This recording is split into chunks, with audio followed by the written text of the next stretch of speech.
Chapter 401 Surround.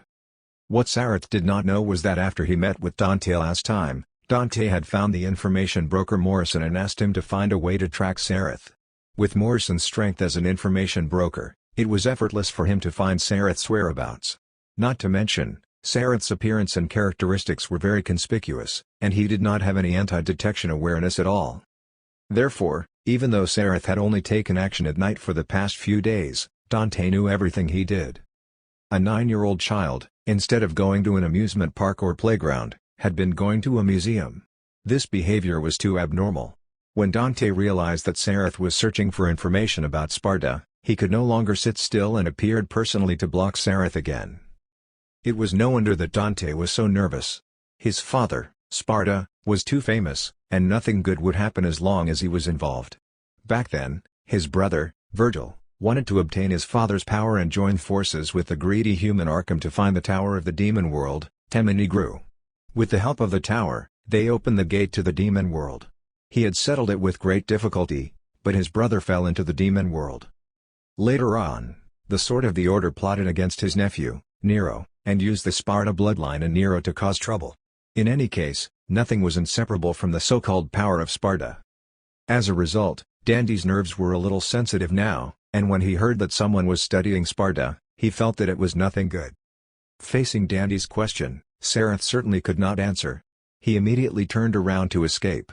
Dante did not stop him and merely looked at his fleeing back. But before Sareth reached the door, a figure suddenly appeared and stopped him at the door. The person who stopped him was Lady, who was guarding the door. She stood at the door with one hand on her hips and shook the index finger of her other hand at Sareth. "Child, this path won't work." "Damn it." Sareth did not hesitate at all as he immediately changed direction and wanted to jump out of the window beside him. But before he could jump, the glass at the window shattered, and a blonde woman came in with a crash. Trish stood up, shook off the glass fragments on her body, and said to Sareth charmingly, "Little friend, come here and let sister dote on you." "Huh?" Sareth was stunned when he saw Trish. The white-haired man and the woman blocking the door had a trace of a human aura, but this blonde woman who broke the glass in front of him had a pure demonic aura and a human appearance. Others might not be able to tell, but Sareth would definitely not be mistaken. He had been in the abyss for so many years, and his ability to distinguish demons was almost instinctive. He subconsciously raised his gun and pointed it at Trish. "You're a demon?" Trish was also stunned for a moment. She did not expect that Sareth would see through her identity at a glance. But after reacting, she smiled enchantingly. "Ha, little friend Sareth, I'm getting more and more curious about you." Sareth did not say anything. The white-haired man had actually brought so many people to stop him.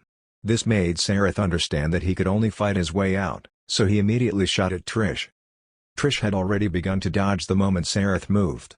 She agilely rolled a few times and completely avoided the flame bullets he shot. Then she suddenly changed direction and rushed to his side. At such a close distance, it was not easy for Sareth to attack with a gun, so he immediately took Executioner from his back and swept it forward. As Sareth swung, blazing flames appeared on Executioner and drew an arc of flames in front of him. Startled, Trish quickly backflipped and jumped away.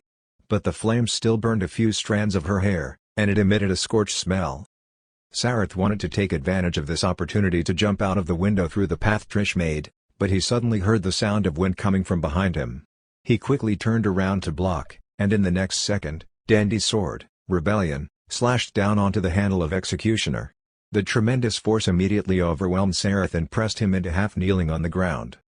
Sareth gritted his teeth and supported himself strenuously. Looking at Dandy's stubbled face up close, he could not help but feel furious. What's wrong with this man? I have no enmity with him, so why did he come to me again? In his anger, Sareth's power suddenly erupted. He roared furiously, and his entire body changed drastically. The traces of demon horns appeared on his brow bone, and his eyes turned black and red as he entered his demon form. Unlike Dante and the others, Sareth had been in the abyss since shortly after his birth and had always maintained his demon appearance. Therefore, his demonization was instinct, and he did not need to adapt or learn. With the help of the demon form, Sareth could possess the power of a high-ranked demon. Of course, this was due to the eruption of the flame demon bloodline in his body, so it was still very short and would not last long. With the support of his sudden increase in power, Sareth raised his hands and sent Dante flying, smashing him against a wall in the distance. Trish and Lady looked at Sareth in astonishment. At this moment, Sareth was burning with raging flames all over his demon form body. These flames rose in a V shape behind him, looking like a pair of flame wings. He's really a half-demon. Dante stood up from the ground and stared at Sareth dumbfoundedly. The scorching heat burned the flammable objects in the museum, causing a fire to break out. In the flames, Sareth roared angrily at Dante and the others. Then he raised his scythe and swung. Whoosh! A flame blade cut an enormous hole in the roof and walls of the entire museum. Sareth stomped hard and rushed toward the hole at an unparalleled speed. Lady was the first to react. With a flip of her hands, she took off the rocket launcher on her back and held it in her arms. Then she quickly used the rocket launcher with a bayonet to fire a rocket at the escaping Sareth. Sareth was just about to rush out, but the rocket behind him attacked, and he had no choice but to turn around to block. A gigantic wave of flames spewed out from his mouth and ignited the incoming rocket, causing it to explode. However, with this delay, a figure suddenly jumped down from the gap above his head. This figure had a long sword on his back, but his right arm was a very sinister-looking demon arm. It was red with bright blue lines in the center. This figure quietly jumped down from above, then swung this demon arm and smashed it at Sareth's head. Bang! Sareth's eyes almost popped out from the punch. He did not expect that the white-haired bad guy would bring not only the two women but also someone who had been hiding. Sareth slammed down from the sky and smashed onto the ground with a bang, pounding a big pit on the hard floor. Despicable! Sareth cursed in his heart while dizzy and lying in the pit. But in fact, Sareth had wronged Dante this time because when he saw this figure appear, he was also surprised. Nero? Why are you here? Yes, this new figure was Nero. He had the same white hair as Dante, but it was cut short, unlike Dandy's long hair that was full of decadence, and he carried his sword, Red Queen, on his back. After landing, he could not help but rub his demon right wrist. I had no choice. When I sent Kyrie back home, I found that this arm was glowing and knew that a demon had appeared. I came to take a look, but I didn't expect you to be here too. Then you truly came at the right time. 1 second later, this kid would have really escaped. Dante shrugged. When Nero saw Sareth stand up, he could not help but reach out to grab the handle of Red Queen and swung it around. He said solemnly, I thought there was a demon, but I never thought that it would be a half-demon. Yeah, we're also surprised. Dante, Trish, and Lady walked forward, and the four surrounded Sareth. And this child seems to be searching for information about Sparta. When Nero heard this, his expression became even more solemn. Sareth got up and looked left and right. Then flames erupted from his body again, and he waved his scythe as he rushed at Lady. You're smart. Lady smiled. Among the four people present, she was indeed the weakest. Sareth choosing her as the breakthrough point was not bad. But, as expected, the next second, a heavy hand knife hit the back of the charging Sareth. He felt a strong sense of dizziness and fell to the ground. And at the moment he fainted, he saw a scene that left a deep impression on him. The white-haired man with the red trench coat had also turned into a demon. His skin had turned black, and countless fiery red lines were under his skin. His arms had turned into demon claws, and demon horns had extended from his forehead. His red demon eyes looked cold and ruthless. The strength of Dante, who had instantly transformed into a demon, was beyond the current Sareth. In fact, if not to prevent Sareth from escaping, he would not have needed to bring so many people. He alone could suppress him. After knocking down Sareth, he quickly removed his demon form. Similarly, the flames on the unconscious Sareth disappeared, and he returned to his human form. The four of them gathered around to observe Sareth and looked at each other. What should we do? Dante said with a headache. I'm not good at dealing with children. But we can't leave him like this, right? Nero asked. Then bring him to your house. Dante said. Nero was annoyed. Why? Isn't it better to bring him back to your shop? Dante spread his hands and shrugged. It's very simple. I've been without water and electricity for a long time because I don't have money to pay. Nero. Just like that, the four of them carried the unconscious Sareth to Nero's house and also brought Executioner and Calamity that Sareth had dropped. Chapter 402 Mystery. Fortuna was a small, ancient town that was almost unknown and could even be called isolated. In this town, there was a unique religion that worshipped the demon Sparta as a god, which was spread in other countries and places as fairy tales. The residents lived anachronistic lives and were far away from modern civilization. And this unique religion was named the Order of the Sword. About 5 years ago, an enormous change happened in this town. Almost all the buildings in it were destroyed, and a large number of residents became homeless and suffered heavy casualties. After this incident, a famous magazine, the Occult Times, which had been in business for more than 30 years, had once sent reporters here to search for the truth of the news. This Occult Times was a magazine that only dealt with and reported on mysterious rumors and urban legends.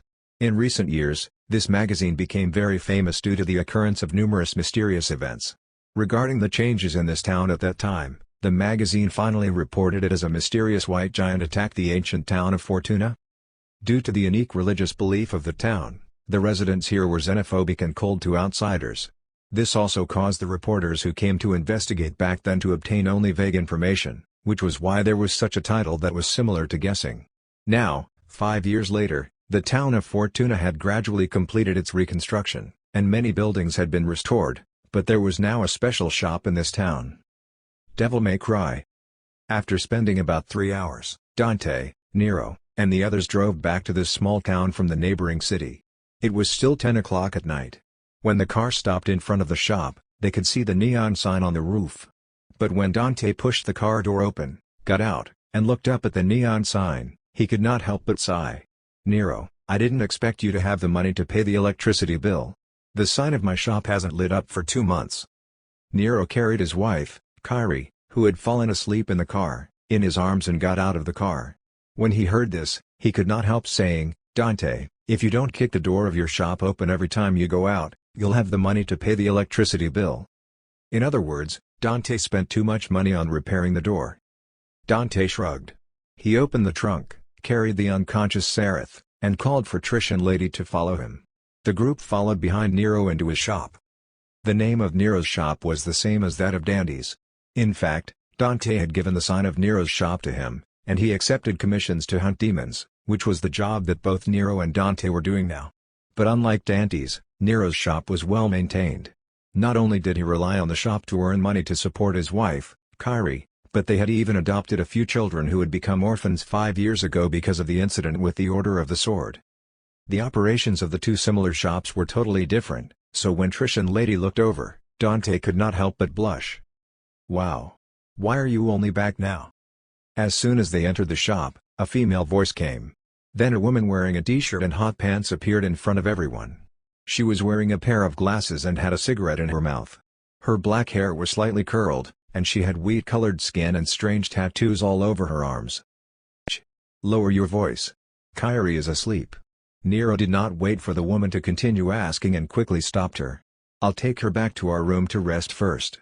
Where are Julio and the others?" "The children are asleep too," the woman in glasses replied softly. Nero nodded and walked into the bedroom, leaving the bespectacled woman and Dante staring at each other. But soon, the bespectacled woman seemed to recognize his identity from his clothes, and an excited expression immediately appeared on her face as she stammered, You're the famous Dante?" "Ah, it's me." Dante was stunned. "Do you know me?" I'm Nico, Nicoletta Goldstein." Nico said excitedly. "You may not know me, but you definitely know my grandmother, Nell Goldstein." Dante looked blank. "Who is that?" "Ah, sorry. I forgot to say it." Nico quickly pointed at the guns in Dandy's hands. "My grandmother is the master gunsmith who made you the guns." Dante raised ebony and ivory and saw the portraits on each of the gun handles. Nico pointed at the portraits and said excitedly, Yes, this is my grandmother." Unexpectedly, she was an acquaintance. Dante smiled and said, "You don't look like her." Not really. I inherited my looks from my father." Nico poked her fingers nervously. Seeing her like this, Dante put the guns back into his waist and shook her hand with his right hand, making Nico overjoyed, and her nervousness lessened a lot. Behind him, Trish and Lady curled their lips in unison. Ahem. Sensing the chill behind him, Dante quickly changed the topic. "Let's find a place to settle this kid first." Only then did Nico notice Sareth, whom Dante had placed on a table after entering. She could not help but say in surprise, "A child?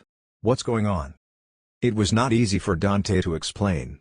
Fortunately, Nero came out at this moment. He picked Sareth up from the table and asked everyone to follow him.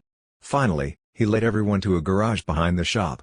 This was where Nero usually repaired vehicles and weapons. "Tie him up first?" Nero placed Sareth on a chair and asked for everyone's opinion. Except for Nico, who did not know what was going on, Dante, Trish, and Lady all nodded in agreement. When Dante transformed into a demon, the hand knife he hit the child with was quite heavy, and they estimated that the child would probably not wake up until tomorrow morning. But just in case, it was better to put some restraints on him. After tying Sareth up, Lady took a blanket and covered him. Then Trish placed the scythe, executioner, and the gun, Calamity, on the workbench under the light. This group of people began to observe. When Nico saw these two weapons, she could not look away. She stretched out her hand and wanted to pick up Calamity, but Nero stopped her. "Be careful." Nico was stunned for a moment before nodding. The reason why Nero had agreed to bring Sareth back to his place was actually that he considered the fact that a weapons expert, Nico, had been staying here since she found him a few months ago. After picking up the gun, Nico tried to disassemble it, but she quickly realized that it was impossible. She said in surprise, "Damn it! This gun is actually one piece?" "What do you mean?" Trish asked. "I mean that this gun is not made of parts," Nico explained. "It looked like this since it was made. Because it wasn't assembled, I can't disassemble it unless we smash it." "Is this manufacturing process possible?" Nero asked subconsciously. "Of course not," Nico said with certainty. "That's why this gun is extraordinary. Wait a moment. I'll take a bit of material from this gun and analyze it." However, when Nico tried to remove some scraps from the handle of the gun with sandpaper under everyone's watchful eyes, she realized that she could not scrape off any part of the gun at all. The material used to make this gun was incredibly hard. "Don't waste your effort," Lady said. "Dante said that this gun might be made of demon bones." "But who made it?" Nico asked curiously. No one could answer her. Everyone looked at Sareth, who was still sleeping with his head lowered. Unexpectedly, Nero reached out his left hand to pick up the gun. After injecting a little magic power into it, he shot a target in the garage. The loud gunshot startled Nico, but then she found that both Nero and Dante had solemn expressions. "What's wrong?" Nico asked. "When this child uses this gun, he can shoot out flame bullets and corrosive black bullets," Dante explained. "But just now, Nero also fired a shot, but there was no special effect." "Yes, after injecting magic power into it, it was like a stone sinking into the sea, disappearing in the blink of an eye," Nero said. "Either I didn't find the right way to use it, or only this kid can use this gun. The latter is more likely." Dante sighed. "This is a proper demon armament. Let's look at this scythe." Trish placed Executioner on the table. "Look at what material this scythe is made of." Nico took it and observed it carefully. After a while, she said, "It's also a one-piece forging method. If I'm not wrong, this scythe and that gun should have the same craftsmanship. Although this scythe is made of metal, I've never seen this metal before." "That's really..." Trish held her forehead with a headache. "Let me tell you something worse. In my impression, there is no similar metal like this in the demon world." Trish was a demon who came from the demon world, which was the purgatory space of this world. She said that she had never seen a similar metal in the demon world, which meant that there really was no similar metal. The question was, where did this metal come from? Another world? Chapter 403 Flexible Means. Sareth's consciousness gradually awakened, and he slowly opened his eyes. The first thing he saw was a table with messy books on it opposite him. A ray of sunlight shone in through the window and landed on the table, allowing Sareth to see the most eye-catching thing, the clock. April 25, 7:12 a.m. After staring at the clock for a while, Sareth returned to his senses. He immediately felt the restraint on his body and struggled desperately. With his strength, it should have been easy for him to break free from the ropes, but he did not expect the ropes to be so strange. The more he struggled, the tighter they became. "Don't waste your energy. There are spells specially used to imprison demons on it." A voice came from the garage. Nico walked in with a yawn and put on her glasses. After combing her messy hair, she ignored Sareth's gaze and walked to the garage door to pull up the shutter. When the sunlight shone in, Sareth could not help but turn his head away. As for Nico, she was bathing in the sunlight and stretching. "Ah, the weather is really good." "Who are you? Why am I here?" Sareth stared at the strange woman. "Where's that bad guy in red? Did he tie me up?" Nico walked back, pulled a chair in front of Sareth, and sat backwards on it.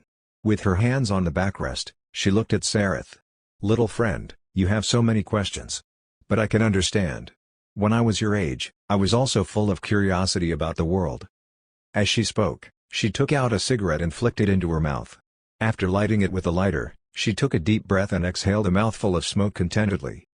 Her movements attracted Sareth, and he watched without blinking. But when Nico breathed out the smoke, he felt that it was choking, so he could not help but ask, "What are you doing?" "Smoking. Don't you know?" Nico took another puff. "Or have you never seen anyone smoke?" Sareth shook his head. He really had never seen it before. Although everyone felt that Sareth might have come from a world that they did not know during the discussion last night, he did not even know about smoking, making Nico feel that her judgment was right. Her eyes darted around, and she asked Sareth, "Do you want to try?" Although Sareth was wary of Nico, he was a child after all, and he was really curious. After hearing her question, he nodded. Nico immediately took out another cigarette, lit it, and wanted to stuff it into Sareth's mouth. But at this moment, a hand suddenly stretched over from the side, grabbed the cigarette in Nico's hand, squeezed it into a ball, and threw it to the ground. "Teaching a kid to smoke? Nico, are you serious?" The person who appeared was Nero. He looked at Nico with a headache, feeling that this big sister was really high maintenance. Nico shrugged and did not answer. Sareth, who was tied to a chair, instantly narrowed his eyes when he saw Nero.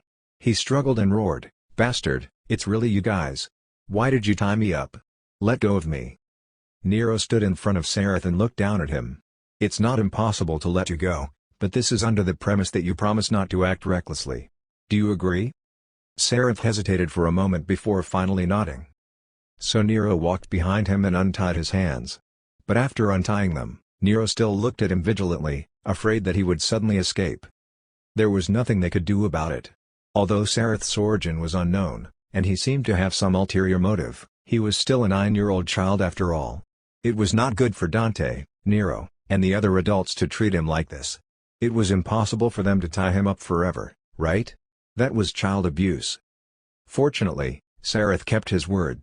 After being released, he did not resist. He only rubbed his aching wrists and turned to look around. He asked Nero, "Where's that man in red clothes with white hair?" "Hey, brat, the first thing you do when you wake up is to find me? I'm really honored." Dandy's voice came, and he quickly appeared in front of Sareth. He held a plate with fried eggs and ham on it in his hand, and the food exuded an alluring aroma. While joking, Dante placed the plate on the table in front of Sareth. "Hungry? This is your breakfast." Sareth looked at the food on the plate. They were things he had never seen before. Although they smelled delicious, he controlled his urge to eat and stared at Dante. I saw you transform. Are you also a half-demon?" "Yes, just like you, I'm a half-demon." Dante was frank. He sat down opposite him and placed his feet on the table.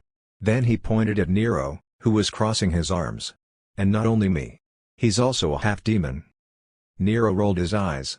He hesitated for a moment before showing Sareth his demon right arm.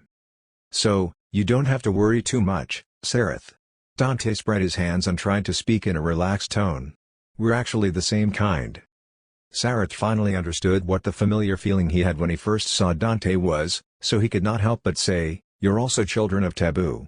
Have demons and humans ever hunted you down?" Regarding his identity as a child of Taboo, the memory of that high-ranked demon choking him was still fresh in his mind. He knew that many demons hated children of Taboo like him to the bone, so he was curious about whether these two of his kind had encountered the same thing as him. However, this term that Sareth said made Dante and Nero look at each other. Children of Taboo? When Dante was young, demons had indeed hunted him down, but that was a tragedy caused by demons taking revenge on his father. After that, he often suffered attacks from demons, but he always felt that it was related to his father. But after hearing this term, Dante realized that his understanding might have been wrong, so he could not help but ask, "Children of Taboo? What does this mean?" Sareth was taken aback. "Don't you know?" Dante and Nero both shook their heads. Sareth looked down at the food on the table. He could not help but grab it and take a bite. He found it delicious, so he could not worry so much and began to eat it. As he ate, he explained, "Foster father once told me that demons and humans are very different creatures, so it's difficult for them to have offspring. But by chance, there's a tiny chance that offspring will appear. But such half-demon offsprings are not permitted by demons. On the one hand, demons will covet the talent of half-demons, and on the other hand, They want to kill half-demons to maintain the purity of demon bloodlines, so they call demon-human hybrids children of taboo. Dante and Nero looked at each other. To be honest, they had been fighting demons all these years. Although the demons they encountered were furious at them, they had long been accustomed to it.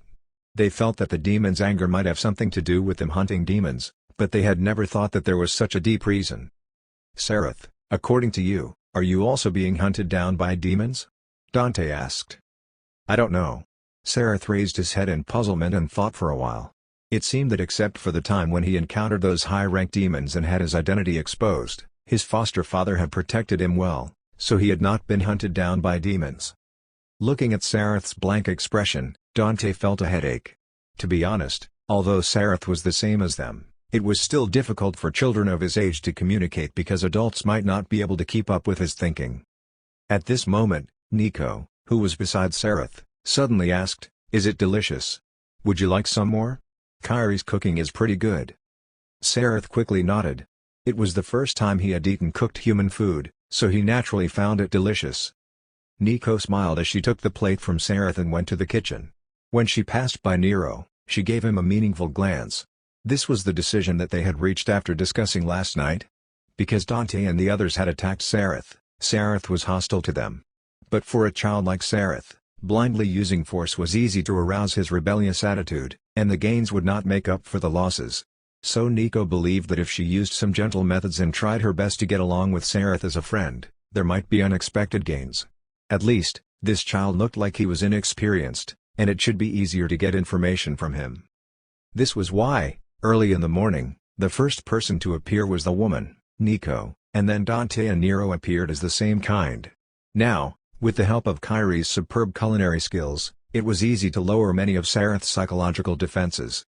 After receiving the hint from Nico's eyes, Nero scratched his head and said to Sareth, "After you finish eating, go take a shower. You smell of gunpowder and blood." Dante nodded. "That's right, brat. Since you have nowhere to go now, stay here first." Upon hearing the way Dante addressed him, Sareth could not help but become angry. "How many times have I told you not to call me brat?" "Ha ha ha." Dante laughed loudly. He reached out to rub Sareth's hair and walked out of the garage without looking back. Chapter 404 Terrifying Chapter Name. Sareth did not think about escaping but stayed at Nero's house temporarily. First, he knew that he could not defeat Dante and the others, and if he ran away, they would most likely catch him again. Second, he subconsciously recognized them as his kind after confirming Dante and Nero's identities. With Nero and the others, the feeling of estrangement that Sareth had after entering the human world disappeared a lot. Sareth was only a child, so of course, he did not like being alone. Now that he had people to talk with, he was naturally willing to communicate. Nero's garage was also Nico's workshop. There were many things that Sareth found strange here. Out of curiosity, he kept asking Nico questions, and she patiently answered them. She even showed him the use of some of the tools and let him try them personally sometimes. If Nico was considered a big sister who would occasionally play pranks, then Kyrie was the complete opposite. She was a very gentle and caring woman. Towards Sareth, she treated him like the other adopted orphans. Although she did not say much, Sareth saw Cassandra in her. In addition, there was Trish and Lady. Although they had not interacted much with Sareth, they had always maintained their smiles. With these few women around, Sareth's psychological defenses naturally fell again and again. Over the next 2 days, after seeing that Sareth did not intend to escape, Dante and Nero had a discussion and returned Sareth's weapons to him. This won Sareth's favor, and he finally decided not to pursue the matter of Dante and Nero beating him up. Taking advantage of this opportunity, Dante and Nero asked their doubts at the dinner table. "Sareth, I've always been curious. Where do you come from?" Dante pretended to say casually while holding a knife and fork to eat a steak. "You seem to be investigating the demon swordsman Sparta. Is there something you want to do?" Upon hearing this question, Sareth, who was eating, abruptly stopped. But just as the atmosphere was about to become stiff, Kyrie, who was sitting beside Sareth, reached out to touch his hair and said gently, "Don't worry. We're just curious. Moreover, maybe we can help you if you say it." "That's right," Lady said timely. "I don't dare to say anything else, but when it comes to Sparta, we have the right to speak."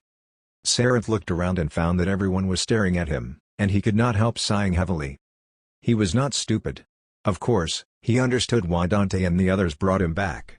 Although these people were very good to him, he did not forget the missions Roy gave him. However, he knew very well that he knew too little about this human world. If he wanted to find the history of Sparta and the Demon Bible, he did not know how long it would take for him to investigate it by himself.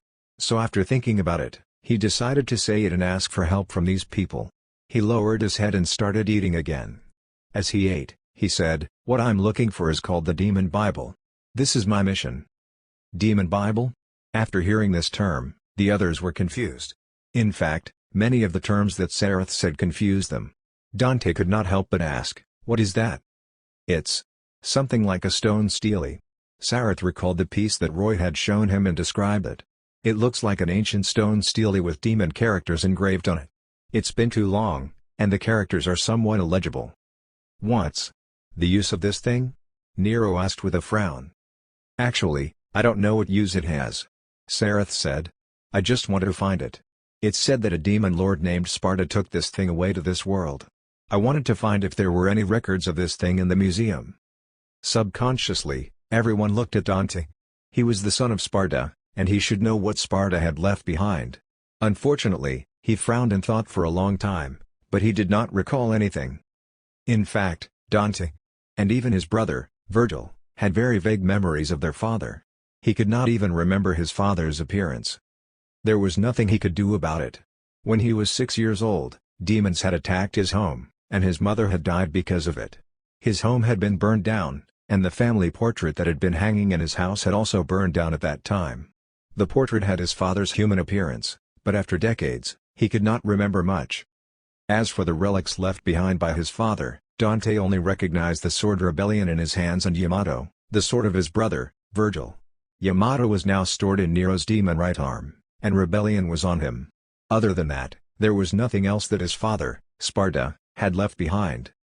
Therefore, Dante could only say, "Sareth, are you mistaken? I've never heard that Sparta has something like the Demon Bible." "No, there definitely is." Sareth shook his head. "Foster father won't be wrong. If he says there is, there definitely is." Nero put down the fork in his hand and said doubtfully, "Sareth, you've mentioned the word foster father twice. Who is this person? You seem to trust him a lot." "Of course. It was foster father who adopted me," Sareth said matter-of-factly as he raised his fingers and counted. "And Mother Cassandra, Mother Julia, Mother Benaya. Well, Mother Benaya is too strict with me, and I'm a little afraid of her, but she's actually very good to me. This child has 3 mothers?" With this thought popping into Dandy's mind, he suddenly felt a little envious of Sareth's so-called foster father. He is a winner in life. "Sareth, you don't seem to be from this world, so your foster father isn't either?" Trish suddenly asked. "Yes, of course not." Sareth nodded. "I come from the abyss. Foster father and the others can't come for the time being, so they asked me to come first." "Abyss? What is this place?" Trish, Lady, and the others looked at each other in confusion. "The abyss is the abyss." Sareth did not know how to describe it. He gestured to describe Frostfire City. "It's full of snow falling all year round, and the temperature is very low and cold. It's only slightly warmer in Frostfire City that foster father built because there's an underground volcano." Dante, Nero, and the others listened to Sareth's descriptions with rapt attention. They were actually quite curious about the world where Sareth lived. "What I like the most is riding on Fat Tiger's back and going out to play." Sareth became more excited as he spoke. "Fat Tiger runs really fast, and his back is really big." Nico interrupted him and asked curiously, "Who is Fat Tiger?" "Fat Tiger is a big dog," Sareth replied. "A big, big dog. As big as a mountain." Nico and the others laughed when they heard that. They thought that this child was exaggerating. How could there be such a big dog? "But Fat Tiger isn't the biggest," Sareth continued. "The biggest is Rufaro, but that guy is too cunning. He's always flying in the sky. I want him to take me flying with him, but he's always finding excuses to brush me off." "Who is Rufaro?" Nico asked. "Rufaro is a dragon," Sareth said in a very normal tone. "Sky Dragon, the Sky Dragon of Osiris, that's what everyone calls him." "Dragon?" When everyone heard this, they looked at each other and exchanged glances. It seemed like their guess was right. It really was another world. There were no creatures like dragons in this world. From the moment Sareth was sensible, He had come into contact with the things in Frostfire City, so these things were normal to him. Therefore, when he spoke about them, he used a normal tone. But the strange thing was that because of the preconceived notion, after hearing what Sareth said, although Dante and the others felt that it was novel, they did not think any further. They subconsciously treated Sareth's foster father, Mother Cassandra, and the others as humans of another world, and the big dog that Sareth mentioned as a real dog. For a while, there was a harmonious atmosphere at the dining table. Everyone listened to Sareth boasting about his hometown with smiles on their faces. They even felt that his foster father was not bad. Not every human would adopt a half-demon child. It had to be known that the identity of being a half-demon made it very difficult for Dante and Nero to integrate into the human communities of this world. It was not bad for Dante, but Nero had a much worse experience. His demon right arm often brought him trouble, and he did not even dare to show his right hand in front of humans. Every time he went out, he would hang his arm and wrap it in bandages to pretend that he was injured so that others would not see his right hand and become panicked. Although Sareth looked like a human now, when half-demons were emotional, it would cause the demon side to appear. But they thought that his foster father must have seen it before. Not only did he not shun Sareth in this situation, but he even adopted him. If he was not a good person, who was? So when Dante saw Sareth speaking about his father full of admiration and worship, he actually felt a little envious. After Sareth spoke for a while and calmed down, Lady asked, "So, your foster father told you about the demon Bible Steely?" "Yeah, there seems to be a bunch of them." Sareth nodded. "My foster father said that Spada might have one, so I've been searching for clues about it." "I don't think so." Trish looked at Dante and asked curiously, "If Sparta really has this thing, why have we never heard of it?" "If foster father says there is, then there definitely is," Sareth retorted. "Foster father said that Spada brought it from the abyss." "Wait." Dante finally realized that something was wrong. "What did you just say? Sparta brought it from the abyss? No way. Sparta has been to your world?" You can't say that." Sareth pondered over the words. "It's not that Sparta has been to my world, but that Sparta is from the abyss." "Huh?" Everyone was stunned. Where did this come from? Trish was shocked. "This is impossible. Sparta is a demon of the demon world. How could he come from your world?" "Huh? Didn't I say it just now?" Sareth scratched his head. "The abyss is the world of demons. Foster father said that the abyss is the home of demons." With a PFFT, Dante and Nero spat out all the food they were chewing. This twist was something that they did not expect. Trish stood up angrily, slapped the table, and shouted, "Brat, what nonsense are you saying? The demon world is clearly the home of demons. I'm a demon, so how can I not know where I come from?" Seeing Trish's anger, Sareth was a little confused. But foster father said that the demon world here is actually called the purgatory space. It's just an alternate space that envelops the main world, and this alternate space is just an outpost for demons. All demons actually come from the abyss at the beginning. At this moment, even Trish was stupefied. Everyone looked at Sareth in a daze, unable to digest what he said. Dante was the first to come back to his senses. He vaguely felt that something was wrong just now, and a thought suddenly flashed in his mind as he subconsciously asked, Your foster father is a demon?" "Yes." Sareth nodded matter-of-factly. "Moreover, foster father is a very, very powerful demon lord. All of Frostfire City is his territory." When they heard this, a bolt of lightning exploded in everyone's minds. "Demon? Demon lord? A demon lord like Sparta?" Nico asked Sareth in a trembling voice. Then what about your mother Cassandra?" Sareth said seriously, "Mother Cassandra? She's a lich. As for Mother Julia, she's a fallen angel. Mother Benaya is a pure demon, but she's a succubus." As they listened to Sareth going through his appalling family, everyone at the table was shocked speechless. They realized that the situation did not seem to be the harmony and friendship that they had imagined. There was only one thought in their minds now. Things are big. Chapter 405 Time. April 28, 10:40 p.m. The small town of Fortuna was already silent. The people here were like those in other cities, and no one dared to go out at night. They hid in their homes, sealed the doors and windows, and lit the lights, hoping that these lights could dispel the terrifying darkness in the night and allow dawn to come sooner.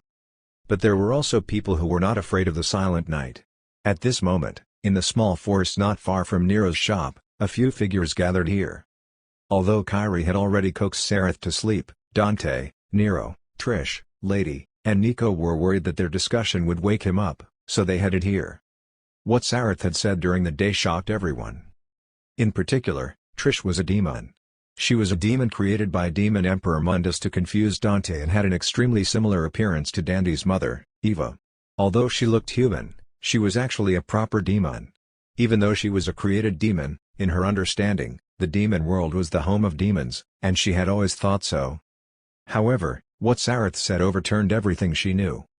From Sareth's mouth, she learned that the so-called demon world was only a so-called outpost. Behind the demon world was a world called the Abyss, which was the home of all demons in the infinite worlds. She initially thought that Demon Emperor Mundus was the strongest and most terrifying demon, but from what Sareth said, she realized that there might be many demons like him in the Abyss. Every time they thought about this, everyone felt a deep sense of helplessness and despair because they could not imagine what it would be like for a group of demons as powerful as Mundus to appear together. Perhaps that was the true apocalypse. Nico was smoking in silence, Trish and Lady did not say a word, and Dante and Nero were pacing back and forth. Everyone's mind was in a mess. Fortunately, this strange atmosphere did not last long. Dante broke the silence as he spread his hands and said, "Hey, don't be like this. Are we going to stay like this until dawn? Give your opinions. How should we deal with that brat Sareth? Does this still need thinking?" Trish said. "Behind that kid is a powerful demon lord comparable to Sparta. No matter what he wants to do by getting Sareth to come to this world, it definitely won't be a good thing. So my opinion is to prevent trouble before it happens and imprison Sareth. Or kill him directly. In short, we can't let him mess around in this world." "Hey, he's just a child," Nico immediately retorted. "Perhaps he's only being used by his demon foster father. Is there a need to be so extreme?" Trish refuted, "It's precisely because that demon might be using him that we have to stop him decisively. Are we going to let him go just because he's a child? As you can see, Sareth is a child raised by demons. His worldview and his understanding are exactly the same as those of demons. He's just a demon in human skin." "Hey, you make it sound like you're not a demon in human skin." Nico's mouth was venomous as she retorted. "You're a demon yourself. Are you on the demon's side?" "It's not the same," Trish said weakly. At this moment, Lady said, "I think Nico is right. Even if Sareth has the worldview and understanding of demons, just like you, Trish, it's not impossible to reverse this view." Trish looked at her and shut up resentfully. Although when it came to matters relating to Dante, Trish and Lady often competed with each other. In fact, the two women were good friends in private. What Lady said now was actually biased toward Trish, so Trish could not say anything. Seeing that the three women were not arguing currently, Nero quickly said, "Actually, I feel that we haven't grasped the main point. Although Sareth's foster father is indeed a powerful demon, don't you remember? Sareth said that his foster father can't come to our world for the time being." "That's right," Dante said. "The stronger the demon, the harder it is to appear in the human world. After fighting against demons for so many years, I've discovered this. Moreover, it seems that this rule is not only effective against the demons of the demon world but also for the abyss that Sareth mentioned. So, we actually don't need to worry about Sareth for now," Nero concluded. "What we should really care about is the demon Bible stele that he mentioned. Although we don't know what this thing is for, we have to prepare for the worst. This demon Bible stele can help Sareth's foster father, that powerful demon lord, enter our world. In that case, can't we find it before Sareth?" "This is also a solution." Lady nodded. "No matter what the demon behind Sareth wants to use him for, we only need to destroy what he's trying to do." "But the biggest problem is..." Dante smiled wryly and spread his hands. "We don't know what the stele looks like or where it is." "This isn't actually a bad thing." Nico exhaled a mouthful of smoke and smiled. "Since even we locals don't know about it, it should be very difficult for Sareth to find it, right?" "That's true." Trish nodded. "However, just in case, I think that regardless of whether Sareth can find it or not, we should find a way to hold it in our hands. As long as we hide this thing, we can absolutely prevent Sareth from succeeding." "That's true. But we don't have any clues," Dante said. "No. Maybe someone knows." After saying this, Lady stared intently at Dante. The others gradually understood, so everyone looked at Dante. Of course, Dante knew what she meant and paced around in frustration. Although he had never heard of the demon Bible, there was one person who might have Dante's brother, Virgil. When the demons attacked Dante's family in revenge, Dante's mother, Eva, had hidden him to protect him and died. Although the incident back then had caused Dante trauma, Eva had made him feel profound maternal love deep in his heart. So when he grew up, although he appeared rebellious, he was passionate, and his experiences let him have more human nature in him. At that time, Virgil had been separated from Eva and Dante due to an accident, causing him to struggle to survive by himself.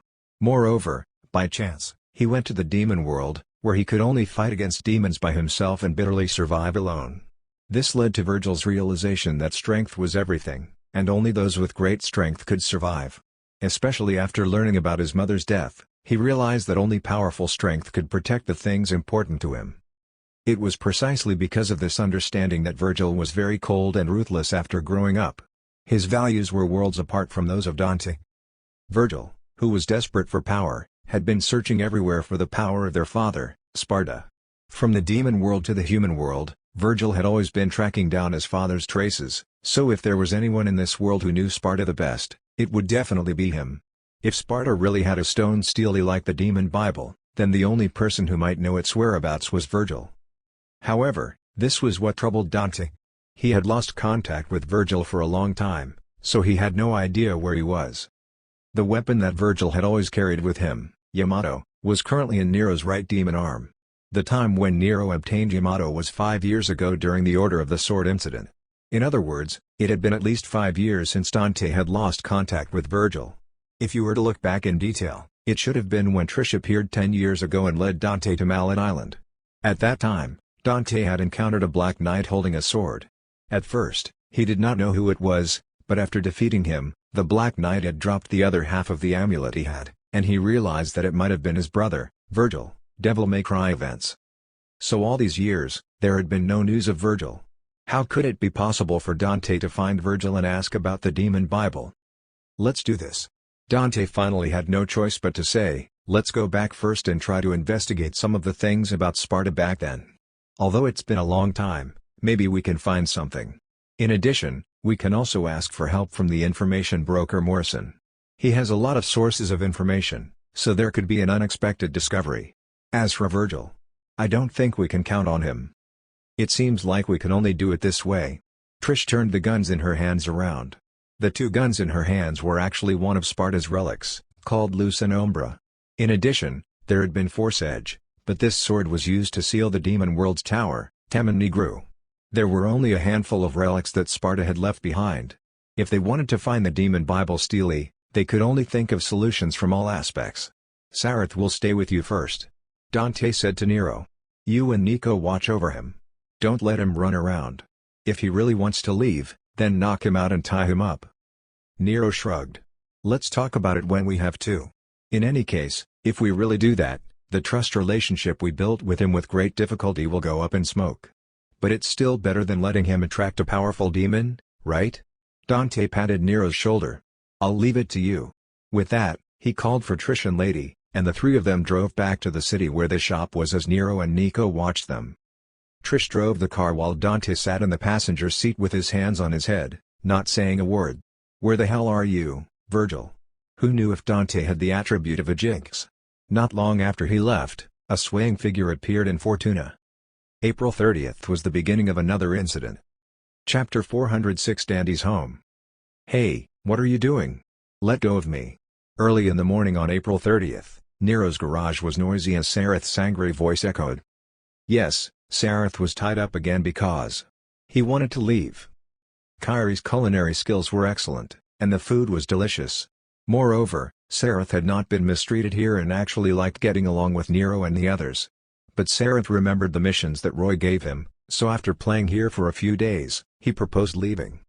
However, the problem was that before they left, Dante and the others had told Nero that they could not let Sareth leave, and he had to stay within Nero's line of sight, so Nero naturally would not allow Sareth's request.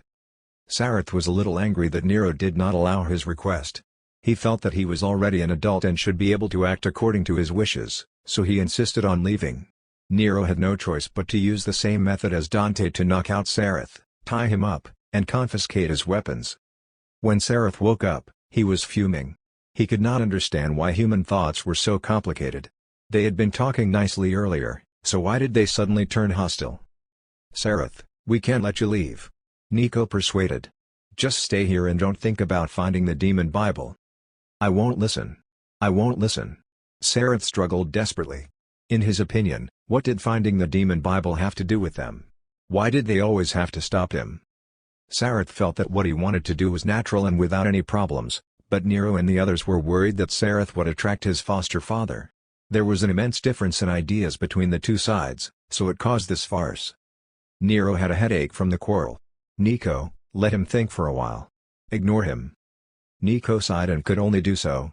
The two of them began their work in the garage and ignored Sareth. At first, Sareth was still shouting and struggling, but no one responded to him for a long time. He could not break free, so he gradually became tired and quiet, sitting on the chair in a daze. Nico, who was under a car repairing it, found that Sareth was silent, and she grinned. She felt that Nero's method was really good. He was indeed worthy of being someone who had adopted a few children with Kyrie. After busying herself for a long time, it was the afternoon in the blink of an eye. Kyrie's voice came from afar, calling them to have dinner. Nico slid out from under the car and wanted to call Nero along, but Nero was still busy, so he told her to go first and that he would come later. She did not think much about it. She walked in front of Sareth, reached out, pinched his cheek, and smiled. "Just wait. Big sis will feed you after I eat." "Damn woman."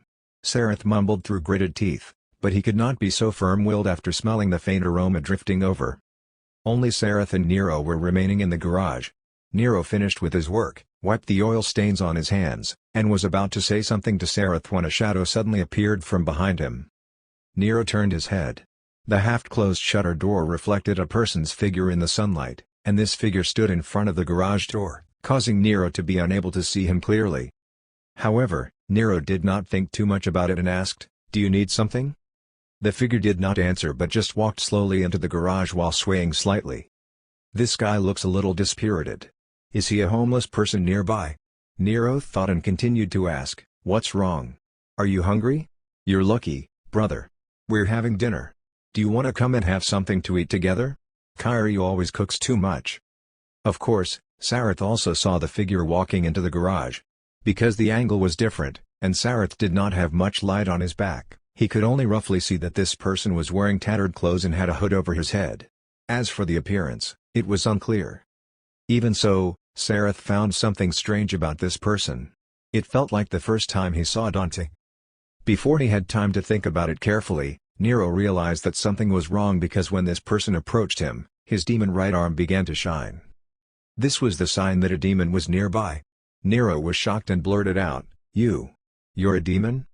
At this moment, Kyrie's voice came from the kitchen again, urging Nero to come and eat. Nero panicked, afraid that she would come at this time, so he quickly said something to stop her.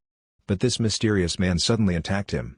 He grabbed Nero's right wrist, and with a sudden burst of strength, he swung Nero in a circle and smashed him heavily onto the ground. After Nero got up from the ground, his head was spinning, and intense pain immediately came. He looked down and found that this mysterious man had ripped off his demon right arm. This mysterious man held the severed demon arm and said for the first time, "I'm here to take it back." Nero screamed and knelt on the ground. Blood spewed out from his severed right shoulder like a fountain, looking extremely terrifying. Sareth, who was tied to the chair, was stunned when he saw this scene. He hurriedly stood up and wanted to check Nero's injuries, but as soon as he stood up, his face planted to the ground because his feet were also tied. Lying on the ground, Sareth saw a strange scene. Nero's demon right arm in the mysterious man's hand turned into a slender, long blade in a flash of light. Holding this blade, the mysterious man bent down and coughed, looking sickly as he muttered to himself, "I don't have much time." After speaking, the mysterious man struggled to stand up. He drew the blade from the scabbard, waved it twice on the spot, and slashed out 2 cross-shaped blade marks. The next second, the cross-shaped blade marks suddenly glowed. A large spatial rift appeared out of thin air in the garage. Sareth recognized that it was definitely a spatial rift, but this was what surprised him the most because he had never thought that a blade could cut open space. Seeing the mysterious man wobbling toward the spatial rift, Sareth reacted. He turned over and crushed the chair under him.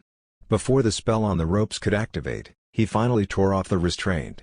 Then he quickly threw away the ropes and rushed to Nero's side. How are you?" Sareth was in a flurry as he tried to stop Nero's bleeding, but he did not have any experience in emergency treatment and did not know what to do. Because of the massive loss of blood, Nero's mind was groggy. He ignored Sareth and stretched out his left hand toward the mysterious man who was leaving. "Wait! Wait!" However, his shouts were useless. The mysterious man disappeared into the spatial rift without looking back. At this moment, Kyrie and Nico, who had heard Nero's screams, ran into the garage in a hurry. After seeing a large amount of blood gushing out from under Nero, they screamed. When Sareth saw the two of them appear, he felt that he could not help much, so he gritted his teeth, picked up Executioner and Calamity from the table beside him, and dashed toward the spatial rift that was about to close. "Wait, Sareth! Don't go!" Nico screamed when she saw his actions. However, Sareth could not worry about so much as he rushed into the spatial rift. He wanted to avenge Nero. Yes, although Sareth was very angry that Nero had knocked him out and tied him up, he was not really angry from the bottom of his heart. No matter what, it had been Nero, Kyrie, and Nico who had been taking care of him these days, helping him bathe and cook for him. Sareth was not really cold and heartless, and at least half of the blood flowing in him was human blood, so he was actually very grateful to Nero and the others. Now, this bastard who suddenly appeared had actually torn off Nero's arm. Sareth felt his blood rush to his head, and his lungs were about to explode from anger. He ignored everything and chased after this bastard, intending to make him pay. This child's reckless personality had not changed much. Of course, he was not too rash. At least, he could feel that the aura on this mysterious bastard was not too strong. How should he put it? It seemed like that guy could die at any time. After rushing into the spatial rift, a light flashed in front of him in the next second, and Sareth appeared in a strange place. Perhaps because of the delay just now, he did not immediately find the mysterious figure after chasing in. But Sareth was not discouraged.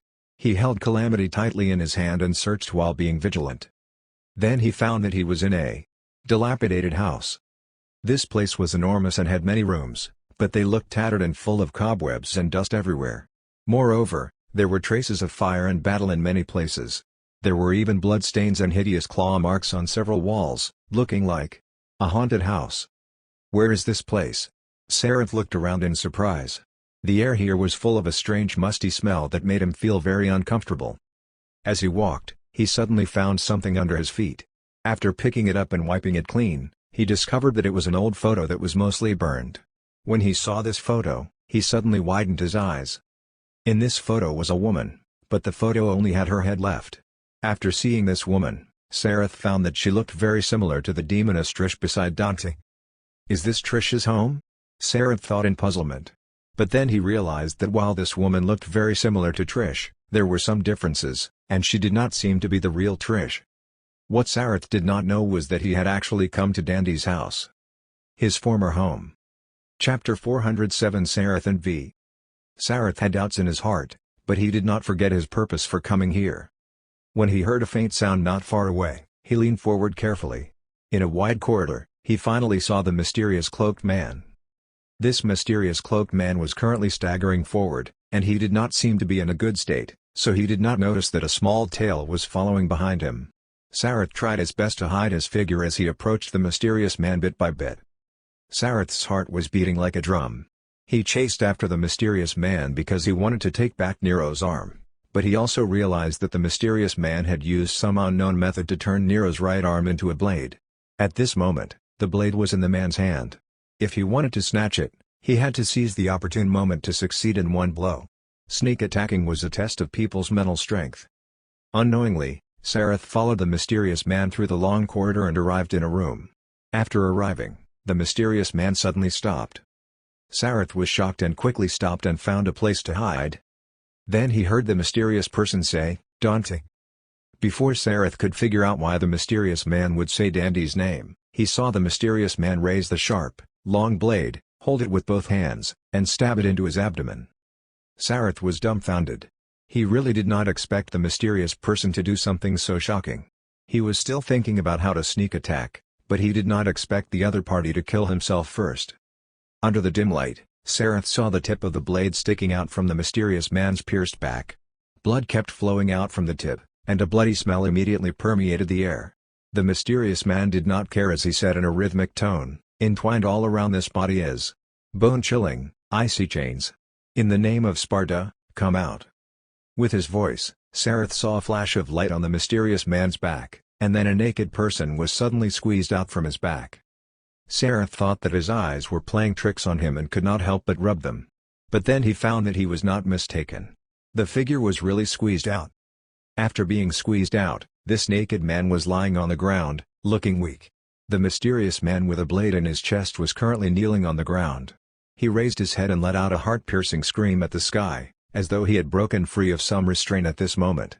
An evil, immense magic power began to emerge from his body. Sareth witnessed this process with his own eyes. Under the dim light, he saw half of the mysterious man's face under his cloak. The skin on the side of his face was terrifyingly pale, and there were purplish-red blood vessels under his skin. But when this magic power began to emerge, the color of his skin started to change rapidly, and a black horny layer climbed onto his face. This magic power, this transformation, and this aura were not unfamiliar to Sareth at all. It was the aura of a demon. Not only did this mysterious man separate a man from himself after stabbing himself, but he also turned himself into a complete demon. Sareth was drenched in cold sweat. The demon in front of him was changing. His body was gradually becoming bigger, and the magic power pressure emanating from him was astonishing. He quickly surpassed the high-ranked demon who had abducted Sareth and continued to grow. Demon Lord? Sareth was terrified. He felt that this demon's aura was infinitely close to his foster father's. The thought of sneak attacking and taking back Nero's arm had already disappeared. Sareth only hoped that the demon could not see him, so he restrained his magic power with all his might to reduce his presence. The cloak on the mysterious man could no longer cover his body as the ever-increasing height of his body directly burst the cloak. A large number of black tissue that resembled whip-like appendages grew out of the mysterious man's body, and a thick layer of bone armor began to cover his body. Finally, the mysterious man turned into a 3-meter-tall giant with waving tentacles all over his body. There was even some liquid dripping from his body. Sareth did not know if it was blood or body fluids, but it emitted a putrid smell that made him want to vomit. The long blade in the mysterious demon's hand now had a layer of crystals wrapping around it and had turned into a pillar-shaped object full of spikes. This object floated beside the mysterious demon and slowly rotated. After completing the drastic changes from human to demon, this tall demon panted heavily and slammed through the wall without looking back. Sareth merely watched quietly and did not dare to chase after him at all. Fortunately, this demon did not seem to have any thoughts about the two people in the house and did not attack them. But after leaving the manor, he held the spike-shaped pillar and swung down to open a spatial channel. But what was different was that the aura of the demon world came from the opposite side of the spatial rift, and there were the faint roars of demons. This demon stretched out his hands to pull open the edge of the spatial rift and entered. Only after the demon had left for a while did Sareth heave a sigh of relief and carefully emerge from his hiding place. He first looked at the tunnel that the demon had crashed through with lingering fear before looking at the naked man lying on the ground. This naked man was conscious, but he seemed to be unable to move, and only the parts above his neck could move. At this moment, he was trying his best to raise his head, and when he saw Sareth, he made unintelligible sounds as though he was calling out to him. Sareth held Calamity as he carefully leaned over and asked in a low voice, Who are you? Or should I say, what are you? Why did you come out from that guy? The naked man did not answer him and only said with difficulty, Water. Water. Sareth hesitated for a bit before running out to find water for him. He had too many questions that needed answers. From the looks of it, only this naked man could answer them, so he had to save his life first. There was no water and electricity in this ancient house. Sareth finally found some water in a water pit outside. Regardless of whether it was dirty or clean, he brought it back for the naked man to drink. As a result, the smelly water choked the man into coughing. But in any case, after the moistening of the liquid, the man's condition improved. He sat up with Sareth's help. It was not until this moment that Sareth saw that the man had a tattoo over his entire upper body. This tattoo seemed to have magic power, and it was magic power originating from demons. His hair, which was originally white, was turning black bit by bit. But what surprised Sareth the most was that this man's body seemed to be collapsing. After Sareth helped him up, the man did not say anything. Instead, he tried his best to control the weak magic power in his body to stop this collapse. Sareth could tell what he was doing and did not dare to disturb him. He just stood by the side and watched. At the same time, he kept looking at the big hole that had been pierced through, worried that the mysterious demon might appear again. Time passed bit by bit. Sareth did not know how much time had passed, But this man actually succeeded. With his weak magic power, he really stopped his body from collapsing. Only when he completely stabilized did he slowly open his eyes. Sareth looked at him and had to admit that despite looking thin and weak, he had a different kind of handsomeness. "Thank you," the black-haired man said in a hoarse voice. "Who are you?" Sareth asked again. "You can call me V." "Okay, V." Sareth sighed. "What's going on? I saw you separate from that guy, and then that guy became a demon." V glanced at Sareth. "You shouldn't have followed." "But I'm already here." Sareth inserted his gun back into his waist, walked over, and squatted in front of the V. "I'm a child, but I'm not stupid. You and that demon were originally the same person, right?" "That's right." V lowered his head. "We are indeed the same person." "Then you should know who that cloaked bastard is, right? Why did he snatch Nero's arm?" Sareth continued asking. "Also, when he stabbed himself earlier, I heard him say Dandy's name. He or you? No Dante?" Upon hearing Dandy's name, V immediately looked up at Sareth and said anxiously, You know Dante?" "Yes. That white-haired guy. He's very cocky." Sareth used the adjectives he had recently learned to describe Dante. "That's good. Help me find some clothes and bring me to see Dante." V struggled to stand up. "Sorry, I refuse." Sareth crossed his arms, sat on the ground, and turned his head to the side. "If I don't figure out what's going on, I won't help." "This isn't something a child like you should know." V sighed. However, the next second, the indignant Sareth drew out Executioner and injected magic power into the scythe, turning it into blazing flames. "I'll say it once more. I'm also a half-demon. If I'm not wrong, your original body is as well. But under the power of the blade, your human bloodline and demon bloodline separated, right?" V looked at Sareth's scythe in surprise before looking at him. "You're a half-demon? How is this possible?" "Nothing is impossible." Sareth withdrew his magic power. After the flames on the scythe extinguished, he put it back into his back. "There must be a relationship between you, Dante, and even Nero. Although my bloodlines might be different from yours, I really want to know what's going on between you." "Troublesome brat." V smiled bitterly. "Okay, if you want to know, I can tell you. After all, your power may be needed next." Therefore, in this dark ancient house, V told Sareth a legend that had been passed down from 2,000 years ago to now. Chapter 408 Exorcism Commission. You mean that Dante is the child of Sparta?" Halfway through the story, V mentioned the identities of Dante and Virgil, and Sareth's eyes almost popped out. He did not expect that the white-haired guy who had stayed with him for a few days was actually one of Sparta's children.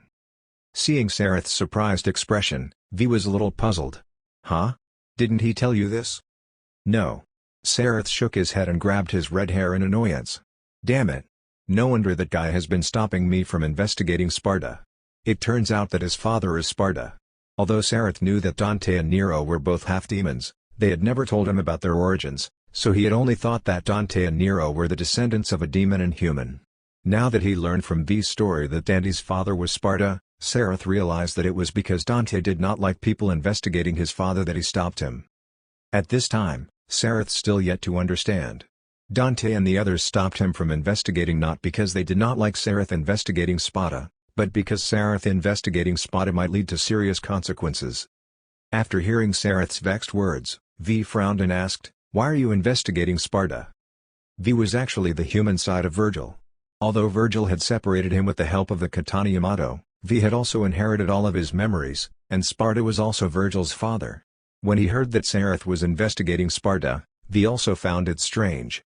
Sareth did not hide it from him and told him about the Demon Bible. When V heard the term Demon Bible Steely, he was at a loss at first, but after thinking about it for a while, his eyes suddenly gleamed. Then he asked Sareth calmly, "Why are you looking for this thing?" Sareth scratched his head. "It's just one of my missions. My foster father asked me to find it. As for what this thing is for, I don't really know." Hearing this, V sighed in relief. At this moment, he had the same misunderstanding as Dante and the others at first. He thought that the foster father Sareth mentioned was a human, so he said, "I have some impression of this thing." "Oh?" Sareth's eyes lit up as he hurriedly asked, "Have you heard of it? Can you tell me?" "Don't worry. I haven't finished telling my story." V continued, Virgil lost in the final battle with Dante and chose to fall into the demon world. There, he challenged Mundus, but unfortunately, he failed again. Then he was subsequently controlled by Mundus, became a puppet, and lost his memories. Then he encountered Dante again and was defeated by him again. This is a great humiliation to Virgil. That's true. Sareth felt that he could understand. Anyone who was defeated by their brother again and again would have their pride hurt, right? Therefore, defeating Dante has already become Virgil's final obsession. V continued. Unfortunately, the severe injuries he suffered in several battles caused Virgil to fall into a very dangerous state of collapse. In addition, he felt that his repeated defeats were due to the weak human side of his bloodline, so in order to save himself and become stronger, he chose to turn himself into a pure demon. Upon hearing the story and recalling what he had seen earlier, Sareth finally understood. He pointed at V in surprise. You're Virgil.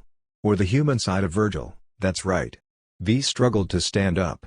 Brat, the reason why I said so much to you is to let you understand how dangerous things are. You've also seen the demon who left just now. He's the coldest and most evil side of Virgil. He inherited Virgil's obsession, so he'll definitely find a way to kill Dante to complete his revenge. He's now in the demon world, but when he returns, he'll definitely come back with many demons. At that time, not only will Dante be in danger, but the entire human world will be in danger. Without waiting for Sareth to respond, V grabbed Sareth's wrist tightly. You have to help me. Help me find Dante and tell him what happened here. In fact, since V could say these words and wanted to inform Dante, his only family member, it was apparent that Virgil had a brother complex deep down. If Roy were here, he might have sighed. A certain Itachi is as well. Once his emotions became agitated, V started coughing crazily. Sareth could tell that his current physical condition was not good, which was why he asked him for help. Otherwise, he would not have explained so much to a stranger. Well, of course, it might also be because he heard that he knew Dante and Nero. I can help you. Sareth scratched his head and said in worry, but I came here following the spatial rift and don't know where I am now. How do I go back like this?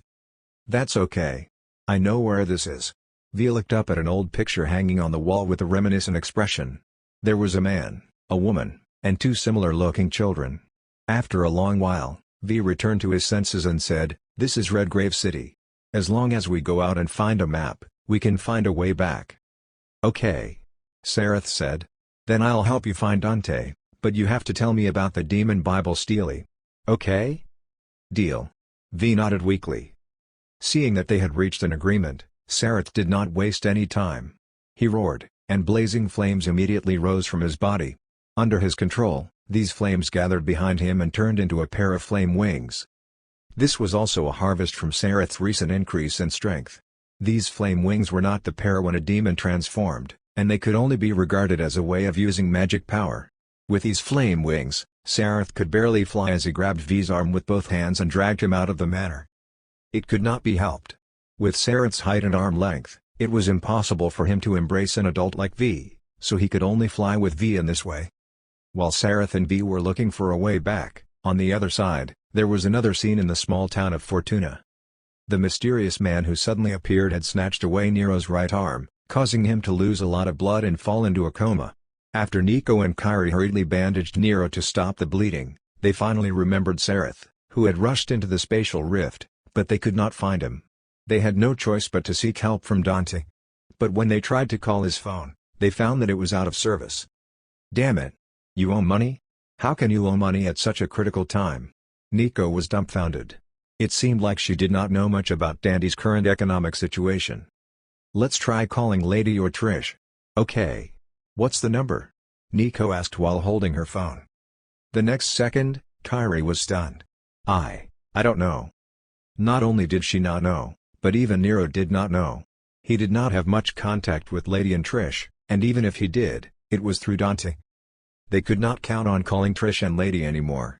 So in the end, Kyrie had no choice but to try calling the landline number of Dandy's shop. She could connect to the landline, but unfortunately, no one picked up after ringing for a long time. Only then did Nico remember that after Dante and the others returned, they had probably gone out to search for clues about the demon Bible and Virgil. It was normal that they were not in the shop. But this meant that they could not contact Dante and could not tell him what had happened to Nero. There's nothing else we can do. Let's take care of Nero first. Nico sighed. But at this time, Nico did not know that the next time she could meet Dante was a month later. May 2nd, 10:14 a.m. Sareth and V finally arrived in the city where Dante opened his shop. Sareth wanted to find Dante directly, but V stopped him. Sareth, I don't want Dante to know my identity. Please don't tell him, okay? Okay. Whatever you say. Sareth nodded. He could roughly guess V's current feelings, so he asked, how do you plan to tell him about this? It's simple. Just use the status of a client. V opened a poetry book and smiled. This is an exorcism, isn't it? It's best to let professional demon hunters do it. Chapter 409 Great Earthquake. Coincidentally, on the second day after Sareth and V arrived in this city, Dante and the others happened to return to the shop. It could not be helped. Although they went out to investigate the demon Bible, they did not obtain anything. It was not good that they had not opened the shop for a few days. When Sareth came to the human world, many demons had emerged from spatial rifts. Although most of them had already perished, there were still sporadic demons and monsters scattered everywhere. These demons were still attacking humans and needed demon hunters to eliminate them. If they did not open the shop, they would not be able to receive any commissions. After returning, Trish and Lady agreed to go shopping and buy clothes together, leaving only the old man Dante to go back and guard the shop without water and electricity alone. The only thing that could comfort him was that Trish promised to bring back a strawberry sundae for him. Walking into the shop, Dante looked at the dusty and dirty office inside. He was hungry, so he opened the box of pizza on the table. There were 2 slices of pizza left, but they were from a few days ago and were already giving off a rotten smell. When he smelled it, he was so disgusted that he could only throw it away. He sat down on the chair and habitually placed his feet on the office table. But before he could relax, the door of the shop suddenly opened, and an old black gentleman walked in. Morrison? Your nose is still really sharp. You came to me as soon as I got back.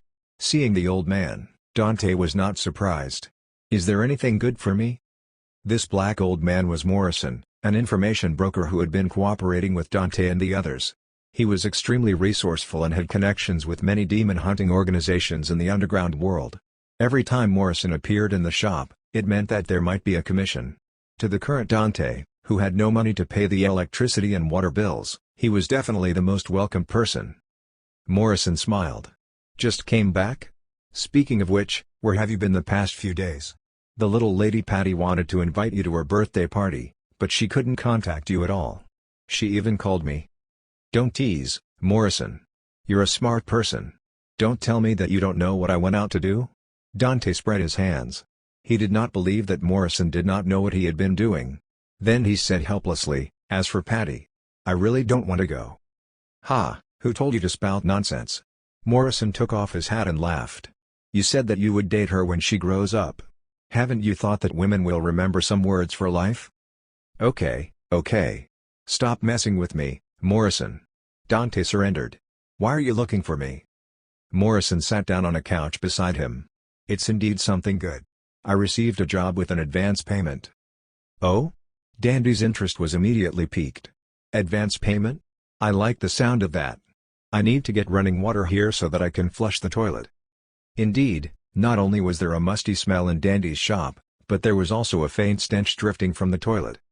Morrison stood up, took out an envelope from his pocket, gestured to Dante, and then threw it on the table. The water, electricity, and gas bills have all been deducted from your share. Just as Dante picked up the envelope and before he had time to open it, the lights in the shop suddenly lit up, the electric fan above his head started slowly turning, and a faint sound of water running came from the toilet tank. Especially the neon sign outside, the enormous Devil May Cry words flickered twice before completely lighting up. It was as though the entire shop had come alive at this moment. Oh. Dante sighed. I love this feeling. Morrison nodded, took out a cigar from his pocket, and lit it. Now that your shop has reopened, let's meet the client. Dante looked at the door and saw it open slightly. A black-haired man wearing a sleeveless leather jacket and with tattoos covering both arms silently walked in. He held a cane in his right hand and a poetry book in his left. He crossed his arms and leaned against the wall by the door. Before Dante could ask, another figure emerged from the door. When Dante saw this figure, his eyes almost popped out, and he blurted out, Sareth? How can it be you? Sareth had Calamity at his waist and carried Executioner on his back. After entering, he looked around Dandy's office and curled his lips. "Do you think I really want to appear in front of you? Your place sucks. Nero's is much better." The muscles on Dandy's face twitched, and he said with a headache, "Where did you learn the word sucks?" "From Nico." Sareth shrugged, jumped slightly, and sat on Dandy's desk. Morrison looked at Sareth meaningfully as he put on his hat. He said to Dante, "Okay, I'll go find Trish and Lady. They have to go too." Hearing this, Dante could no longer care about Sareth. He quickly said to Morrison, "What? Please, with me around, do you think this matter can't be resolved? Can't you let me save some private money? It's a big case this time, Dante. You can't underestimate it. You need some help." While speaking, Morrison opened the door and walked out, completely ignoring Dandy's request. After Morrison left, Dante said helplessly, "Okay, Sareth. Tell me. Why did you come here to make fun of me instead of staying with Nero?" "I'm not here to make fun of you. I'm not that bored." Sareth tapped Dandy's table unhappily and gestured at V. "Let him tell you." "Okay." Dante looked at V, whom he thought was acting pretentious by reading his book with his arms crossed, and said with a displeased tone, "What's your name?" V did not answer Dante. As he walked, he read a sentence from the poetry book. "I have no name, I am but 2 days old." Not only was Dante speechless, but even Sareth was speechless. Although V had asked him not to expose his identity in front of Dante, when he thought about it carefully, what V said now was really appropriate. I guess he really is only 2 days old after being separated. Dante could not help but look at Sareth and ask with his eyes, "Is your friend crazy?" Sareth shrugged and did not say anything. But at this moment, V suddenly smiled. "Just kidding. You can call me V." Although Sareth had suspended V in the air for the past 2 days, his condition was much better than at first. At least his skin had some color, and he was no longer as pale as before. Although he still looked thin and weak, he at least looked like a normal person. "Okay, V." Dante leaned back in his chair and gestured with his hand. "Do you mind telling me about the case?" "A powerful demon is about to awaken. We need your help, Dante," V said. Dante chuckled, got up from his chair, and went to get some beer from the fridge. At the same time, he said, "This sounds familiar. You know, I've heard this many times. This time, it's a little different, Dante." V turned and faced Dante. Dante opened a bottle of beer and took a sip. He sat back on the chair in front of the office and asked in a relaxed tone, "Different? Okay, how is it different?" "This demon represents your reason." V pointed at Dante. "Your reason for fighting." "Oh?" After hearing V's words, Dante was finally interested. "Then, what's the name of this demon?" After looking at Dante for a long time, V finally said a name under Dandy's puzzled gaze. "Virgil." After hearing this name, Dante was stunned. Then he slammed his hands on the office table, stood up from his chair, and stared at V intently. "What did you say? Say it again." "You didn't hear wrongly, Dante," V said calmly. "This demon that's about to awaken is called Virgil." "What the hell is going on?" Dante frowned. At this moment, he no longer had the decadent aura from before, and he became imposing. Even Sareth was stunned. He did not expect this decadent uncle to have such an astonishing aura. Afterward, V did not hide it from Dante and told him about Virgil transforming into a demon. But here, he hid the truth about himself and only said that Virgil had returned from the demon world, taken back Yamato from Nero, and become a powerful and terrifying true demon. Perhaps it would not be long before he appeared in front of the world. As Dante listened, the expression on his face kept changing. He never thought that such a big thing would happen in just a few days after he left Nero. Moreover, he had been searching for any possible news about Virgil in the past few days. He thought that he had found nothing, but he did not expect that the situation would change so drastically in the blink of an eye. "Is this true?" Dante looked at Sareth, hoping to get confirmation from him. "It's true. Nero's right arm is gone." Sareth nodded. "It happened not long after you left. I don't know how Nero is now. I hope he's okay. What about you? How did you get together with V?" Dante asked with a frown. Sareth shrugged. "Don't look at me like that. I didn't take the opportunity to escape. No matter what, Nero took me in for a while. I wanted to avenge Nero, but that guy used Yamato to cut open space. After chasing after him, I found that I had run to a strange place. In the end, I encountered V, so I came back with him." Sareth was not lying. This was indeed the case. However, he hid the fact that Virgil had used Yamato to separate himself and did not expose V's true identity, which he and V had agreed on. Damn it! After hearing this, Dante could not help but smash his fist on the table and say in annoyance, "This is really troublesome." Before Dante could decide what to do, the ground suddenly trembled. The trembling was not intense, but it was continuously shaking. Earthquake? The three of them could not help but feel puzzled as they looked at the dust falling from above their heads. However, they soon discovered that this did not seem to be an earthquake in the conventional sense because the tremors continued without stopping for more than 10 minutes. Moreover, the magnitude of the tremors was at a relatively constant level. Ordinary earthquakes would not be like this. What's going on? The three of them were confused. They left the room and walked onto the street. It was already dark, and they could no longer see anyone. But because of the continuous tremors, they could hear panicked cries coming from the human residences everywhere. At this moment, the roar of a motorcycle came. An awesome motorcycle flew over and stopped after a beautiful drift in front of the shop. After the motorcycle stopped, Trish and Lady took off their helmets and walked over quickly. As they walked, they shouted at Dante, "Not good, Dante.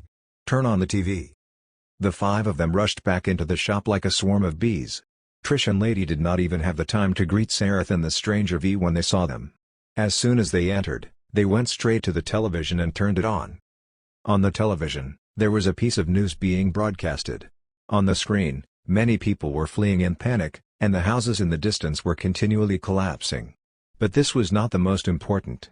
Most importantly, a gigantic black shadow was constantly emerging from the ground and spreading toward the sky. This was the true epicenter of the earthquake. The city that Dante and the others were in had experienced nothing more than the aftershock. Seeing what was on the news, everyone was dumbfounded. What? What is that? Chapter 410 Forgotten Prophecy?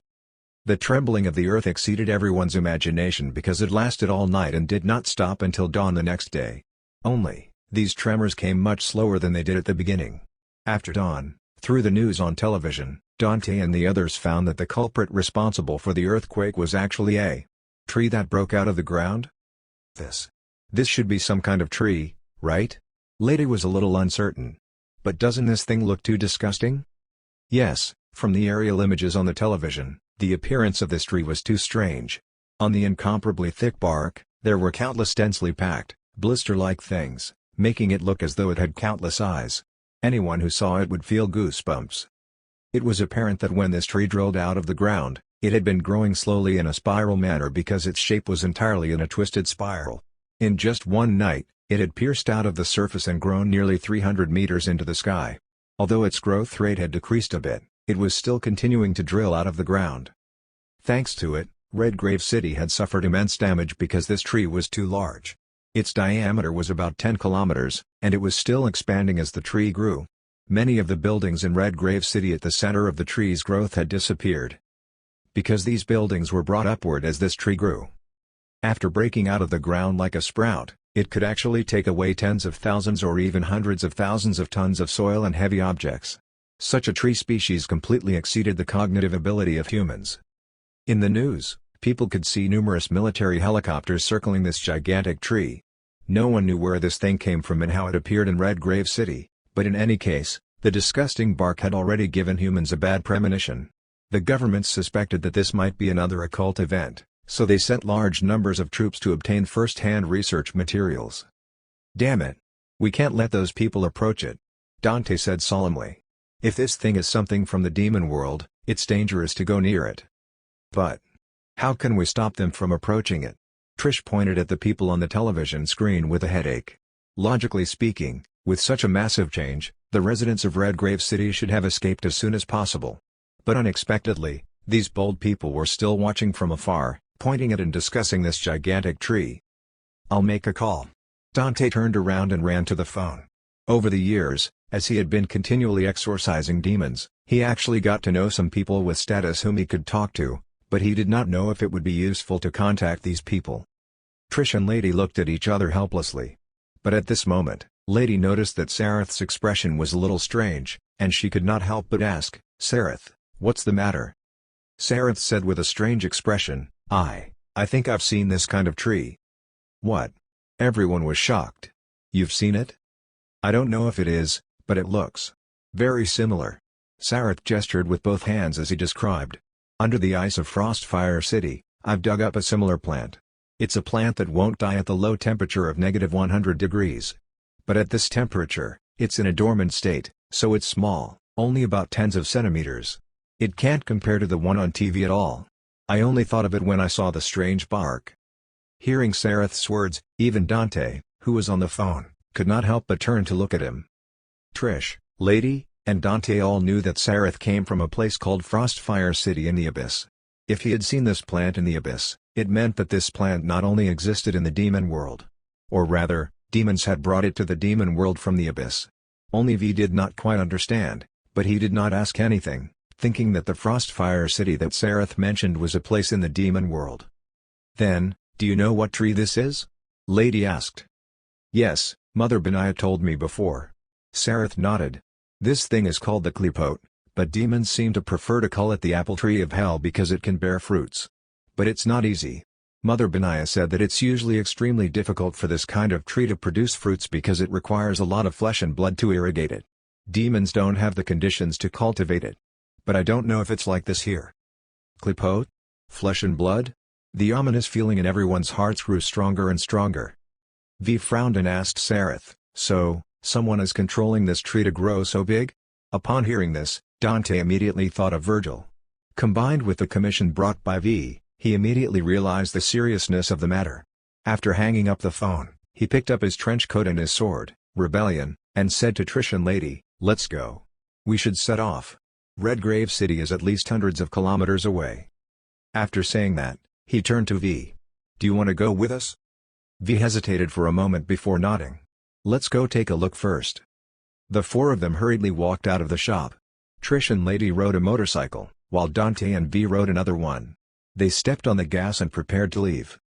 At this moment, Sareth hurriedly chased after them. Wait. Did you forget something? What about me? Where am I sitting? Stop joking, brat. Dante rolled his eyes at him. Kids should stay at home obediently.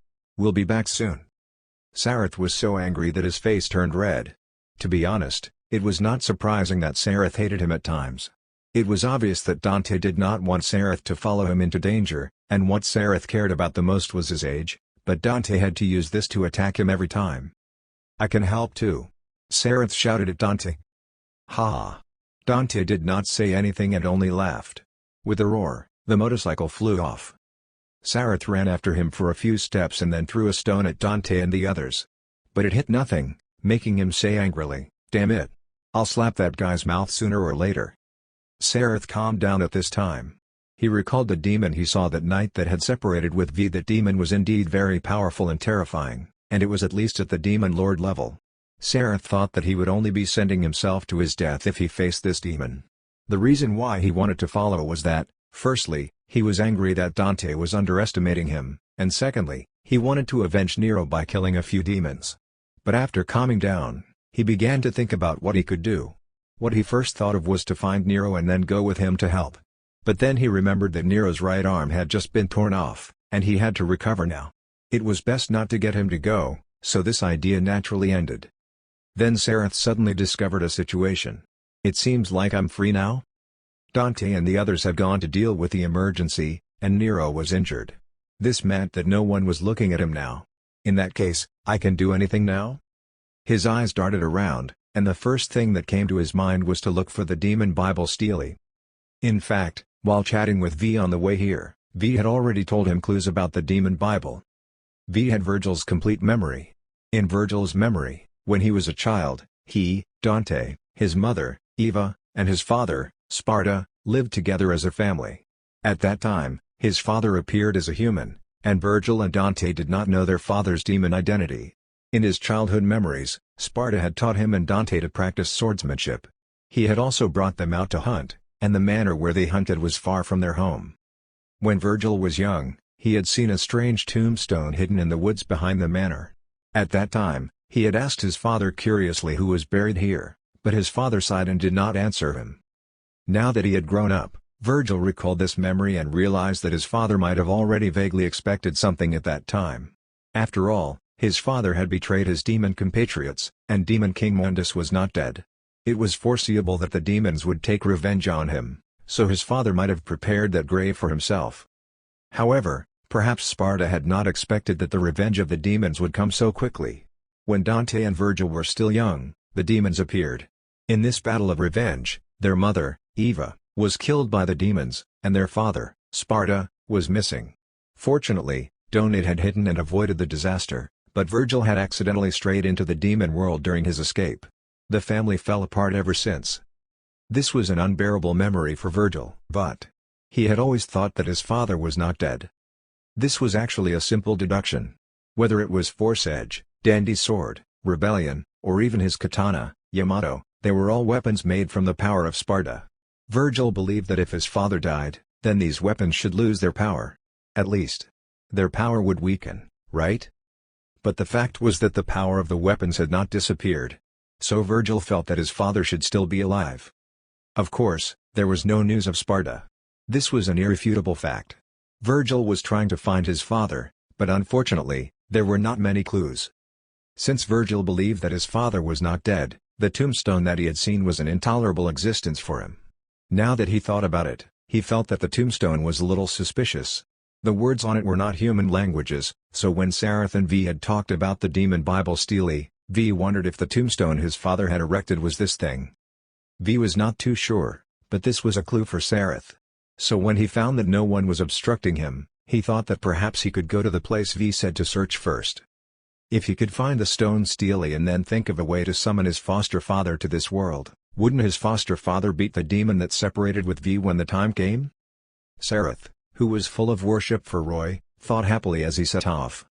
Although the world of Ashan had already perished, the Dark Messiah who opened the cage and released the demon lords in the prophecy was still alive. Now that the destiny of this child of Taboo had diverged, could he still fulfill the prophecy? Roy, who was far away in the abyss, was waiting quietly. Chapter 411 Things grow differently with their environment / Setting aside the matter with Sareth for the time being, after Dante and his group rushed to Redgrave City, they discovered something embarrassing. They seemed unable to do anything for the time being. It could not be helped. The Qliphote was still growing day and night.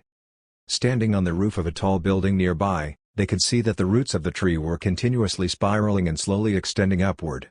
They grew slower during the day and faster at night, growing between at least a few centimeters to tens of centimeters every minute but never stopping. They thought that it was already astonishing that this tree could grow to 300 meters tall. After all, it was already the height of a skyscraper. But with the imagination of humans, it was impossible to predict the characteristics of this demon plant. It had only been 2 days, but this tree was already more than a kilometer tall. When people looked up at the sky, they could vaguely see an enormous spiral-shaped tree crown at the top, and the rubble from buildings occasionally fell from the sky and smashed onto the ground with loud bangs. Dante and the others initially wanted to climb up the tree to take a look. But unfortunately, when they arrived, the military had already sealed off the area around the tree. Numerous armed soldiers surrounded the bottom of the tree and prevented anyone from approaching. Clearly, such a massive and hair-raisingly disgusting plant had already caused immense panic among humans. The scenes here had already spread all over the world through various media by numerous news reporters, and there were now countless eyes watching. Facing this situation, it was not good for them to show their faces and force their way in, so they could only watch from the periphery to see what the military planned to do. The response of humanity quickly came. In fact, after a few days of researching ancient literature, some figures in the religious world had already figured out the name of this tree, the Qliphote, a legendary plant that only grew in the demon world. After understanding the origin of this thing, the officials of the various countries shuddered all over. Finally, after discussing, they unanimously decided to blow it up. They deployed numerous tanks, armored vehicles, and cluster rocket launchers in a spot near the Qliphote. Large-caliber cannon barrels rose one by one and aimed at the roots. In the sky, dozens of fighter jets roared and circled around the Qliphote, and the missiles mounted below them were ready to fire at any time. It had to be said that 2,000 years ago, after the demon swordsman Sparta betrayed his demon compatriots and chose to seal Demon King Mundus and the demon world, it had given the humans of this world a long time to catch their breath and allowed them to develop civilization and technology. It was no wonder that many people called Sparta the savior. If not for him, the humans of this world would have likely been under the rule of demons, becoming slaves no better than pigs and sheep. Now, humans pulled out their technological weapons and planned to use them to deal with the massive Qliphote. This scene of the powerful and well-trained soldiers was being broadcasted throughout the world, greatly boosting the confidence of anyone who saw it. With the order to open fire from the human commander, the tanks, armored vehicles, and cluster rocket launchers roared angrily. The flames at the muzzles and the deafening bangs formed a shocking scene. The fighter jets in the sky also fired all the missiles they carried in one go. Hundreds of long sticks tore through in the air with tails of thick white smoke trailing behind as they flew toward the trunk of the Klepote. The moment the shells, rockets, and missiles hit the trunk, countless blazing flames exploded, causing the trunk of the Klepote to be full of the endless smoke of gunpowder. When this scene reached the screens of millions of human homes, everyone who saw it cheered in unison. In their opinion, under the powerful firepower of humanity, this disturbing gigantic tree would absolutely not be spared. Good job. Go. Blow it up. Yes. That's it. Make it fall. Completely destroy this evil tree. After the first bombardment, the human army did not stop there. Instead, it continued to maintain the firepower and bombarded the Klepote, concentrating the explosions in a fixed range in order to achieve the best impact. In just a few minutes, a large amount of smoke and dust covered the part of the Klepote that was under attack. Even Dante could not help but sigh after seeing this scene. Human weapons are actually also very terrifying. That's true. Trish crossed her arms, and her long golden hair fluttered in the wind, making her look extremely charming. Maybe we won't need to take action. Isn't this good? Lady grinned from the side with sunglasses on. We can get money without doing anything. Such a good thing won't happen every time. But when Dante heard this, he turned to look at V awkwardly. The money bag is still here. Is it really good for you to say that in front of him? However, V did not say anything and continued to look at the Klepote solemnly. After a while, he suddenly lowered his head and looked at the poetry book in his hand. Don't worry. In my opinion, there's no such thing as a free meal in this world. What do you mean? Lady was puzzled. But at this moment, the continuous deafening explosions suddenly ended, and she turned around to find that the human bombardment had stopped. The millions of people watching in front of various screens and the onlookers at the scene all held their breath at this moment. Their eyes were focused on the smoke-filled area, waiting for the smoke to dissipate. They would soon know if this bombardment had any effect. A gust of wind blew past, and the smoke and dust filling the air danced with the wind, forming strange patterns. Although they were unwilling, they still slowly dissipated. The moment the human commander in charge of the operation saw the Klepote, he was the first to fall to his knees. How? How is this possible? The place hit by countless ammunition did not even have a scratch. Although the disgusting tree bark that looked like innumerable eyes was full of scorch marks, it was only the surface. The expected scene of being blasted into smithereens did not appear. The Klepote seemed to be fine, and it was still slowly spiraling upward and growing. This fact was too shocking. When the people who saw this scene regained their senses, what followed was even greater panic. They could not understand. What the hell was this thing that could remain intact under such a powerful attack? How is this possible? Is the bark of this damn tree so thick? Dante said in disbelief after seeing this from afar. No one could answer him, including Trish, a demon from the demon world. Just as Sareth had said, although this demon plant existed in both the abyss and the demon world, regardless of where, the growth conditions of the Klepote trees were very harsh, and no demon would deliberately cultivate this apple tree of hell. But now, a demon planted this Klepote in the human world. As the mastermind, the demon was certainly using magic power to nourish this massive tree. At the same time, when the tree sprouted, it had caused the deaths of tens of thousands of people. The souls and flesh of these humans had probably been used to irrigate this tree, which was why the tree grew so extraordinary. Perhaps this was the situation of things growing differently with their environment. Therefore, this tremendous growth difference caused the situation to exceed their expectations. The defensive ability and hardness of the Klepote made the attacks of the human army useless, and this massive tree continued to grow without any regard for anything. Even if you hit me, consider it my loss if I tilt. Of course, although humans were depressed, they still did not give up. The more strange this tree appeared, the more humans could not let it grow. As such, the human army continued to attack and bombard it. They did not concentrate on a spot to strike but repeatedly probed to find the weak point of the tree. After more than a week of this stalemate, the Klepote had already risen to a height of nearly 3 kilometers, and the enormous tree crown had even reached into the clouds. The human attacks became more and more desperate, and the morale of the soldiers almost hit rock bottom. The reason why they continued to attack was that, at this point in time, The Qliphoth just kept growing on its own and did not retaliate against humans. However, this situation only lasted until May 13. The continuously growing Qliphoth suddenly stopped growing.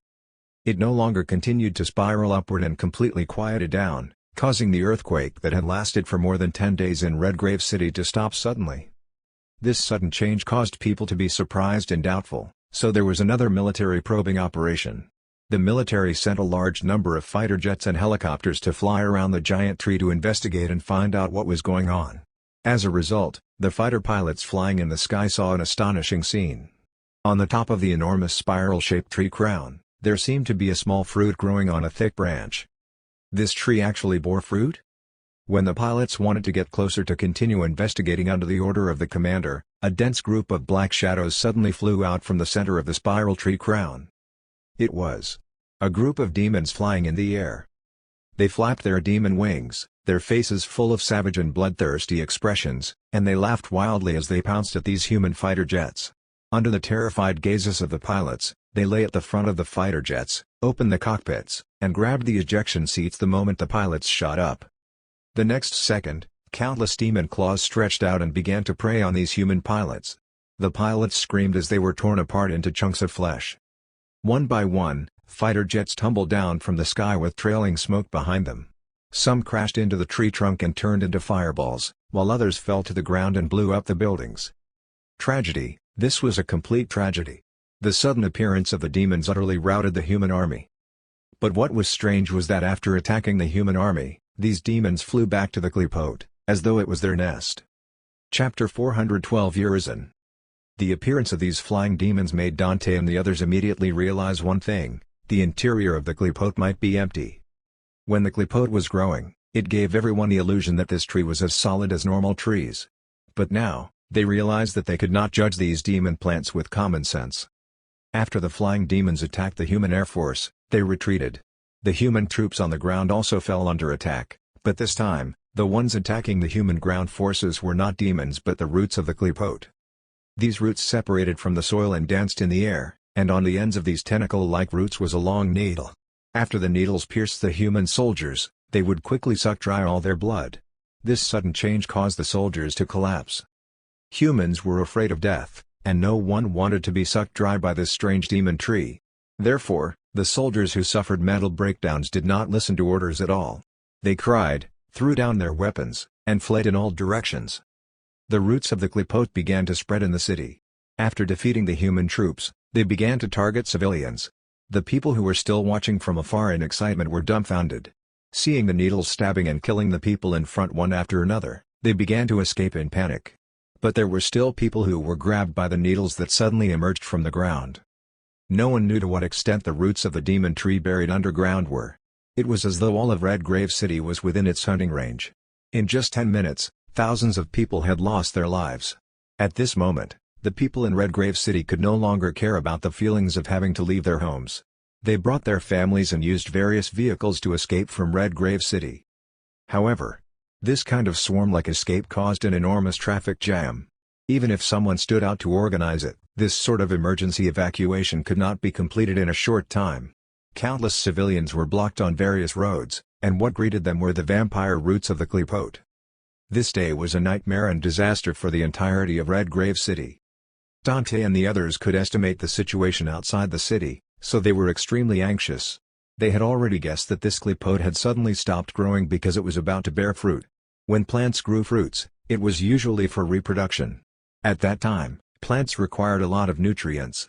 From the situation of the Qliphoth attacking humans, the nutrient it needed was undoubtedly blood. If it could not be stopped as soon as possible, the nearly 1 million people in Redgrave City would fall into the mouth of this demon tree. Thus, Dante and the others rushed toward the Qliphoth without hesitation. Since the inside of the tree was hollow, even if there was no entrance, they could find a way to break in. They indeed accomplished it. Perhaps it was because the Qliphoth began hunting humans with its roots that the crisscrossing roots of this massive tree finally revealed a gap, allowing them to enter the interior of the tree smoothly. Here, they saw the complex maze-like paths inside the tree and the large number of demons occupying this enormous treehouse. Were these demons inside this tree from the beginning, or were they summoned here after the tree stopped growing? Dante muttered. It should be the latter. V said solemnly. Moreover, it should be the mastermind. Damn it. What the hell did you do, Virgil? Of course, Dante knew who the mastermind that V said was. Thinking that his brother was the one who caused this huge disaster, he felt upset. No matter what Virgil wanted to do, he had to stop him. Let's move as soon as possible. If we continue to delay, there may be even greater trouble, Lady said while carrying her rocket launcher. Once the disaster in Red Grave City becomes irreversible, I'm afraid that humans will use nuclear bombs to destroy the Kleepote. Indeed, earlier, perhaps because there were still a large number of civilians in this city, the military had used conventional weapons. But now, it had confirmed that these conventional weapons were of little use against the Kleepote. If the civilians of Red Grave City were either almost all dead or had mostly escaped, the military might really stop having concerns and choose to use nuclear bombs to wipe out all of Red Grave City. It was still unknown whether the power of nuclear bombs had an effect against Kleepote. But once the nuclear bombs exploded, they, who were still in the tree, would be in deep trouble. They would be unable to withstand the fatal radiation.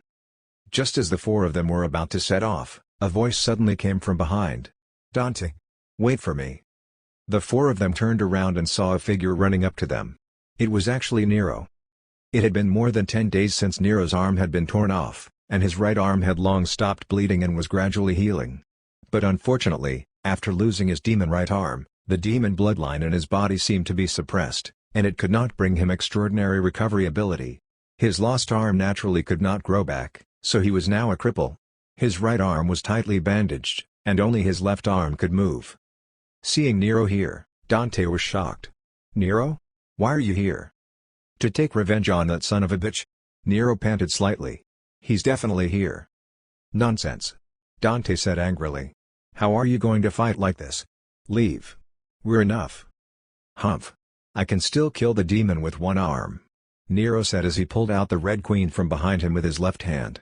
He stabbed the sword into the ground and twisted the energy valve on the hilt a few times, causing the Red Queen to emit scorching flames. I came all the way here. You can't make me go back with just a word. However, Dante did not care so much. He said to V, look after this guy. Don't let him follow. Before V could say anything, Dante ran forward with Trish and Lady. Bastard. Dante, what do you mean by this? Nero was anxious and wanted to chase after them, but as soon as he took a step, the cane in V's hand blocked him. Don't worry. We can follow one step behind and let them be the vanguard. Nero looked at V and asked, who are you? You can call me V. We can be considered companions. Okay. Nero put away the Red Queen. It's too infuriating to follow that guy Dante. I'll go with you. In that case, you have to keep up. As V spoke, an unknown black mist suddenly appeared beneath his feet and supported his body as it dashed forward. The 10-odd days of waiting was not completely useless, at least not for V with his time buffer. V gradually controlled his body, and he could now use the faint magic power that remained in his body after the separation. Moreover, this magic power finally evolved into 3 strange monsters for him to summon and use. These 3 monsters were a demon crow with multiple beaks, a shadow panther, and a strong demon golem. Although Nero did not know the background of this V, he at least knew that he came with Dante and the others, so he did not say anything. He shook his head and chased after him. The inside of the Kleepote was full of strange and disgusting demon creations.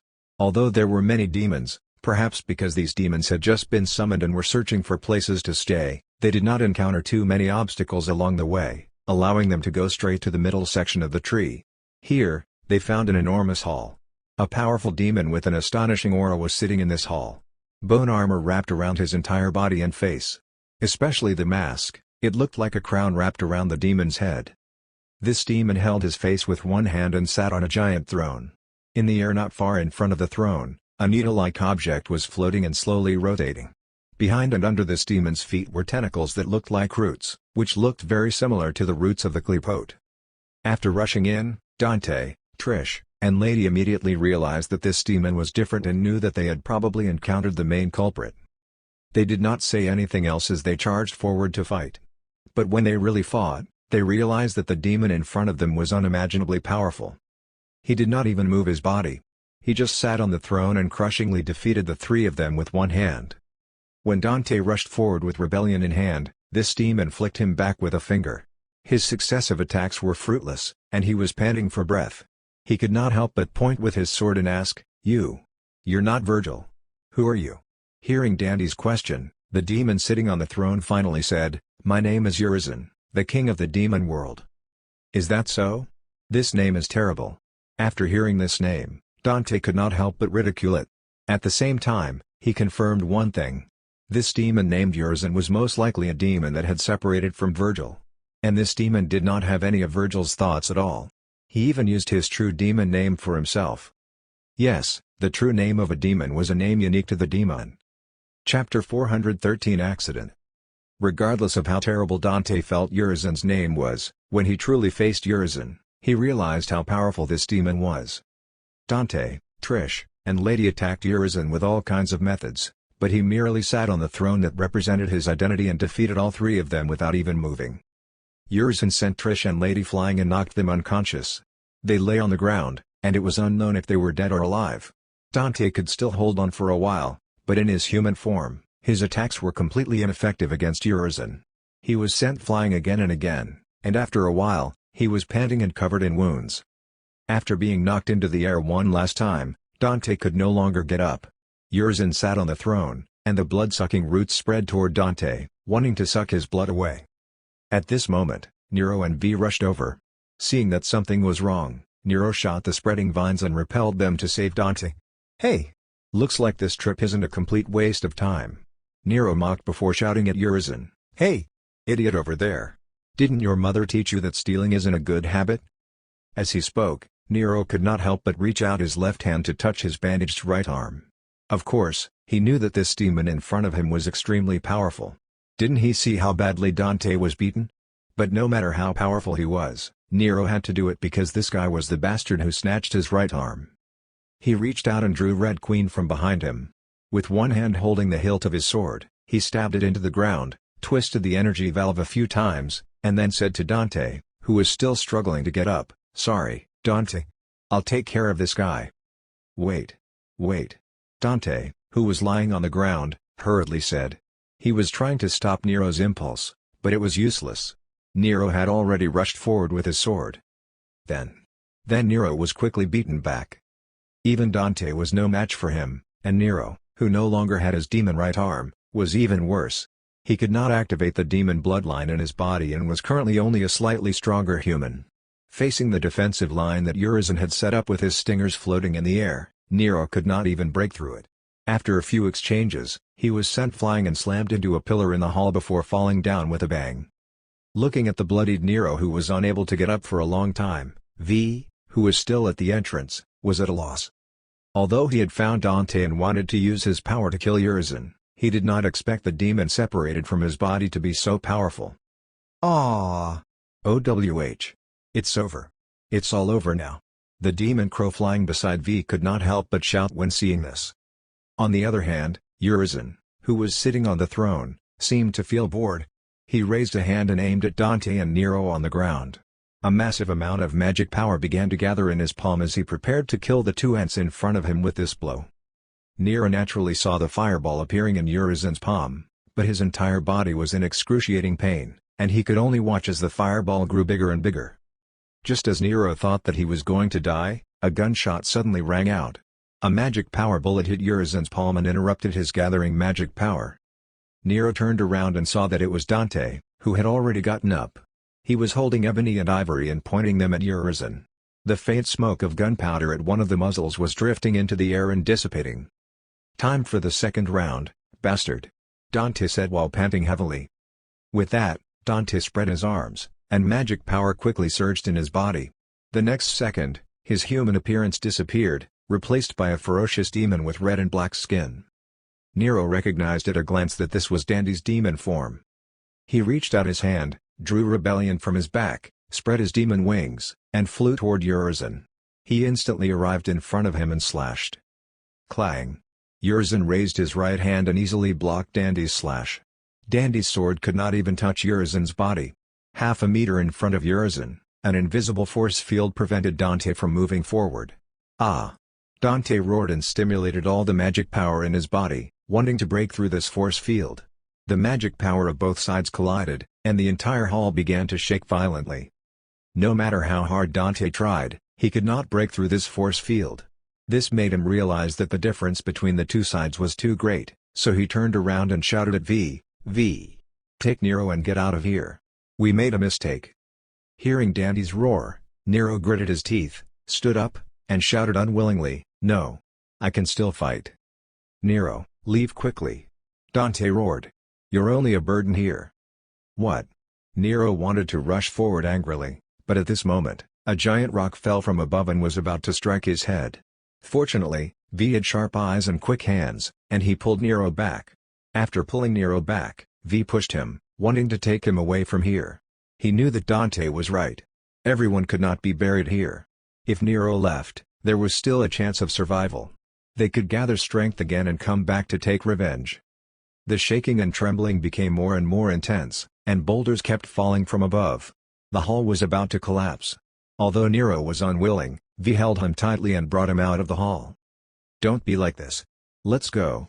V pulled Nero. "We have to leave. He's much stronger than we thought. That bastard actually called me a burden. We've already come this far. We can't waste all our efforts." Nero roared. The falling boulders began to bury the entrance. After pushing Nero out of the entrance, V held his shoulder and said, "Don't be upset. Find a way to become stronger and then come back to help. If Dante loses, you're the only one who can defeat Urizen." Perhaps V's words moved Nero. He finally stopped persisting and let V support him as they escaped from the tree. However, after Nero and V left, Dante, who had stayed behind to fight against Urizen, could no longer hold on. Urizen clenched his fist and punched Dante's sword fiercely. A powerful impact suddenly burst out and shattered Rebellion. Dante screamed as he flew backward. His demon form disappeared as he returned to his human form and smashed onto the ground. Only the hilt of Rebellion remained. It rolled and fell beside Dante. Under Urizen's cold and ruthless gaze, countless boulders fell and buried Dante and the others. Devil May Cry's operation ended in a crushing defeat. Sitting on the throne, Urizen glanced at the collapsing hall and slowly stood up. The roots that connected to him on his back were also brought up. In fact, the reason why he had been sitting on his throne was that he was supplying magic power to the Qlipote, which was also why the tree grew so tall. And before the fruit of the Qlipote fully matured, Urizen had to maintain the supply of magic power and could not cut off his connection with these roots, so he could only sit like this. But now that this place had collapsed, he naturally could not use it anymore. He planned to find another place to place his throne. As for the life and death of Dante and the others, Urizen did not think too much about it. The difference in strength was too vast. To him, they were just like ants. So what if they died? So what if they were alive? He did not care at all. On another side, Nero and V rushed out from the exit of the Qlipote. Nero looked back at the massive tree behind him. He knew that Dante, Trish, and Lady were probably dead, but he still had some hope in his heart, hoping that they were not dead. "Hold on, Dante. I'll be back soon," Nero thought before leaving with V. Not long after Nero and V left, the Qlipote became restless again. The roots buried deep underground began to hunt humans once more. Not only that, but spatial rifts opened up one after another inside the tree. Numerous demons emerged from these spatial rifts and spread around the interior of the tree. After the number reached a certain extent, these demons began to fly out from the tree under Urizen's order. They went outside to hunt humans and then bring back the corpses to supply blood to the Qlipote. All of Redgrave City plunged into a horrendous disaster, and the cities around Redgrave City suffered the same fate, also becoming hunting grounds for the demons. Although panic was spreading on the human side, they gritted their teeth and counterattacked. More fighter jets took off with cruise missiles to attack the tree. Unfortunately, the missiles they fired could not even detonate, because after Urizen relocated the throne, the area around the Qlipote was under the protection of an enormous spatial barrier. This spatial barrier was enormous, but it was mainly concentrated in the upper half of the Qlipote because the tree crown had already borne a fruit. In order to prevent people from approaching it, Urizen used the barrier to protect it. To be able to use such powerful space magic and power, this was the embodiment of Urizen's strength as a demon lord. With the protection of the barrier, human missiles could not attack the Qlipote at all. After coming into contact with the invisible spatial barrier, the missiles either detonated in advance or disappeared without a trace. After discovering this problem, the human military was dumbfounded. They had thought of using nuclear bombs to attack this demon tree, but what could they do now? With humanity's current level of technology, It was impossible for them to come into contact with the profoundness of spatial laws. It had to be said that this was the greatest difference between mysticism and science. The Qliphote continued to produce the fruit, and the demon's hunts continued. At this time, Sareth, who had been searching for the demon Bible Steely, finally returned. Using his flame wings to fly, Sareth appeared in the sky above Redgrave City. At this moment, compared to before he set off, he had a giant bag on his back. Inside this bag was the demon Bible Steely. Sparta had not hidden this stone Steely. The information V told Sareth was indeed correct, but Sareth did not know the exact location that V said, so he had searched a large area over the past 10 days before finally finding it. After finding the demon Bible Steely, Sareth sighed in relief. He finally completed the mission Roy gave him. After returning with the Steely, Sareth initially wanted to find Dante and the others. But in Redgrave City, he saw a scene of devastation. Numerous demons were moving in all corners of the city, but he could not see Dante and the others at all. Did something bad happen? Sareth's heart tightened as he spread his flame wings and flew toward the Qliphote. From time to time, the figures of flying demons appeared in the sky. In order to avoid them attacking him, Sareth could only transform into his demon form and use the cover of his demon form to move forward. This move was quite effective, and Sareth flew unimpeded all the way to the top of the Qliphote. Where could they be? Sareth was in a dilemma after arriving in front of the Qliphote. This tree was too enormous and occupied a vast area, so he did not know where to start. Should I start from the top of the tree and search to the bottom? Sareth thought as he scratched his head. Then he followed the path and quickly arrived above the enormous spiral-shaped tree crown.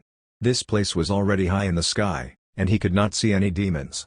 He found it strange, but he did not think too much about it. He held the bag on his back and rushed down. However, when he was still a distance away from the crown of the tree, he suddenly felt that he had hit something. Strong resistance came, but before he could react, the resistance suddenly disappeared. With a slight pop, Sareth rushed in. Huh? What was that just now? Sareth was dumbfounded, not understanding what had happened. But after floating in place and waiting for a while, nothing happened. In the end, he could only continue moving forward. When he finally flew to the top of the tree, he looked around at the empty scenery after landing. The ground was made of circular branches and was very solid, but apart from this, there was nothing else.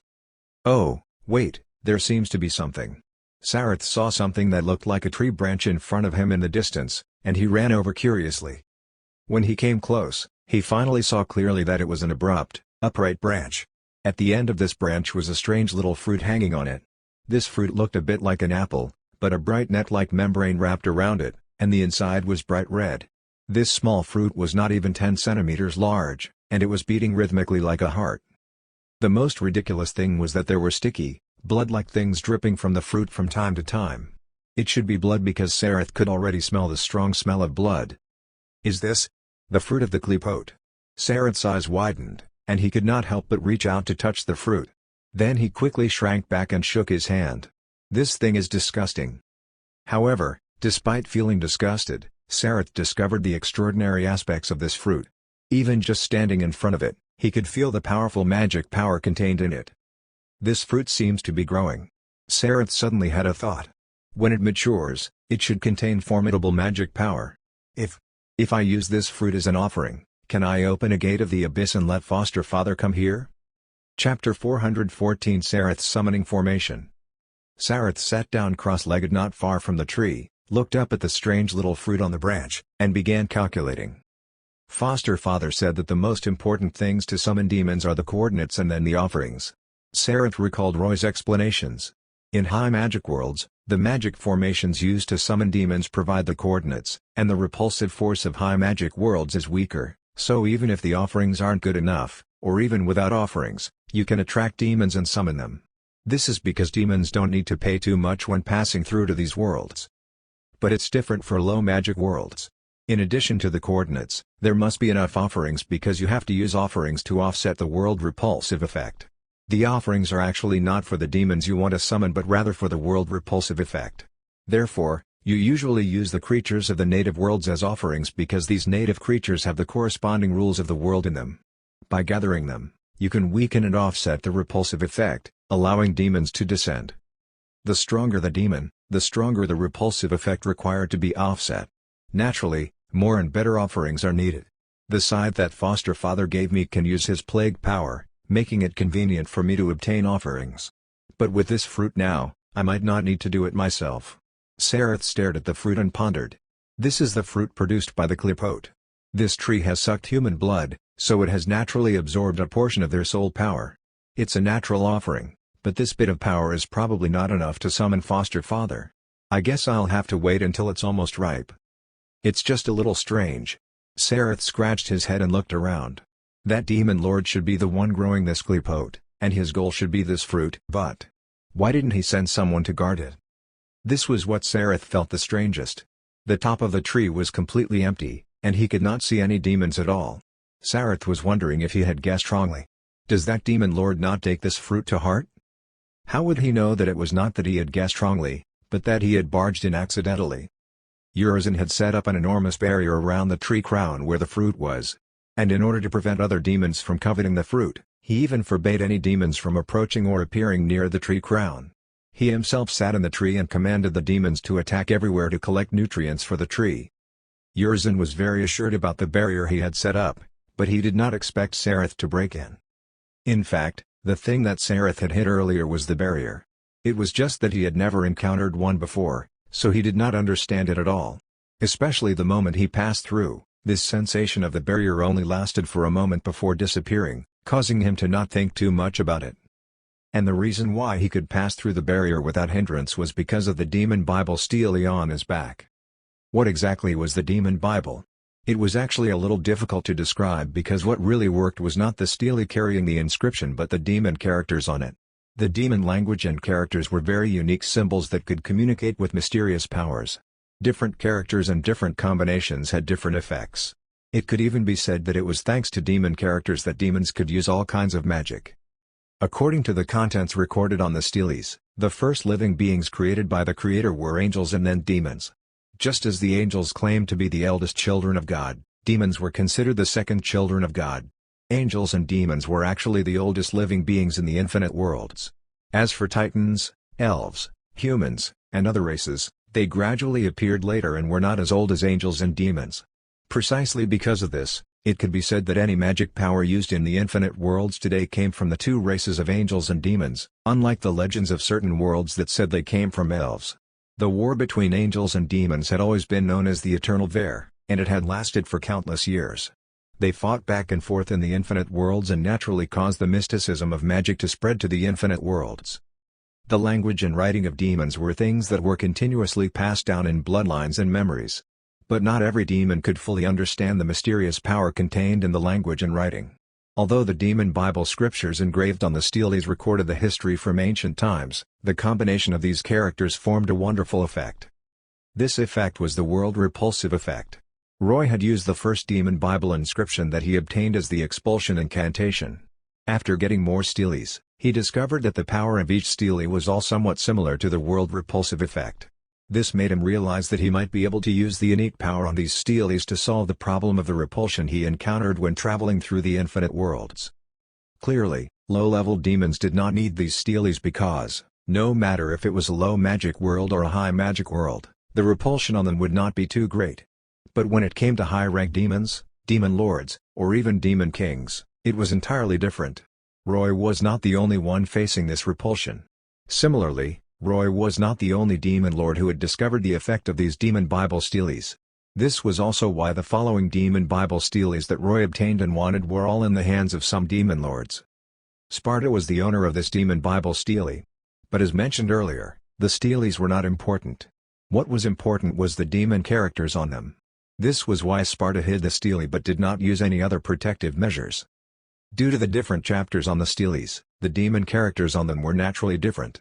In addition to the world repulsive effect, this stele seemed to have a slight ability to break the spatial effect. This power might not be much in the hands of demon lords because they basically grasped space magic, so this ability of the stele might not be of much use. But the issue was that Sareth was not a demon lord. If he had not appeared above the tree with his stele on his back, the barrier would have likely blocked him. But coincidentally, he came with this stone tablet, causing a little fellow who could only be regarded as a middle-rank demon to break into the spatial barrier set up by a demon lord. Sareth was the only one on the top of this massive, empty tree, But because he had too little knowledge, he did not understand how special his current situation was. Instead, he thought that it might be that the demon lord did not value this fruit. "Since you don't take it seriously, then it's easy for me," Sareth thought as he picked up Executioner and drew a large circle around the branch with the fruit. After drawing the circle, the next step is to draw the magic formation. Let me think, what did Mother Julia teach me? Oh, right, I need an inner circle too. With this thought, Sareth quickly drew another small circle inside the large circle. That's right. I have to engrave the demon characters in this circle. Sareth nodded in satisfaction and walked into the inner circle with his scythe. Next is drawing the pentagram. Mother Julia said that the offering has to be in the center of the pentagram, so it has to be symmetrical with the position of this fruit. In addition, I have to pay attention to the direction of the lines when drawing the pentagram. From the starting point of the first stroke, drawing to the left is the normal order, and drawing to the right is the reverse. The pentagram in the normal order represents sealing, but since I want to summon Foster Father here, I have to draw in reverse. After all, the pentagram in reverse represents opening. After he finished drawing, Sareth held Executioner and stared at the pentagram that he drew a few times before nodding in satisfaction. Not bad. My drawing is pretty standard. Next, Sareth began to engrave Demon RS in the circle. What is the first symbol of the standard summoning formation? Oh, right, it's Guide. Sareth engraved the first demon character and continued.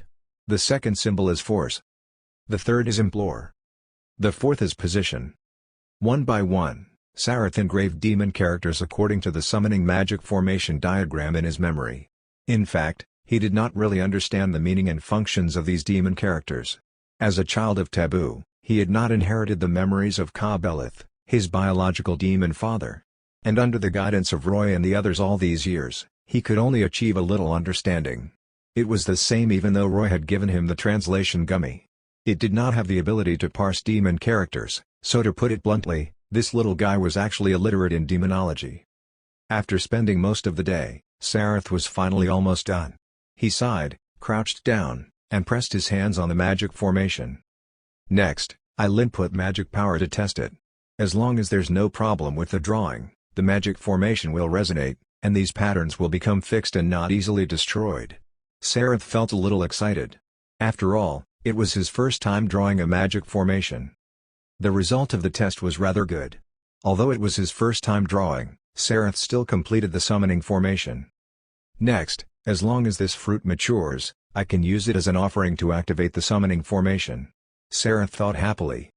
However, not long after, he suddenly realized it would take a long time for the fruit to mature. Wouldn't it be too boring to wait alone in this deserted place? Should I go and take a look at Nero first? Sareth thought. I wonder if his arm has recovered. I can also ask about the situation of Dante and the others. With this thought in mind, Sareth carried the demon Bible steely, spread his flame wings, and flew away from the tree crown. He encountered the feeling of the barrier once again, but he quickly passed through it. What's with this feeling? Sareth was a little confused. He stretched out his hand to touch the spot. Was it a misconception? Forget it. Sareth could not figure it out after feeling for a long time, so he simply ignored it and flew away. He came gently, left quietly, and waved his sleeves, but he left behind a magic formation. Chapter 415 You haven't swallowed a soul? When Sareth returned to the small town of Fortuna and went to Nero's store, he found that there was currently a gloomy atmosphere.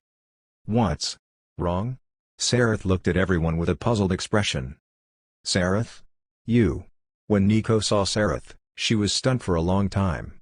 When she came back to her senses, she suddenly stepped forward, held Sareth's shoulders, and looked him up and down excitedly.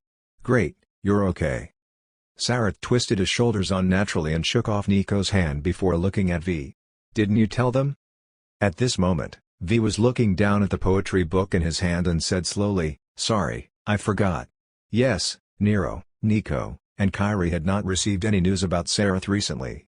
Ever since Sareth rushed into the spatial rift, they had not seen him, so they thought that something had happened to him. After V brought Nero back, he did not mention him, so Nico and Kyrie were very excited to see him. Of course, Dante, Lady, and Trish were lost in the Kleepote, and this incident was a tremendous blow to Nero. After losing his right arm, he had lost most of his strength, so not only did he not help in this battle, but he had instead become a burden. This made Nero very dejected, and he was currently blaming himself strongly. So when Sareth appeared safe and sound, Nero was a little excited and asked, "Sareth, where have you been during this time?" "Here. I went looking for the demon Bible stele." Sareth did not hide it as he put down the bag on his back and showed the stele to everyone. "Is this the thing you were talking about?"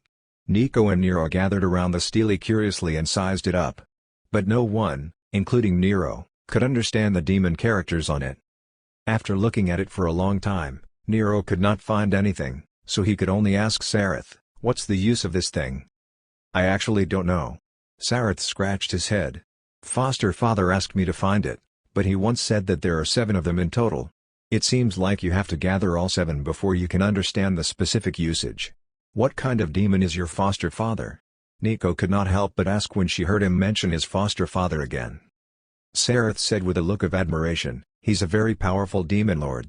I heard from Mother Julia that he is probably the fastest demon to promote from high-rank demon to lord in the entire abyss. Mother Benai also said that even though foster father has just become a demon lord not long ago, he's already stronger than many demon lords. He may be the most promising demon to promote to the demon king level in the abyss in the past 1,000 years. Hearing this, Nico could not help but look worriedly at Nero. They all knew that Sareth's foster father was a powerful demon lord, and he had sent Sareth to search for this demon Bible stele that Spada had taken away. Now that Sareth had found it, and Nico and Nero had not been able to stop him, they did not know what he would do next and whether the foster father he mentioned would descend into this world. Now that Urizen, a powerful demon, had appeared, if Sareth's foster father appeared as well, then. Therefore, Nico and Nero felt that it was necessary to understand what kind of demon this foster father of Sareth was. In their impression, demons were cruel and bloodthirsty evil existences. But weren't there demons like Sparta? In addition, Trish was also a demon, and she was now on the side of humans. Although Sareth's foster father was a demon lord, since this demon was willing to adopt a demon-human hybrid, perhaps they could communicate with him? Urizen's strength had exceeded Nero's and Dandy's expectations. So at this moment, Nero, who was in a dejected state, actually had the thought of, can we get Sareth's foster father to deal with Urizen? Of course, Nero knew that this thought was very dangerous, so he quickly threw it aside. V, who was standing at the back, realized that Sareth's background had exceeded his imagination. He had thought that Sareth was a friend of Dante. Or possibly his offspring or something. Now, after hearing what Sareth said, he realized that it was totally different from what he had imagined, so he raised his head and looked at Sareth in surprise. Was it a mistake for me to tell him the clue about the demon Bible stele? V thought. However, it was already a fact that Sareth had found this stele. Even if V regretted it, it was useless. The only good news was that this stele did not look strange. Sareth did not think too much about it. After chatting for a while, he remembered to ask where Dante and the others had gone. But when he asked this question, the room fell silent again.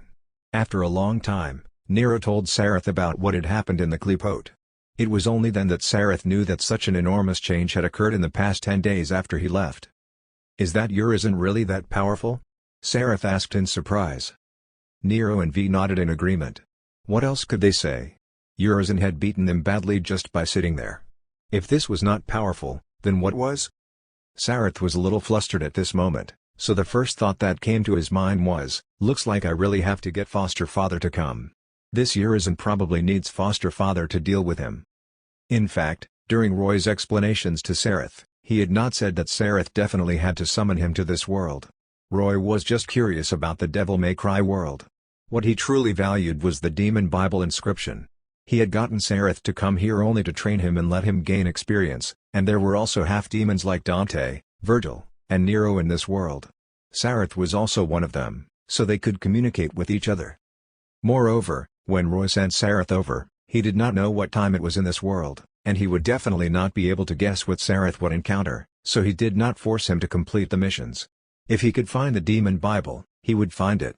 If he could not find it, he would return after gaining some experience. As for whether Roy could descend into this world, he did not care that much. However, Sareth's mission experience in this world could be said to be much smoother than Roy had expected. He actually found the demon Bible stele so quickly, which was something Roy did not expect, and Sareth himself felt quite proud. Once a child at his age had some achievements, he could not wait to boast to his parents so he would receive his parents' recognition. Therefore, this made Sareth want Roy to come and take a look. He hoped that Roy would praise him. Of course, this thought was only in Sareth's heart, and he did not say it out loud, so Nero and the others were not too clear about what Sareth was thinking. In any case, Sareth had returned safe and sound. This was good news for Nero, so he pulled himself together and stood up. Dante failed, but I'm still here. I have to find a way to defeat Urizen. I have to find a way to obtain stronger power. Nico thought about it and said, your demon right arm is gone. This will have an immense impact on you, but I might be able to find a way to get you a right arm. The kind that you can use as a weapon. Oh? That's a good idea. Nero was stunned for a moment before laughing. Then I'll leave it to you. Tell me what materials you need, and I'll go find them. Yes, you indeed need you to go out. At this moment, Nico got inspiration. She lit a cigarette and pondered. In order to fight against demons, purely technological weapons have little effect, so you have to have demonized technology that matches your magic power to fight, so the material requirements are naturally special. Do you want to get them from demons? Nero asked. In that case, right now is the best opportunity. Those damn demons that appeared from the Kleepote are wreaking havoc in Redgrave City, and we also need to find a way to hunt them down.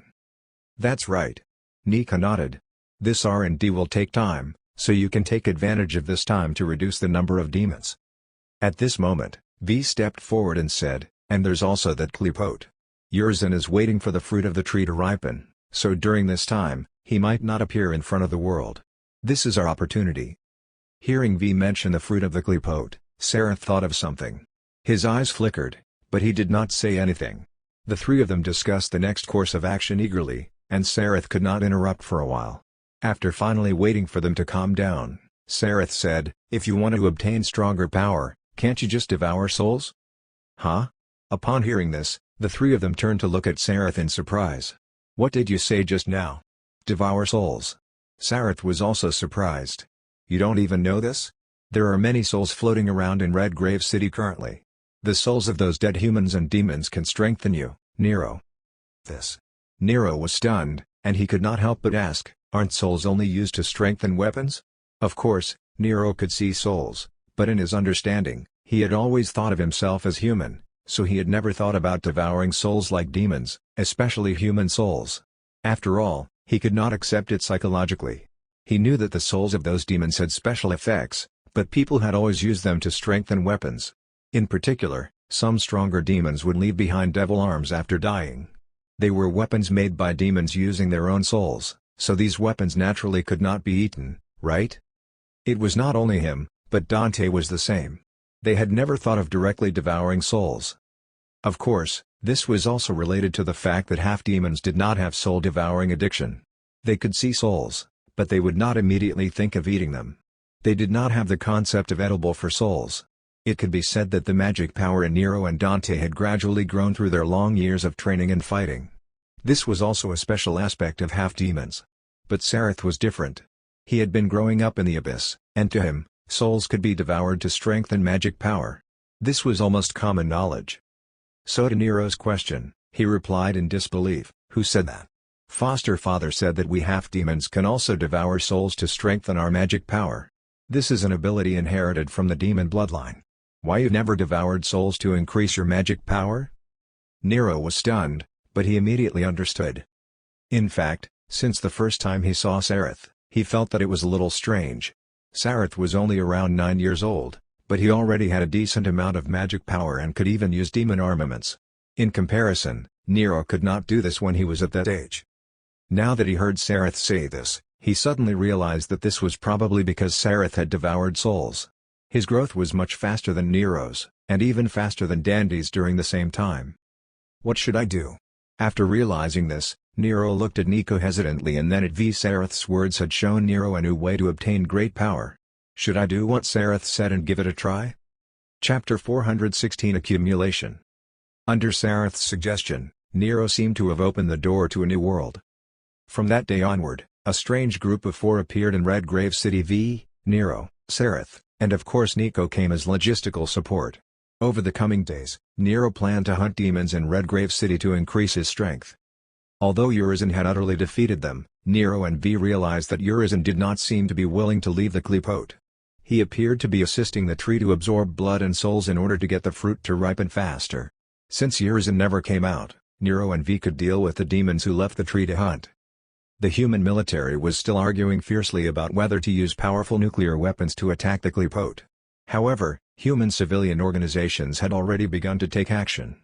Demon hunting organizations like that of Dante and Nero kept appearing in Redgrave City to hunt demons and monsters. Although these demon hunters were not like Dante and Nero, who had a demon bloodline and could use magic power, they could rely on their firearms, crossbows, and swords to achieve good hunting results. After all, the ones responsible for hunting humans were basically low-rank demons and monsters. Facing these low-level demons and monsters, human weapons were still very useful. However, the purpose of these demon hunting organizations might not necessarily be simple. They might have the lofty purpose of protecting humans, but it was more to obtain the organs and objects of demons. The materials on these demons could often fetch a high price on the black market. Nero and the others had also encountered several demon hunting organizations along the way, but they usually chose to avoid coming into contact with them. In fact, whether it was Dante or Nero, they generally tried their best to avoid showing their demonic power in front of ordinary people. So when Sareth noticed this thought, he felt that it was strange and asked Nero, "Why is that?" "I just don't want to be regarded as a monster," Nero replied casually. "But you're clearly stronger than those people, yet the strong fear the opinions of the weak. What kind of logic is this?" Sareth was very puzzled. Humans are social creatures, but when they discover that there are people that they can't understand in their group, they will treat them as anomalies and exclude them. V explained. Nero just doesn't want to be excluded by humans. "What strange behavior." Sareth scratched his head and frowned. "I can't understand at all." This concept was completely different from the concept that Sareth had come into contact with in the Abyss. The idea of demons was that the stronger in existence, the more worthy of respect and awe. It was precisely this concept that Sareth had accepted since he was young. Therefore, when he approached Dante and Nero, apart from the fact that they had the same half-demon bloodline as him, it was also because they were stronger than him. After obtaining an opportunity, he would unconsciously approach the strong. Therefore, he could not understand Nero's current behavior. There was a generation gap between him and Nero felt that there was a generation gap between him and Sareth. Because in the recent days of hunting demons, Sareth had also taken action and attacked those demons mercilessly, swinging executioner agility to kill them. "Sareth, aren't you also from the Abyss? Why do you have no psychological burden when killing demons?"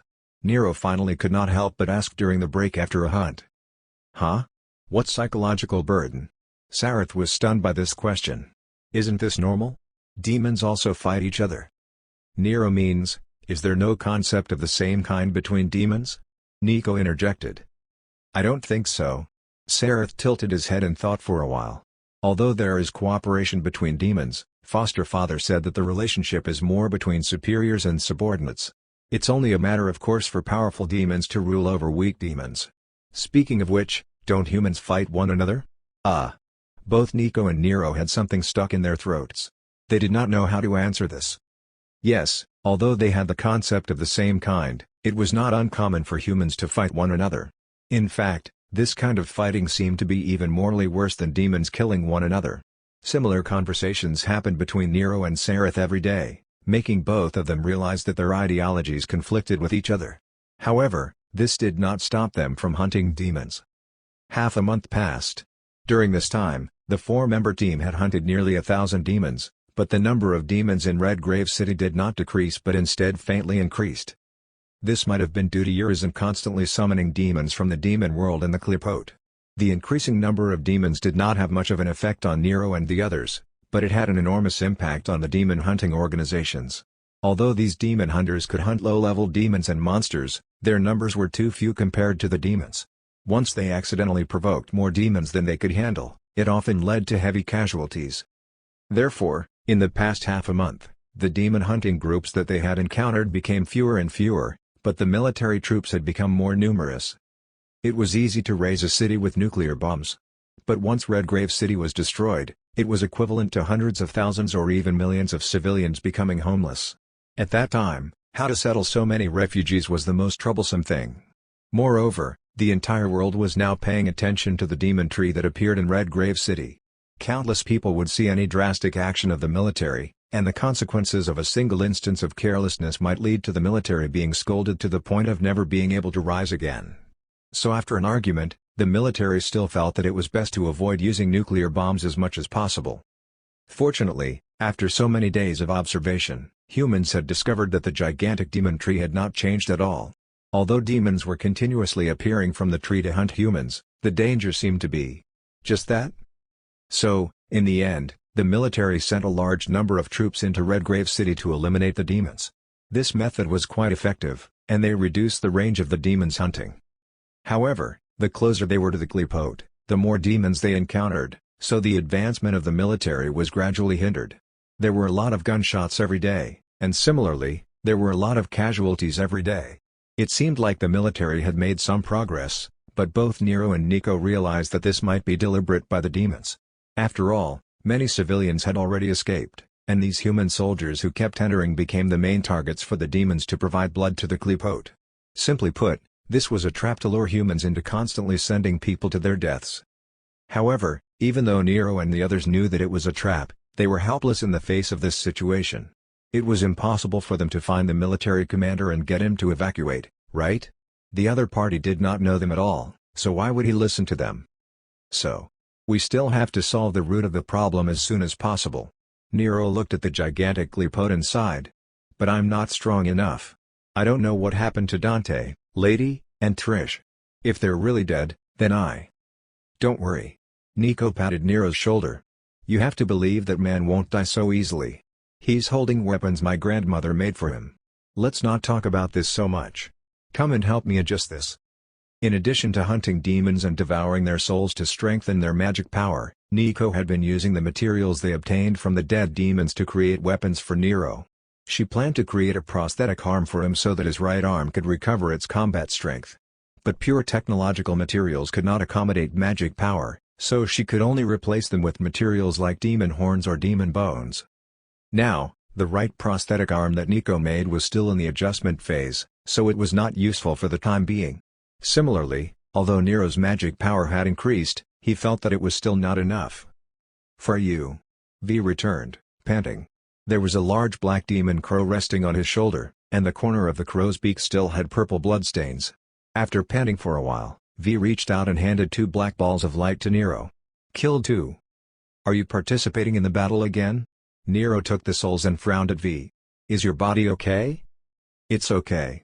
I can still hold on. V closed his eyes and leaned against the car door to rest. The black demon crow on his shoulder mocked, he, is that so? This guy almost died just now. Shut up, Griffin. V reprimanded. The demon crow named Griffin laughed and stopped talking. Eat quickly. V said to Nero. Sareth is still hunting on the other side. He might be able to bring back more later. Nero held the 2 souls and looked at the black light. He sighed. To be honest, I really don't want to devour the souls of those demons. This black light makes me uncomfortable. Every time I swallow them, I feel the demon blood in my body moving restlessly. Speaking of which, if I eat too many of these souls, won't I become a true demon? Who knows? We don't have a choice now, V replied. Thinking about Dante, whose life and death was unknown, Nero did not say anything else. He gritted his teeth and stuffed the 2 souls into his mouth. Then he felt the 2 souls transform into thin streams of magic power and fuse into his body. The suggestion that Sareth gave Nero was of course good intentions. But he did not know much about souls and did not understand one thing: the souls of demons were evil souls. Such souls contained too much negative power. It might not be a problem for pure demons to eat them, but it was not necessarily a good thing for a half-demon like Nero to eat too many evil souls. Chapter 417 Unfamiliar Place. Time passed day by day. In the blink of an eye, more than a month had passed since Dante and the others fell into the Kleepote. Nero was already on the verge of vomiting from eating so many souls. His growth in magic power was a good thing, but every time he thought about how these souls had come from those disgusting-looking demons, he could not help but feel disgusted.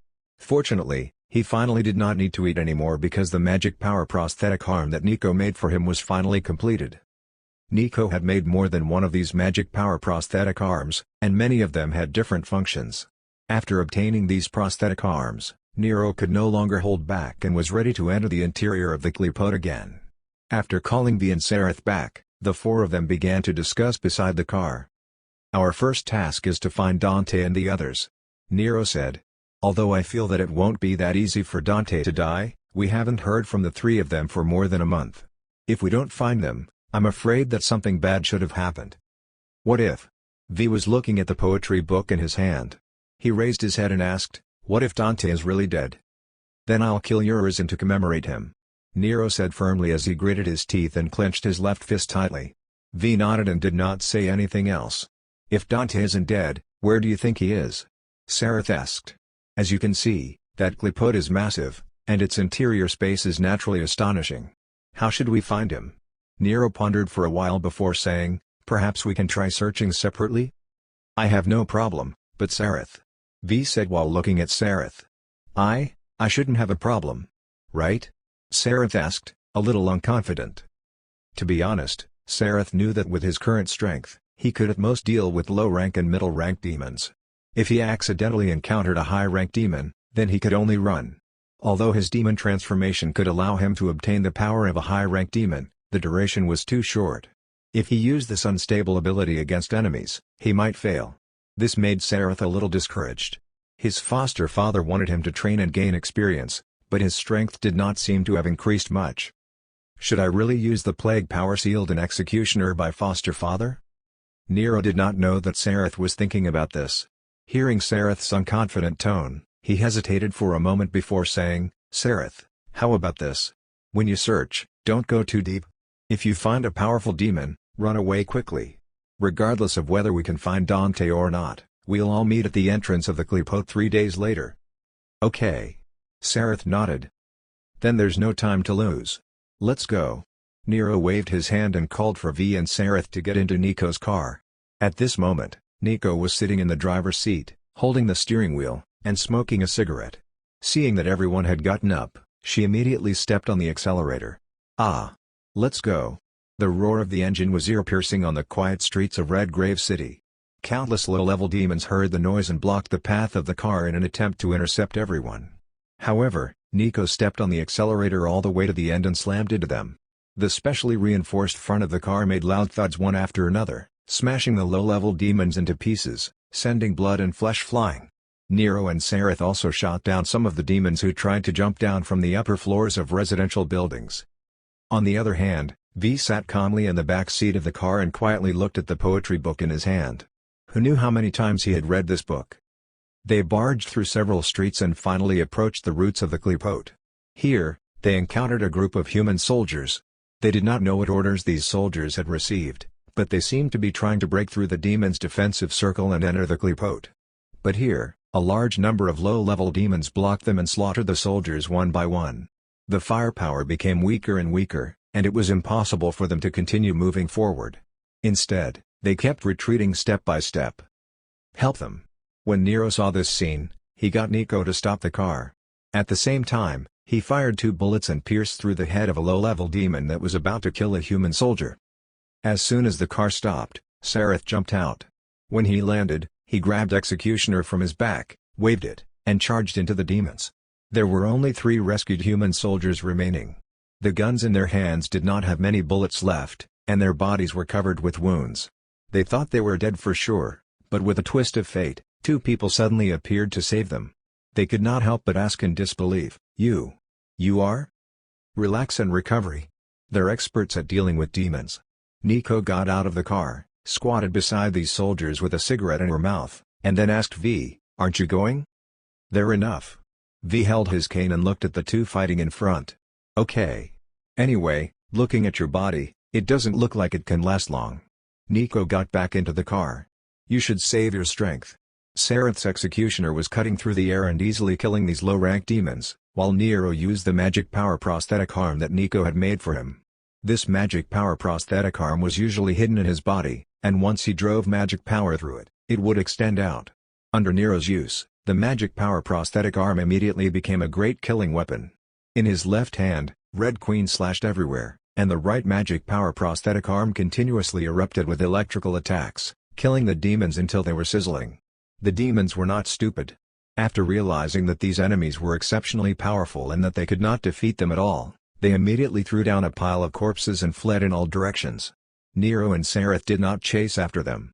After killing these demons, the entrance at the roots of the Qliphote was close. "Let's go." Seeing V walk over, Nero waved his hand. "Let's move according to the original plan."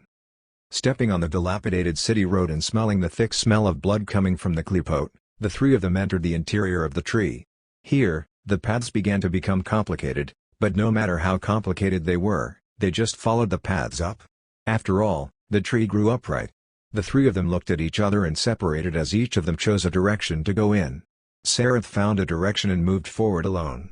He held Calamity in his hand and carried Executioner and the demon Bible steely on his back. He walked and occasionally stopped to identify the way forward. "It's been a month. I wonder how much the fruit has grown," Sareth thought as he walked. "If I keep walking up the tree like this, I might encounter powerful demons intercepting me. Maybe I won't even be able to reach the top of the tree. I'd better find Dante as soon as possible and find a way to return outside. Then I'll fly up and take a look like last time." In fact, during the continuous hunting of demons in Redgrave City, Sareth had already realized that there was a problem with the last time he inexplicably reached the top of the tree crown. Because these days, he had seen many human flying vessels known as planes flying above the tree crown, but without exception, these flying vessels seemed to have hit something and then tumbled down. But the area where the flying vessels flew was clearly empty. No matter how stupid Sareth was, he could imagine that it was not that there were no enemies at the top of the tree, but that no one could enter under normal circumstances. After thinking about it carefully, he felt that the reason why he could enter last time was probably because of the demon Bible steely on his back. At that time, he was only carrying this thing, and it had unknown abilities. After realizing this, Sareth naturally had to bring this steely with him when he returned to the Qliphote. He felt that the demon lord named Urizen was definitely up to something in growing this tree. His goal had to be the fruit. In that case, Sareth certainly would not let Urizen succeed. He decided to complete his offering summoning ritual before Urizen could pluck the fruit and use the fruit as an offering to summon his foster father, Roy. After all, if he missed this fruit, he did not know when he would be able to collect enough offerings to summon Roy. It could be said that this was the only chance at the moment, and it was hard to give it up. But it's up to me if neither Dante nor Nero can defeat Urizen. Sareth though. Nero treats me well, so I have to help them solve this problem. Humph. When foster father comes and kills that bastard Urizen, I'll see if that guy Dante still dares to call me Brad again. While thinking happily, Sareth moved forward carefully. An intruder like him naturally quickly attracted the attention of the demon parasitizing the Qliphote, so he did not get far before the attack arrived. But at present, most of the demons attacking Sareth were only low-rank demons, and he dealt with them easily. Just as mentioned before, the interior of the tree was enormous. This massive tree had emerged from the center of Redgrave City, which meant that it had devoured most of the city center. Some broken human buildings kept appearing on the path that Sareth was taking, making it difficult to tell whether this place was in the city or among the trees. Then Sareth became lost. Chapter 418 The Destructive Power of a Brat. Where am I now? 2 hours later, Sareth looked at the surrounding scenery and fell into deep thought while feeling bewildered. He had not entered the Qliphote with Dante and the others, so even though he knew that the interior of this tree was enormous, he did not have much of a concept.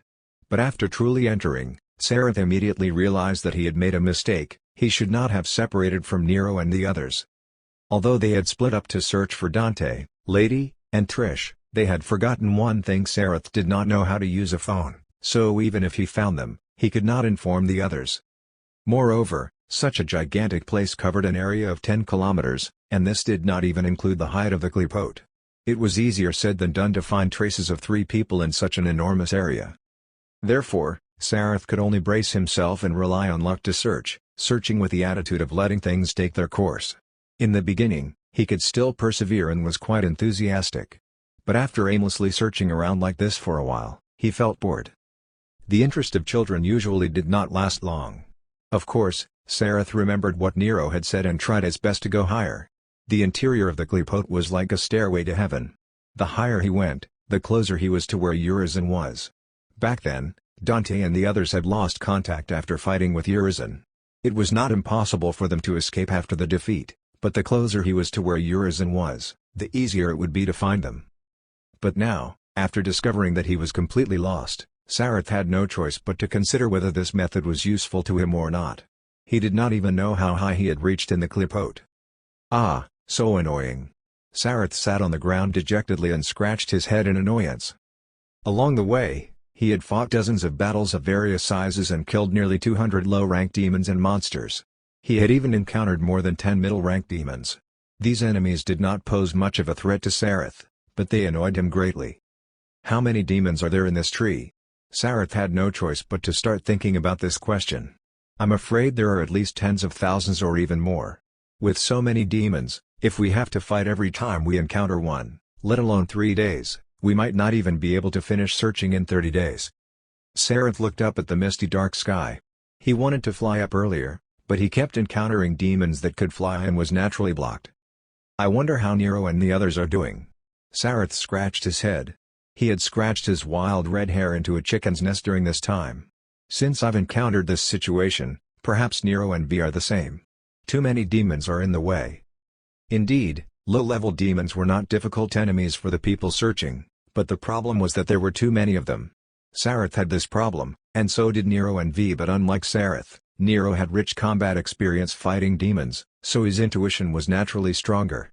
When he chose the paths to move forward, he could always find the right one, and he could always find the territories of some high-level demons.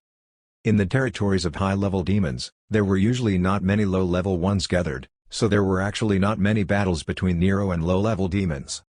In fact, it was useless to wander around aimlessly like Sareth except to get into more unnecessary battles.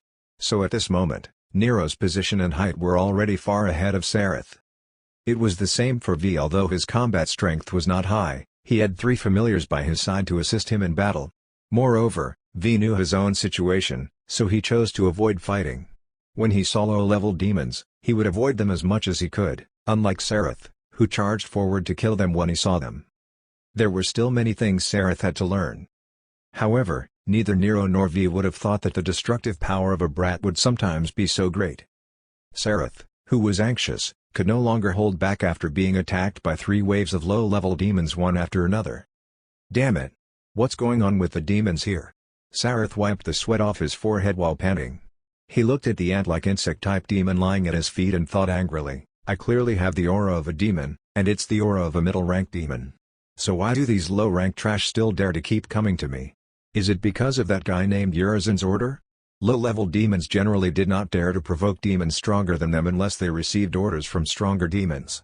Sareth thought of this, but even though he thought of it, it did not mean that he could accept it. The annoyed Sareth felt that he could not continue like this, so he, who had lost his temper and could no longer think straight, set his eyes on Executioner in his hand. Should I try? With this thought in mind, he inserted Calamity back into his waist, held the handle of Executioner with both hands, and thrust the handle into the ground with a thud. Foster father, I'm going to use your power. Then he closed his eyes and concentrated on injecting magic power into Executioner. When Roy gave this scythe to Sareth, he had already told him how to use it. But under normal circumstances, what Executioner displayed were the powers of darkness and flames. These 2 powers stemmed from the magic power nature of Sareth himself, and the weapon only amplified this magic power effect.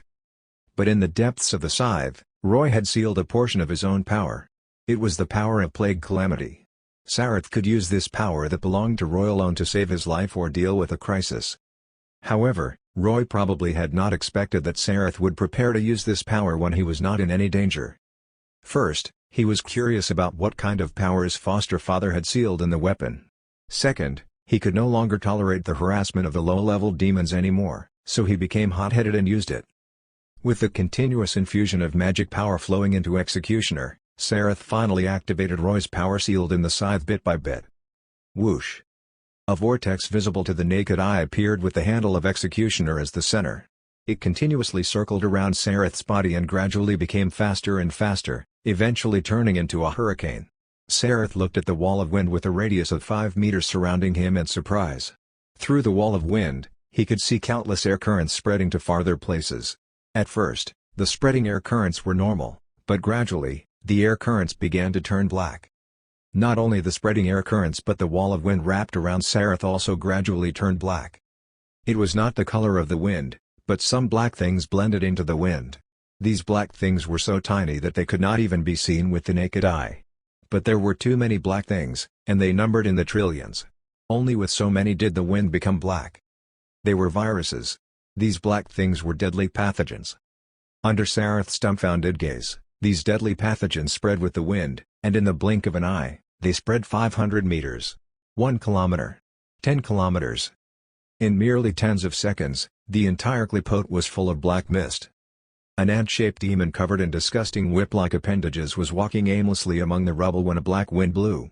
The moment the wind blew by, the ant-shaped demon suddenly felt weak all over, and then it felt a piercing pain all over its body, as though thousands of needles were stabbing it.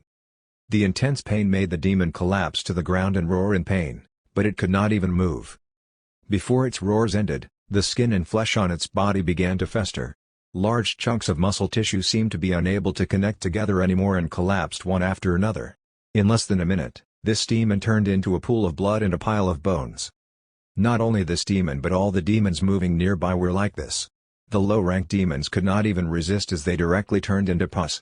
The middle-rank demons held on for a bit longer, but they soon followed the footsteps of the low-rank ones. Moreover, before their muscles fester, the magic power in their bodies was devoured. Yes, Roy's plague power sealed in Executioner was a plague that was a combination of the magic power virus and the desolate virus, as well as dozens of other pathogens. It was extremely fatal. Of course, the contagion was not that strong because Roy was afraid that Sareth would not be able to control it well and let these viruses spread in this world. The plague spread, and numerous demons began to die. The corpses of flying demons fell from the sky one after another, and countless plants on the ground instantly withered. Even the insects hiding in the dark corners were not spared. They stumbled and crawled out of their hiding places and died everywhere. Wherever the dark wind blew, there was dead silence. This was a plague of disaster known as destruction. Chapter 419 Inflicting heavy damage to teammates. It was not that Roy was messing around, but that he wanted to give this brat Sareth this formidable destructive power. In Roy's plan, the sealed plague power was for Sareth to save his life. If Sareth was in danger, it meant that he had encountered a powerful enemy or enemies that exceeded the number that his ability could handle. In this case, the stronger the trump card, the better, the more ferocious, the better, so that he could kill the opponent as soon as possible to save his life. Before Roy obtained wind power, his viruses spread either through frost power, in the form of snowflakes, or through dripping blood into a water source to spread through the water source. These two methods of proliferation were kinds of contact transmission, so the efficiency was not too high. In fact, the destructive power was not much. But it was different now. Beelzebub's shell had given him wind power, which was equivalent to transforming the transmission method of his viruses from contact to air transmission. The efficiency and destructive power had risen by several levels. The Black Plague storm quickly engulfed the lower levels of the clipote and continued to spread upward. Before long, it reached the area near V. Huh? What happened? V was vigilant. When he heard the faint screams of demons coming from the distance, he immediately turned around. V's current position was almost in the lower middle section of the clipote, only at the height of about a few hundred meters, but he had indeed explored ahead of Sareth.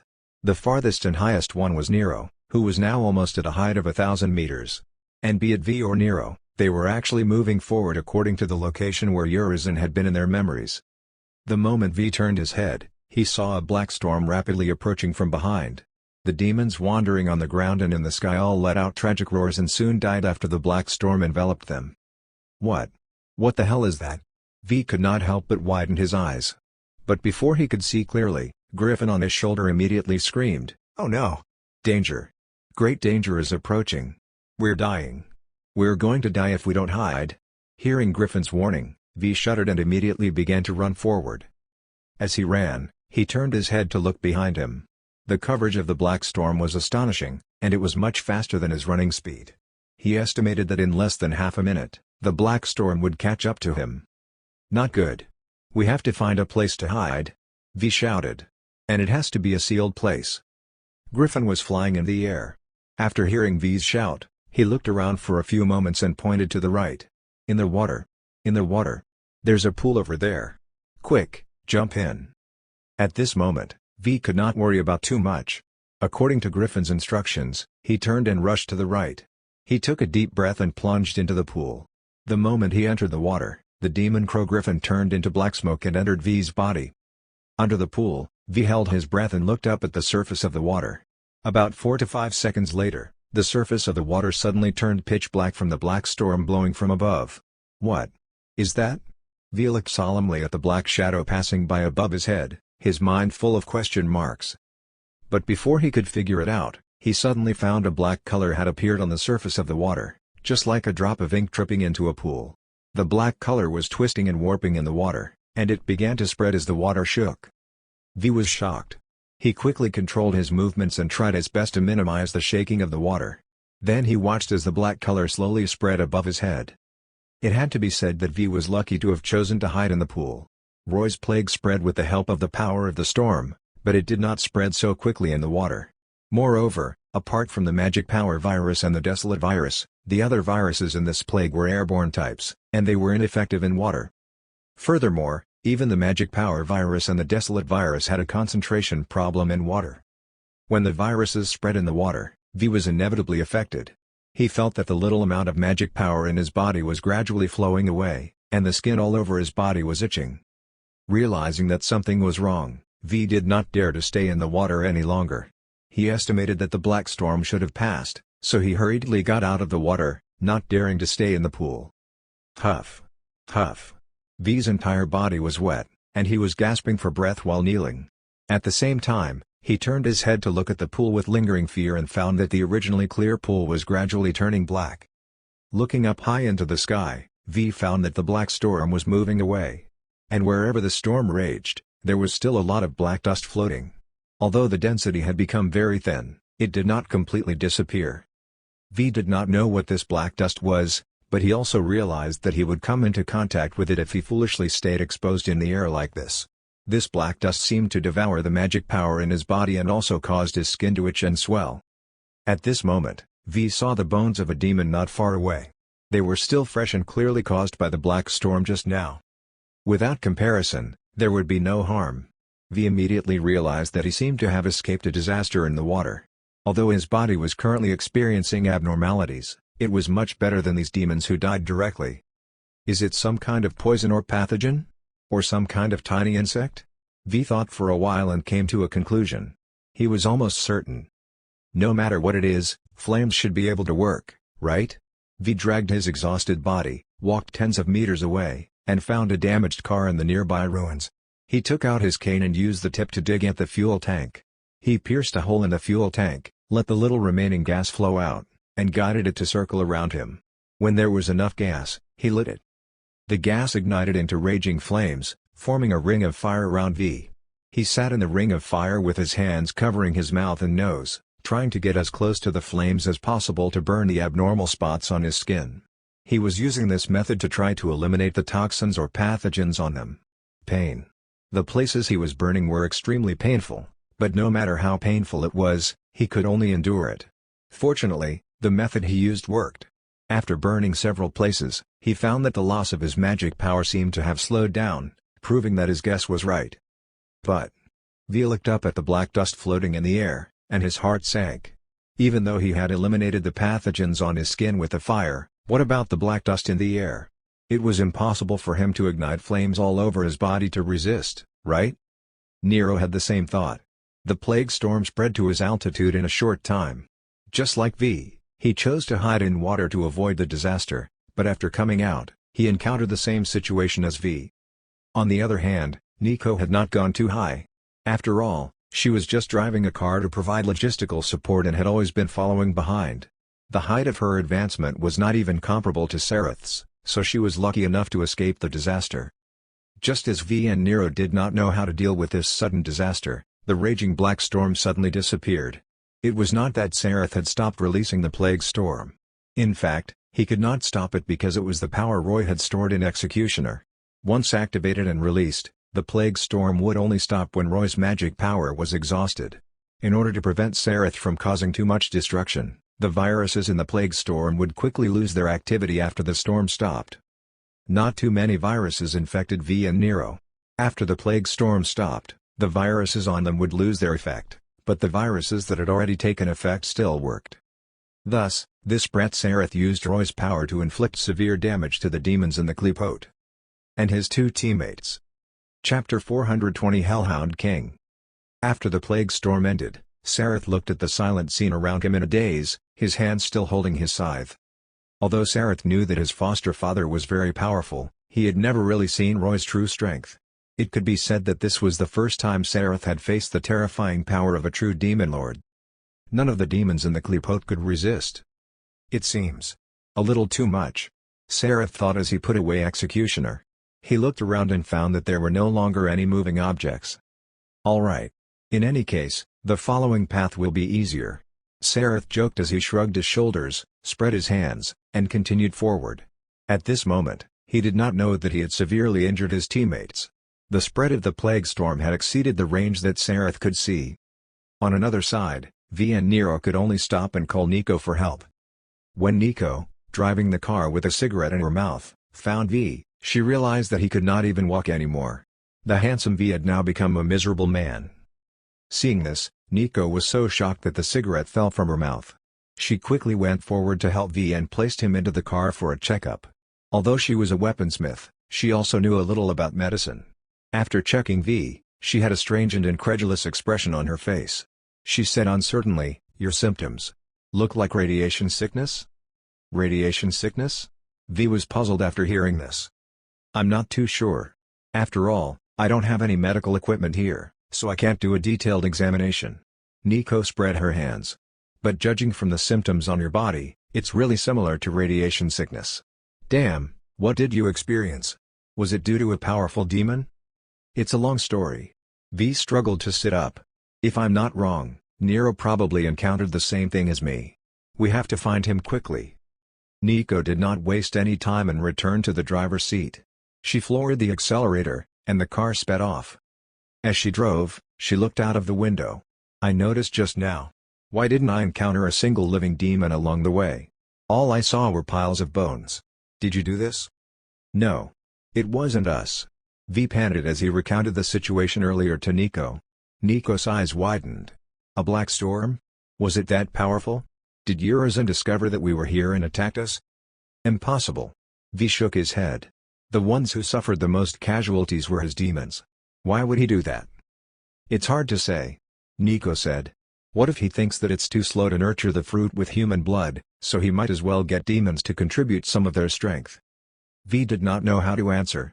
It was indeed possible. Didn't they see that the souls of the dead demons had been absorbed by the Qliphoth? Speeding all the way, Nico and V drove to the place where they had agreed to meet with Nero. They found Nero and saw that his condition was not bad. Although he also had radiation symptoms, they were much lighter than V's. "First, we were less exposed to the black storm. Second, the stronger the physical fitness, the stronger the resistance to radiation symptoms." Nero guessed. "I can feel that the illness in our bodies is weakening. But no matter what, we have to stop and rest for a while. Let's go find Sareth first." After hearing Nero's words, Nico was stunned for a moment. "Sareth? He didn't call me." "Huh?" Nero and V raised their heads to look at Nico. Nico spread her hands and said, "Don't look at me like that. He really didn't. Perhaps he didn't encounter the black storm and escaped the disaster." "No. There's another possibility." V smiled bitterly and shook his head. "He might not know how to use a phone." With a bang, a bolt from the blue struck the minds of Nero and Nico. Oh no. It's really possible." Nico grabbed Nero's left arm and said anxiously, "What should we do now?" "Don't worry. Let's go find him now." Nero sighed. "Sure enough, we shouldn't have let him come. Now, apart from Dandy's 3, we have to find another one." "Nothing might have happened to Sareth," V said. "Moreover, the black storm has cleared out all the demons, so it's convenient to find them." There was not much medicine in Nico's car. After finding some for the two to consume, the remaining radiation symptoms could only be overcome by Nero and V on their own. The two of them lay in the car to rest while Nico drove around, trying to find any possible traces of Sareth. At the same time, at the place where the Qliphoth stopped was where Urizen's new throne was.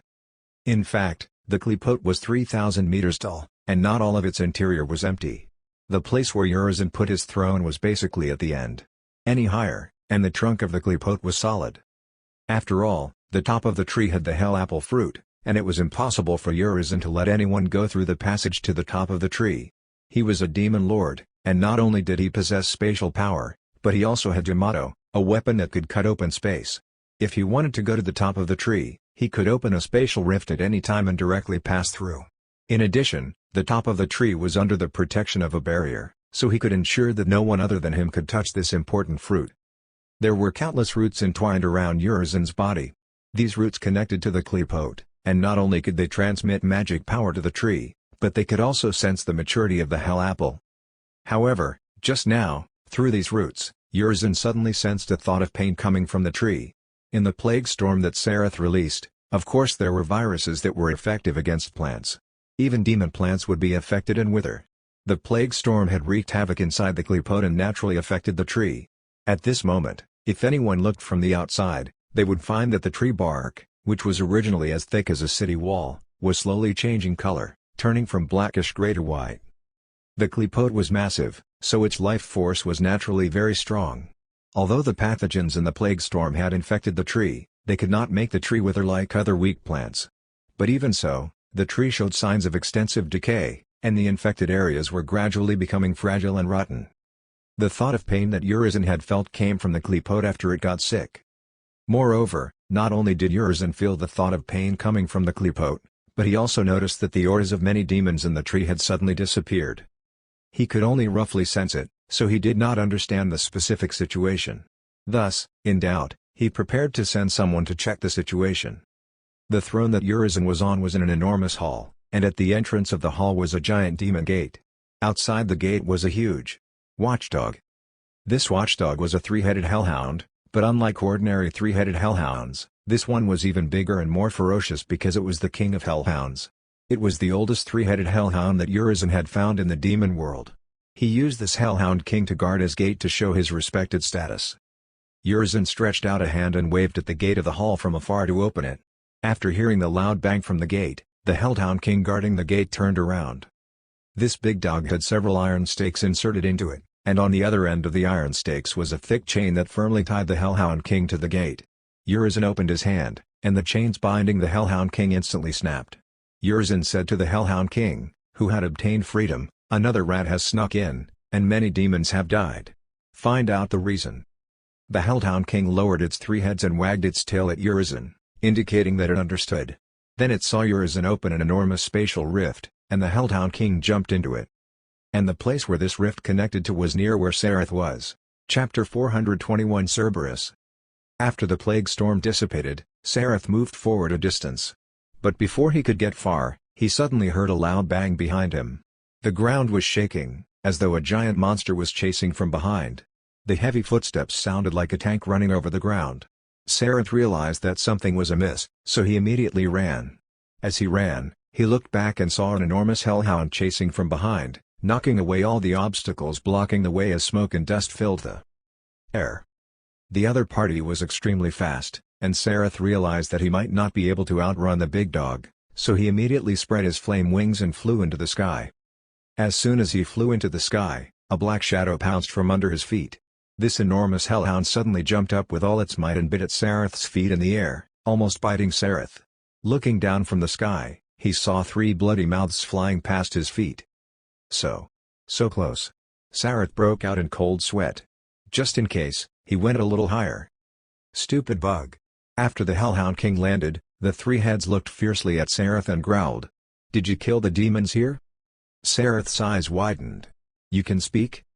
Of course, he was surprised. When he saw this hellhound, Sareth immediately thought of Fat Tiger. Fat Tiger was much bigger than this hellhound, but Fat Tiger did not know how to speak. Sareth and Fat Tiger were together all the time, causing him to think that demons like hellhounds did not know how to speak, so when he heard the other party talk, he found it unbelievable. "Nonsense. I am the king of hellhounds, a demon who inherited the name of Cerberus." The hellhound king roared but then asked doubtfully, "Who are you? I smell the aura of a demon-human hybrid from you, but you're not of the Sparta bloodline. You don't have the damn stench of the Sparta bloodline. Wait."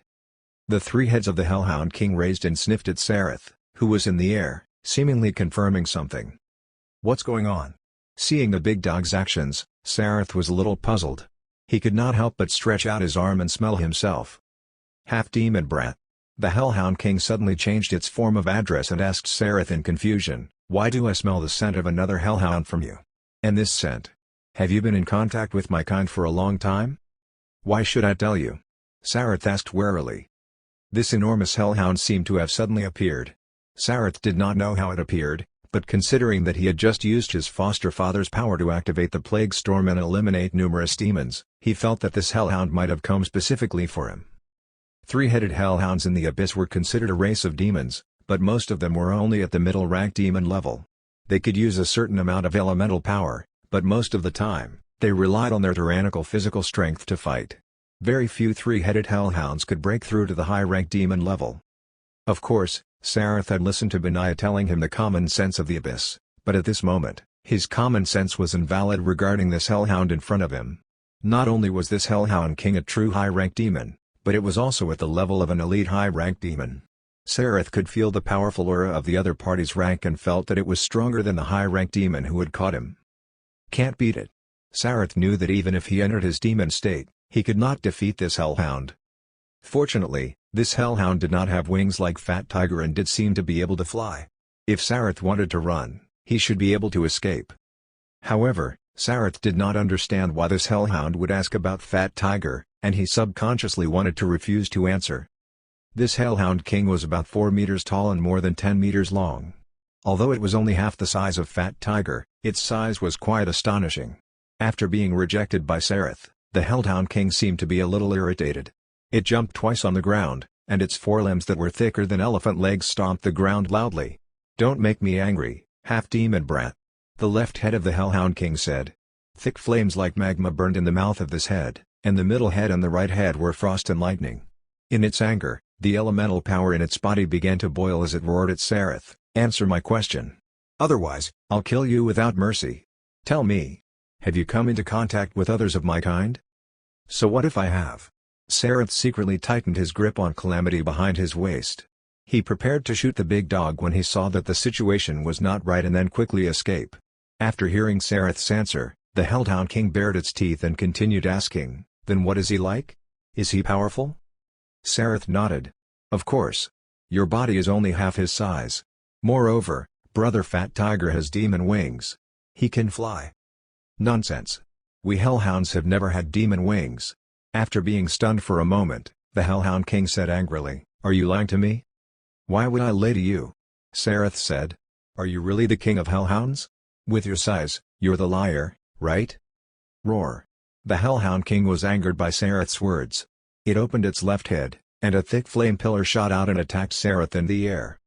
Sareth was shocked and hurriedly dodged. This flame pillar brushed past his chest and flew into the distance, hitting a broken human building. It actually burned the building into lava, causing it to collapse slowly. "Be careful with your words, half-demon brat." The hellhound king did not continue attacking but instead roared, "Only I, Cerberus, am the king of hellhounds. Only I am the most powerful hellhound. Tell me, where is the hellhound you mentioned? If you say it, I can spare your life." "Huh?" Sareth finally understood the intentions of the hellhound king and could not help but exclaim in surprise, "You want to fight with Brother Fat Tiger?" "That's right. There can only be one true hellhound king," Cerberus said. "That's me." "This might not be possible." Sareth scratched his head. "Because he isn't here." "Then where is he?" Cerberus asked. "He's in the abyss." Sareth spread his hands. "Unless you return to the abyss. Or you can wait for my foster father to come to this world. He might bring Brother Fat Tiger." Hearing the term abyss from Sareth, Cerberus was stunned for a moment before saying in a low voice, "Abyss? I haven't been back for a long time." "How long has it been since you've returned to the abyss?" Sareth asked curiously. 2,000 years. Cerberus gnashed its teeth in anger. "It's all that traitor Sparta's fault. If he hadn't sealed the passage and severed the connection between the demon world and the abyss, the demons of the demon world wouldn't have been trapped in this world for so long." Yes, the demons' hatred for Sparta was not only because of his betrayal of his compatriots but also because he had severed the connection between the demon world and the abyss. For 2,000 years, the demons of the demon world could not return, and the demons of the abyss could not come.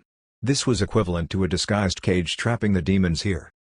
"But the seal has loosened," Sareth said. "Some demons have returned to the abyss, and I came here from the abyss through a rift." "You? A half-demon from the abyss came here?" Cerberus said in disbelief.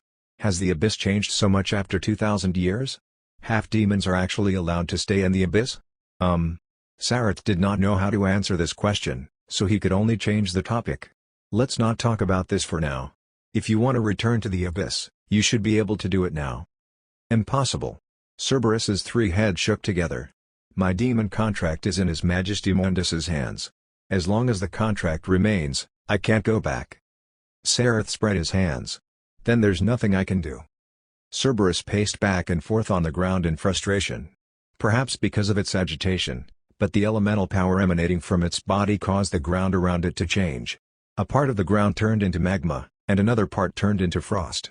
Occasionally, lightning would flash across the ground, making Sareth speechless. This hellhound was indeed different from Fat Tiger. Fat Tiger's three heads were fire, frost, and poison. But as his body grew bigger, Fat Tiger basically did not use elemental powers afterward. He purely relied on his physical strength to bully others, so from the aspect of elemental power alone, Cerberus might really be stronger than Fat Tiger. Half-demon brat. After walking a few rounds, Cerberus suddenly stopped and said to Sareth, "Since you've been in contact with that hellhound for a long time, you should be able to summon him. Right?" "No way. Do you have to be so stubborn?" Sareth asked in surprise. "Besides, what are you here for? Did Urizen send you to eliminate the intruders?" "Urizen? He isn't my master." Cerberus lowered its voice. "My master is Mundus." Chapter 422 The Lucky Sareth. Sareth was not stupid. After hearing what Cerberus said, his eyes rolled, and he immediately understood. Cerberus said that its demon contract was in Mundus's hands, and according to Sareth's investigation, this possible demon king named Mundus seemed to have been sealed by Sparta. However, being sealed meant that he was not dead. In other words, Cerberus's demon contract was still in effect, but Mundus could not give it any orders now. Thus, when Demon Lord Urizen appeared, Cerberus had to obey Urizen's orders temporarily due to his strength. It was only obedience, not allegiance. Perhaps in the eyes of Cerberus, Urizen was still inferior to Mundus. This led to Cerberus having its own ideas and actions despite being sent out by Urizen to investigate. In other words, we're not enemies? Sareth probed. The three heads of Cerberus snorted and said disdainfully, "It's too easy to kill a half-demon brat like you. But since you're still useful, I don't mind keeping you around for a while." "Okay, then I'm coming down." Sareth carefully stared at Cerberus and began to go down. Cerberus allowed him to land without attacking. Standing in front of Cerberus, Sareth was too short. He raised his head. "The seal has indeed loosened, but it's still not easy to summon Brother Fat Tiger to this world. I don't have any offerings. Besides, I still have something very important to do now, so I can't delay it. If you're willing to wait until I've finished my business, find the offerings, and then summon Brother Fat Tiger." "Humph. How troublesome." Cerberus paced around. "What are you going to do?" "Find someone." Sareth said. "I'll help you find them."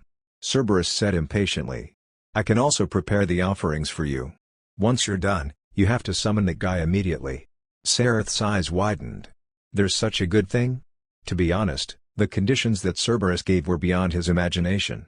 He really could not understand what Cerberus was thinking. Could it be that deciding who the true king of hellhounds was so important? He had never seen the demons of other races have a situation like what Cerberus was brooding over. If he could not understand, then there was no need to understand. How could Sareth reject such a good thing that came knocking on his door? He immediately said, "Okay, deal." In any case, he was already prepared to summon his foster father, Roy. If his foster father descended into this world, Fat Tiger would definitely come. This meant that he did not need any additional actions to reach an agreement with Cerberus. He was now worried about how to find Dante and the others. Wouldn't it be better if he could use Cerberus to help? "A dog's nose is very sensitive. Sign a contract with me," Cerberus said as a demon contract appeared out of thin air in front of Sareth. This was the first time Sareth had seen a real demon contract. He remembered Cassandra's instructions, so he carefully looked over the terms of the contract. He found that Cerberus did not play any tricks on this contract. It just stipulated that after Cerberus fulfilled its promise, Sareth had to fulfill his promise and summon the Brother Fat Tiger he mentioned from the abyss. Thus, Sareth signed his name readily. Then he saw the demon contract turn into two balls of light and merge into him and Cerberus. "Let's go. Who are you looking for in the Kleepote? Tell me, and I'll help you find them," Cerberus said. I'm looking for Dante and his two companions, Lady and Trish," Sareth replied. Cerberus stopped and turned around, all three heads staring fiercely at him. "What's wrong?" Sareth was puzzled. "Did you do it on purpose?" Cerberus roared at him with magma dripping from its 3 heads. "You're looking for the damn bloodline of that Sparta? Why didn't you say so before signing the contract?" "But you didn't ask me." Sareth shrugged. Cerberus was trembling with anger. If it had known that Sareth and Dante were on the same side, it would not have signed the contract no matter what. Now, it was actually helping to find the descendant of its enemy. Moreover, Cerberus could not go against it because the power of the demon contract was restricting it. So after being angry for a long time, it could only resign to its fate, turn its head, and walk forward. "Damn little liar. I promise to help you find him, but after I find him, I'll bite him to death immediately." Upon hearing this, Sareth could not help but scratch his head. There was nothing wrong with what Cerberus said. After all, the contract did not stipulate that Cerberus had to ensure Dante's survival after finding him. But if that bastard Dante is still alive, with his strength, it shouldn't be a problem for him to beat this big dog, right? Or would seeing this big dog bite Dante be very pleasant? While thinking about this, Sareth followed Cerberus. He actually wanted to ride on Cerberus's back. After all, he used to ride Fat Tiger like this, but Fat Tiger was Fat Tiger, and Cerberus was Cerberus. If he really rode on it, Cerberus would probably bite him to death immediately, right? So he could only think about it. It was precisely because he was following behind Cerberus that he had the chance to look up and see Cerberus's abdomen. Then, as though he had discovered a big secret, he exclaimed, "Ah! You! So you're female hellhound. Is there a problem?" Cerberus turned her head and bared her teeth. "No. No problem." Sareth smiled awkwardly and continued to walk behind Cerberus. Although he did not say anything else, his mind began to turn quickly. "If I remember correctly, Brother Fat Tiger is male. I've been in contact with Brother Fat Tiger for a long time, so his smell must have been lingering on my body. With Cerberus's powerful sense of smell, she must have smelled Brother Fat Tiger's scent from me. Moreover, or rather, she smelled Brother Fat Tiger's gender? Whoa, I knew that her goal wasn't simple. Wanting to find out who the king of hellhounds sounded a little fake. Was her real goal to get me to introduce her to a boyfriend? The word boyfriend was a new term that Sareth had learned in the human world during this period of time, and it directly appeared in his mind at this moment. Although he did not really understand it, judging from the current situation, this word seemed to be the most appropriate. As Sareth frowned, his mind was wandering. Cerberus said that she hasn't returned to the abyss for 2,000 years, and she's so powerful. Those ordinary hellhounds in the demon world probably won't enter her eyes. In other words, she's been lonely for 2,000 years. Now that she has suddenly found a hellhound that might be stronger than her, she has to catch him. I can understand. What Sareth did not know was that his guess was almost right. If it were in the abyss, the demons would welcome the mating season every year at a fixed time so that they could reproduce. But demons like Cerberus, who came to this world more than 2,000 years ago, had a problem reproducing. In this world's purgatory space, which was the demon world, there was no purple moon. Although after a long time, the demons of the demon world had changed their habits, and even without the purple moon, they would still reproduce. But the problem was that the demons would try their best to find powerful partners to mate with, and Cerberus was the strongest among the hellhounds in the demon world. If she wanted to find a mate of the same race to breed with, she could not find one at all. Unless she was willing to compromise and make do. Therefore, it had been a long time since Cerberus had given birth to a descendant. She was indeed an elite high-ranked demon, but she could not become immortal without becoming a demon lord. In other words, there was a limit to her lifespan. After more than 2,000 years, she could vaguely sense her impending aging, so she was anxious and eager to find a mate to give birth to a descendant. This was the real reason why she made the decision to disobey Urizen's orders after smelling the scent on Sareth and did not kill him. Her aforementioned master, Mundus, was only one of them. Of course, there was a saying that went, "If you see through it, don't say it." Sareth did not even think about revealing his guess and exposing Cerberus's intentions because he could not predict whether or not she would fly into a rage out of humiliation. Cerberus was walking in front, and her 3 heads were lowered and sniffing non-stop. She was not talking nonsense when she said that she could help Sareth find Dante. Even without his clothes as a source of the smell, she could still smell the Sparta bloodline in him. This smell came from the blood, and she could still smell it without a reference. This was the true power of hellhounds, bloodlust tracking. As Cerberus sniffed, she suddenly stopped and sniffed carefully again. Found it. That guy once appeared in this area. We can follow this direction. Then what are we waiting for? Let's go. Sareth spread his flame wings and flew up to follow the running Cerberus. Chapter 423, Sword of Sparta. Under Cerberus's lead, they finally arrived at an enormous cemetery. The air here was gray and pervaded with some unknown black ashes. There were shattered bricks, broken walls, and some crooked crosses everywhere. Moreover, there were many roots of the clepote. Some of these roots were still buried underground, and some of them were exposed on the ground. They could clearly see the cystic blood spores on these roots. After arriving, Cerberus stopped and sniffed with her 3 heads. "What's wrong?" Sareth asked.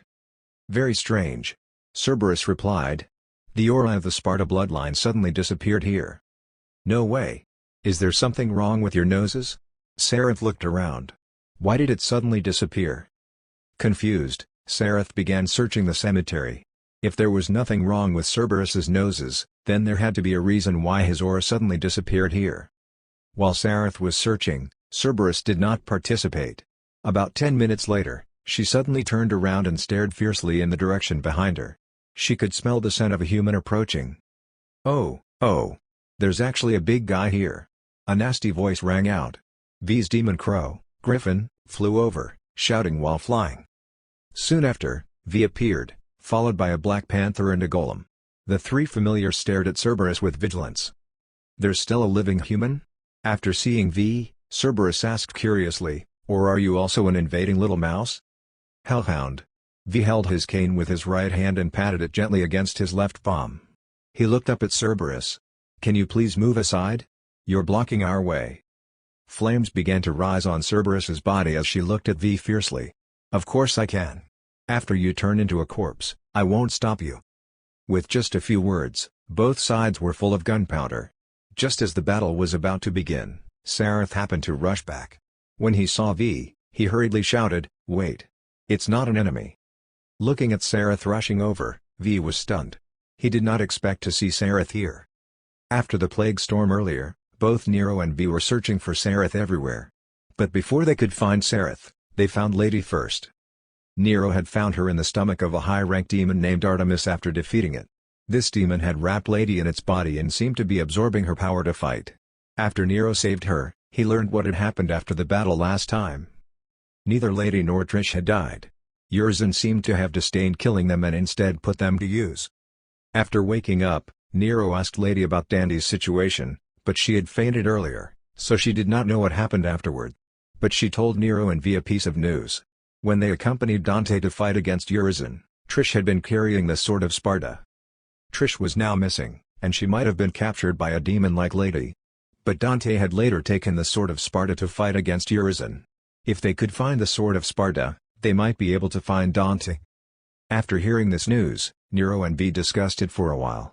Nero would continue moving forward to look for Trish, while V would go to find the Sword of Sparta first. V had all of Virgil's memories. He knew very well that if something really happened to Dante, then Nero would be his final hope, and the Sword of Sparta would give Nero more chances of winning. As for searching for Sareth, he could only take it one step at a time. V searched all the way to the cemetery, relying on his sensation for the Sword of Sparta. But he did not expect to find Sareth here, and most importantly, there was a ferocious and powerful 3-headed hellhound beside him. How could he not be surprised? "Sareth, why are you here?" V asked while glancing at Cerberus, who had restrained her power. He realized that this hellhound had only withdrawn her hostility after Sareth spoke. In other words, this hellhound seemed to be friends with Sareth. "I'm here to find Dante." Sareth walked forward and smiled. "You're not the only ones working. Are you okay?" V looked Sareth up and down. "Didn't the strange black storm earlier affect you?" "Black storm?" Sareth was stunned for a moment before understanding. "It's fine. Don't worry. I used my foster father's power to cause it.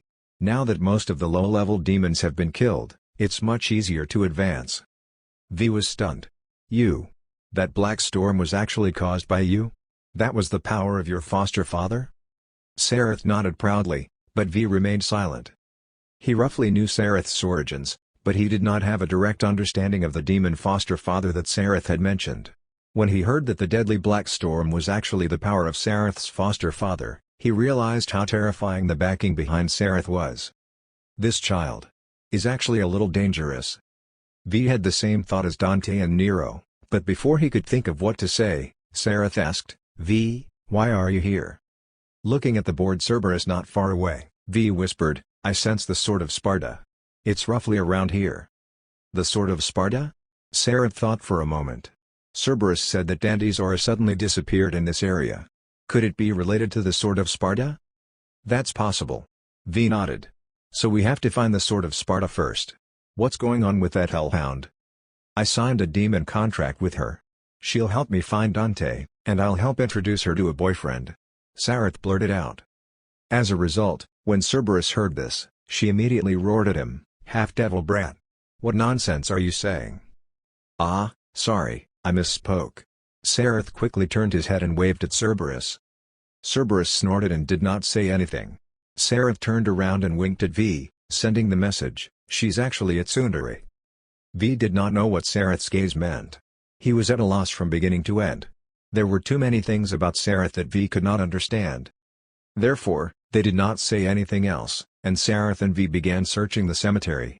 With V's 3 familiars participating in the search, it was naturally much faster. Finally, the two saw the sword of Sparta on a tall wall.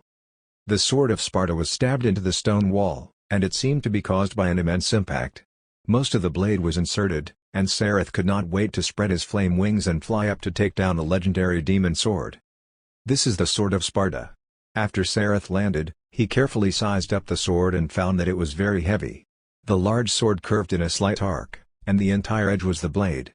The back of the blade looked like a giant worm was lying on it, and there were rows of vertebra-like protrusions on the worm's back. In short, it was a demon sword with a very demon style. How is it? Can you feel the power in it? V suddenly asked Sareth. Sareth shook his head. No. But it's not surprising. Foster father said that the demon swords used by demons usually integrate soul fragments into them.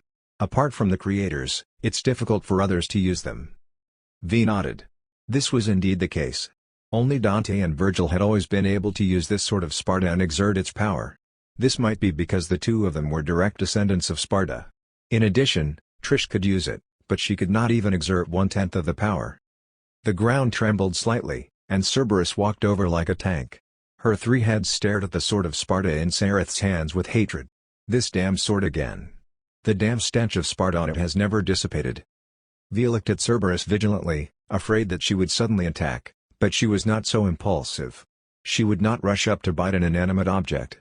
She merely said, it should be this sword that was obstructing my sense of smell. Search carefully. That guy named Dante should be nearby. Sareth and V looked at each other, nodded, and continued searching. At this moment, Griffin discovered something and called for them to go over. V walked in front, and Sareth carried the giant sword of Sparta behind him. After arriving at a fissure, they finally saw Dante. This fissure seemed to have been created when several roots of the clipote were wreaking havoc. Dante was lying motionless on a statue with his head lowered. The statue was strange, and its arms were holding Dante seemingly in a hug. Sareth and V jumped down, got Dante, and placed him on the ground. V looked up and found that Cerberus did not follow them. In fact, V could feel her hostility. This hostility was directed at the bloodline of Sparta, but for some reason, she forcibly suppressed her hostility and did not intend to attack V and Dante. Perhaps it was because of her demon contract with Sareth, but this suppression might only be temporary. V felt that it was necessary to be vigilant. What should we do? This guy is alive, but he won't wake up. Sareth slapped Dandy's face hard. He was worried, but he felt a little refreshed. Let me do it. As V spoke, he raised the sword of Sparta with great effort and pointed the tip of the sword at Dandy's head. Chapter 424, 4-Point Push. Before Sareth could react, V had already stabbed the sword. Dante suddenly opened his eyes. The sword of Sparta grazed his face and stabbed into the ground. Ah! After opening his eyes, Dante did not do anything drastic because he saw V's face clearly. As he struggled to sit up, he grunted with a headache before saying to V, "Did you need to use this method to wake me up?" V held the sword of Sparta and said breathlessly, "I understand you. This method works for you." Hearing their conversation, Sareth realized that V had actually used killing intent to stimulate Dante to get him to wake up. No wonder he held the sword of Sparta and made such a dangerous move. "What time is it?" Dante asked as he stood up. June 15th, V replied. I actually slept for a month? Dante was shocked. He raised his hands high above his head and stretched. No wonder my bones feel stiff. Listening to the sound of cracking bones coming from his body, Dante felt much better. At this moment, he saw Sareth, so he waved his hand and greeted, Hey, brat, you're here too. Calling me this again? Sareth said hatefully. Why do you like to say this word in such a despicable tone every time?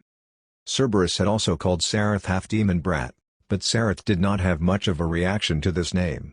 Instead, every time Dante called him it, he could not help but want to hit him. Seeing Sareth's hateful look, Dante laughed. The demon crow griffin flew over at this moment. As he circled around Dante, he said, Okay, sunshine boy, let's get moving. We have to go quickly. That annoying brat Nero is rushing toward Urizen. If he really gets there, I'm afraid.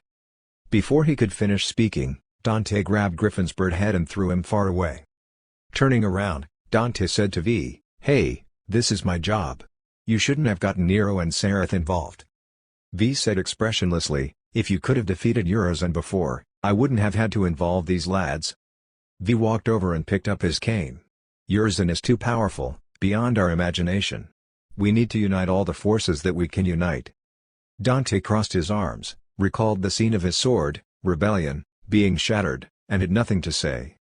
After thinking about it, Dante walked over, pulled out the sword of Sparta from the ground, and carried it on his shoulder. Okay, adults can't let children do their jobs. With that, Dante carried the sword of Sparta and wanted to leave. For Dante, after knowing that Urizen's identity was actually Virgil, he had always thought that defeating Urizen was his duty. Whether it was Nero or Sareth, he did not want the two of them to participate in this dangerous job. Seeing Dante leaving, V wanted to chase after him hurriedly, but he staggered and fell to the ground. Dante turned around to look at V and said, V, Sareth, rest here for a while. With that, Dante accumulated strength and jumped toward the top of the fissure. At this moment, Sareth suddenly yelled, Cerberus! Stop him! As soon as he finished speaking, 3 ferocious dog heads suddenly appeared at the fissure entrance. Dante, who had just jumped up, was shocked, and he could only quickly turn around in midair and fall back to the ground. Where'd this big dog come from? Dante looked up in surprise, only to see Cerberus grinning at him viciously. It's something that Sareth encountered halfway. I'm not too sure about the specifics, V said. Dante was a little depressed. He turned around and said to Sareth, The joke ends here, brat. Get this big dog to move out of the way. Wait, why do you never listen to me? Sareth said angrily. Is that Urizen really that powerful? Absolutely. He's the strongest demon I've encountered. Dante said solemnly. If you go like this, won't you still be defeated? Sareth said. You luckily survived the last time, but what about this time? No matter what, I have to try. Dante said. Sareth smiled.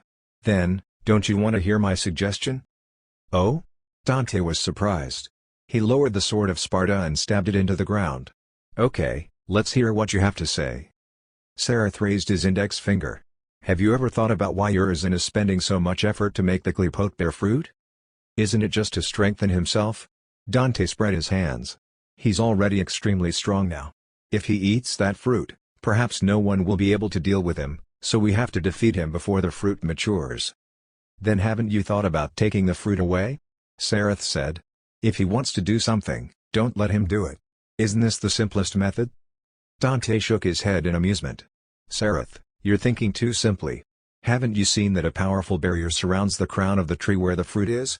If we don't defeat Urizen, no one can approach the fruit. It's easier said than done to snatch the fruit first. But I can. Sareth patted his chest and said proudly, I can enter the barrier. What? Dante and V were shocked and looked at Sareth in disbelief. Hey, you'll be spanked if you lie. I'm telling the truth. Sareth said. In fact, I've already gone in once when I came back, and Urizen didn't seem to have noticed. Dante and V looked at each other and saw the disbelief in each other's eyes. This news from Sareth was indeed good. Dante could not help but rub his stubble and ponder. But there's a problem. The fruit is about to ripen, so Urizen will definitely be very careful. Just because you weren't discovered earlier doesn't mean that you won't be discovered this time. Indeed. V nodded. If he catches you, you'll probably be miserable. Then don't let him find out. Sareth said proudly. You go fight and distract him so that I can go in. That's a good idea. Dante nodded. Then it's settled. Sareth, let's split up. I'll try my best to stall Urizen. You find a way to pluck the fruit from the tree crown. With that, he jumped out of the fissure again with the sword of Sparta on his shoulder. When Cerberus saw Dante appear, she immediately opened her mouth to bite him. But this time, Dante kicked her chin, and the immense force directly knocked her enormous body over. After Cerberus got up with her face covered in dust, Dante laughed. Good dog. I don't have time to play with you now. If you know what's good for you, get out of my way. Cerberus became annoyed and was about to fight Dante, but Sareth and V came out of the fissure at this moment, and Sareth quickly shouted, Wait, Cerberus. Don't forget our contract. My contract with you is completed when I found this guy. I didn't say that I wouldn't bite him to death. Cerberus roared fiercely. How is it completed? Sareth asked. Aren't you still going to help me collect offerings? Then use his soul as an offering. Cerberus was not stupid. No. Sareth said. You can kill him anytime you want. Help me get the offerings first. Helping me summon Brother Fat Tiger is the most important, right? Cerberus hesitated for a while as she paced around before saying hatefully, Okay, I'll let you go for now, descendant of Sparta. Oh, thank you so much. Dante whistled and did not provoke him anymore. He could tell that this big dog was now on Sareth's side. If he could avoid fighting, then there was no need to. Thus, Dante and V left first. After the two of them left, Cerberus turned around and lowered her heads. I've already violated too many principles. If you can't summon that hellhound, I'll make you wish you were dead. Do you understand? Understood, understood. Sareth waved his hand indifferently. Now, we have to find a way to get out and fly to the top of the tree from the outside. I can't fly, so I can't carry you up. You can only rely on yourself. Cerberus said. But I can bring you out. Then what are you waiting for? Let's go. Sareth said as he ran. Meanwhile, Cerberus shook her three heads in annoyance before following. Under the lead of Cerberus, they ran for a long time before finally arriving at the edge of the clipote. Cerberus gestured for him to look above, and when Sareth looked up, he saw a grayish-white area. Do you see that? The tree trunk there is already rotten. It seems to have been caused by the black storm earlier. At this point, Cerberus could not help but look down at Sareth. In fact, she had overheard the conversation between Sareth and V. After all, her ears were very sharp, so she knew that the situation that Urizen had asked her to investigate was actually caused by this half-demon brat in front of her. However, she did not intend to pursue this for the time being. In fact, from the moment she signed the demon contract with Sareth, it was tantamount to her betraying Urizen. So it did not seem like a big deal to betray further. The entrance to the clipote has closed. If you want to go out, you can only go out from here. Cerberus said. I'll help you open an exit here, and you can fly out yourself. Sareth nodded and stood aside. Thick flames suddenly rose all over Cerberus's body, and then an incomparably gigantic explosive fireball shot out from her mouth. This fireball was full of powerful magic power. After a short flight, it hit the grayish-white trunk area and then exploded. Light shone in, and a large hole appeared. Sareth spread his flame wings and flew toward the hole.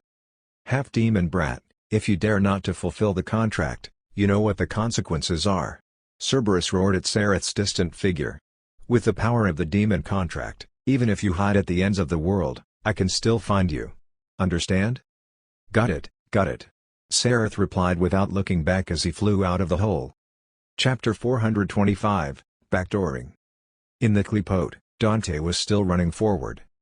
He could vaguely feel Nero's aura and knew that Nero was heading toward where Urizen was. He seemed to have placed all his hopes of finding Dante and Demon Sword Sparta on V, while he desperately wanted to challenge Urizen. You're too impulsive, Nero. Dante thought as his feet kept moving. That's your father. You can't kill him. Dante urgently wanted to rush over, but a powerful elite high-rank demon blocked his path. This elite high-rank demon was Black Knight Angelo. He stood in Dante's way and wanted to kill Dante, a descendant of Sparta. But when Dante, holding the sword of Sparta, fought against Angelo, he found that this guy was actually using lightning power, so he secretly paid attention. Sure enough, after defeating Angelo, Dante found Trish naked in his stomach. Are you okay? Dante smiled while holding Trish. This guy used the same lightning power as you, so I guess that he might be using you. Dante. Trish had just been released and was extremely weak. She forced her eyes open and smiled at Dante. "It's so good to see you again. Relax and rest up. I still have to rush to save that idiot Nero." Dante put Trish down. V happened to follow staggeringly from behind, so Dante entrusted Trish to him. V hurriedly accepted this task, but he ordered the demon crow Griffin to follow Dante, hoping to be of help to him. Dante embarked on the journey again. Along the way, he encountered some demons and killed them mercilessly. But not long after, Dante encountered something unexpected. He saw his home, his former home. Redgrave City was where Dante and Virgil had lived when they were young, and the ruins of their former home had always been preserved here. But Dante never expected that the clipote would include their home as it grew. In the ruins, Dante found an old photo. In the photo, the faces of his father and mother had been burned away, leaving only the two little white-haired boys intact. Dante stroked the photo nostalgically and fell into his memories. After a while, he suddenly took out the hilt of rebellion from under his trench coat.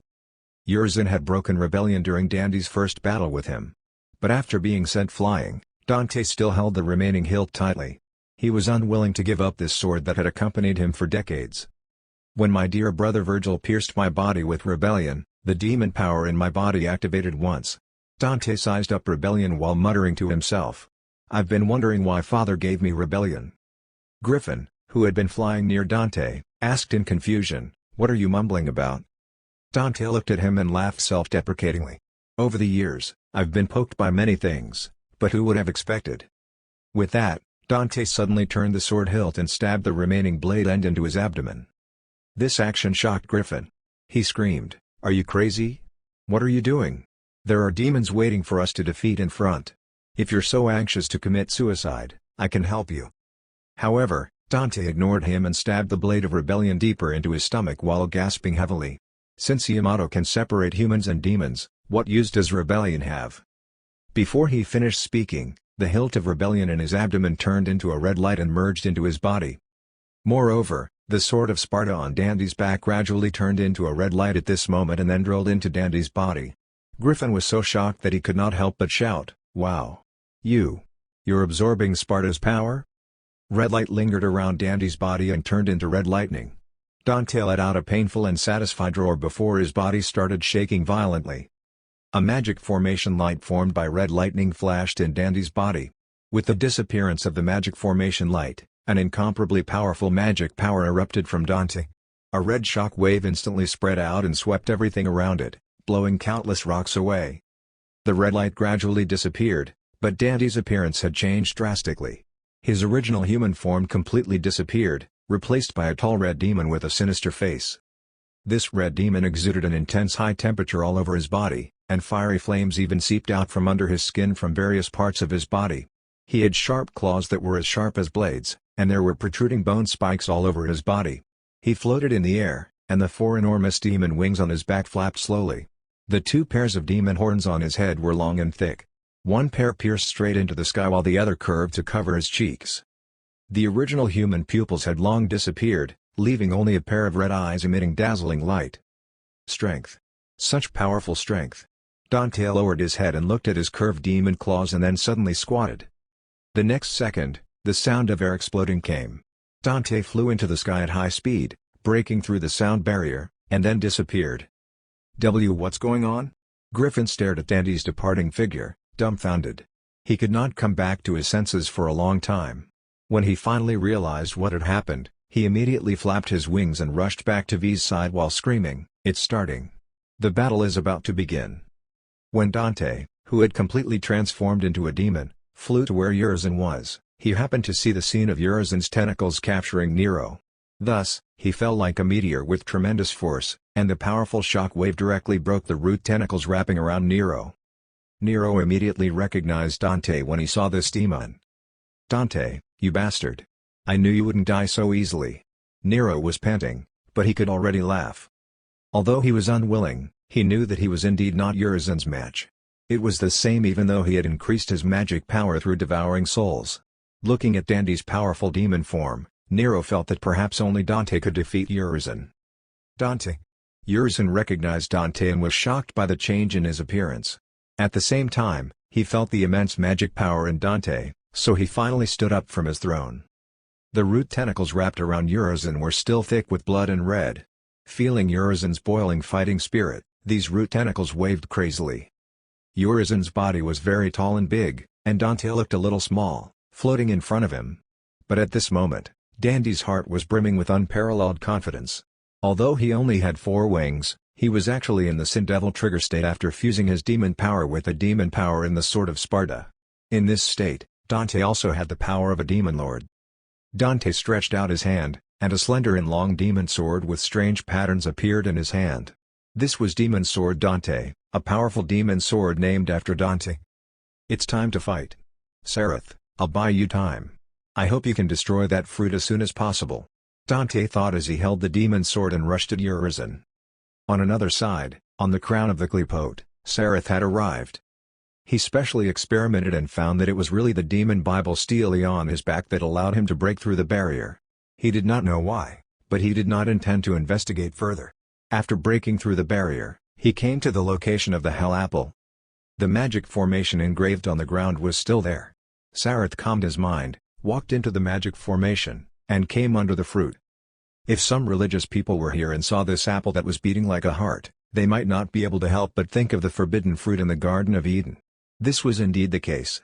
This hell apple had a power that could cause people to degenerate. It was an evil fruit nurtured with blood and souls, and it was full of endless negative power.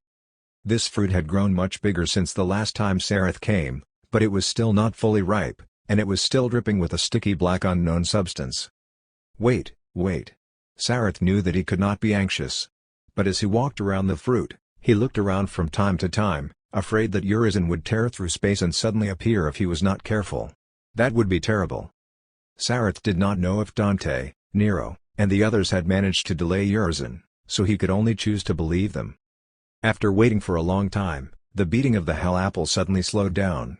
At the same time, an enchanting fragrance emitted from the fruit. It was hard to imagine that such an ugly apple could emit such a salivating aroma. It was the first time that Sereth had smelled this kind of fragrance, and he almost could not help but want to pluck the fruit and stuff it into his mouth. Fortunately, he managed to resist it.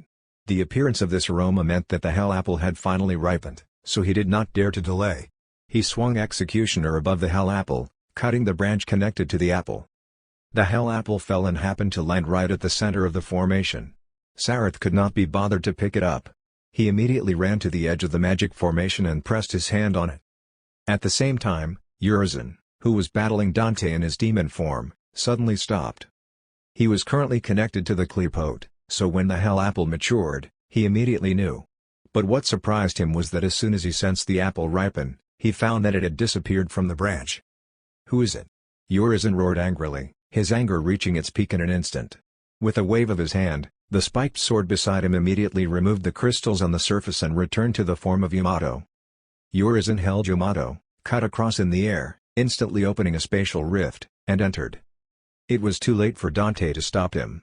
He knew something had happened and rushed into the rift as well. This spatial rift naturally connected to the top of the Qliphote. When Urizen emerged from the spatial rift, he saw the hell apple lying quietly on the ground. However, surrounding the hell apple was a magic formation that was already radiating light. A human-looking child was squatting at the edge of the magic formation with his hand pressed on it. He turned his head and saw Urizen. The two pairs of big eyes and small eyes stared at each other. The atmosphere was extremely awkward. Chapter 426, A Fiercer One Comes. Urizen understood what happened almost as soon as he saw the scene. This damn thief who should be cast into an endless hell not only stole the fruit that he had painstakingly nurtured but also wanted to use this fruit as an offering to a powerful demon to summon it? Urizen was trembling in anger, and the tentacles around him were dancing wildly with his anger. "How dare you!" Urizen roared angrily as he walked toward Sereth. He had already decided to use the cruelest punishment to punish this apple thief. However, just after he took a step, Dante suddenly rushed out of the spatial rift and kicked Urizen's head. The tremendous force directly sent Urizen's tall body to the ground. Dante came out to prevent Urizen from attacking Sereth, but after kicking Urizen, he saw the scene clearly and became shocked. But Sereth had already recovered from Urizen's roar and seized the opportunity to activate the magic formation. With a buzz, the light of the summoning formation erupted, and a sudden gust of wind broke the silence at the top of the tree. "Sereth, wait!"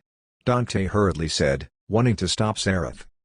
But before he could finish, he heard Sareth shouting excitedly, "May the sun fall into the western dust. May the light fade. Use the offerings as a guide to rise from hell and let the abyss come. The sovereign of winter. The ruler of darkness. The dominator of blood and lightning. The emperor of plague and war. The master of the eternal dead. I call upon you with your true name. Come to this world, demon lord Osiris." Along with Sareth's chanting, countless hair-like magic power lightning arcs appeared out of thin air in the summoning magic formation. The air currents surrounding them gradually turned into a violent wind. The hell apple that was lying quietly in the formation floated up and then disintegrated into countless black light spots in an instant. These light spots gathered together and finally turned into a straight ray of light that shot into the sky. No. Urizen was unable to stop this scene and shouted angrily. However, no matter how unwilling he was, he could not reverse time. The gray clouds in the sky had strange fluctuations at this moment. A circular gap opened in the clouds, and endless deep darkness appeared in this gap, making it impossible to see what was behind the darkness. The black light transformed from the hell apple instantly rushed into this gap and disappeared, as though the darkness had devoured it. The dark clouds surrounding this black gap began to stir slowly, and light flashed in the dark clouds from time to time. Huge bolts of lightning accompanied by thunder were passing through the clouds. The range of the clouds stirring grew larger and larger, not only covering all of Redgrave City but also several surrounding cities. The high-altitude human satellites had been watching this place, and they had also discovered the anomaly in the atmosphere. Judging from the cloud images sent back by the satellites, it seemed like a gigantic eye of the wind had appeared in the sky above Redgrave City, as though an unprecedented powerful storm was brewing. Everyone who saw this scene was dumbfounded. It's over.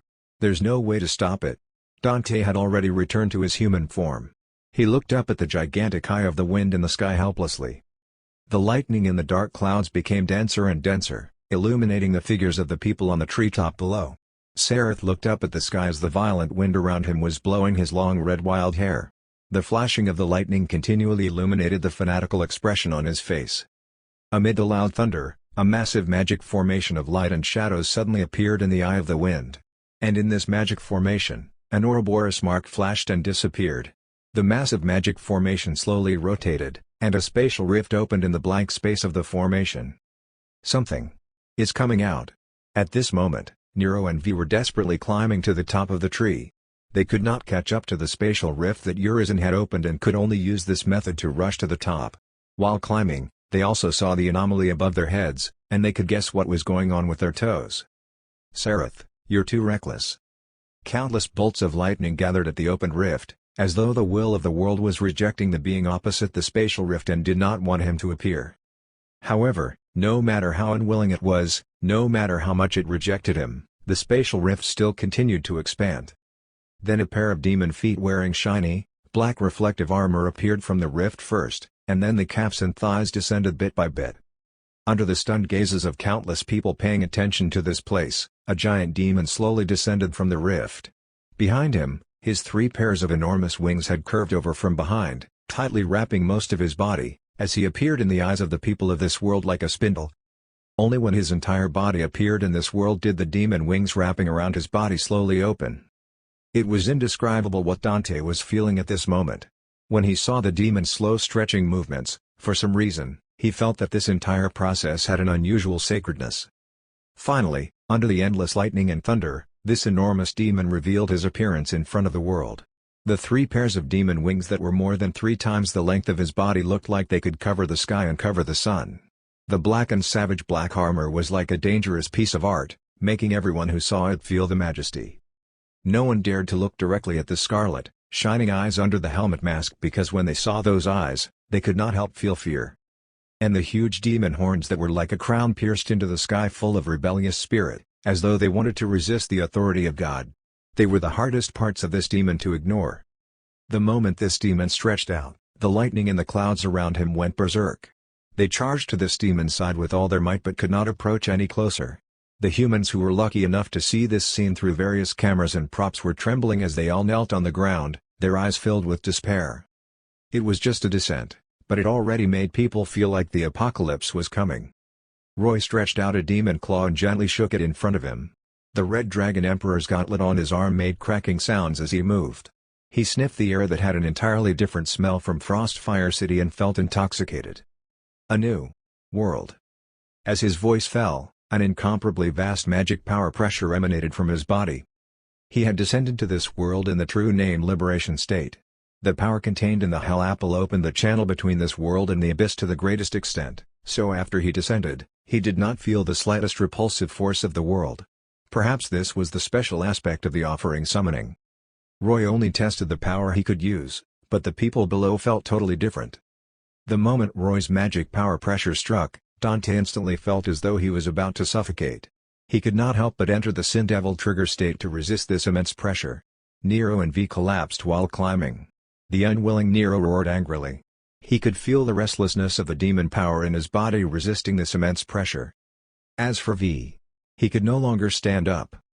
The magic power in Urizen's body began to rise, and the tree root armor wrapped around his body began to fall off, revealing his true demon form. His blue skin was full of countless eyeballs, all of which were staring at Roy in the sky with hatred in their eyes. Roy slowly landed on the top of the tree. When his feet touched the ground, Sareth rushed over excitedly and shouted, "Foster father!"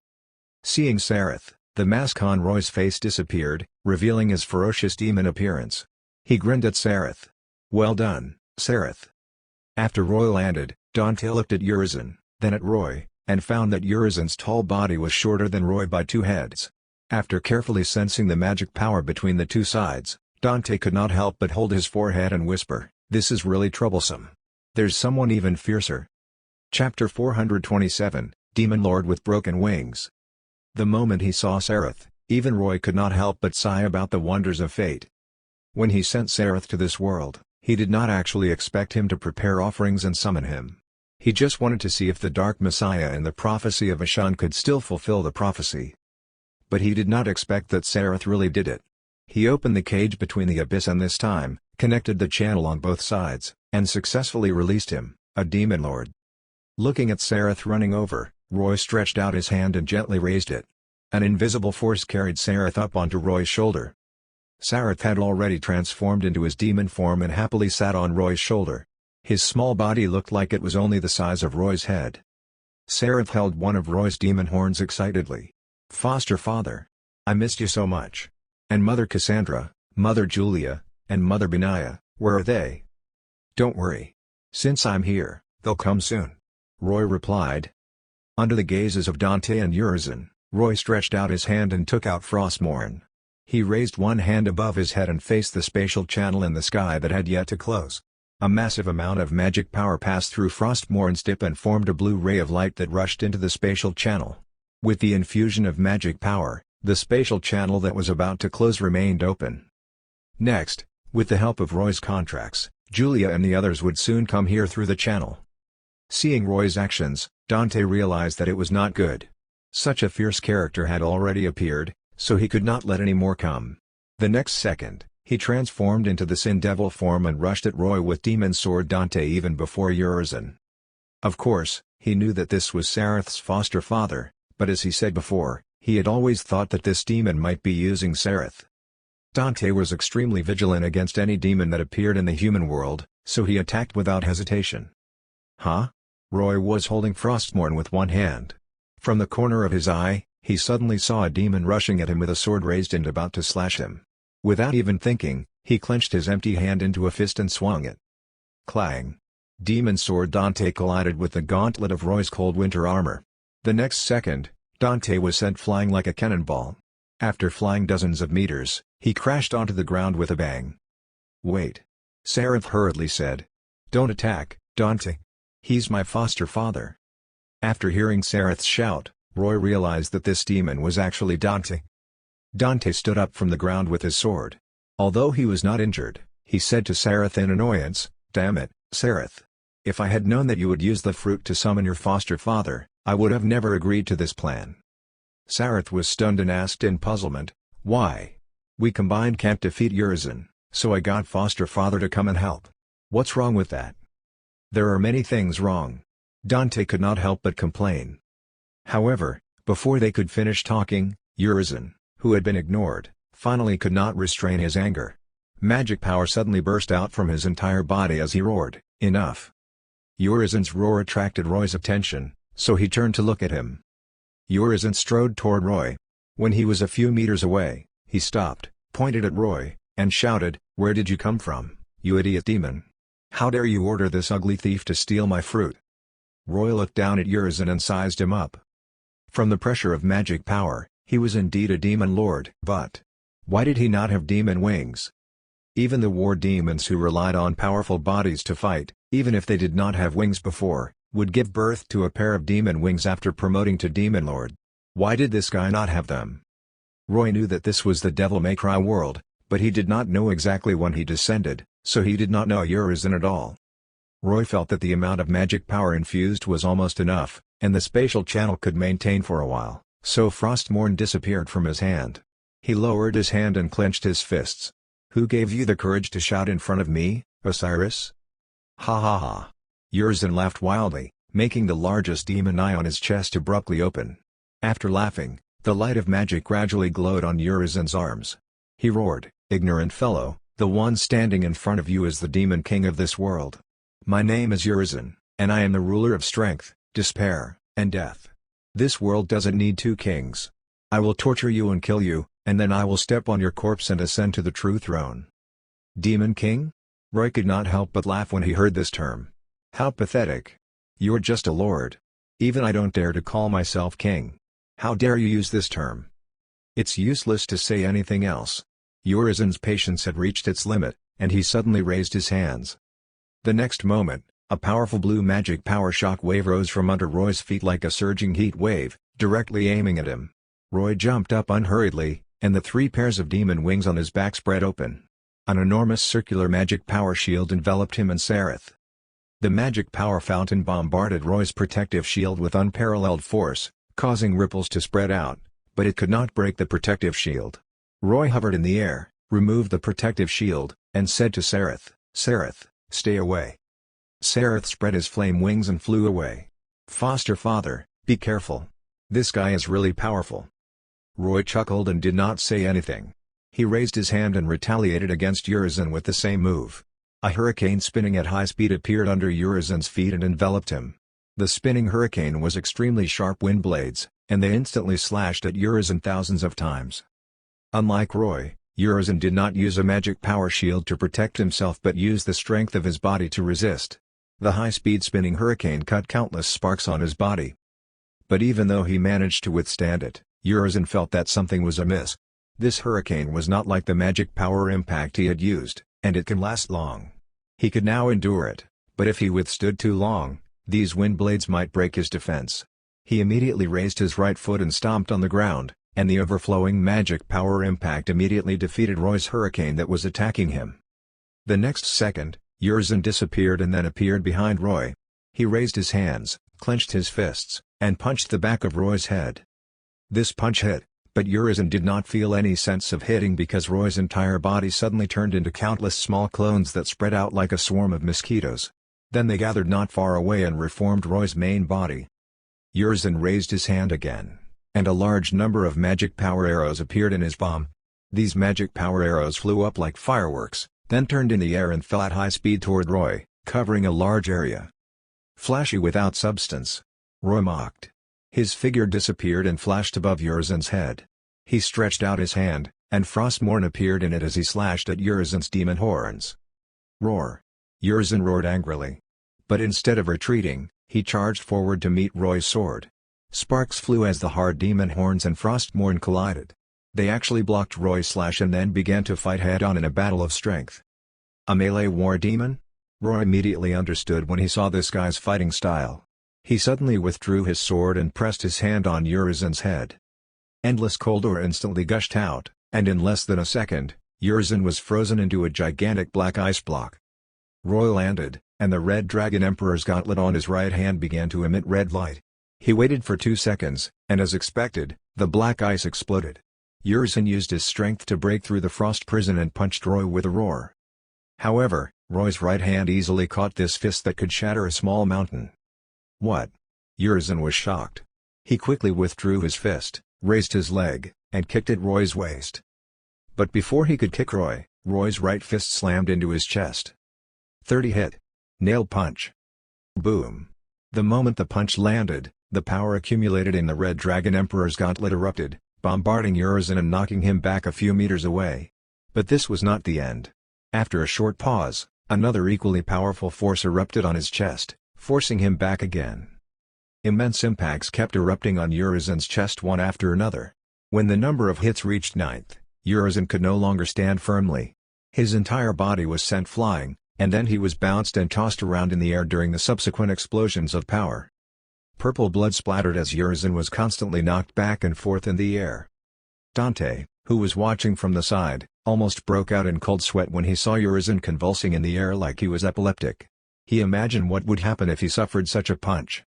When the power of the 30-hit nail punch finished erupting, Urizen fell from the sky. His chest had already caved in, and the large demon eye on his chest was directly smashed blind. Many of the bone spikes on his body were also broken. He lay on the ground, vomiting blood, unable to get up for a long time. Chapter 428, Urizen staking everything in Sareth's family. As expected, just a fourfold increase in strength still isn't enough to directly punch a demon lord to death. Seeing Urizen getting up, Roy waved his hand and gestured at him, motioning for him to continue. This action made Urizen furious. The contempt was too strong. Ever since he was born, when had he ever been humiliated like this? He roared angrily and began accumulating power on the spot. The bone spikes on his body that had been broken by the nail punch grew out again, and the sunken part of his chest returned to normal. Under his tyrannical recovery ability, Urizen returned to his peak state. The moment he finished charging, he spread his arms. A circle of blue magic power erupted from his body, and this magic power instantly caused a tremendous explosion. In the dazzling light, a powerful shock wave swept across most of the treetop. Seeing that the situation was not good, Dante immediately spread his wings and flew away. Sareth flew behind Roy vigilantly, but Roy, who was in the center of the explosion, did not move. He only raised his hand and set up a thick black ice wall in front of him as a defense. Boom! An enormous explosion and flash appeared high in the sky. It was as dazzling as a small sun in the sky above Redgrave City.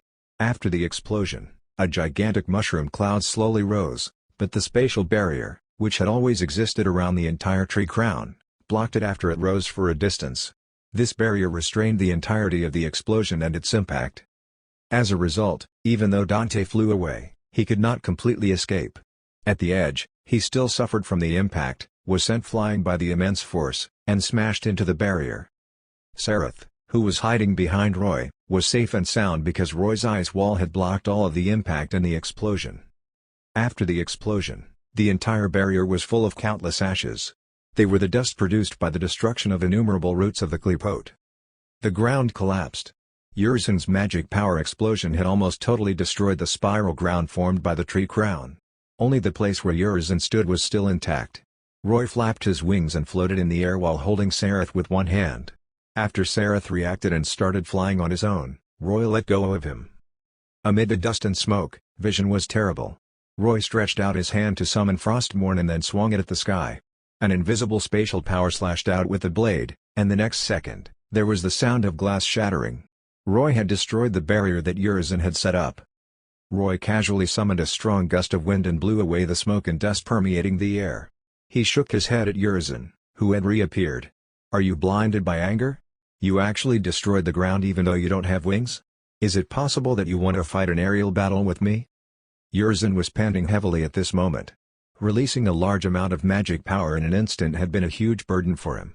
After hearing Roy's words, Urizen smiled sinisterly. "That damn brat used the Hell Apple as an offering to you. This was an enormous mistake on my part. Indeed, without the extraordinary power of the Hell Apple, I can't achieve a perfect state. But don't think that I'll fail like this." "Oh? So you still have a backup plan?" Roy laughed and stretched out his hand. "Go ahead." Urizen did not say anything else. He knelt down on one knee and pressed his hands on the ground. The area where he stood could be said to be the only remaining trunk of the Qlipote. After losing the gigantic tree crown, the Qlipote looked like a twisted needle, and Urizen was standing on the tip of this needle. A massive magic power flowed out from Urizen's arms and poured into the Qlipote. A blue magic power light quickly flowed down. After receiving the infusion of magic power, the Qlipote immediately made a tremendous commotion. When the Qlipote grew, it had spiraled upward, causing its spark to look distorted. With the infusion of Urizen's magic power, the entire trunk of the Qlipote began to twist vigorously. The originally thick and solid trunk was now twisting together tightly and shrinking. It was as though someone was twisting a towel with all their might, and the violent movement made the entire tree creak. The demons parasitizing and living in the Qliphote immediately became unlucky. The inner space of the Qliphote compressed, and they could not even escape.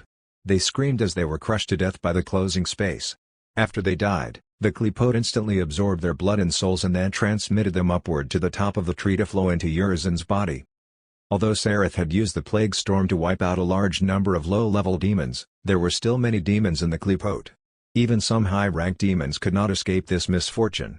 Even though they were desperately fleeing and swinging their weapons, the Qliphote still killed them. The Qliphote had completely turned into a gigantic juicer at this moment as it continuously absorbed the blood and souls of the demons and then fed them to Urizen. After receiving the blood and souls, Urizen's body swelled again, and his muscles bulged as though they were about to explode. The powerful magic power that permeated his body even formed a layer of magic power flames that swayed and burned on his body. The tremendous movement of the Qliphote caused Nero and V, who were climbing, to be unable to continue moving forward. Both of them could not hold onto the tree and fell from the sky. As they tumbled down, Nero pulled out Red Queen, and V used his cane. The two weapons stabbed the tree trunk, preventing them from falling and becoming meat pies. They could not stay on this tree anymore, so they could only fall to the ground. As for Nico, she was desperately driving on the constantly shrinking road. Her car was carrying Trish and Lady. After being rescued, Trish and Lady were unable to participate in the battle because they had lost their strength. Nico had planned to leave with them, but unexpectedly, this huge change happened on the way. Seeing that they were about to be unable to escape and were about to be squeezed by the Qliphote, a figure suddenly flew over and carried Nico's car. Then he smashed a big hole in the tree bark and escaped with Nico and the others. Needless to say, this figure was naturally Dante in the Sin Devil trigger state. He did not intervene in the battle between Urizen and Roy. After the destruction of the barrier and the mutation of the Qliphote, Dante instantly realized that things were bad. He remembered that Trish and Lady were still in Nico's car, so he immediately flew to find them. Fortunately, he reacted in time. If he had been just a little slower, the three women in this car would have been squeezed into juice. After Dante brought the car back to the ground and put it down, Lady and the others recognized that this four-winged demon was Dante and quickly poked their heads out of the car windows to ask, "Dante? What happened?" "It's a long story," Dante said in a deep voice. In short, Sareth summoned his foster father, and his foster father forced Urizen into a corner, so Urizen is ready to stake everything. The three women were dumbfounded as they said in disbelief, "Sareth's foster father is really so fierce? You might be able to see it in a while." Dante raised his head and looked at the collapsing Qliphote. "The battle will eventually return to the ground. You should drive away first." "Why didn't you say it earlier?" When Nico heard this, she immediately changed gears and stepped on the accelerator. She was only a logistician. Of course, she had to run away in such a dangerous situation. But as she drove, she noticed an enormous three-headed hellhound running away with all its might. The constantly twisting Qliphote not only drained the blood essence of the demons in the tree, but it also exhausted its remaining life force. As the tree trunk became thinner and thinner, many parts were beginning to show signs of eroding. Countless fine particles drifted from the trunk, causing the once complete trunk to become full of holes and incomplete. After another few minutes, the entire Qliphote turned grayish-white and collapsed with a loud cracking sound. The human militaries witnessed this scene through satellites. Although they did not know what happened, this demon tree finally collapsed. This was good news. With a loud bang, it was as though a magnitude 8 to 9 earthquake had struck Redgrave City. However, this tremoring only lasted for a moment because the collapsed tree trunk turned into flying ashes after smashing into the ground. In the ruins, Urizen slowly stood up. His body became as large as Roy's, and the immense amount of surging power gave him infinite confidence. He looked up at the sky. Roy was flapping his demon wings slightly as he landed from the air. But this time, he was not the only one landing. A few more figures appeared above him. One was the graceful fallen angel Julia with black flame wings burning on her back, another was the bewitching succubus Benaya with reverse demon wings, and the last was Cassandra, who was wearing lich robes and full of cold aura. While Urizen was extracting the power of the demons, the three of them had descended from the spatial channel. "Oh, he. Benaya was holding a flame whip in her hand. After landing, she sized up Urizen. "Darling, I didn't expect to encounter someone provoking you as soon as I descended into this world. It seems like the demons of this world have been isolated from the abyss for too long, and there are many ignorant fellows. Julia did not say anything. She and Cassandra were surrounding Sareth to check on him. Not far away, Dante saw their appearances. Only then did he know that Sareth had not been bragging. He really had three mothers with different styles. Just by looking at them, Dante knew that Sareth's three mothers would not be easy to deal with. Dante looked at the demon sword in his hand and felt uneasy. If Sareth and his family mess around in this world, will I be able to chase them back alone? The only thing he was thankful for now was that he did not become enemies with this brat when he first saw Sareth. Otherwise, Urizen would not be the only one in trouble. Chapter 429, Asshole? The appearance of Julia, Binaya, and Cassandra did not attract Urizen's attention. His attention was always on Roy. "Where do you come from?" Urizen asked Roy while feeling the surging power in his body. "There are no demons like you in the demon world." At this time, Roy had already heard Sareth roughly explain what had happened and knew Urizen's true identity, so he was sizing him up and looking at V, who was being supported by Nero in the distance. He found it very interesting. After hearing Urizen's question, Roy laughed. "Demon world? Do you really think that demons were born in the so-called demon world? Let me tell you." Roy looked down at his demon claws. "The true source of demons is the abyss, the bottomless abyss. There are many powerful demons there, and there are at least 100 demon lords like you and me. And above demon lords, there are stronger demon king level demons, so your so-called demon king title is actually just the self-aggrandizing of a frog at the bottom of a well. To me, it's just a joke." "Demon king? Like Mundus?" Dante suddenly asked before Urizen could answer. Roy grinned and looked at Dante. "Perhaps. Who knows?" "Enough. Shut up." Urizen roared and strode toward Roy. "Whether it is the demon world or the abyss, only I can be the strongest. After I kill you and take away your power, I can become a true demon king." With that, Urizen suddenly accelerated, jumped at Roy's head, and punched him.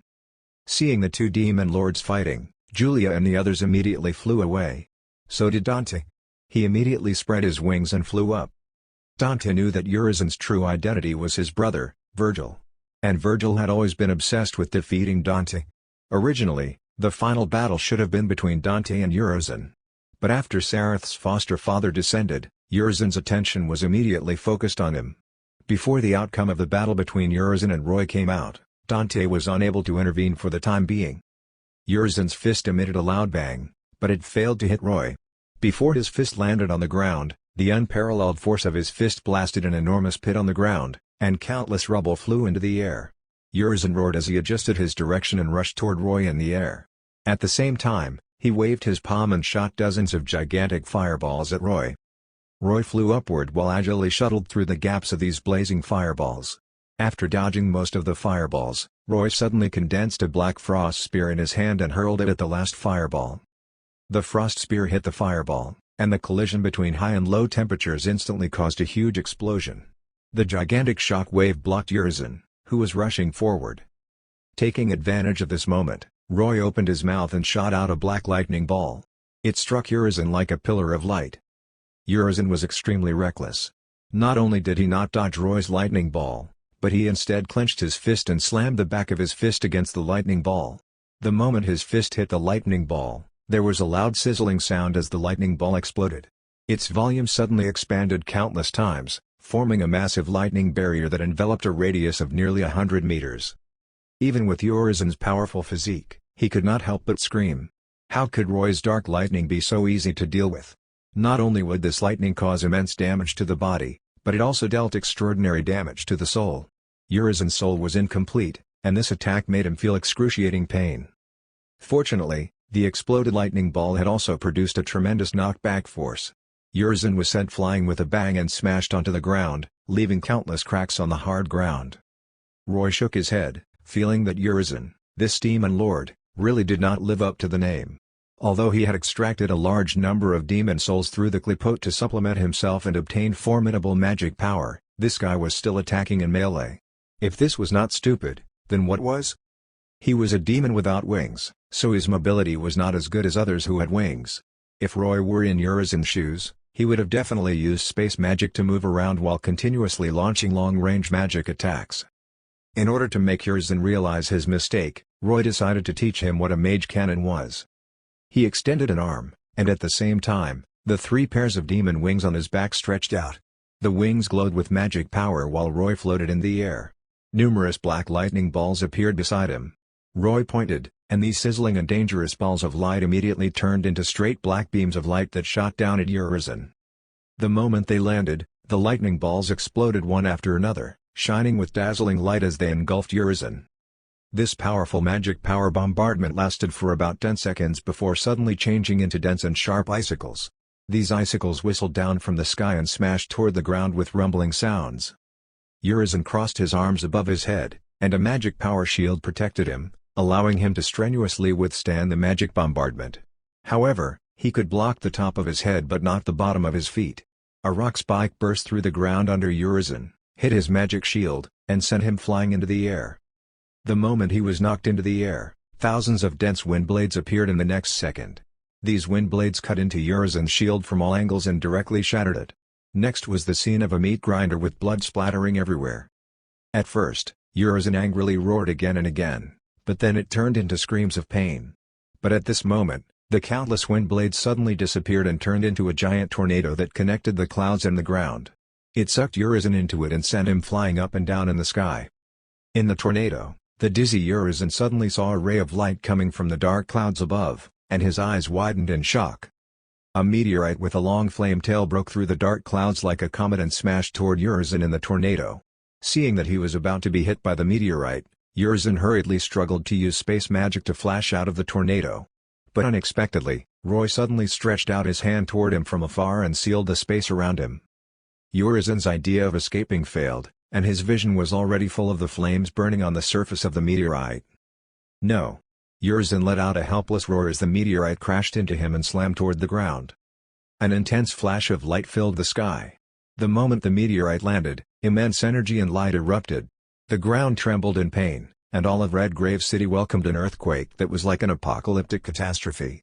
The intact buildings in the periphery of the city were torn apart in the earthquake, turning into debris and collapsing. In the sky, Dante was holding Nero in one hand and V in the other.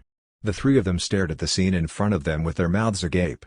After the one on the top of the tree, a mushroom cloud appeared once again, rising slowly in the dust.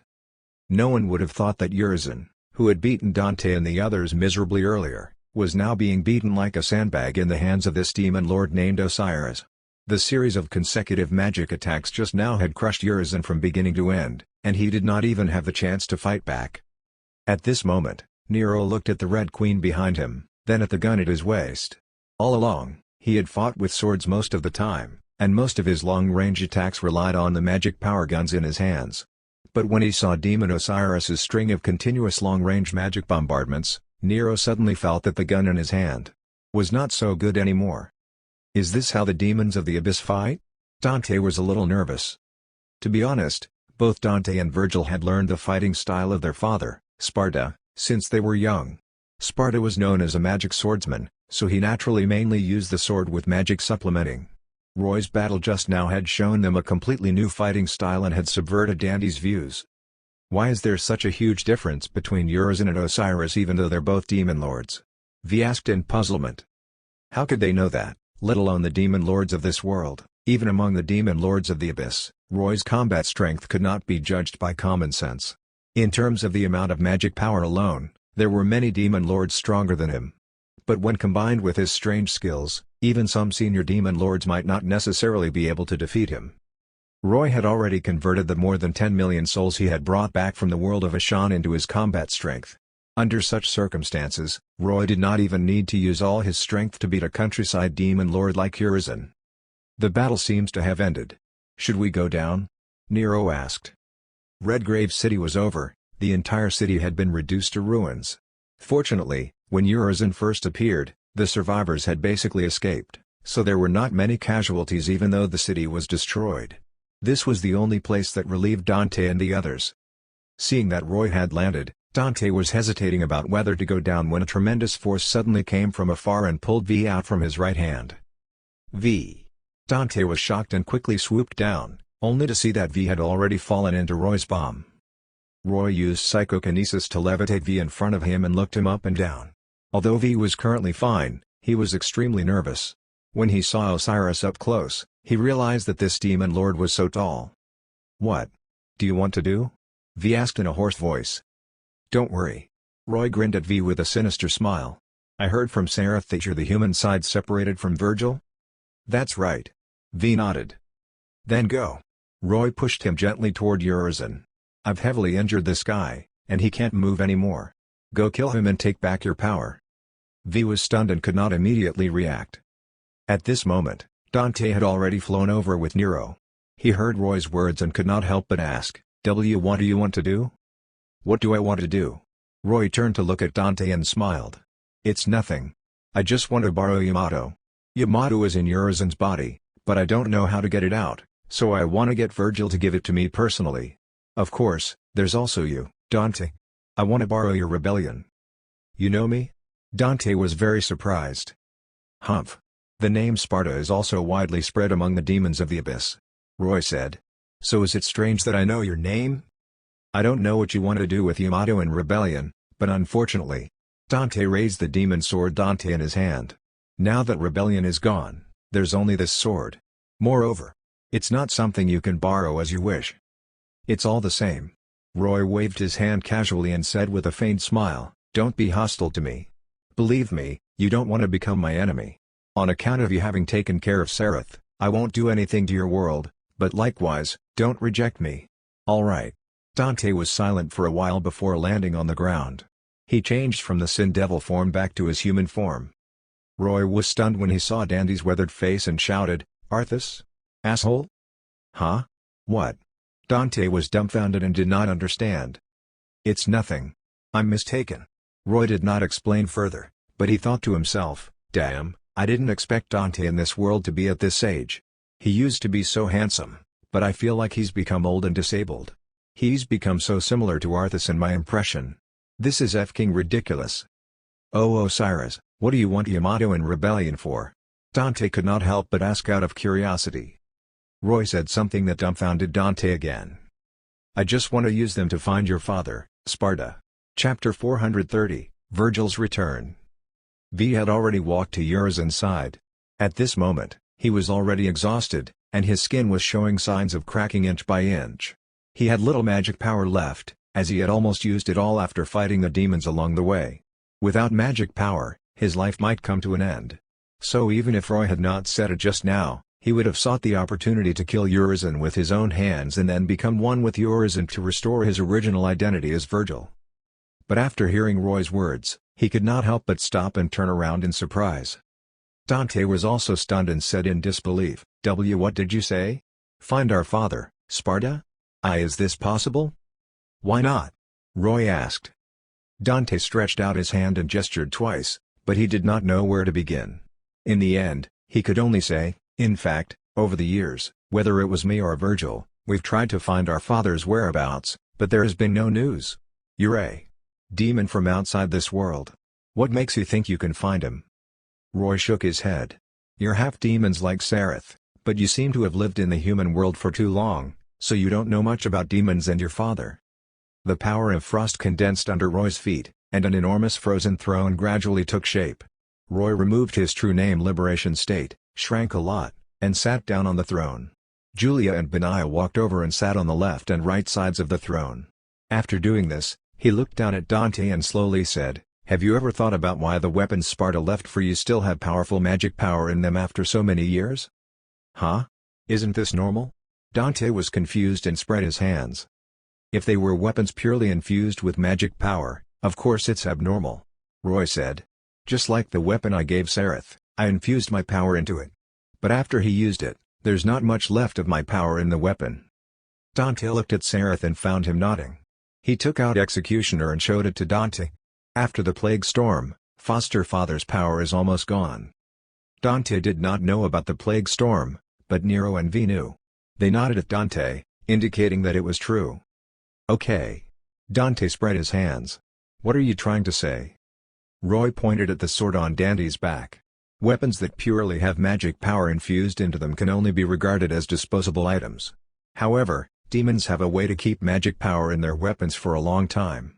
Even if it's exhausted, it can slowly restore. This method is soul weapons. Demons can split their souls into smaller fragments and then use the soul fragments to forge weapons. In such weapons, the soul fragments are the energy core, so they can continuously produce magic power. Your father, Sparta, is also a demon, so he naturally used this method. Dante finally understood. He took out the demon sword and held it in his hand, sizing it up in disbelief. You mean that the soul fragments of the old man exist in both Rebellion and Yamato? Yes. Roy nodded. Soul weapons can generally be used by the creators and the descendants with the bloodline of the creators. Because you have Sparta's demon blood flowing in your bodies, you can resonate with the soul fragments in the weapons and display the greatest power of the weapons. Others can't do this. Big drone companies disrupted by this extremely cheap alternative. Big drone companies disrupted by this extremely cheap alternative. News post. Ads by Riv Content. While speaking, Roy opened his palm and used psychokinesis to control the demon sword in Dandy's hand to fly into his palm. Caught off guard, Dante hurriedly rushed forward to grab his sword back, but Roy grinned and said, "Don't worry. If I wanted to snatch it, I wouldn't have only taken action now." Dante could only stop.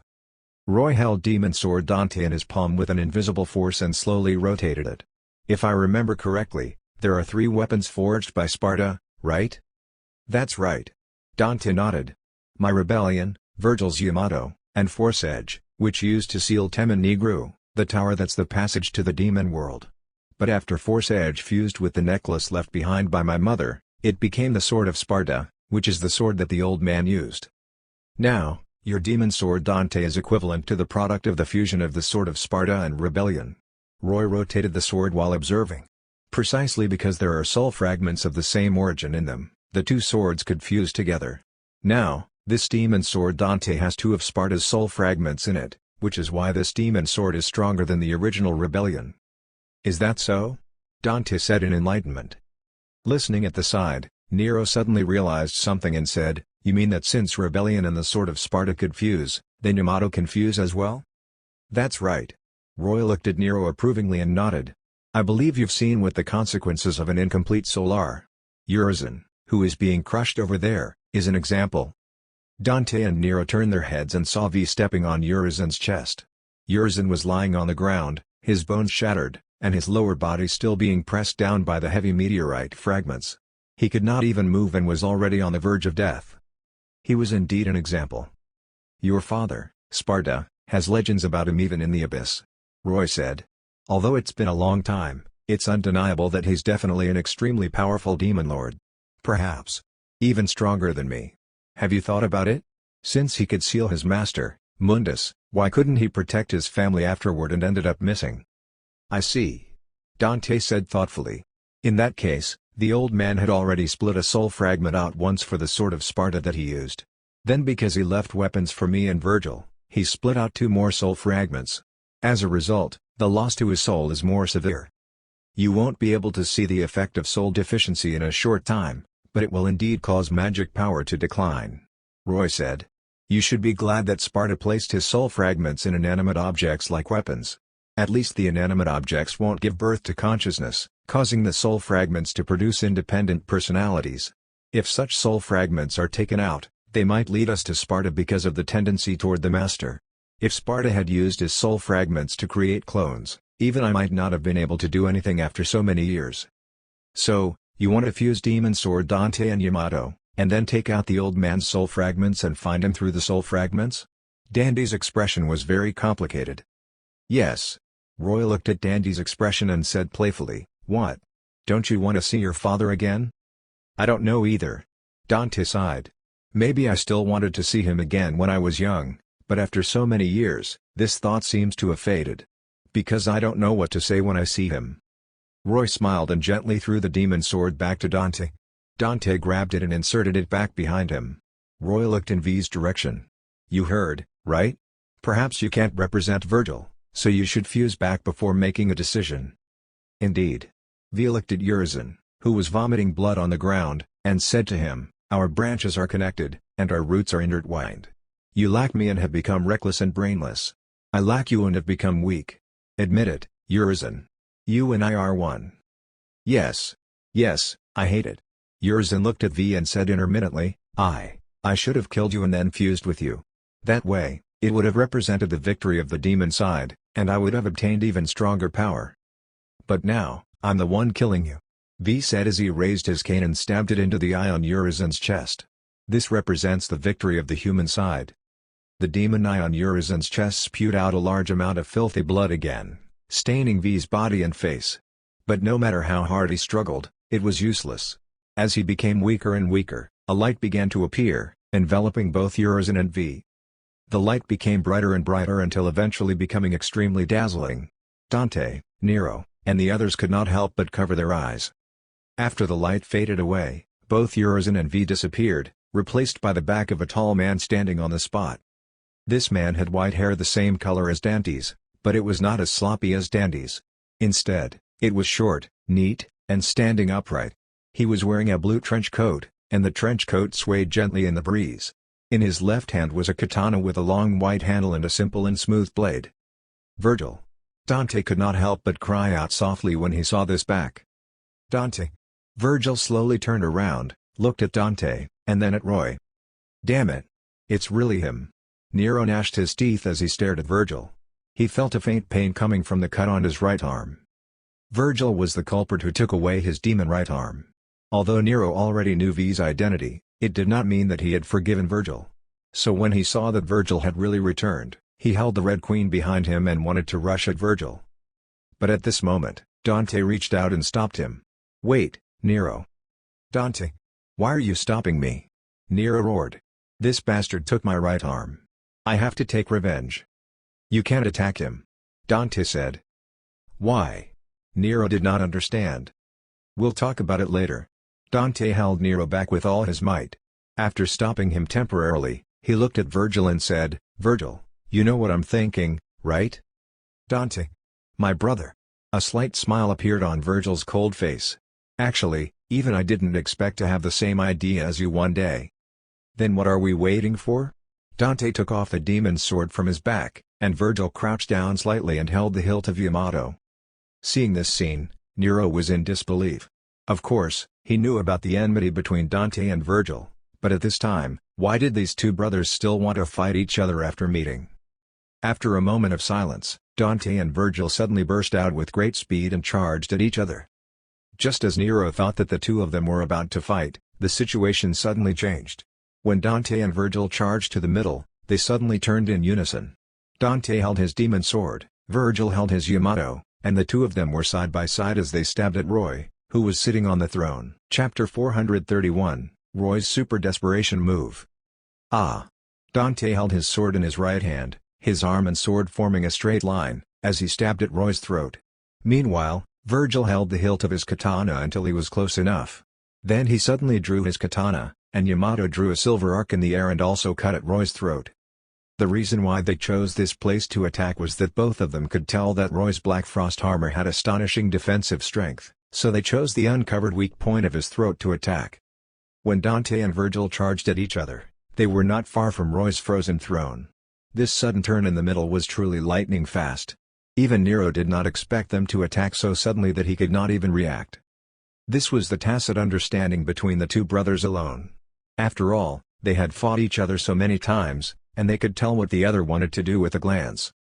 However, this sudden surprise attack that should have succeeded was stopped by an invisible barrier with powerful resistance. The tip of Dante's sword and Virgil's katana became stuck just a few centimeters in front of Roy's throat, unable to move any farther. Even though the veins on Dante's and Virgil's arms were bulging, and they were continuously increasing their strength to stab in, the distance of a few centimeters was like an uncrossable moa. Sigh, I knew it would turn out like this. Roy leaned on the armrest, supported his head with one hand, and looked at the two helplessly. Since Roy knew that they were Dante and Virgil, how could he not know their personalities? Although these two brothers were like fire and water, they were extremely arrogant people deep down. Dante had been a demon hunter for many years and killed countless demons, so how could he allow such a powerful demon to exist in the human world? As for Virgil, he had always been pursuing powerful strength, so he could not tolerate the existence of demons stronger than him. Roy's appearance was equivalent to a huge obstacle in his pursuit of power. Under such circumstances, it would be strange if he did not try to kill Roy. Precisely because Roy knew these two brothers well, he had always been guarding against them. After blocking their attacks, Roy's super psychokinesis suddenly expanded outward, forming an immense impact that sent the two flying. But after landing, despite sliding a few meters back, Dante and Virgil quickly stabilized themselves. The next second, Dante transformed into his four-winged Sin Devil form. Similarly, Virgil also transformed into a complete demon. Unlike Dante's red, flame-like demon form, Virgil's demon form was a cold blue demon with four wings. But the demon horns on Virgil's forehead were different. They were demon horns that looked like two thick tubes, and cold flame spikes pierced out from the tubes. Yamato was still in his hand, but two curved blue blades of light had appeared at his elbows. These two arm blades of light rose into the sky, seemingly piercing into the sky. This was Virgil's Sin Devil form. The so-called Sin Devil form was actually the form of the fully awakened demon bloodline in their bodies. It represented that the two of them had completely controlled their demon power with human thoughts. And the demon blood in their bodies came from Demon Lord Sparta, so their strength had also reached the Demon Lord level at this time. This was currently their strongest form. After instantly transforming into demons, their figures suddenly disappeared, leaving only the sound of sonic booms. The two of them arrived in front of Roy faster than the speed of sound. Virgil slashed at Roy's head, and Dante stabbed at Roy's waist dozens of times at a super-fast speed, each strike carrying a scarlet magic power light. With a slight clang, Roy's psychokinesis barrier instantly shattered under the combined attacks of the two powerful magic powers. Then Virgil's Yamato slashed down at Roy's helmet. Sparks flew as he cut Roy's head in half. The powerful magic power on Dante's sword also pierced through the cold winter armor, causing dozens of holes to appear on Roy's waist. The attack succeeded, but Dante and Virgil did not have any thoughts of feeling relieved. On the contrary, a sense of danger suddenly rose in their minds. The next second, they quickly retreated. Then they saw Roy's body once again turn into countless tiny clones that squirmed like a swarm of mosquitoes. After they reformed, the sword wound on Roy's head from Virgil's slash and the dozens of holes on his waist from Dante's stabs all healed. Even the cold winter armor had recovered from its damage. This move again. Is this guy immortal? Dante could not help but complain in a deep voice. After recovering, Roy revealed a sinister smile. Not bad. Your reactions are fast. As he spoke, the tail behind Roy swayed twice. If Dante and Virgil had not moved away just now, the two brothers would have had a taste of what it was like to become bear cookies. It took a long time to describe, but in fact, the clash between the three of them just now was extremely fast, only taking around 3 seconds. It was not until they separated that the surrounding people finally reacted. "You bastard, Dante! How dare you attack my foster father?" Sareth flew into a rage. Holding Executioner in his hand, he rushed forward to slash at Dante. But Dante waved his sword and easily blocked him. The tremendous force caused Sareth to stagger back more than 10 meters. "Don't get in the way, Sareth." Dante stared intently at Roy and said to Sareth, "Your foster father only used you to let him descend into this world. Don't be deceived by him." "Bullshit." Sareth stomped his feet. "You're a liar. Your entire family are liars. Smelly brat, I can't be bothered to lower myself to your level," Dante said angrily. Then he once again rushed at Roy with Virgil and attacked him. The battle between the three of them caused enormous shock waves. Almost no one within 100 meters could intervene, but Julia, Binaya, and Cassandra were very calm about this battle and only watched quietly from the side. On the other hand, Nero and Sareth could only worry helplessly. Both of them wanted to go forward to help. Nero wanted to help Dante, while Sareth wanted to help Roy. They sensed this desire to help in the battle from each other. Bang! Sareth drew Calamity and shot at Nero. He said angrily, "Nero, what do you want to do? I asked my foster father to come and help kill Urizen, and now you want to kill my foster father?" Nero also drew his gun, Blue Rose, but he only shot Sareth's bullets down with his own bullets and did not attack him. As the two of them faced each other, Nero shouted at Sareth, "Sareth, you're also a half-demon. Have you thought about it? You have a human side, so why do you always stand on the side of demons?" "Nonsense," Sareth said angrily. "Why don't you say that you have demon blood in your body? Why are you standing on the side of humans?" "Unreasonable. Sareth, your thinking is really problematic," Nero shot back. "Your thoughts are the problem," Sareth said angrily. "You clearly have a demon bloodline, but you're treated as monsters. You've killed so many demons over the years, but have you ever seen a human be grateful to you? Haven't you always been hiding your strangeness in front of humans? What's the point of hiding among humans like this?" That's because I wanted to protect my friends and family. They're human. Nero retorted. Nonsense. My foster father is my family. Why can't you see this? Sareth roared. The two of them felt like they were talking about the same thing, but neither of them could convince the other. After all, their views and values were different, so how could they possibly agree? Realizing that Sareth's bullets were shooting at his vitals one after another, Nero became furious. Sareth. I'm going to be angry if you continue like this. Come on. Sareth was also furious. You're the same as Dante. You say that you're noble and want to kill demons, but in the end, you still have to use the power of demons to fight me. Look at Dante's current appearance. What right do you have to talk about me? Nero did not know how to refute Sareth's words.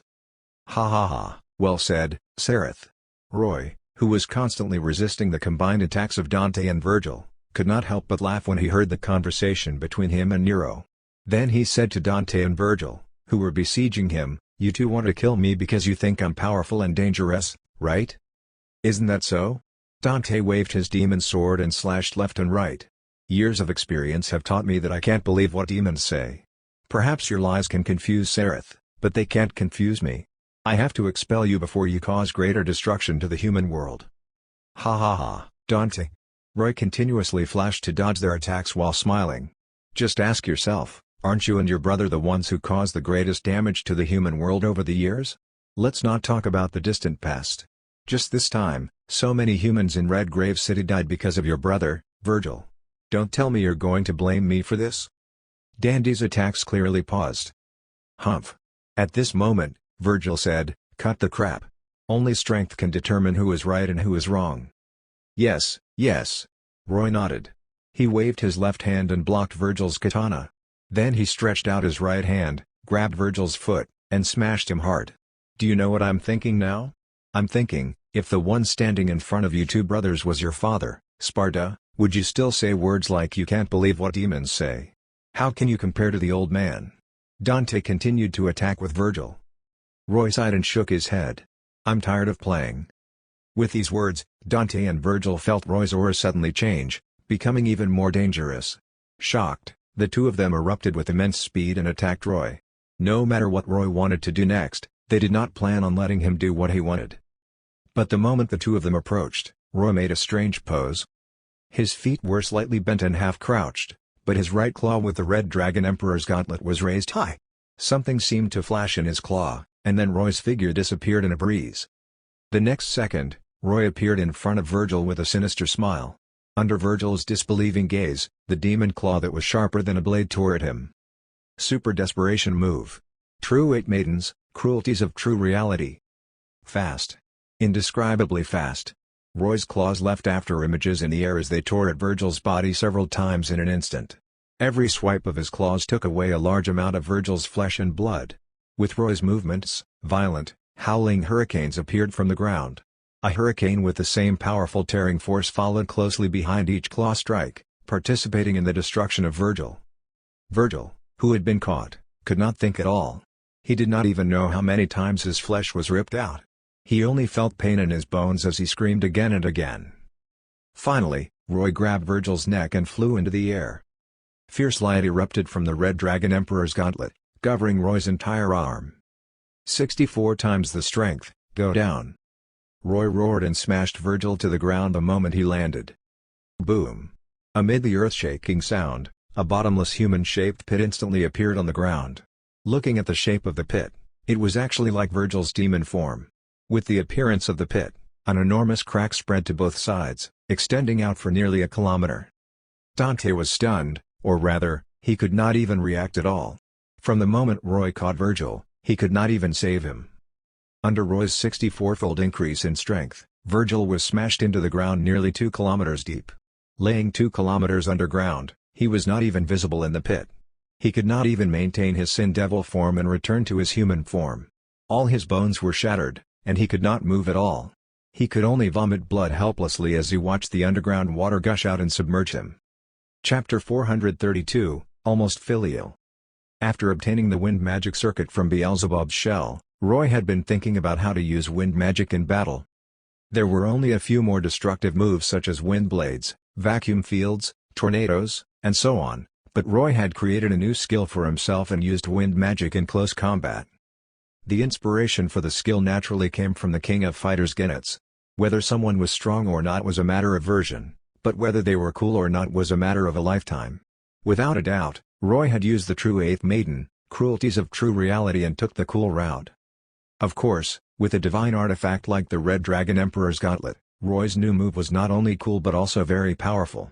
Moreover, this move not only could use his wind power but also his lightning power and ice power. It was a versatile move. Roy had actually held back on the last strike when he sent Virgil into the earth. Otherwise, if he had used 64 times his strength to attack with a 30-hit nail punch, Virgil would probably no longer exist in this world. It could be said that Roy had insta-killed Virgil this time. After Virgil crashed into the ground, Dante reacted and hurriedly rushed into the pit that Virgil had smashed, going deep underground. After a while, he found the heavily injured Virgil and saved him from drowning. Boom! Dante carried Virgil and broke through the rock and soil layer. After returning to the surface, he finally saw Virgil's injuries. Over half of Virgil's chest had now become ghastly white bones, which was due to Roy's claws and the tearing of the wind blades.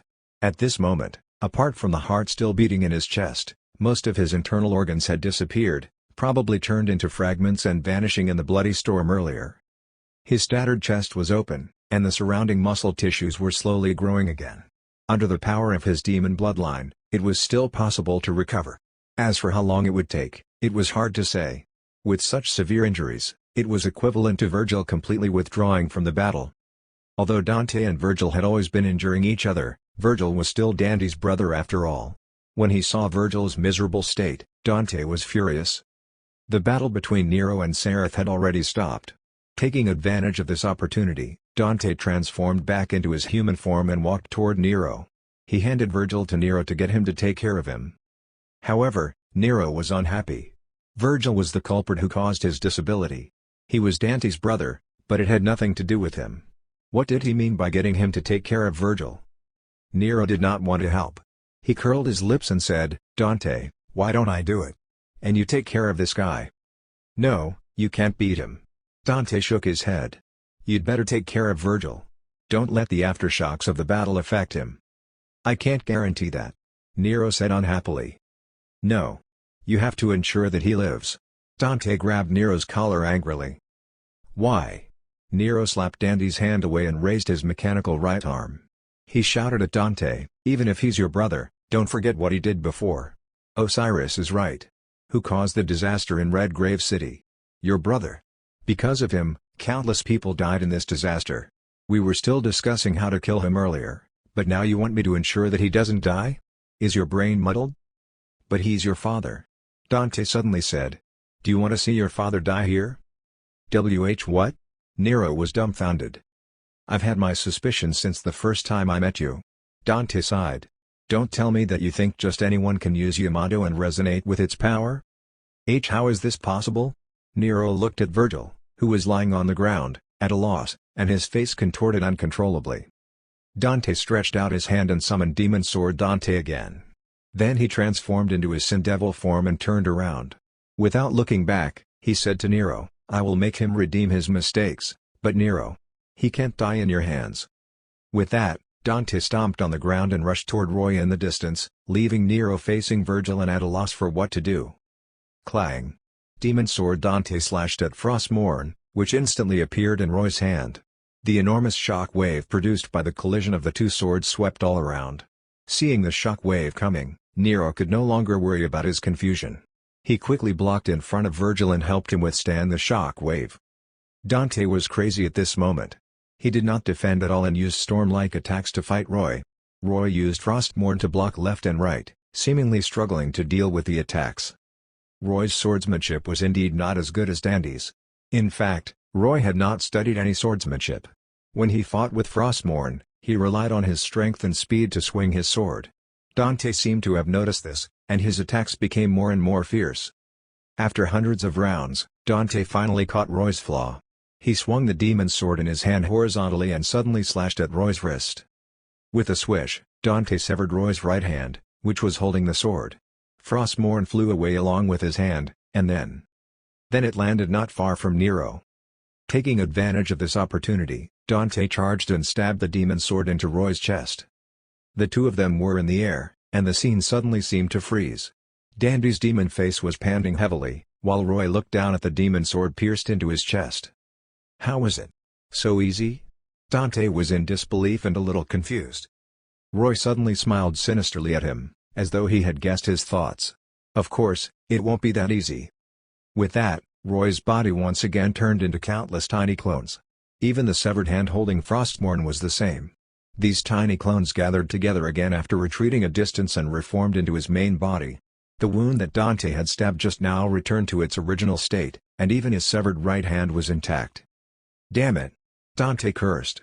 He was about to rush forward when he suddenly saw Roy extending his hand toward Frostmourne, seemingly wanting to recall his sword.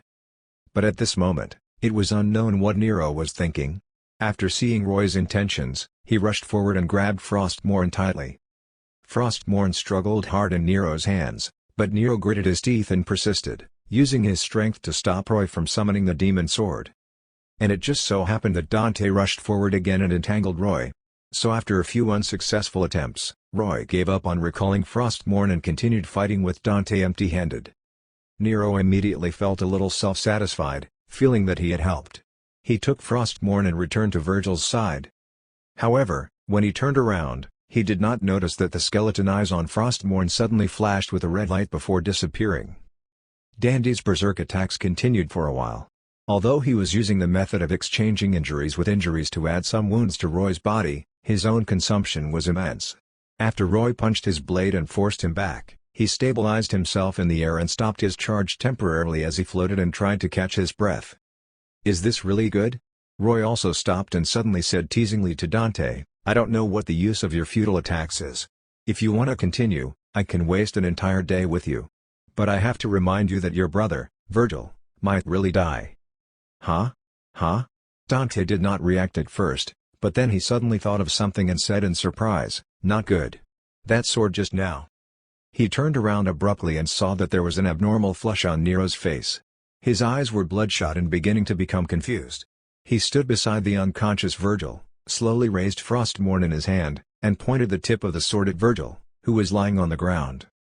Not anyone can pick up my sword. Roy grinned sinisterly. Nero's current state was indeed not quite right. After he picked up Frostmourne, his perception of the outside world was quietly fading away. It was as though someone was whispering to him in his ears, and he gradually became immersed in these whispers. The mind distortion effect in Frostmourne began to work. It would have been fine if Dante had not told him about the true relationship between Virgil and him, but Dante had done so. Thus, Nero, who was already flustered, suddenly had a flaw in his mind. The hatred of losing his arm and the loneliness of being abandoned when he was young. As a father, Virgil had not fulfilled his duties to Nero, but instead, he repeatedly added pain to Nero. Under normal circumstances, these emotions would gradually become hidden in Nero's heart and buried. But under the effect of mind distortion, these emotions were dug out and continuously magnified, eventually turning into hatred and a desire for revenge against Virgil. Under the guidance of Frostmourne, he prepared to kill Virgil. You. Dante turned to look at Roy and roared, did you do it on purpose? That's right. Roy admitted freely and spread his hands. I said that I wanted to borrow Demon Sword Dante and Yamato, and I also told you not to reject me. But how did you respond? Since you don't know what's good for you, I'll take them myself. Virgil is stubborn, but it's not necessary to get Yamato from him. It's fine to change to someone else. Ah. Damn it. Dante was full of grief and anger at this moment, but he could not worry about Roy and rushed to stop Nero. Roy did not stop him. He had already had a lot of fun this time, and he did not have to kill Virgil. He believed that this lesson was enough to engrave in Dandy's and the others' minds. After he destroyed their pride, they would obediently hand over Demon Sword Dante and Yamato. Boom. Dante arrived in time and sent Nero flying, saving Virgil. Frostmourne flew out of Nero's hand. At this moment, Nero suddenly woke up and recalled his actions just now. Cold sweat drenched his back. What did I want to do just now? Frostmourne stabbed into the ground diagonally. Nero saw a mocking gaze appear in the eye sockets of the skull at the sword hilt, startling him so much that he crawled away from Frostmourne, this strange and terrifying demon sword. Before Dante and Nero could heave a sigh of relief, Frostmourne flew off the ground and returned to Roy's hand. At this moment, Roy had already arrived above the three of them. His tall body covered the three of them with shadows, and his enormous demon wings flapped slowly. Roy landed with his sword and looked down at Dante and the others. "I'll say this one last time. Hand over demon sword Dante and Yamato. I'm not interested in your world, but if you want to obstruct me from achieving my goal, I don't mind collecting more souls." Chapter 433, Many Mysteries. After hearing what Royce said, Dante was silent for a while before finally returning to his human form. He inserted demon sword Dante into the ground in front of Roy, then let go and took 2 steps back. Seeing that he finally compromised, Roy nodded in satisfaction. He stretched out his hand and sucked over the Yamato beside Virgil. Demon sword Dante and Yamato floated beside Roy, which was equivalent to gathering all 3 weapons that Sparta had left behind. "Very good." Roy tossed a test tube containing a red liquid to Dante. "This is a recovery potion that can help Virgil recover. Whether you believe it or not is up to you." Dante held the potion and hesitated for a moment before returning to Virgil's side. He fed the unconscious and seriously injured Virgil the potion. Then he saw that the wounds on Virgil's body really began to heal faster, and the muscle tissues were growing rapidly. In just a few seconds, Virgil's torn open chest had closed again. It was not until this moment that Dante realized that Demon Lord Osiris did not seem to have the intention of deceiving him. After Roy obtained Demon Sword Dante and Yamato, he walked back with the 2 weapons and sat on his frozen throne. Sareth also ran back, stood behind the throne with Cassandra and the others, and waited curiously for Roy to start. Roy's hands glowed with magic power as he extended them toward the 2 floating weapons. When his hands touched the surface of the weapons, a ripple appeared in the void, and Roy's hands disappeared as though they had reached into water. When his hands retracted, there were 2 balls of black light in each of his palms. The larger soul naturally came from Demon Sword Dante, and the smaller one came from Yamato. When Roy pulled out these 2 soul fragments that belonged to Sparta from the weapons, Demon Sword Dante and Yamato seemed to cry out, and the light of the weapons immediately dimmed. Although they were not destroyed, anyone could tell that after losing the soul fragments of Sparta, the 2 weapons were no longer as powerful as before. Seeing this, Dante naturally felt sad, and Nero also felt a little uncomfortable. However, Roy did not care so much. He placed his hands together and kneaded the 2 soul fragments together. At first, these 2 soul fragments were still clearly separated, but after all, they belonged to the same source. So after a while, these 2 soul fragments gradually began to fuse. Roy's eyes flickered. Of course, he could tell that these 2 soul fragments had difficulty fusing in the beginning because they had been separated for too long. This undoubtedly confirmed Roy's guess. It was not good to separate soul fragments for too long, especially those used for clones.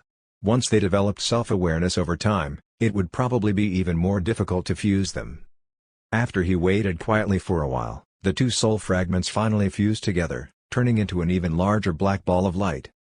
"Demons are still demons," Roy suddenly said to Dante, who was paying attention to what was happening. "Even if your father, Sparta, is regarded as the savior of this world by humans, his soul is still an evil soul. This won't change no matter what." Dante was speechless and could only change the topic. "Why do you want to find the old man? What? Do you think I'm like those demons who want to hunt down traitors?" Roy looked at Dante. "Don't worry. I'm not that bored. I want to find Sparta because there are some things that maybe only he knows." Yes, although he did not have much hope in the beginning, since Sareth had completed the missions Roy gave him and successfully summoned Roy into this world, he naturally did not want to come in vain. There were a total of 7 inscriptions of the Demon Bible, and Roy now had 4. The first one was the rubbing he had obtained from goddess Calypso in the Pirates of the Caribbean world. Calypso had said that this rubbing came from a high-rank flame demon that she had eliminated. Roy had never seen this demon, so he naturally had no way of investigating it. The second and third ones were obtained from Ka-Belith. Unfortunately, Roy did not know that Ka-Belith had Demon Bible steles and had only obtained them from his treasury after he killed him, so there was no way to ask him about the specific origins of these 2 Demon Bible steles. Now, the fourth one was in Sareth's hands, and he had not given it to Roy yet. Fortunately, the former owner of the stele, the Dark Knight Sparta, seemed to be alive still. This was the best news. Since Sparta had the stone stele before, it meant that he might know some of its functions. In that case, would he know some other information about the steles? For example, what effect would collecting all the steles have? Which demons had the remaining steles? And so on. This was Roy's greatest purpose in coming to this world. He had finally encountered a living demon lord who had once held a stele, so he certainly wanted to understand as much as possible. As for the second purpose, it was about Julia.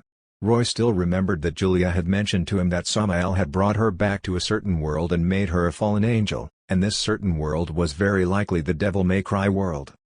In other words, this world was very likely Julia's birthplace. Fallen angels were transformed from angels.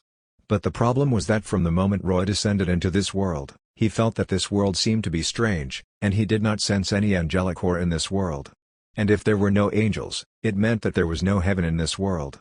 So if the demons here wanted to promote to Demon Lord, how could they complete the promotion ritual?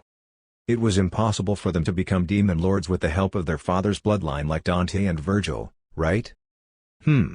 Speaking of which, Dante and Virgil didn't seem to have displayed the true name Liberation State. Could it be that they haven't completed the promotion ritual? What surprised Roy the most was that the demons of this world seemed to be missing something very important. The Ouroboros mark. Any demon who traveled from the abyss to another world would have the Ouroboros mark engraved in the depths of their souls the moment they passed through a gate of the abyss. This unique mark was a form of protection of the abyss for demons. Even the weakest demon could be teleported back to the abyss by the Ouroboros mark as long as their souls had not been completely purified. Unfortunately, the moment Roy was summoned, the Ouroboros mark flashed in the light of the magic formation, but when he truly descended into this world, the Ouroboros mark broke. It was not only him. Julia and Benaiah were the same. So after descending, Roy immediately sensed the demons in the Qliphoth and found that they did not have the Ouroboros mark. Without the protection of the Ouroboros mark, it meant that the souls of the demons here could not return to the abyss after they were killed. As for whether the souls of these demons would continue lingering in this world or return to the demon world in the purgatory space, Roy did not know for the time being because Urizen had absorbed the souls of the dead demons. This would have to wait for Roy to verify. This was not the only strange place. There was also something that puzzled Roy the most.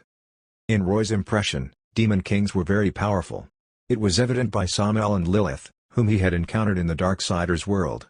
However, Sparta was only a demon lord, but he had defeated and sealed Demon King Mundus. There were only two explanations for this. Either Mundus was simply a fake and just claiming to be a demon king, but he had not really reached the demon king level. Or Sparta's method of sealing Mundus had other secrets. In any case, there seemed to be many secrets hidden in this Devil May Cry world. And if he wanted to figure them out, it was impossible without Sparta. Dante and Virgil were the main characters of this world, the children of destiny. However, Roy already knew from his past experiences that these so-called children of destiny were not impossible to kill. But he now wanted to find Sparta and learn many things from him. If he really killed the descendants of Sparta, there would probably be a lot of trouble in communicating. Moreover, there were still many unknown factors in the future. What if they encountered a place that required the Sparta bloodline? At that time, Dante and Virgil would be useful.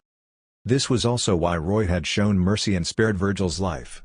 He had been thinking long-term. Of course, no one would be able to guess Roy's thoughts if he did not say them himself. Dante did not understand the causes and effects, so he felt that Roy's words were profound and mysterious. The magic power line in Roy's hands did not disappear. It kept moving around Sparta's soul ball.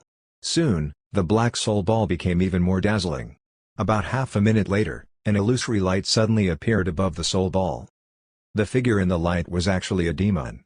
In the light, they could see the eyes emitting white light on his head, two normal demon eyes on the left and right, and a third vertical eye between his eyebrows. His demon horns did not rise into the sky like those of ordinary demons. Instead, they extended out a distance from his left and right before bending down to cover his cheeks. This demon was wearing black armor, and the demon wings on his back spread slightly as he floated in the air. "Old man?" Dante could not help exclaiming when he saw the figure. "Huh? Another insect-type demon?" Benaiah asked from behind. Indeed, the demon wings on Sparta's back were not normal demon wings but looked like insect elytra. This was the main characteristic of insect-type demon bloodlines. Roy could not help but look at Dante and Virgil, who had already awakened. When he thought about it carefully, these two brothers' demon forms indeed seemed to have insect-type demon structures, but it was not obvious. "Hey! I'm really faded with insect-type demons recently." Roy laughed self-mockingly. He had just encountered Beelzebub's shell not long ago, and now he had encountered Sparta, a fellow with an insect-type demon bloodline. "Who are you?" The Sparta in the light seemed to be at a loss as he asked Roy in a hoarse and stuttering voice. Now, this soul ball of Sparta was equivalent to the amalgamation of the three fragments, so it was naturally able to generate consciousness. But these soul fragments should have been split out before Sparta disappeared, so Roy estimated that it should not have any memories of Sparta's whereabouts, so he asked straightforwardly, "Sparta, can you sense where your soul source is?" Chapter 434, Fat Tiger's Realm. The figure of Sparta in front of him was just a flash of memory that Roy created through magic. He was an existence similar to a thought entity. Although he had consciousness, he was just born and had difficulties in expression. Therefore, he could not be descriptive in answering Roy's question. He could only reach out and point in a direction, but then he immediately changed directions. Seeing him pointing around randomly, Roy could not help frowning. What's going on? Fortunately, Dante suddenly said, could he not be in the human world, so he can't point in the right direction? It's possible. Roy understood. If he's not in the human world, then he should be in the purgatory space, which is what you call the demon world. Roy looked at Dante. It seems like you have a rough guess about where your father went, don't you? Dante did not say anything and only shrugged, appearing to agree. Indeed, after reaching adulthood, both Dante and Virgil had tried to find their father, but they could not find him in the human world. If Sparta was really still alive, then he could only be in the demon world, and it was very likely that he was imprisoned somewhere in the depths of the demon world. Otherwise, it was impossible to explain why he did not appear. However, the demon world was too big for Dante and the others. It was not something that one or two people could search through, so even though they had their guesses, they were still helpless. Since Sparta was in the demon world, Roy could only go to the demon world to find him. He looked at the Yamato inserted in the ground. After losing Sparta's soul fragment, Yamato seemed to be unable to cut space to open rifts, so Roy first handed Sparta's soul fragment to Julia. Then he took out Frostmourne and found an empty space to slash down vertically. Of course, Frostmourne did not have the ability to cut space, but Roy used it to release space magic.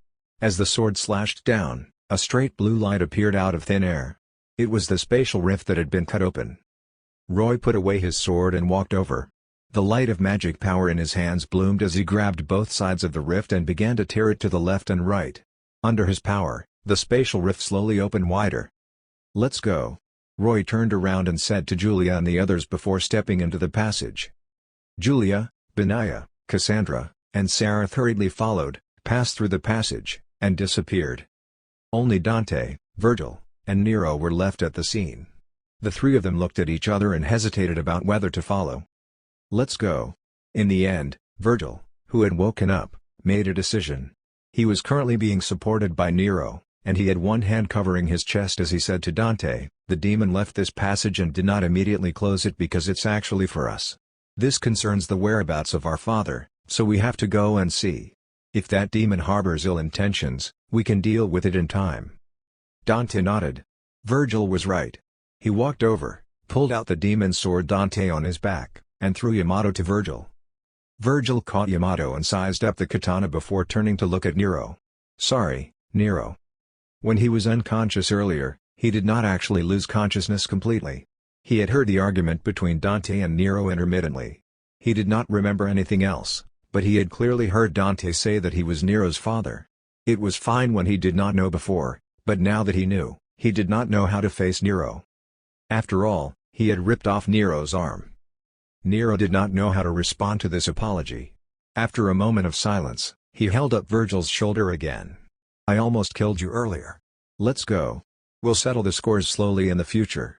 Now, we have to figure out what Demon Osiris wants to do." Dante had his back to the two of them. After he heard Nero's words, an arc could not help but rise at the corner of his mouth. The relationship between the father and son was very complicated, but in any case, being able to communicate like this was a good start, right? However, just as the three of them were about to step into the spatial channel, they suddenly heard the roar of engines and Nico shouting coming from behind them. Turning around, they found that Nico was driving her car crookedly as she drifted toward them. Not far behind the car was an enormous three-headed hellhound chasing after her. Damn it! Seeing this situation, Dante immediately drew his sword. Nero tightened his grip on his gun and prepared to support Nico and the others. With a creaking sound, Nico drove to Dante and the others, slammed on the brakes, and stopped. Then Trish and Lady opened the car doors and jumped out. Lady carried her rocket launcher, while Trish stood side by side with Dante, holding her twin guns, Luz and Umbra, ready to fight this huge three-headed hellhound. However, when this three-headed hellhound rushed in front of everyone, it suddenly stopped and roared at everyone, "Get lost! Don't stop me from going back to the demon world. You want to go through this spatial channel?" Dante was a little surprised. "Do you know who opened this channel?" This three-headed hellhound was naturally Cerberus. She scratched the ground in frustration and said, "Of course I know. That demon lord. He's very powerful. It's been many years since the demon world has seen such a powerful demon lord. I didn't want to appear in front of him, but his child and I have a demon contract. I thought they would stay in the human world, so I would find another chance to see that child. But now that they've gone to the demon world, I have to follow." Cerberus truly regretted it. If she had known that the half-demon brat had such a big backer, she would never have signed a demon contract with him. Because the demon contract stipulated that if Sareth could not fulfill the contract, Cerberus would take away his soul. But the problem was that his foster father was such a powerful demon that even Urizen could not withstand a single blow from him.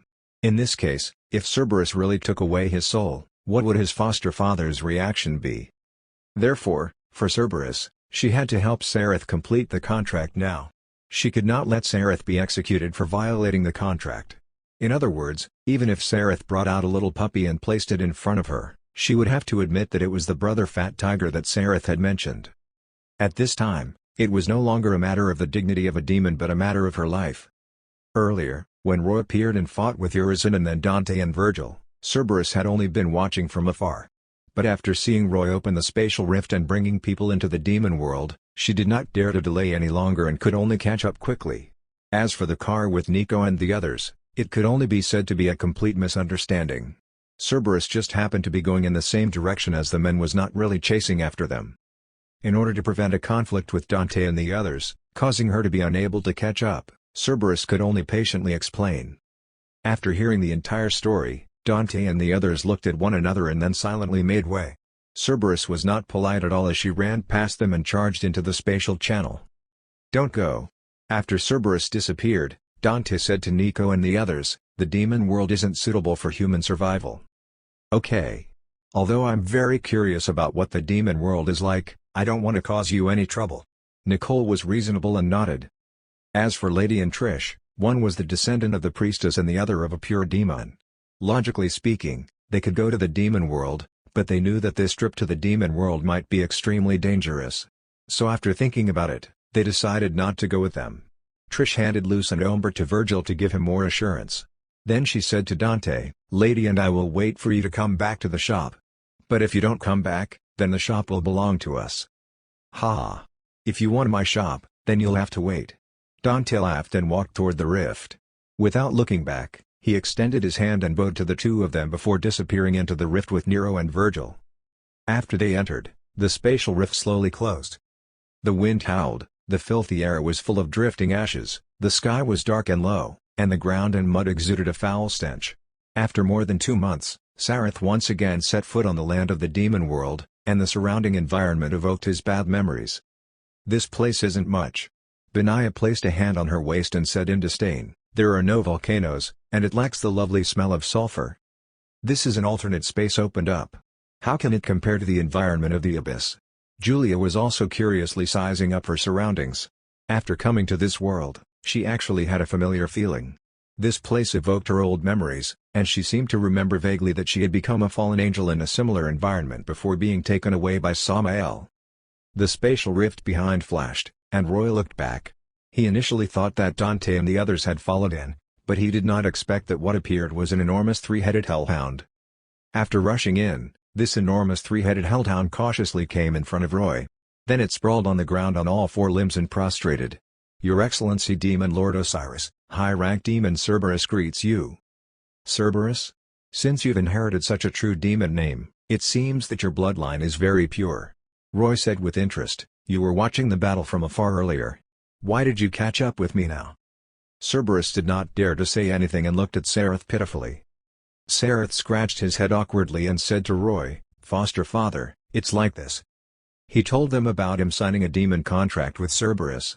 As soon as he finished speaking, Benaya roared angrily at Cerberus, "What? You actually signed a demon contract with Sareth. How dare you?" Not only her, but Julia and Cassandra were also staring at Cerberus angrily. Under Benia's reprimand, Cerberus lowered her head again and whimpered pitifully. In fact, when she caught up, she had already expected to be reprimanded and punished, but the problem was that she did not dare not to come. If she came, she might be able to resolve the misunderstanding, but if she did not come, she might really die. Roy waved his hand to stop Benia's anger. "Of course you can see, Fat Tiger. It's not a big deal. You should be a demon who has been in this demon world for a long time, right?" "Yes, your lordship Osiris," Cerberus said respectfully. "I came here from the Abyss about 3,000 years ago. At that time, His Excellency Mundus ruled the demon world." "That's good. It seems like you should know many things, and I happen to need a guide," Roy said. Upon hearing this, Cerberus heaved a sigh of relief. "It would be my honor, your lordship." Roy raised his hand and summoned Fat Tiger. Fat Tiger was a life he had created, and he had gotten him to stay in the system space when he came over, so he did not need to use another magic formation to summon him. As soon as Fat Tiger appeared, the shadow cast by his colossal mountain-like body covered Cerberus. Cerberus's three dog heads looked up in shock at Fat Tiger's imposing body. Only at this moment did she know that Sareth had not been lying. There really was a three-headed hellhound bigger than her. Looking at Fat Tiger's sturdy body, the bulging muscles of his forelimbs, his fur that reflected a metallic luster, and the enormous demon wings that ordinary hellhounds did not have, Cerberus was immediately intoxicated. The tumult in her heart prompted her to stand up, and her three heads made whimpering sounds as she wandered around Fat Tiger. As soon as Dante and the other two walked out of the spatial rift, they saw this scene, so they also looked up in shock at the behemoth in front of them. Before they could recover their senses, they saw an even more unbelievable scene. Cerberus jumped around Fat Tiger a few times. Fat Tiger seemed to find her swaying too annoying, so he raised his right forepaw and slapped Cerberus on the face, knocking her tumbling. "Shit. This dog must be single," Dante could not help but ridicule. Chapter 435, Dominating the Demon World. Ha ha ha ha. Seeing this scene, even Roy could not help laughing out loud. Of course, he knew that this hellhound named Cerberus was courting Fat Tiger. In fact, among demons, female demons were always more proactive than male demons. Unfortunately, from her story, she was at least 3,000 years old because she herself said that she came to the demon world from the Abyss 3,000 years ago. As for Fat Tiger? He was only a few years old since Roy had created him. To put it bluntly, he was just a child. This was an old cow eating young grass. Therefore, Cerberus's courtship behavior was still very unfamiliar to Fat Tiger. He had no idea what Cerberus was trying to do by circling around him. He felt annoyed and directly attacked. Cerberus's three heads became dizzy from Fat Tiger's slap, but when she regained her senses, she was a little angry. "You can ignore me, but you can't insult me." With this thought in mind, Cerberus roared and charged at Fat Tiger. At this moment, she was very brave, ready to defend her dignity as the Hellhound King and challenge Fat Tiger. However, facing the charging Cerberus, Fat Tiger only raised one of his forepaws. After avoiding her bite, he pressed his forepaw on her back. "Awoo!" Cerberus immediately wailed as Fat Tiger pressed her entire body onto the ground. There was a loud bang, and the ground cracked. The difference in size was too great. Fat Tiger was at least twice the size of Cerberus. Moreover, Fat Tiger was now a Titan hellhound, and his strength was astonishing. Beating up Cerberus was like beating up an infant. Being pressed onto the ground by Fat Tiger's immense force, Cerberus struggled with all her might. Her three heads turned around one after another and tried to bite Fat Tiger's forelimb that was pressing on her back. However, Fat Tiger's skin now had astonishing defensive power. When Cerberus bit him, she almost broke her teeth, so she wailed again. Have you ever seen a big dog bullying a puppy? Fat Tiger was like this to Cerberus currently. He had a cold expression on his faces, and his three heads and 6 eyes were coldly looking at her on the ground. But under Fat Tiger's suppression, Cerberus could not turn around at all. She spat out flames and frost to attack Fat Tiger, but these elemental attacks dissipated against his fur and did not cause any damage to him. They were both high-ranked demons, but the disparity between Fat Tiger and Cerberus was too great. Unless she wanted to erupt and risk her life, in which case she might be able to cause some trouble for him. But the problem was, she could not bear to do it. Therefore, After struggling for a while and realizing her powerlessness, Cerberus finally accepted her fate and obediently allowed Fat Tiger to press her onto the ground. Her 3 heads were lying on the ground and whimpering pitifully. After understanding that Cerberus was begging for mercy, Fat Tiger moved his paw and let her get up. As soon as she got up, she immediately rubbed against his forelimbs, and her tail wagged vigorously as she sniffed under Fat Tiger from time to time. Is this considered being defeated? Roy asked Benaya uncertainly. Benaya did not say anything. She giggled as she softly wrapped herself around half of Roy's body. Fat Tiger subduing this hellhound king named Cerberus was a good thing for Roy. At least, he could ensure that the sky would do her best next. After coming to the demon world, Sparta's soul projection could finally point in one direction without changing, making Roy certain that Sparta was in this demon world. However, it was difficult to say how far away it was, so Roy raised his hand again and shouted, "Come out, Sky Dragon of Osiris!" Roar. With the dragon roar resounding through the sky, Roy summoned Rapharo's colossal body. His snake-like body was twisted and entangled together, just like the scene of summoning Shenrong with the Dragon Balls. In the dark sky of the demon world, his entire body was floating and faintly glowing as he appeared in front of everyone. Dante, Virgil, Nero, and the others looked up at the ferocious sky dragon that suddenly appeared. Their eyes were dull, and their mouths were agape for a long time. They thought that the hellhound that Osiris summoned was big enough, but they did not expect that there was actually something bigger. "Oh, Your Excellency Osiris, you're finally willing to let me out. In that strange space, I've been bored enough," Rapharo muttered as soon as he came out. He looked around at the surroundings and asked curiously, "Where is this damn place?" "This is the demon world, Uncle Rapharo."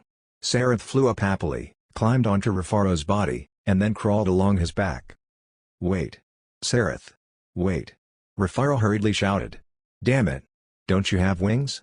Why do you always want to fly on me?" Unlike Fat Tiger, Rapharo was very unwilling to let Sareth ride on his back. When in Frostfire City, he could hide whenever he wanted. After all, dragons also had the dignity of dragons. It was fine to let Osiris, the master, ride on him, but why did he have to let a brat like Sareth sit on his back? "Don't I, a dignified faceless, the son of Melassa, the sky dragon of Osiris, want any dignity?" However, Sareth did not care so much. He happily climbed all the way up and finally sat on Rapharo's head. Rapharo was very helpless, but he did not dare to shake Sareth off in front of Roy. Roy also flew into the air and landed on Rapharo's head. "Cut the crap.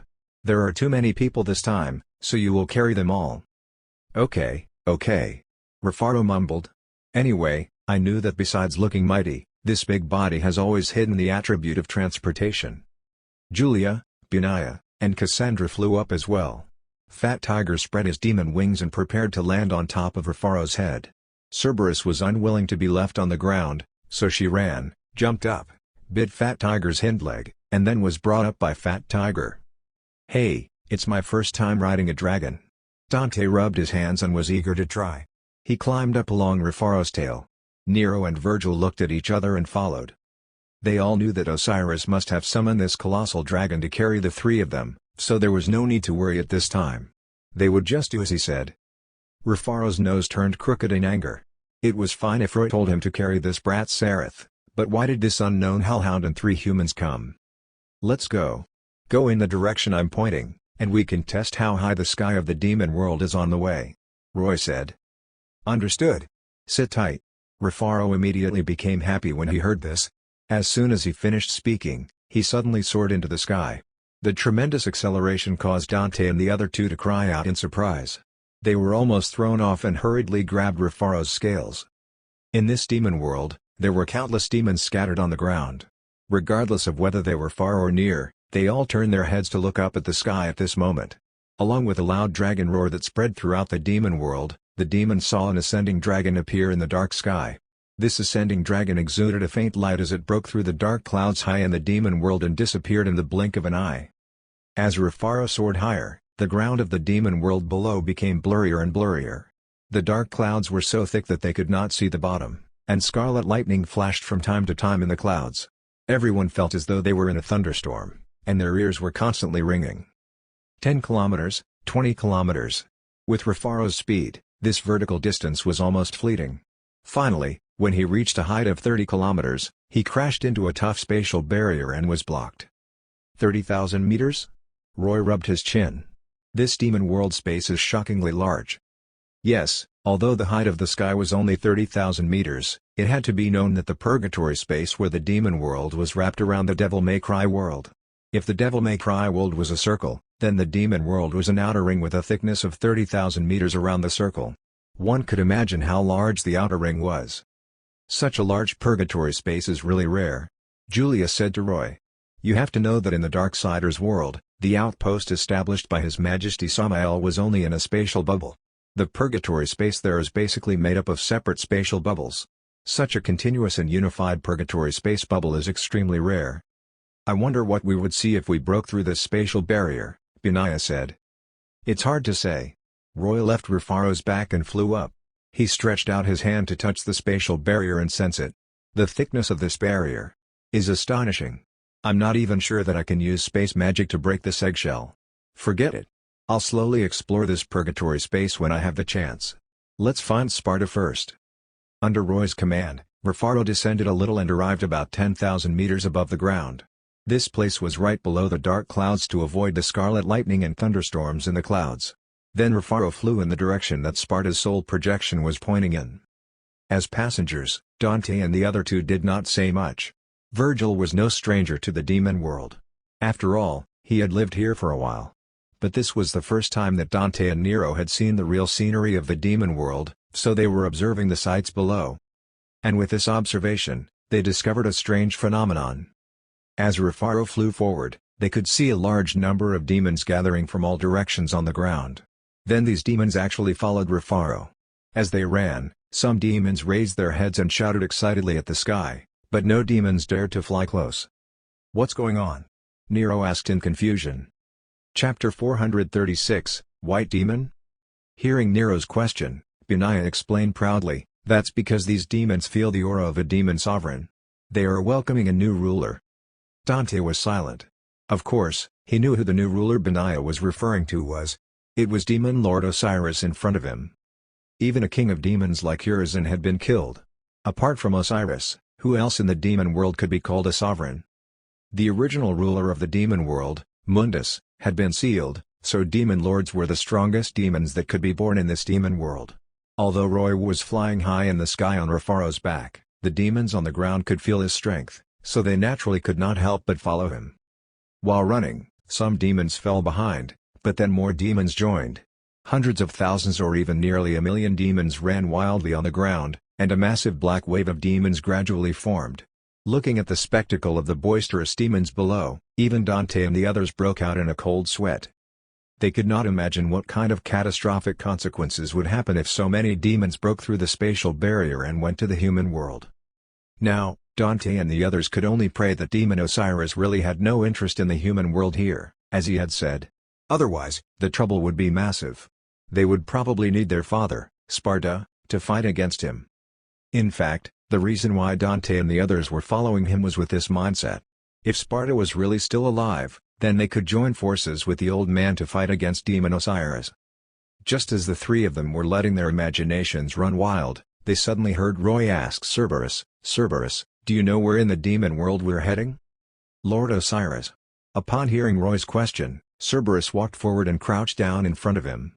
"The demon world is enormous, and I don't know the specific environment of each place. But I looked just now, and I feel that if we continue moving in this direction, we might be heading toward the Despair Prison." "Oh? Prison?" Roy asked. "What is this place?" "The Despair Prison is actually just a name. It's not a true prison. Under normal circumstances, demons rarely imprison enemies. They eat them directly." Cerberus explained, "The reason it's called this is that it's the lair of the whip demons. These whip demons aren't demon species from the abyss but a mutated demon race of the demon world. These whip demons have very violent, sadistic personalities. When they're not hunting for food, they're often torturing their prey, and they only eat them after torturing them to death. It's precisely because of this personality of the whip demons that when His Majesty Mundus was in power, he would hand over some rebels to the whip demons for disposal. So over time, the lair of the whip demons was called a prison. The Despair Prison is known as the prison of endless torture." So it's possible that Sparta is imprisoned here?" Roy pondered. "Isn't it easy to find?" Your lordship, perhaps not. Cerberus said. In fact, the Despair prison is near Demon King City. Demon King City? Mundus is Demon King City? Roy asked. Yes. Cerberus nodded. Be careful. If you want to break through and save Sparta by force, you'll very likely to alarm the demons in Demon King City. Although Sparta sealed His Majesty Mundus back then, the power of the seal has been weakening over the years. His Majesty Mundus broke out of the seal once, and it was also at that time that he launched a war of revenge against Sparta. Dante and the others listened carefully. What Cerberus said immediately evoked Dante's and Virgil's memories. If they were right, the time when Mundus broke through the seal to take revenge was just a few decades ago when their family fell apart. It was also at that time that their mother, Eva, died, and their father, Sparta, disappeared. Perhaps Sparta was captured at that time. Are the guards of Demon King City strong? Dante suddenly interrupted. It's a legion formed entirely of high-ranked demons. Cerberus said. But this isn't the most terrifying thing. The most terrifying thing is that trying to save Sparta will likely cause Mundus to awaken. No, that's not right. Dante shook his head. Mundus isn't in Demon King City. Many years ago, Trish and I entered Mundus's demon castle on Mallet Island. That time, we worked together to seal him again. Devil May Cry 1 plot. Humph, do you really think you encountered His Majesty Mundus's demon castle? Was it really His Majesty Mundus that you sealed? Cerberus's three heads snorted coldly. Even your father paid a huge price when sealing His Majesty Mundus back then. What makes you think you can seal His Majesty's main body again? That should have been a clone or a projection, right? Roy asked. Although I also think that, if Mundus is really a demon king, it's very strange that a demon lord like Sparta sealed him. Like Cerberus said, he should be extremely powerful. You can't defeat me with your current strength, let alone Mundus's true body. So it's very likely that you only encountered a clone of Mundus. Perhaps. Dante was silent for a moment before nodding. Roy turned around and asked Cerberus, since you've been in the demon world for so long, have you ever seen Mundus himself?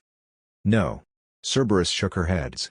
In fact, let alone me, not many in the entire demon world have seen His Majesty Mundus's true body. Sparta is one of them. In the legends of the demon world, His Majesty Mundus suddenly appeared in the demon world. It is said that he is a white demon who relied on extremely terrifying power to conquer the entire demon world. But he rarely appeared in front of demons. He's very mysterious. White demon? Roy looked at Benaya in puzzlement. Among demons, what race is white? None. Benaya shook her head straightforwardly. I've never heard of one. Even if it's a mutation, demons have never had white skin. White is an ominous color for demons. Once such demons are born, they will be killed by other demons the moment they hatch. Strange. The demons of the demon world can tolerate Mundus ruling here? Roy asked Cerberus. Cerberus was a little dumbfounded when she heard this. I don't know. But the demons here feel that it's normal for Mundus to rule. There's something wrong with this Mundus, Roy said firmly. Whether he's a demon lord or a demon king, I've never heard of a ruler who doesn't appear in front of demons but hides behind the scenes to control them. Darling, what do you think the situation is? Benaya asked Roy. It's still hard to say right now. Roy shook his head and asked Cerberus, what I find most strange is, where are the angels of this world? Since there are so many demons, it doesn't make sense for angels not to appear here, right? Angels? It's been a long time since I've heard this word. Cerberus pondered, and then she turned her heads to look at Julia. Actually, I'm not too sure what's going on. Since I came to the demon world from the abyss 3,000 years ago, I haven't seen any angels. At that time, I was quite happy. Without the obstruction of angels, this is a true paradise for demons. Julia interrupted and asked, Cerberus, before the connection here in the abyss broke, Demon King Samael once descended here. Do you know about this? His Majesty Samael? Cerberus immediately felt deep veneration, but she shook her head. No, I don't know. I've never felt such a powerful Lord descend before. Perhaps it's something even further in the past. You need to ask a demon who has stayed in the demon world for a longer time than I have. Julia and Roy looked at each other. Hadn't Samael been here? How was that possible? Julia couldn't have gotten all the memories of her birth wrong, right? Julia remembered her age very clearly. She was more than 2,000 years old. Even if there was a difference in the flow of time between the Darksiders world and the Devil May Cry world, this difference should not be too much. In other words, the time should be between 2,000 to 3,000 years. She remembered that after Samael came to this world, he found that a demon king was already ruling here, so he left. Logically speaking, Samael's appearance should have definitely attracted the attention of demons, but Cerberus said that she had never felt a demon king-level demon descend. Moreover, she said that angels were no longer in this world at that time. In that case, where did the angel soul that Samael used to create Julia come from? Unless Samael had hidden his aura? Then why did he hide? Had he met Mundus? Roy felt that many things were in the fog, and he could not see them clearly at all. Even with Cerberus here, it seemed he could not solve them for the time being. Perhaps only by seeing Sparta or Mundus would he know. Is Mundus still in the seal? Roy asked Cerberus. This is something we must confirm. Yes. Cerberus confirmed. When Sparta fought His Majesty Mundus, I don't know what method he used, but he managed to seal His Majesty. Although the power of the seal has weakened, it hasn't truly disappeared. Otherwise, if His Majesty Mundus really escaped, the first thing he would have done would be to order the demon army to utterly destroy the human world. Okay. As long as he's still in the seal, there's no need to be afraid of him. Roy nodded. He was now confident. While the few of them were talking, Rafaro was flying forward. At this moment, they could already see from afar that there was a fiery red rift valley on the background. And there was what Cerberus had called the Despair Prison, the lair of the whip demons. Chapter 437, Extinction. Looking down from high in the sky, they could see the enormous irregular rift in the dark ground of the demon world. This was the location of the Despair Prison. The size of this rift was more than 5 square kilometers, and this was only the opening. It was said that the entire rift valley was in the shape of a trapezoid, and the bottom part was even wider. The specific origin of this special rift valley that looked like a scar on the ground was no longer determinable. It should have been formed by the geological changes of the demon world. What was strange was that the dark power in this rift was so rich that a thick mist formed above the rift. The color of the thick mist was even darker than the surrounding demon world. It was precisely because of the black mist that no one could see the situation inside the rift valley from above. Although the name of this place was the Despair Prison, there were actually no artificial buildings inside the rift valley. According to Cerberus, the rock walls inside the rift valley were full of caves dug by the numerous whip demons living here. In addition, there were many ferocious and sinister monsters and plants living together in the rift valley. Once anyone intruded, they would be besieged by these natives. No one knows how deep this rift valley is. Cerberus explained to Roy. The farther down, the wider the rift valley becomes, and the paths will become more complicated. Even the whip demons living here will probably lose their way. Lord Osiris, are you sure you want to go down? What else? Tell me everything. Roy did not answer her and asked directly. Okay. Another thing to note is that your rank may not suppress and affect these whip demons. Cerberus said. What do you mean? Benaiah asked in puzzlement. Are you saying that these whip demons have the courage to attack a demon lord? Cerberus's 3 heads nodded. She said solemnly, this is also the real reason why their lair is called a prison. As I said earlier, these whip demons are not demons of the abyss but mutated demons caused by the environment of the demon world. The demon bloodline in their bodies is very thin, and they don't have the slightest reverence for high-level demons. Let alone demon lords, it's very likely that they would crazily attack even His Majesty Mundus because to these mutated demons, they are only eliminating intruders that enter their territory. Humph, simply heresy. Benaiah could not help but snort coldly. For the abyss demons with a very serious concept of hierarchy, weren't these whip demons heretics? Combined with their sadistic and torturing personalities, they were basically a bunch of lunatics among demons. How many of these whip demons are there? Julia asked solemnly. Innumerable. Cerberus shook her heads. It might exceed 10 million. How can there be so many? Benaiah's expression could not help but change when she heard this number.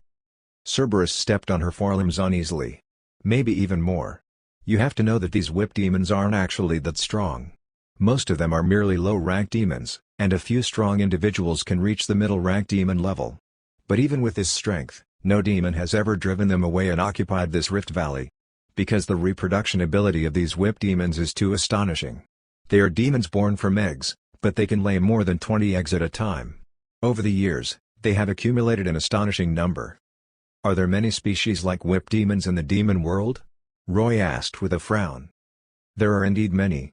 Ever since demons discovered this world, occupied the purgatory space, and turned it into the demon world, It has been a long time, at least tens of thousands of years. Of course, there have been many mutated demons in such a long time. Cerberus said. In fact, you should have realized that most of the demons here are more or less different from the demons of the abyss. It's just that whip demons are especially special. Yes, demons were originally creatures that were capable of adapting to any environment and evolving. Back in the Darksiders world, humans had released nuclear weapons all over the world to attack the demons and angels. The entire space was full of fatal radiation. At that time, many demons had evolved rapidly to adapt to the radiation environment and survive.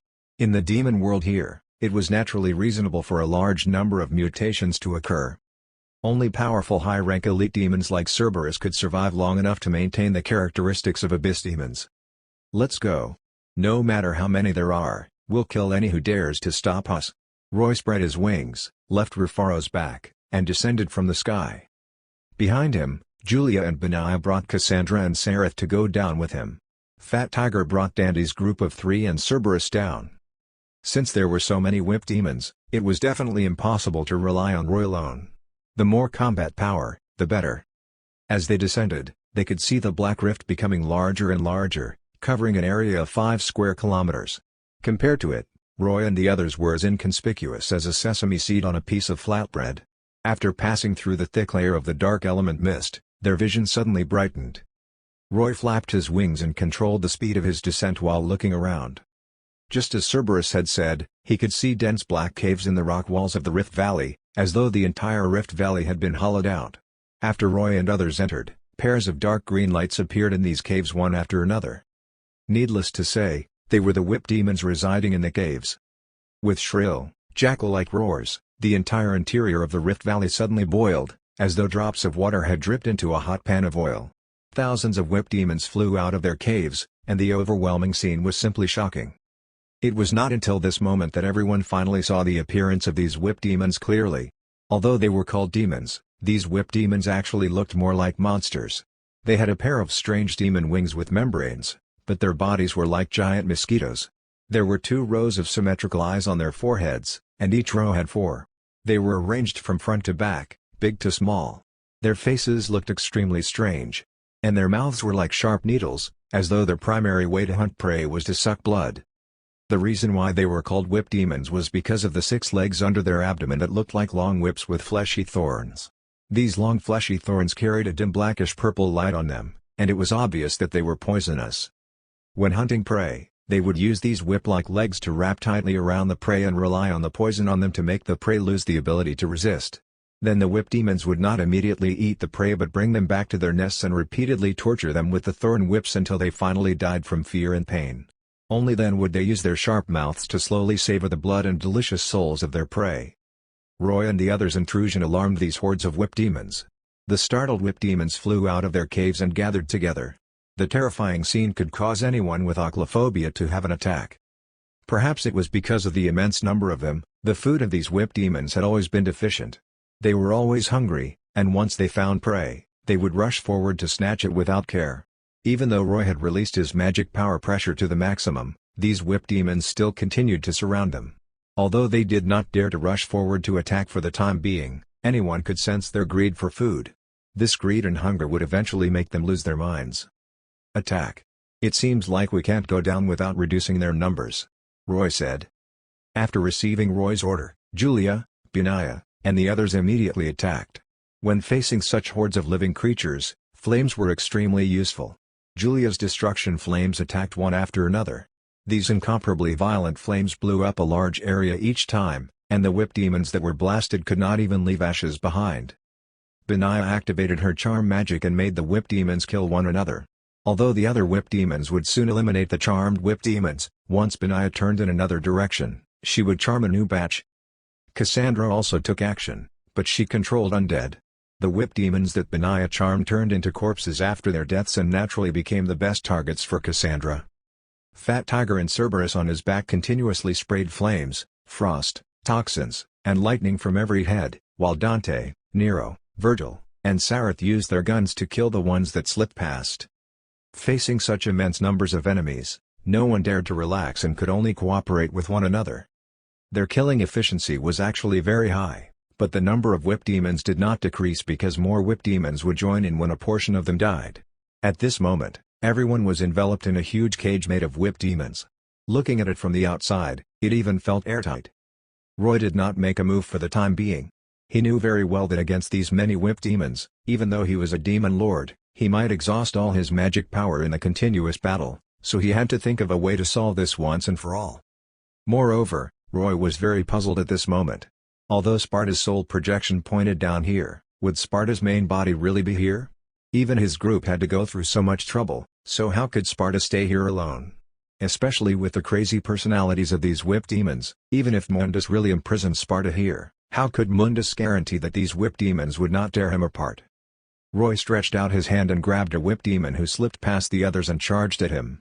He pinched the head of the whip demon, and the magic power line in his hand was continuously changing and flickering. The magic power virus doesn't seem to have much effect. The desolate virus doesn't seem to be able to kill them either. Oh, right, these guys are mutants. The Black Death. The effect isn't too good either. Ebola? Anthrax? Not quite right. These viruses target humans and primates. These guys are demons and have different resistances. Let's try a virus like foot and mouth disease. Roy now had a large number of different plagues and viruses, and he had obtained these viruses all from Beelzebub's shell. He repeatedly caught whip demons and tested the effects of various viruses on them, hoping to find a virus that was more effective against them. During his experiments, he relied on Julia and the others to resist the attacks of these whip demons. Julia and Benaiah blocked most of the whip demons that charged over to attack him. Time passed little by little, but Julia and the others were slowly becoming overwhelmed. They were consuming their magic power too quickly, so the group gradually began to suffer damage. This was the representation of quantity overwhelming quality. Facing such an immense group of low-level demons, even high-level demons would feel a headache. "Hey! Osiris, aren't you done yet?" Dante finally could not help shouting. Although he did not know what Roy was doing and why he was not attacking, he really could not hold on any longer. He even revealed his sin demon form, but he was still consuming his magic power rapidly in the face of the whip demons that were constantly charging at him fearlessly. There were even several wounds on his body. Roy ignored his shout and concentrated on experimenting. He was currently a little annoyed because he had already tested more than 100 viruses, but the effects were not very good. Although some viruses could kill whip demons, they were not too contagious and could not quickly kill them. Some viruses were highly contagious, but they might not necessarily be able to kill these guys. But at this moment, Roy saw a very special phenomenon on a whip demon that he had just caught. After he injected a virus into this whip demon, it actually showed mania symptoms, and its eyes rolled over. Roy's heart stirred. He threw this whip demon out. As a result, he saw it attacking its own kind as though it had gone crazy. It continuously lashed its whips at its kind while constantly stabbing them with its mouth part, looking as though it was biting them. The ones it poked with its mouth part soon showed the same symptoms. They became agitated and uneasy and then also attacked the other whip demons. "This is it." Roy grinned sinisterly. Then a hurricane suddenly blew around him. Some light black mist spread out from his body, fused into the wind, and then blew in all directions. Soon, the whip demons that were charging at everyone suddenly fell into chaos because many of them were continuously attacking their own kind. This manic behavior quickly spread to the entire group. For a time, the whip demons did not even care about attacking Roy and the others. They only crazily pounced on their kind and fought against them. Julia and the others could finally take a breather. Benaiah asked Roy curiously, "Darling, what did you do?" "Nothing much. I just found a virus that's very effective against them." Roy snorted coldly as he watched the whip demon corpses that were continuously falling. "It's rabies." "Rabies?" Dante and Nero looked at each other.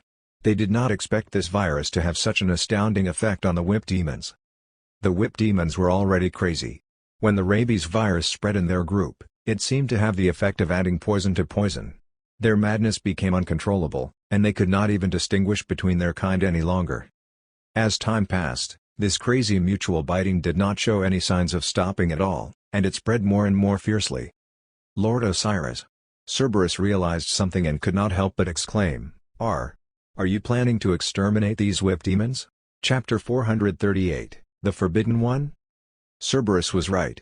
Roy either did not attack, or he had to teach these whip demons a profound lesson. These mutated demons really made him feel vexed. They did not know respect nor fear, and their hunting instincts far exceeded their rationality. If he had not encountered such demons, he would have let them be. But now, not only did he encounter them, but they also blocked his path. This was their sin.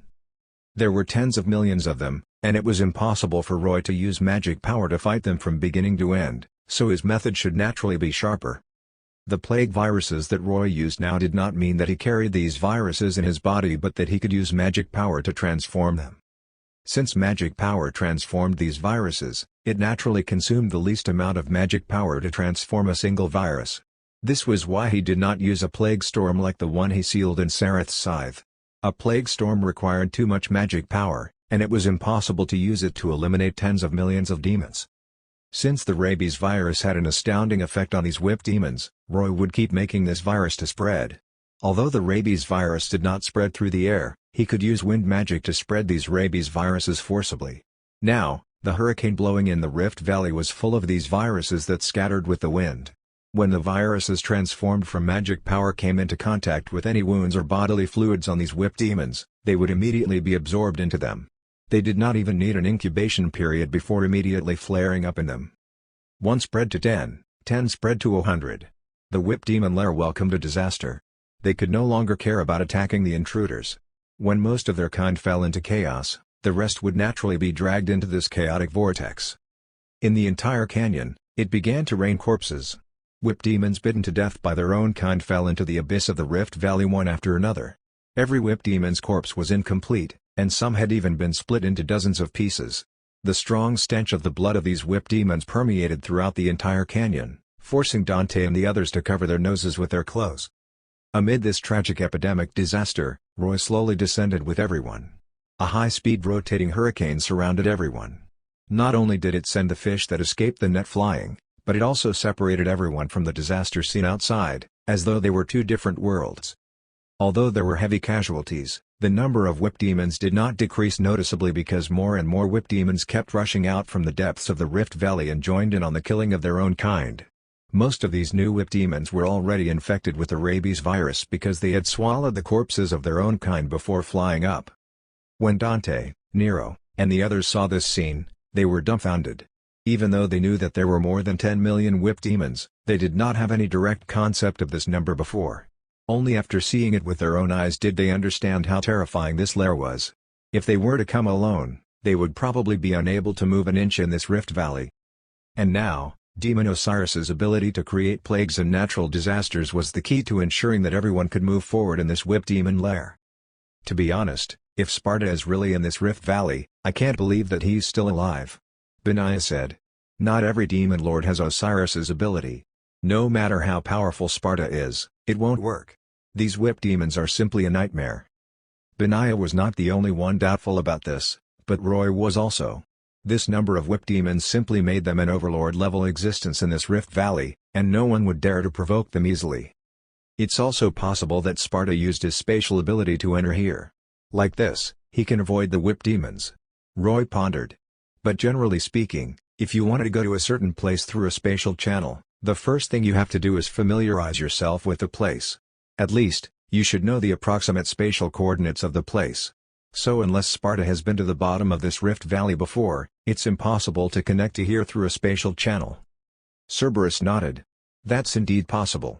Sparta has been in the demon world for much longer than me. Perhaps he came here before these whip demons appeared and occupied this Rift Valley. In any case, we'll know when we go down.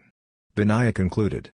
Thus, the group continued to descend slowly in this Rift Valley, accompanied by the bloody rain and the crazy screams of the whip demons, embarking on this journey to hell.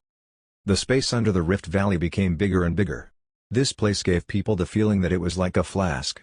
It had a small mouth but a big stomach. The farther down they went, the more whip demon nests they could see. These mutated demons really seemed to have hollowed out the Rift Valley. Looking around, all the rock walls were full of dense pits. Anyone with trypophobia would suffer here. But what was most surprising was the depth of the Rift Valley. Nero was holding an instrument that Nico had given him and measuring the depth of their position. They had been descending for an hour and had reached a depth of 10 kilometers in the Rift Valley, but they still could not see the bottom of the Rift Valley below, and it was still dark. After more than an hour, the number of whip demons clearly decreased. This was good news. But the bad news was that they were already more than 20 kilometers underground. Damn it! How deep is this rift valley? Dante could not help but complain. Hey, Osiris, can we speed up? It's been too long. Roy looked around and nodded. Okay, speed up. After receiving Roy's order, Fat Tiger carried everyone and accelerated the descent.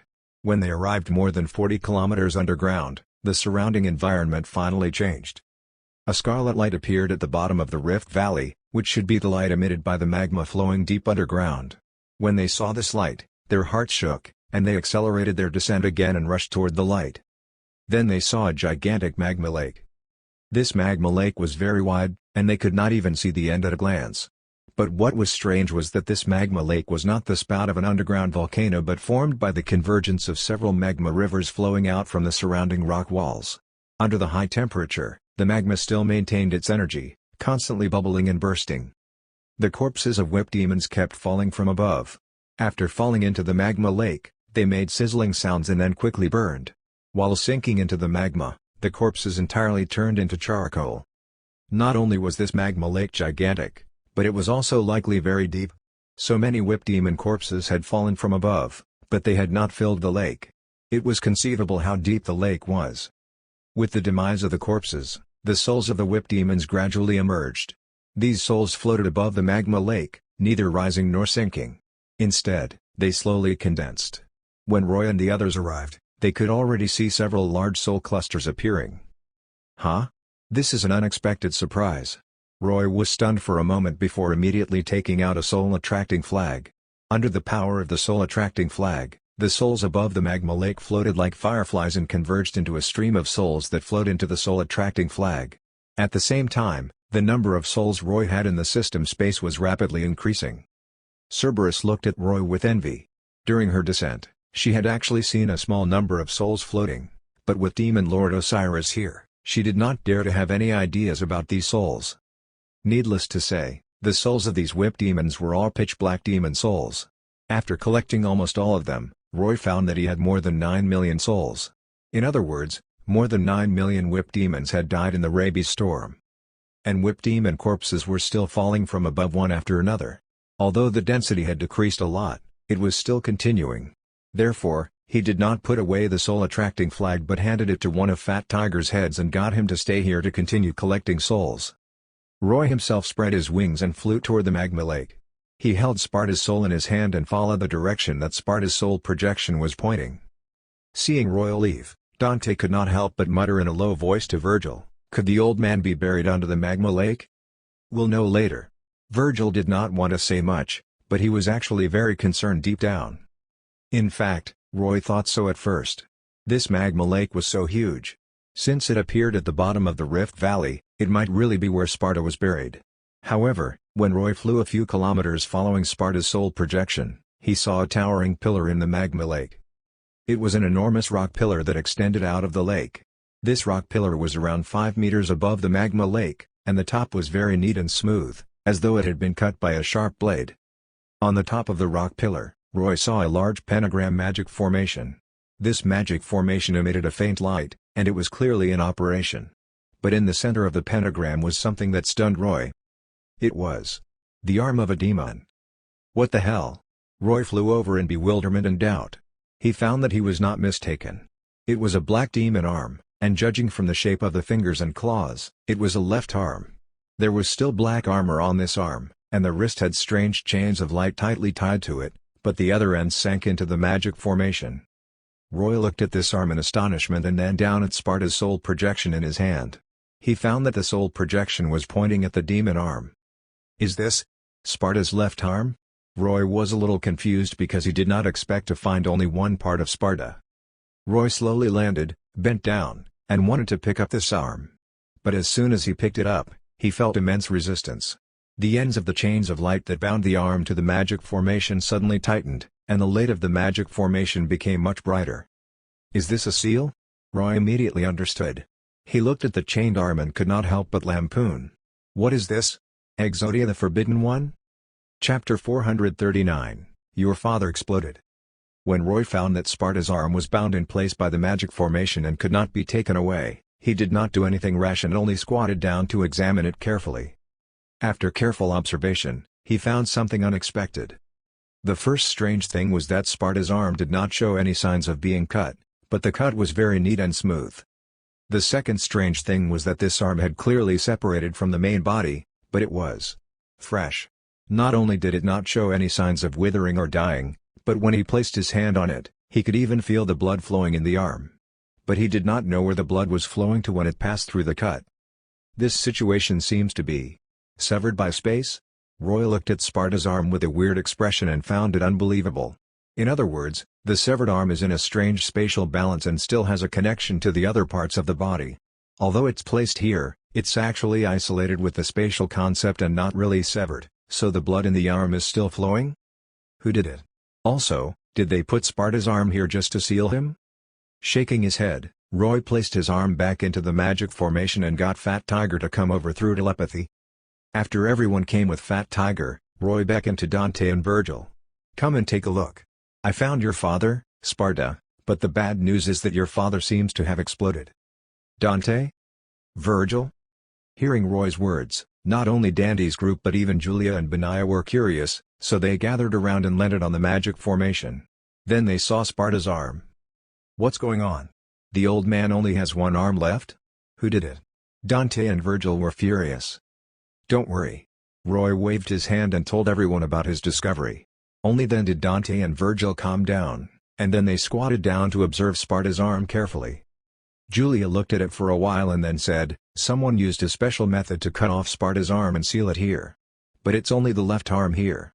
Does this mean that there are other body parts sealed in the same way and placed elsewhere? Let me calculate. In addition to this left arm, there should be 4 more parts: the right arm, left leg, right leg, and torso." "It's possible." Roy nodded, thinking that this method really resembled Exodia the Forbidden One. No wonder there was no trace of Sparta. It turned out that he had been divided and sealed. Cerberus asked doubtfully, "But who did it? You have to know that there aren't many demons in the entire demon world who can defeat Sparta. His Majesty Mundus is one of them, but he has been searching for traces of Sparta in recent years. If it was him, why would he still look for Sparta to take revenge?" No one could answer this question. Nero said impulsively, "In any case, can't you just break the seal and let Sparta out? He'll tell us the answer." Roy nodded. He was about to squat down and try to see if he could undo this seal when Benaya suddenly said, "Wait. Something doesn't seem right." "Huh? What's wrong?" Everyone looked at her in confusion. Benaya was currently crouching at the edge of the magic formation and carefully examining the demon runes in it. After studying it for a while, she frowned and said, "No, this magic formation isn't sealing Sparta's arm. On the contrary, the magic power in this arm is supplying the operation of this magic formation." "What do you mean?" Dante did not understand. Benaya straightened up and pointed at the arm. "It means that this arm is the core energy of the entire magic formation. Not only are those chains of light binding it here, but they are also continuously extracting the magic power in the arm to supply the magic formation. I just studied the runes in this magic formation. What it really seals isn't this arm." Everyone was stunned. If it was not sealing the arm, then what was the magic formation here? Roy rubbed his chin thoughtfully. The arm is the core energy? Could Sparta have set up this sealing formation himself? Very likely. Benaya's eyes lit up. Sparta might be trying to seal something, but he didn't have anything suitable to suppress the sealed target, so he simply used his body parts to seal it. With this reminder, Dante and the others suddenly understood. Yes, the demon weapons that belonged to Sparta were almost all in other places. When he disappeared decades ago, the sword of Sparta turned into Force Edge and sealed Temeni grew. Rebellion and Yamato were in the hands of the two brothers, Dante and Virgil. Even the necklace to unseal Force Edge was given to Sparta's wife, Eva, and then it fell into the hands of the two brothers. Even the twin guns Luce and Umbra that Sparta used before seemed to have wandered outside, and then it somehow fell into Trish's hands. It could be said that Sparta had no weapons at all. Although Roy had never seen Sparta before, he could roughly guess some of the abilities that Sparta was good at through his deeds. He was definitely exceptional at using sealing formations. Otherwise, it would have been impossible for him to seal Mundus, who was stronger than him, back then. Moreover, Sparta later sealed a passage between the demon world and the human world, allowing humans to survive. These deeds all proved how superb Sparta's use of the power of seals was without exception. But even so, It was impossible for Sparta to create a sealing formation out of thin air. It had to be known that a sealing formation with complete power required a corresponding key. And such keys were usually items that could carry the magic power of the caster. Sparta did not have any available demon creation at that time, so if he wanted to complete the sealing formation, he had to create a new one. But what if the situation was urgent and there was no time to make a new one? The answer was right in front. Sparta used his body parts to carry the power of the seal. This could also explain why the severed arm looked as though it had been severed by space instead of being cut off. After all, Sparta could not kill him to create the seal. He had to ensure his survival in order to supply the magic power of the sealing formation. Therefore, it was possible that he had used his spatial ability to separate it.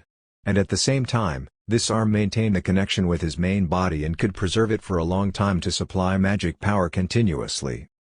In that case, Sparta was actually sealed by himself? Julia asked in astonishment. Then what does he want to seal? Mundus? No. Impossible. Cerberus shook her heads. His Majesty Mundus was sealed a long time ago. Although the power of the seal has been weakening in recent years, even if Sparta wants to strengthen the seal, he should be strengthening the original seal. Why would he use his body parts to create a new sealing formation? Indeed, this sealing formation should have only appeared after Sparta disappeared. Otherwise, when Dante and Virgil saw their father, he would have been short of arms and legs. In other words, this seal was probably set up about only 20 to 30 years ago, so it was impossible for it to be the sealing formation sealing Mundus. Moreover, according to Cerberus, Mundus was currently sleeping in Demon King City and would only wake up once in a while. If this seal were really sealing Mundus, then he probably would not even be able to wake up. So how could the incident of sending Trish to lure Dante happen? After all, Dante was already an adult at that time, and Sparta had been missing for a long time. The times did not match at all, so Cerberus was certain that this sealing formation was definitely not for sealing Mundus. The group discussed here. According to the information they had, some secret situations quickly appeared in their minds. Roy thought for a while and contacted Rufaro in the sky outside the Rift Valley through telepathy. He asked him to scan the environment around the Rift Valley from the sky and then transmit it to him. Soon, Rufaro responded. Roy took out a projector and projected the surrounding terrain into a virtual image. Cerberus, you said that the location of this despair prison is near Demon King City, right? Roy asked. Then where is Demon King City? Cerberus curiously observed the image that Roy displayed and quickly figured out where they were. After recalling, she raised her forepaw and pointed. Here. Demon King City is about 20 kilometers west of the despair prison. Roy made a positioning mark on the image and then contacted Rufaro to fly to a higher position to transmit the image. When the larger map was displayed, Roy drew 5 dots on the map. That's right. Benaya immediately understood what Roy was going to do. She said excitedly, there should be more than one seal formation like this one, and they should be arranged in the shape of a pentagram. Using the location of the Rift Valley as a reference, if we can find similar seal formations at the other 4 pentagram points, it's equivalent to finding the other parts of Sparta. Roy nodded. I think Sparta chose this rift to place the seal formation for a reason. In addition to relying on a massive number of whip demons as guards, his true goal might be to construct a pentagram formation. Moreover, if he really wanted to seal something in Demon King City, then Demon King City is in the center of the formation, and the other 4 pentagram points are around Demon King City. The exact distance won't exceed 20 kilometers. While speaking, Roy drew the pentagram on the map, pointed at the other 4 points, and asked Cerberus, is there anything strange or different about these 4 places? Cerberus said in surprise, it seems so. Without exception, these 4 points are the lairs of some powerful demon races. Very few demons dare to enter their territories. Perhaps Sparta really set up a seal formation in these places. Won't we know if we go take a look? Roy spread his demon wings and rose into the air. I'm very curious. If there really is a seal formation with Demon King City as the center and not to seal Mundus, then what is Sparta sealing? What did he discover after he disappeared? Chapter 440, Awakening. Roy did not say anything else and let everyone stay here while he flew out of the Rift Valley with Sparta's soul and headed for the points of the pentagram that he had calculated. Most of the places in the demon world were dark wilderness, and demons and monsters were only roaming sparsely. But the area near Demon King City was a city of demons, and the number of demons living nearby was much denser. This situation was very normal. After all, the nominal ruler of the demon world, Mundus, was in Demon King City. Demons would spontaneously approach this place. Once the ruler needed them, he could immediately recruit these demons living nearby to form a massive demon army. After all, wars, destruction, ruin, and killing were the most popular entertainment activities of demons. However, although there were many demons living near Demon King City, because Mundus was sealed, he was currently ruling only in name. Without being able to sense the aura of a demon king, the demons lived here in a loose and independent behavior. They occupied territories among themselves as lairs, fought and hunted other demons, and while reproducing, they were constantly increasing their strength. This looked no different from the demons in the abyss. Precisely because of this, when Roy's demon lord aura appeared, demons would spontaneously pursue him. The other 4 points of the pentagram also had powerful demons entrenched in them. But unlike the whip demons, these demons still had the rationality and thinking of demons. When Roy appeared, they all maintained their reverence for him. Although they followed him, they did not obstruct him. Thus, Roy successfully found the rest of Sparta's body parts at the other 4 points. As he had guessed earlier, there was the right arm, left leg, and torso with the head. Without exception, these body parts of Sparta were hidden very well. They were either deep underground or at the bottom of a deep body of water. These places were places that demons usually had difficulty reaching. Even when Roy found these body parts, the demons entrenched in the periphery were still ignorant and did not know when a sealing magic formation had appeared in their lair. This made Roy believe that Sparta had not alarmed these demons when he set up these sealing formations. He should have teleported directly to the depths of these demons' lairs and completed all of this without the demons knowing, so these demons did not know that they had actually become guardians of the seals invisibly. Perhaps someone would ask, are these demons stupid? Can't they feel Sparta's aura? The answer was yes. The demons could not sense any trace of Sparta's aura because these sealing arrays extracted Sparta's magic power. Since the seals were constantly operating, it meant that there was no possibility of Sparta's magic power aura leaking out. Even the demons nearby had not found Sparta, let alone Mundus, who was far away in Demon King City. This was also why Mundus had not been able to find traces of Sparta for decades. This was true darkness under the light. Sparta cleverly completed all of this under Mundus's nose. Mundus had sent people to search the entire demon world, but he had never expected that Sparta was actually just 20 kilometers away from his Demon King City. After figuring all of this out, Roy could not help but exclaim at Sparta's boldness. He found that not only did Sparta absorb his magic power and aura with the seal formations, but he could not even find any traces of Sparta's soul in all of his body parts. It was probably shielded and blocked by the seal formations. There was no leakage of magic power, and there were no signs of soul activity. These body parts of Sparta seemed to be really dead. In simpler terms, they were tools without souls. If Roy had not pulled out Sparta's soul fragments from Dandy's and Virgil's weapons and used them for guidance, it would have absolutely been impossible to find his main body. The legendary demon swordsman, Dark Knight Sparta. Roy was now at the 5th point. In the seal in front of him was Sparta's torso. This torso naturally did not have arms and legs, but the black armor that looked like a carapace was still on. Behind the torso, the elytra-like demon wings folded up like a cloak. Roy was puzzled as to how he managed to complete the last sealing formation without limbs. On Sparta's head, a pair of large black demon horns curved down, with a scarlet color at the tips. Sparta's helmet connected to his demon horns, and it was a hole. There was a long gap in the helmet on his forehead, and it had a long and narrow red crystal inlaid in it. This crystal kept emitting a faint light, and it looked like Sparta's third eye. Sparta, who was lying in the middle of the seal formation, had his eyes closed and looked silent. But only by placing his hand on Sparta's body and carefully sensing could Roy feel the blood flow and magic power flow in his body. After Roy found this torso, he stretched out his demon claws and poked Sparta with his index finger. But even so, Sparta still did not wake up. Roy rubbed his chin, shook his demon tail, and began to ponder. In fact, Roy had not rashly moved Sparta's body parts in the 5 seal formations. He had not thought of forcefully removing these seal formations. Now that he looked at Sparta's true body, he kept thinking about the meaning of his actions. The thing that Sparta wanted to seal must have suddenly appeared. Otherwise, Sparta would not have used his body as the sealing item in such a hurry. But it seemed unlikely that Sparta would continue to stay as the sealing item forever.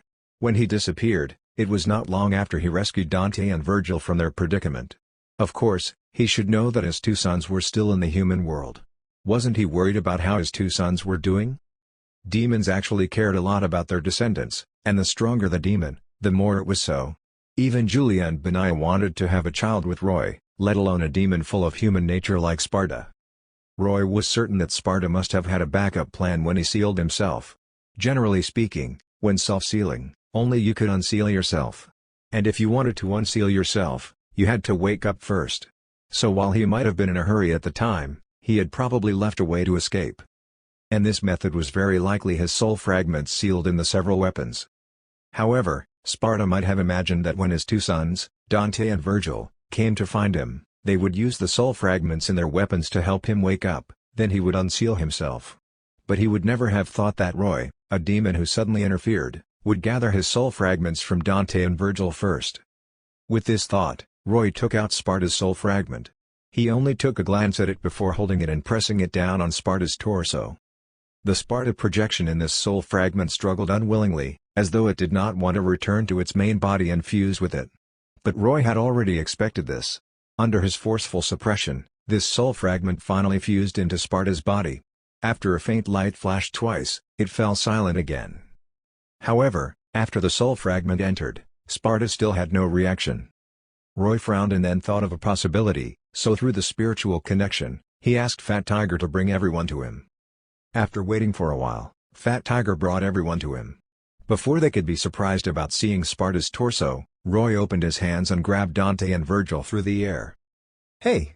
What do you want to do?" Dante and Virgil struggled in the air, but they could not escape from Roy's psychokinesis. "Cut open your wrists and drip your blood into Sparta's mouth," Roy ordered. "The soul fragment has entered, but your father shows no signs of waking up. He might need your bloodline to awaken." Is that so?" Dante and Virgil were stunned for a moment and then looked at each other. After Roy let go of them, they followed Roy's instructions. 1 drop, 2 drops, 3 drops, 4 drops. The blood on the two brothers' wrists kept dripping into Sparta's mouth, and Sparta, who was lying quietly in the seal formation, suddenly opened his eyes. Not only his eyes, but even the long and narrow crystal on his forehead burst out with intense light at the same moment. At the same time, an incomparably powerful magic power aura suddenly appeared from Sparta's torso. The powerful magic power brought with it an immense magic power pressure that instantly swept through everything around, startling Julia and Benaiah. How is this possible? This magic power pressure feels stronger than Osiris's? Julia and Benaiah looked at Sparta, who opened his eyes, in surprise and doubt. They began to believe the legend of this demon lord sealing a demon king. Roy was surprised by Sparta's strength. He could feel that Sparta's magic power was indeed far stronger than his, but considering Sparta's age, it was not strange. This demon lord in front of him was at least 9,000 years old. It was not unusual for him to accumulate such powerful magic power over such a long period of time. But it was one thing to have powerful magic power, and another to have combat strength. Roy was still very confident in his current combat strength. He would not lose to Sparta if he fought seriously. Although he was still trapped in the seal formation, the return of this powerful magic power did indicate Sparta's awakening. However, before Sparta could wake up and say his first sentence, everyone suddenly felt another equally powerful magic power appear. And the source of this magic power was in the direction of Demon King City. "Sparta!" A furious roar resounded throughout the entire demon world. "So you're here?" When everyone heard this roar, their expressions changed drastically, including Roy's. "It's Mundus. Damn it. Wasn't it said he was sleeping?"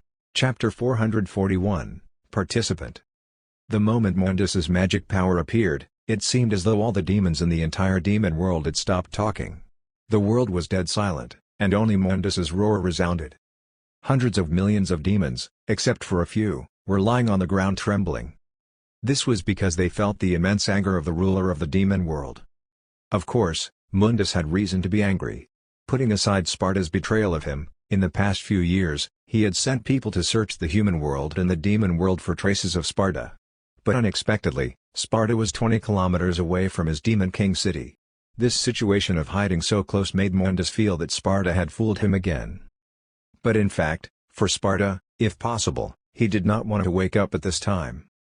In order not to expose his whereabouts, Sparta chose to seal most of his magic power and soul fluctuations, and then he used his body as the core to quietly set up such a seal formation outside Demon King City. He wanted to use this concealment method to make the seal formation exist as long as possible. But he did not expect that a demon would bring his separated soul fragments and his two children after only a few decades. With his soul becoming complete and stimulated by the demon blood that came from the same origin as him, Sparta, who suddenly woke up from his state of fake death, naturally could not control his magic power fluctuations. But these magic power fluctuations directly exposed his location to Mundus. The moment he opened his eyes, Sparta obtained some information through the residual memories in his soul fragments and the blood of Dante and Virgil. At the same time, he understood what was going on. Thus, after waking up, Sparta's first utterance was a deep sigh. Sigh. Children, you shouldn't have come here. Sparta was currently in his demon form, and of course, he was not the imposing human father in the memories of Dante and Virgil, but the two of them were still trembling with excitement. Fortunately, they were now dozens of years old, so they suppressed their emotions very well. Dante exhaled and forced a smile. Old man, your situation doesn't look too good. How is it? Do you need help? Virgil did not say anything, but his left hand gripped the scabbard of Yamato tightly. Roy did not say anything either. He was currently sharing Rufaro's vision in the sky and paying attention to the movements in Demon King City. Although Demon King Mundus had just erupted with powerful magic power and roars, just like Cerberus had said, this sky seemed to be still in a sealed state, so he did not appear immediately. But through Rufaro's vision, Roy saw a large number of demons mobilizing in Demon King City. And farther away, more demons were rushing over, as though they had received some order from Mundus. Before long, this place would be surrounded by the army of demons that came here after hearing the news. After speaking a few words to Dante and Virgil, Sparta turned his eyes to Roy. At the same time, Roy looked at him. The moment Roy's and Sparta's eyes met, their demon pupils suddenly erupted with a strange brilliance. I see. Sparta looked at Roy in enlightenment. I thought I was the only one. Roy was also solemn because the moment they looked at each other, he suddenly had a strange realization. He and Sparta were the same kind of demon. The same mention here referred to the identity of the Chosen One of the Abyss. This was a very strange intuition. It seemed that when two demons were both Chosen Ones, they would immediately realize this when they saw each other at the first glance. This feeling was really strange. Not to mention Sparta, even Roy had always thought that he was the only so-called Chosen One of the Abyss. It could not be helped. After experiencing so many worlds and seeing so many demons, this was the first time that he had sensed anyone with the same identity. It seemed that this so-called Chosen One of the Abyss was not unique. Others could not understand the tacit understanding of being chosen ones. Thus, when they heard Sparta's inexplicable words, be it Dante, Virgil, Nero, Julia, or Benaiah, they were a little dumbfounded and could not understand what Sparta's thoughtless words meant. However, for Roy, Sparta being the same Chosen One of the Abyss did not mean anything. He looked at Sparta and said, time is limited. Mundus has already sent a large number of subordinates to rush here, so Sparta, you'd better quickly recall your other body parts. However, Sparta shook his head. No, I can't remove the seal, at least not now. Old man, what are you sealing? Dante was stunned for a moment after hearing Sparta's answer and could not help but ask for Roy. Something very important, Sparta said. But I can't tell you yet. With that, Sparta looked at Roy. Demon Osiris, my compatriot from the Abyss, now I can only rely on you to repel Mundus. Roy could not help but sneer as he looked down at him. Demon swordsman Sparta, aren't you thinking too highly of me? From the magic power that Mundus revealed, this guy is definitely a demon king. Even if he's still sealed, what makes you think that a demon lord like me can defeat him in his territory? Dante and Virgil could not help but frown after hearing Roy's words. In fact, the two brothers had dealings with Mundus before. Virgil had fought Mundus when he fell into the demon world, but unfortunately, he had been defeated and captured. And Dante had fought Mundus on Mallet Island. But strictly speaking, Mallet Island was still in the human world. At that time, Mundus had only appeared in a projection state. Although Dante had won the battle, he had only repulsed Mundus's projection back to the demon world, and it could not be regarded as a true victory. Thus, the two brothers had a considerable right to speak about Mundus's strength. In particular, a long time had passed since then, and Mundus's seal was constantly weakening. The current Mundus was likely much stronger than before. Now that they were in the demon world and his power was not hindered by the world barrier, how could it be easy to defeat him in this situation? But after hearing Roy's doubts, Sparta shook his head. Don't worry. Although Mundus is a demon king, He isn't a true demon king. What do you mean? Roy did not understand Sparta's logic. Sparta looked at Roy, then at Julia and Benaiah behind him. The passage between the demon world and the abyss seems to be opening gradually. Perhaps it won't be long before more abyss demons come here, but I believe you've noticed that the Ouroboros mark, which has always protected demons, disappeared after coming here, right? Cerberus could not help but dig her front paws in excitement. She had told Roy and the others about this before, but she did not expect to hear it from Sparta again. It looked like Sparta knew something. Roy pondered for a moment before suddenly saying, "You mean this matter is related to Mundus?" "That's right." Sparta nodded. "The disappearance of the Ouroboros mark is because Mundus stole and rewrote the authority of the Gate of the Abyss." "How is this possible?" Hearing Sparta's words, Julia and Benaiah could not help but exclaim, "How could he do this?" It was no wonder that Julia and Benaiah were so surprised. It had to be known that the Gate of the Abyss was a kind of spatial channel, and it belonged to a common rule of all worlds. Any world with space would have this rule. Even demon lords and demon kings had never heard of anyone who could tamper with this rule of space, even though they could use and employ it. This was not something a demon king or god could do. Perhaps only the Creator could do it. "What's going on? Tell me in detail." Roy frowned and sat down in front of Sparta. In fact, Roy had thought about many questions about the Gate of the Abyss over the years. He felt that the so-called Ouroboros mark was actually a sort of footnote shared by the demons living in the Abyss. When the demons went to other worlds through the passages of the Gates of the Abyss, this footnote would accompany them. In this way, it was like two different documents merging together. Even if the contents of the documents became completely mixed, the footnotes could still be used to distinguish clearly where a certain piece of the document came from. This should have been an unchangeable footnote. But from what Sparta was saying, Mundus seemed to have somehow bypassed this underlying rule of space and tampered with it. Was Mundus that awesome? Facing everyone's questioning gazes, despite knowing that it was not the right time, Sparta could only sigh. "In fact, I only discovered this situation by accident 2,000 years ago." 2,000 years ago? Wasn't that when you rebelled against His Majesty the Demon Emperor? Cerberus could not help asking. Precisely. Sparta did not mind her interruption. "The entire demon world thinks that I rebelled against Mundus to protect humans and regards me as the greatest traitor among demons. But how could they know that I only attacked him to stop him?" Thus, with Sparta's story, an unknown secret was slowly revealed to everyone. Chapter 442, Secret of the Past. About 10,000 years ago, the world effect of this world was not so complete, and an unknown low-level demon accidentally came to this world through a gate of the abyss. Such a new world was born every day in the infinite worlds, so discovering a new world was actually nothing much. But as more and more demons intruded into this world, this place began to become chaotic. There were many worlds with purgatory spaces, but it was quite rare for one to have such a large purgatory space. After many demons entered this place, they treated it as a new territory, established lairs to live here, and fought one another over territory and hunting grounds, making this place chaotic. The frequent travel of the demons between the abyss and the purgatory space here quickly attracted the attention of the angels, so they began to descend to this world to continue the eternal war with the demons. Heaven was perpetual, and angels were unceasing, the abyss was endless, and demons were unending. This was the so-called eternal war. Both sides regarded this newly discovered world as a new battlefield and began to fight back and forth. This time was about 9,000 years ago. Sparta came to this world. At that time, he was not a demon lord but a relatively powerful high-rank insect-type demon. After coming to this world, he not only fought against angels but also against his fellow demons because of the chaos in the demon world. Until one day, Sparta encountered an extremely ugly but strange demon. At that time, this strange demon was standing beside an angel that he had just killed. But what was peculiar was that he did not devour the angel's soul and tear the angel's body apart like other demons.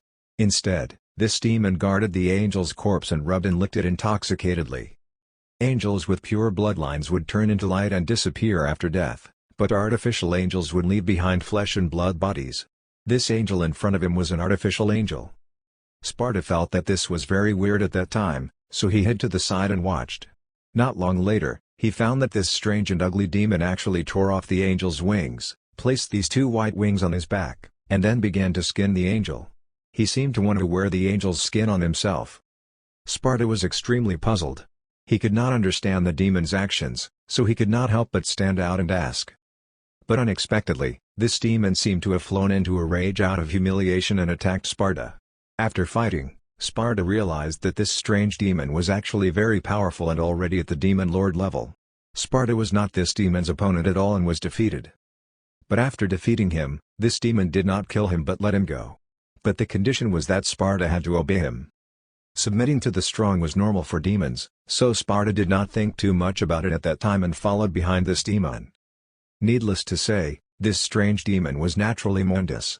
After subduing Sparta, Mundus began to fight in the demon world with Sparta in an attempt to unify the demons of the entire demon world and fight against the angels. During the war, Mundus would only appear when opponents of the same level showed up. Otherwise, he would leave them to Sparta to handle. Mundus hid behind the scenes most of the time and rarely appeared in front of his demon subordinates. After following Mundus for a long time, Sparta realized that Mundus seemed to have a pathological obsession with the appearance of angels. He hated his original demon form very much. After all, if Sparta's aesthetic sense considered Mundus ugly, then in the eyes of other demons, Mundus looked hideous. Since even demons found him hideous, it was obvious how strange Mundus's demon form was.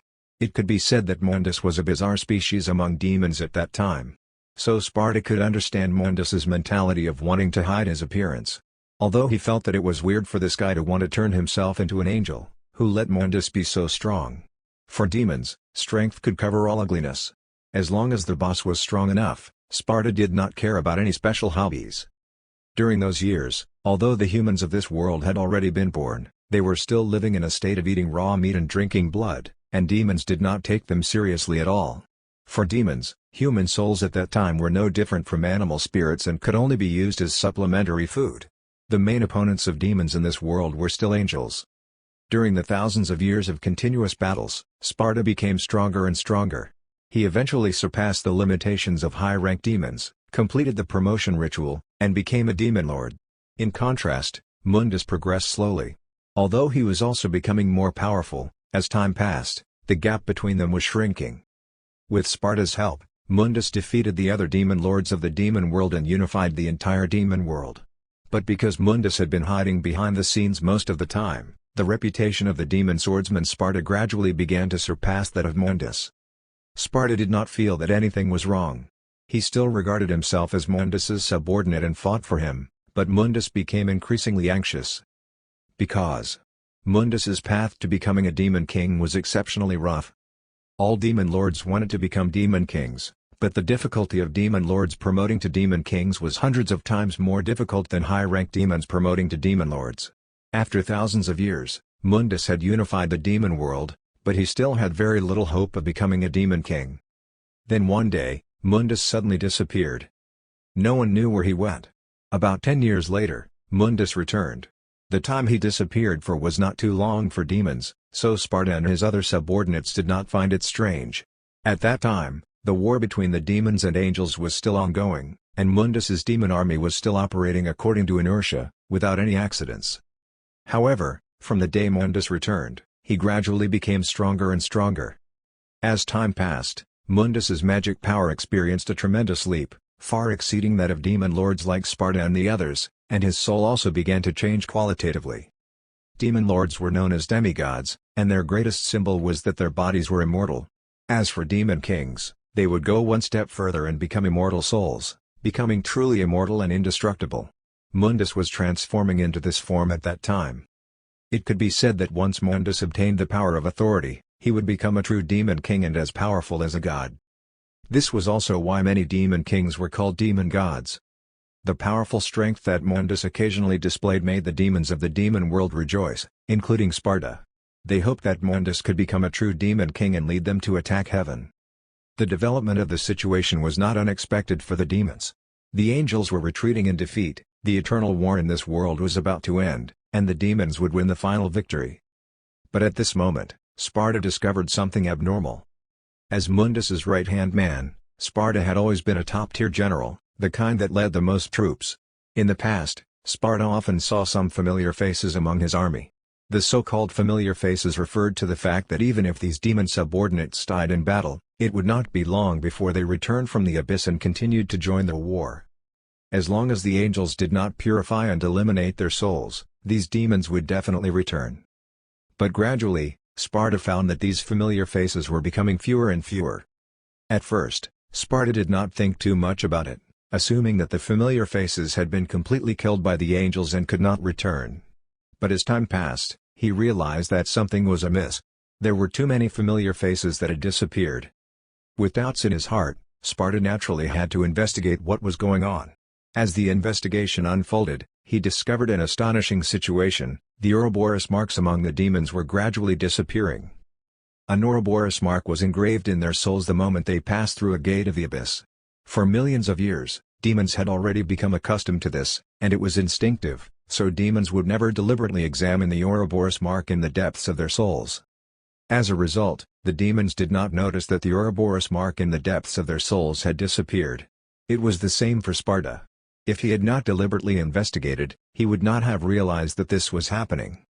Without the protection of the Ouroboros mark, it was equivalent to losing the protection of the abyss. After demons died, their souls could not accurately return to the abyss at all. Instead, they would fall into chaotic space at the moment of return and be utterly erased. After discovering this situation, Sparta was naturally very surprised, so he began to investigate the reason for the disappearance of the Ouroboros marks. In the end, he was shocked to find that the Ouroboros marks given to demons by the abyss did not mysteriously disappear, but it was because someone was gathering these Ouroboros marks. This person was naturally their boss, Mundus. At this point, Sparta finally understood why Mundus had become so powerful in recent years. It was because he had used some special method to gather the Ouroboros marks of millions of demons into himself alone. His so-called immortal soul was achieved by plundering the marks of other demons. The furious Sparta left the troops he led and went to find Mundus alone to question him. However, the exposed Mundus knew that his method of plundering the marks of other demons to achieve the immortality of his soul could be said to have violated the great taboo of the abyss. Once the matter became exposed, other demons would likely attack him. Thus, when Sparta discovered the truth, Mundus immediately began to silence him. This time was exactly 2,000 years ago. At that time, Mundus's other subordinates had proposed attacking the human world and plundering souls. But because they had not completely defeated the angels yet, if they became distracted at this time, it was very likely to give the angels a chance to catch their breath, so Sparta rejected it. Therefore, Mundus did not mention anything about Sparta's questioning. Instead, he framed Sparta for standing together with humans and betraying his compatriots. 2,000 years ago, the humans of this world were still in a slave society and were still ignorant. Sparta was crazy to stand on the side of humanity. This excuse was full of flaws, but Mundus was the ruler of the demon world at that time, and no one dared to refute his words. Just like that, Sparta became a traitor through his words, and Mundus sent the entire demon army of the demon world to surround and kill Sparta. Sparta was also fierce at that time. Facing the demon army under Mundus, not only did he not retreat, but he charged forward instead. After breaking through the demon army's defense line, he rushed into the Demon King palace alone and found Mundus. Mundus's alternative method of becoming a Demon King did not allow him to truly reach the Demon King level. But more importantly, Sparta possessed one of Mundus's most critical weaknesses. He knew Mundus's true name. Chapter 443, Twin Worlds.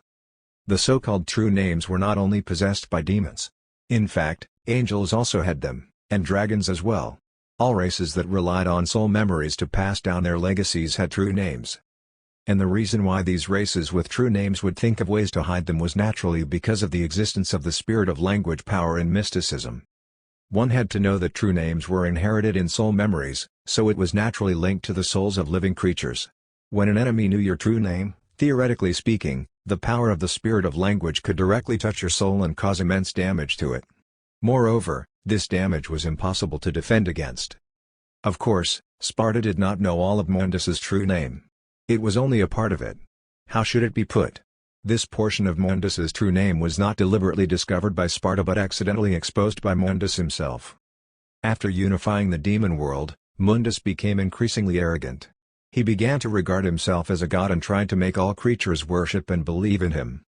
Look at the titles he gave himself: the monarch of the demon world, the eternal sovereign, the creator of the demon world, the sacred father of demons, the great creator, great emperor Mundus.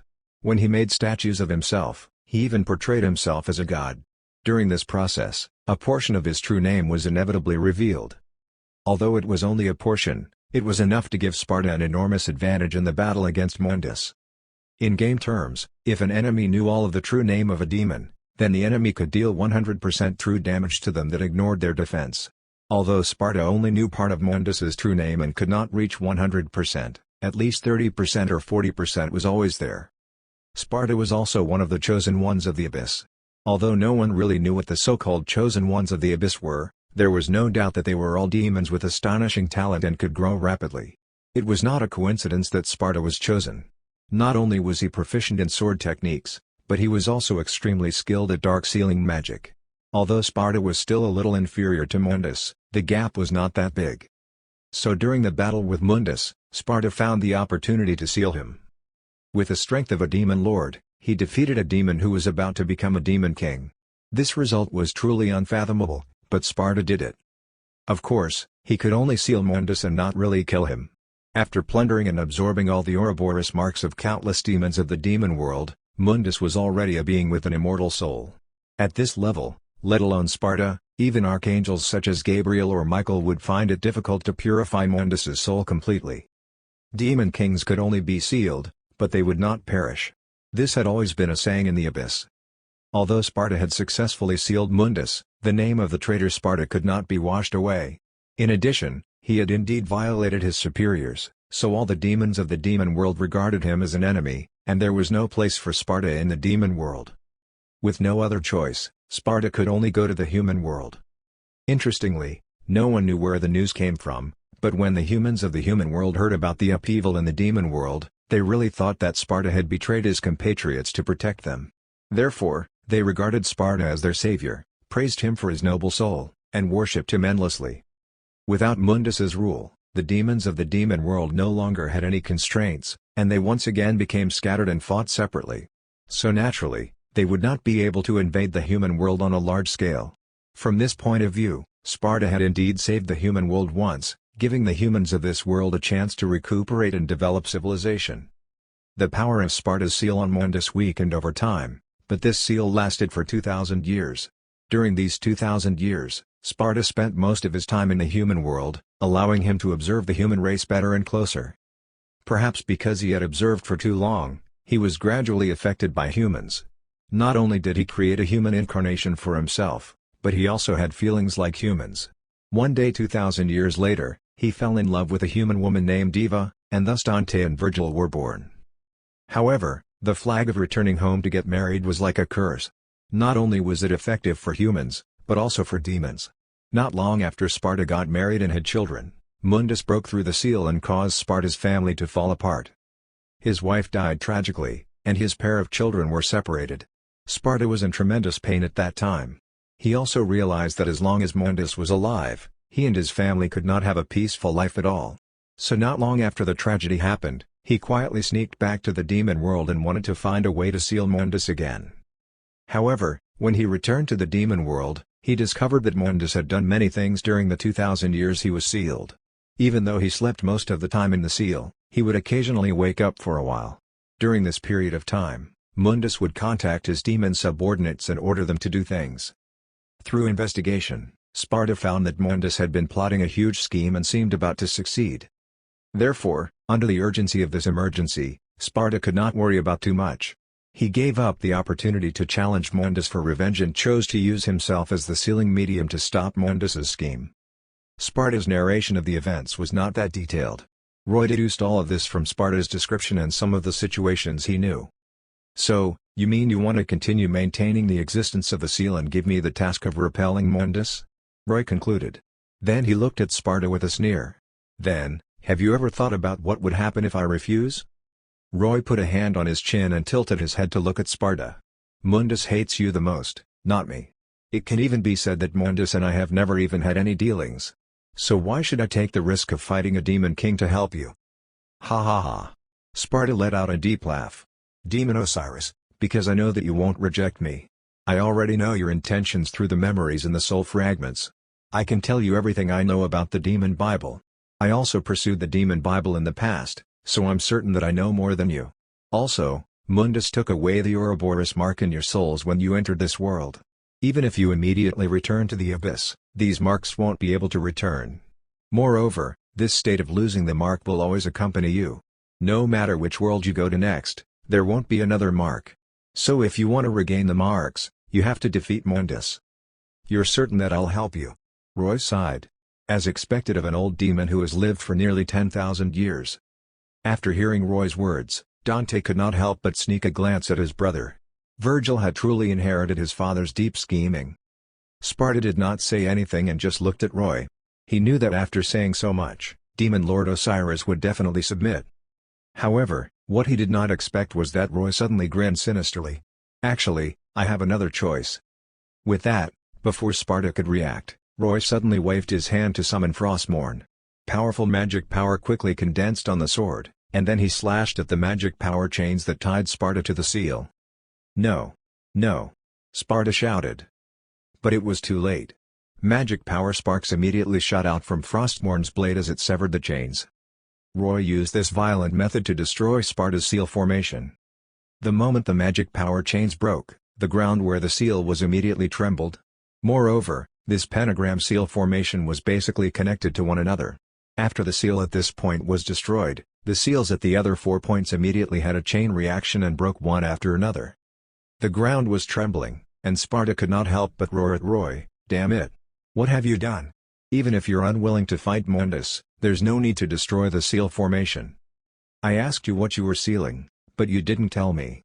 Roy calmly inserted Frostmourne into the ground in front of him and smiled. "I'm very curious, so I chose the second option. Destroy the seal and release you. This way, won't there be 2 people who can fight against Mundus?" "You." Sparta was just about to say something in anger when his body parts, which were at the other 4 sealing formations, appeared beside him and fused with his body. He could not be bothered to condemn Roy for the moment. Yes, to Roy, this second choice was the most beneficial because he could not take the enormous risk of fighting Mundus alone with merely a few words from Sparta. After so many years, Sparta's mind had long changed, and he did not seem to regard himself as a demon anymore. So just like how he could not believe Roy, a compatriot from the abyss, Roy could not believe him either. Therefore, Roy felt that he should release Sparta, the target of Mundus's hatred, and let him be the main force of the battle, while Roy would only need to support from the side. With the presence of the legendary demon swordsman Sparta, the success rate of defeating Mundus would greatly increase. As long as they could defeat Mundus, it was only a matter of time before taking back the Ouroboros marks. As for what Sparta knew about the demon Bible, Roy also had a way to get him to talk. Don't forget that Dante and Virgil were here. The trembling of the ground became more and more intense, and the altar of the sealing formation was gradually collapsing. A vast amount of magic power soared into the sky from the altar, and the same thing was happening at the other 4 points of the pentagram. When the 5 immense magic powers converged in the sky of the demon world, a pitch-black, incomparably giant hole appeared in the sky of the demon world. What is that? Nero opened his mouth wide as he looked at the hole. Although he could not see it, he could roughly sense it, so he could not help but exclaim. Sparta had already merged his body parts at this time and could not help but sigh. "It's a spatial channel." "Spatial channel? Where does it lead?" Julia asked. "It leads to a twin world that is very similar to this world." Sparta could no longer conceal it. This world is a very rare twin world in the infinite worlds. Although its appearance is wrapped in the purgatory space, if you pass through the purgatory space, you will not return to the void but another extremely similar world. Twin worlds? That's really rare. But, Benaya asked curiously, why did you seal this channel? Because the world on that side is the world occupied by the defeated heaven side. Sparta said. After their defeat in the battle with the demon world, they did not return to heaven but instead went to the twin world and stationed there. Now, this channel has opened again. In other words, the eternal war will begin once again, and the twin worlds will fall into the endless flames of war. Chapter 444, Unia. The eternal war? Roy was not too worried about this. After all, he had experienced it once in the Darksiders world and felt that this war with heaven was not a big deal. However, the eternal war in the Darksiders world had completely ravaged the human world, and there were only around 2,000 survivors left on the entire planet. If Sparta's worry was about the human world, then it was understandable. Now, Roy was curious about the other world because if his guess was right, the angels in that world were Julia's former compatriots. No wonder Roy had not felt the aura of angels after arriving in the Devil May Cry world. It was not because there was no heaven in this world, but because the demons had defeated the angels and expelled them from this world thousands of years ago. However, from Sparta's description, after being expelled, the angels did not return to the true heaven but instead went to the twin world that was extremely similar to the Devil May Cry world. In this case, the time when Samael came to this world should be around when the angels were defeated. Julia might have been one of the last angels to withdraw, but Samael had caught her and transformed her into a fallen angel. Samael had never appeared in front of the demons here, so even some demons that had been around for a long time in the demon world had never seen him. The reason why Samael had quietly left was probably because he saw that Mundus was about to become a demon king, so he had given up on this world in order to avoid a conflict between kings. From this, Roy inferred another conclusion. Mundus might be able to plunder the Ouroboros marks of demons weaker than him, but he could not plunder the ones of those stronger than him. Otherwise, Samael would have had his mark taken away when he entered this world. Wouldn't he have fought Mundus in that case? Seeing that Sparta had finished merging his body, Roy said, "Did you secretly seal this passage to the twin world because Mundus was unearthing it?" "Yes." Sparta nodded. "I have always suspected that during the 10 years that Mundus disappeared, he went to the other world through this channel. Considering the arrogant personality of Mundus, who has always regarded himself as a god, and his morbid fetish for the angelic appearance, I think he might have reached some kind of agreement with the angels in that world. You have to know that this technique of plundering the Ouroboros marks of demons doesn't seem like something a demon can come up with by himself." Roy and Benaiah could not help but be stunned when they heard this. It seemed that this was indeed the case. Demons had always fought rather recklessly. On the other hand, angels had always been trying to make up for their lack of population, so when it came to things like magic technology, such as artificial angels, their research in magic was much deeper than that of demons. It was impossible for someone to tamper with spatial channels without some knowledge. This spatial channel is not fixed. It only appears when the twin worlds are close to each other. So when I sealed this channel, Mundus could not find it. Sparta could not help but glare at Roy at this point. "If not for you messing things up, I would have only needed to wait another 10 years or so for the twin worlds to move away from each other, and the channel would have closed. Now it's just great. Once the seal on the channel disappears, there's no need for Mundus to look for it. Don't worry. Before killing you, I don't think Mundus will leave you, the traitor, alone and go to that world." Roy pulled out Frostmourne from the ground and looked up. "Let's deal with the current situation first. They're already here." As though to confirm Roy's words, countless sounds came from above the deep valley. Not only that, but the excited and bloodthirsty roars of the demons accompanied them. The demon army under Mundus had appeared. Hearing these noises, Dante, Virgil, and Nero could not help but tighten their grip on their weapons.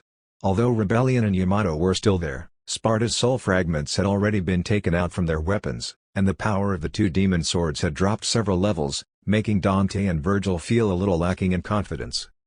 But at this moment, Sparta condensed his devil sword Sparta again and raised it. "Children, do you remember the swordsmanship lessons I taught you?" These words calmed Dante and Virgil down once again. The two brothers looked at each other as though they had returned to their childhood. But this time, it was different. They were fighting alongside their father. "Come on. Gather your conviction." With Sparta's roar, Sparta, Dante, and Virgil simultaneously slashed at the top of the deep valley. 3 different magic power rays of light erupted from their blades and joined together, forming an incomparably enormous magic power pillar that surged upward. The light illuminated the entire deep valley. Countless screaming demons that were flying down collided with this pillar of light condensed from sword energy and magic power. Under the impact of the powerful magic power, the demons screamed and turned into ashes in the pillar of light.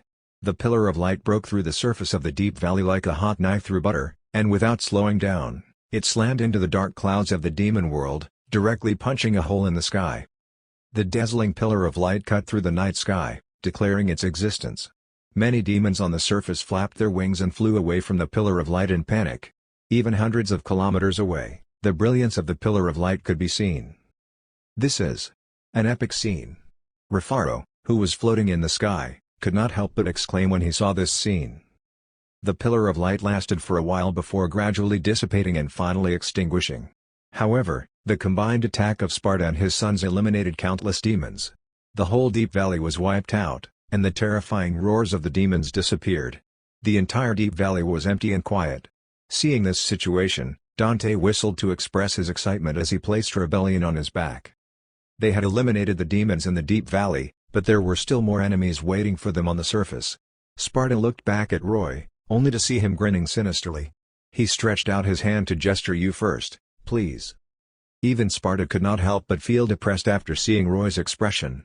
It seemed that Demon Osiris was determined to make him the main tank. The black elytra on his back spread open, revealing 2 more pairs of wings as thin as cicada wings. Sparta spread his wings and flew up. Dante and Virgil also transformed into demon forms and followed their father. "Hey! Wait for me." Nero, who had yet to activate his demon form, was dumbfounded. He could not fly up like this. Fortunately, Roy grabbed his collar the next second and threw him onto Fat Tiger's back. Fat Tiger flew up with him and Cerberus, while Roy, Julia, and Benaiah flew beside Fat Tiger. The moment Roy flew out of the deep valley to the surface, even he was a little stunned. In all directions, within a 360-degree radius, he could see countless densely packed demons rushing over. In the darkness, the eyes of these demons glowed with scarlet light, and together, it looked like a scene that could cause people with trypophobia to vomit. An army of millions or even tens of millions of demons surrounded Roy, Sparta, and the others. Farther away, in the direction of Demon King City, Roy could not see the situation in Demon King City clearly, but he could see a massive pentagram magic formation appearing in the sky above Demon King City and slowly rotating. If he guessed correctly, it was Mundus's seal. He seemed to be struggling to break the seal and appear. "How much strength can Mundus retain with the seal you set?" Roy asked Sparta. Sparta pondered for a moment. "It's been too long. Now, the power of the seal may only seal 20% of his strength. Moreover, his true body might very well be able to appear in the demon world fully." "A demon king with 80% strength?" Roy rubbed his chin. "I wonder how strong he is?" "I said that he's not a true demon king," Sparta said. "He doesn't have any authority to speak of. Otherwise, we wouldn't even need to fight and could just run away." Roy nodded and then turned around to say to Julia and Benaiah, "Fuse. Don't be careless." Julia and Benaiah looked at each other before taking out crystal earrings and placing them in their hands. The crystal earrings were a small pendant with a golden ball attached to it. If you looked carefully, you would be able to see the golden pentagram in the ball. Yes, this was a reduced version of the Patera earrings. Roy had specially made it for Julia and Benaiah to use for the fusion technique. Julia had the right earring in her hand, while Benaiah had the left earring in her hand. The two of them carefully put their earrings on the right earlobe. The moment they finished wearing them, their bodies suddenly emitted dazzling light. Their bodies instantly disappeared, and in their place was a completely new female angelic demon. This angelic demon was about 2 meters tall, and her angelic black battle dress accentuated her figure to the point of being explosive. Scarlet black flames enveloped her entire body, and her long black and red hair flew upward, floating up in the raging flames with heat waves continuously fluctuating. A pair of long curved demon horns extended from her forehead, and red and golden double pupils appeared in her eyes. Her left wing was Julia's black flame wing, and on the other side was Benaiah's demon wing. Both wings were equally large, and the wingspan extended out for about 15 meters. The most astonishing thing was the magic power pressure emanating from her body. It was actually a proper demon lord level magic power pressure. This newly appeared angelic demon let out a lazy and incomparably gentle sound. Just this voice alone could excite people. Holding the demon sword in one hand and the succubus whip in the other, the fused angelic demon called out her name. "My name is Unia." Chapter 445, We Cuckolded It Ourselves. Back in Frostfire City, Benaiah had talked to Roy about the fusion technique. At that time, Roy thought that she was joking, but what he did not expect was that she actually took it seriously. She found Julia and told her about the fusion technique. After describing it, she succeeded in persuading Julia, so Roy could only design and make fusion earrings for them. Angelic Demon, this name was fallen angel and demon combined into one. To the entire abyss, she was absolutely a new species, but because she was born in the abyss, she was still recognized as an abyss creature and protected by the Ouroboros mark. And the most interesting thing was that although Julia and Benaiah had fused their strength, memories, and souls, the consciousness of the angelic demon Unia was brand new. She even had a true name that belonged to her alone. Besides the name that she declared to others that was like the fusion of their names, the other ones were completely different from those of Julia and Benaiah. Roy had set a time limit for the fusion earrings. Each fusion could last an hour. Once the time was up, Julia and Benaiah would separate again and reappear.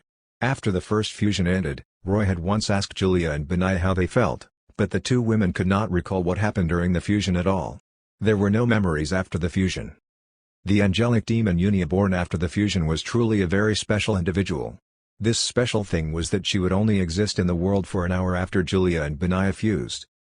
After studying Unia's existence, Roy immediately became curious and vigilant. He was curious because after Unia appeared, her soul was neither Julia's nor Benaya's, nor was it a combination of two souls but a brand new one. Even Roy did not understand how this brand new soul appeared, and it appeared very suddenly.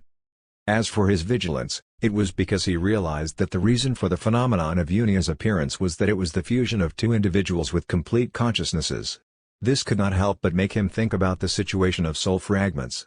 If he separated out a soul fragment to create a clone, then after a long time, when the clone also developed self-consciousness, would the Unia phenomenon also occur after the fusing?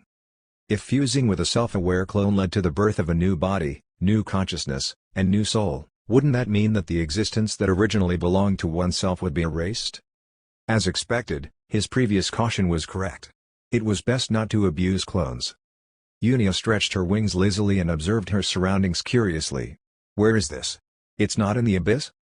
Unia's voice was even more charming and seductive than Benaya's, but her expression and attire were as holy as an angel's.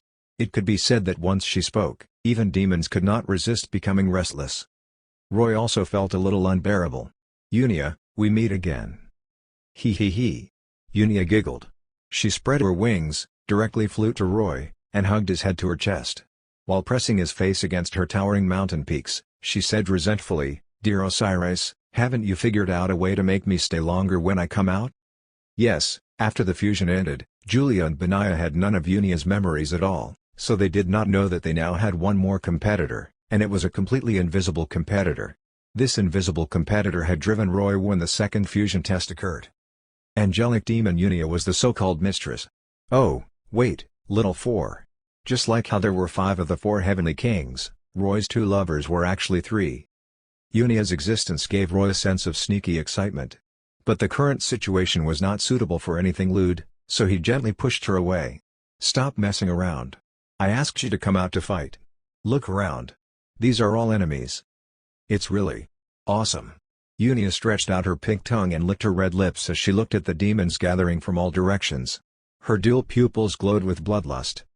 Yes, despite Unia's seductive soul and appearance, she was actually a complete battle maniac. Violent dark golden flames rose from Unia's weapons and armor, as well as her wings.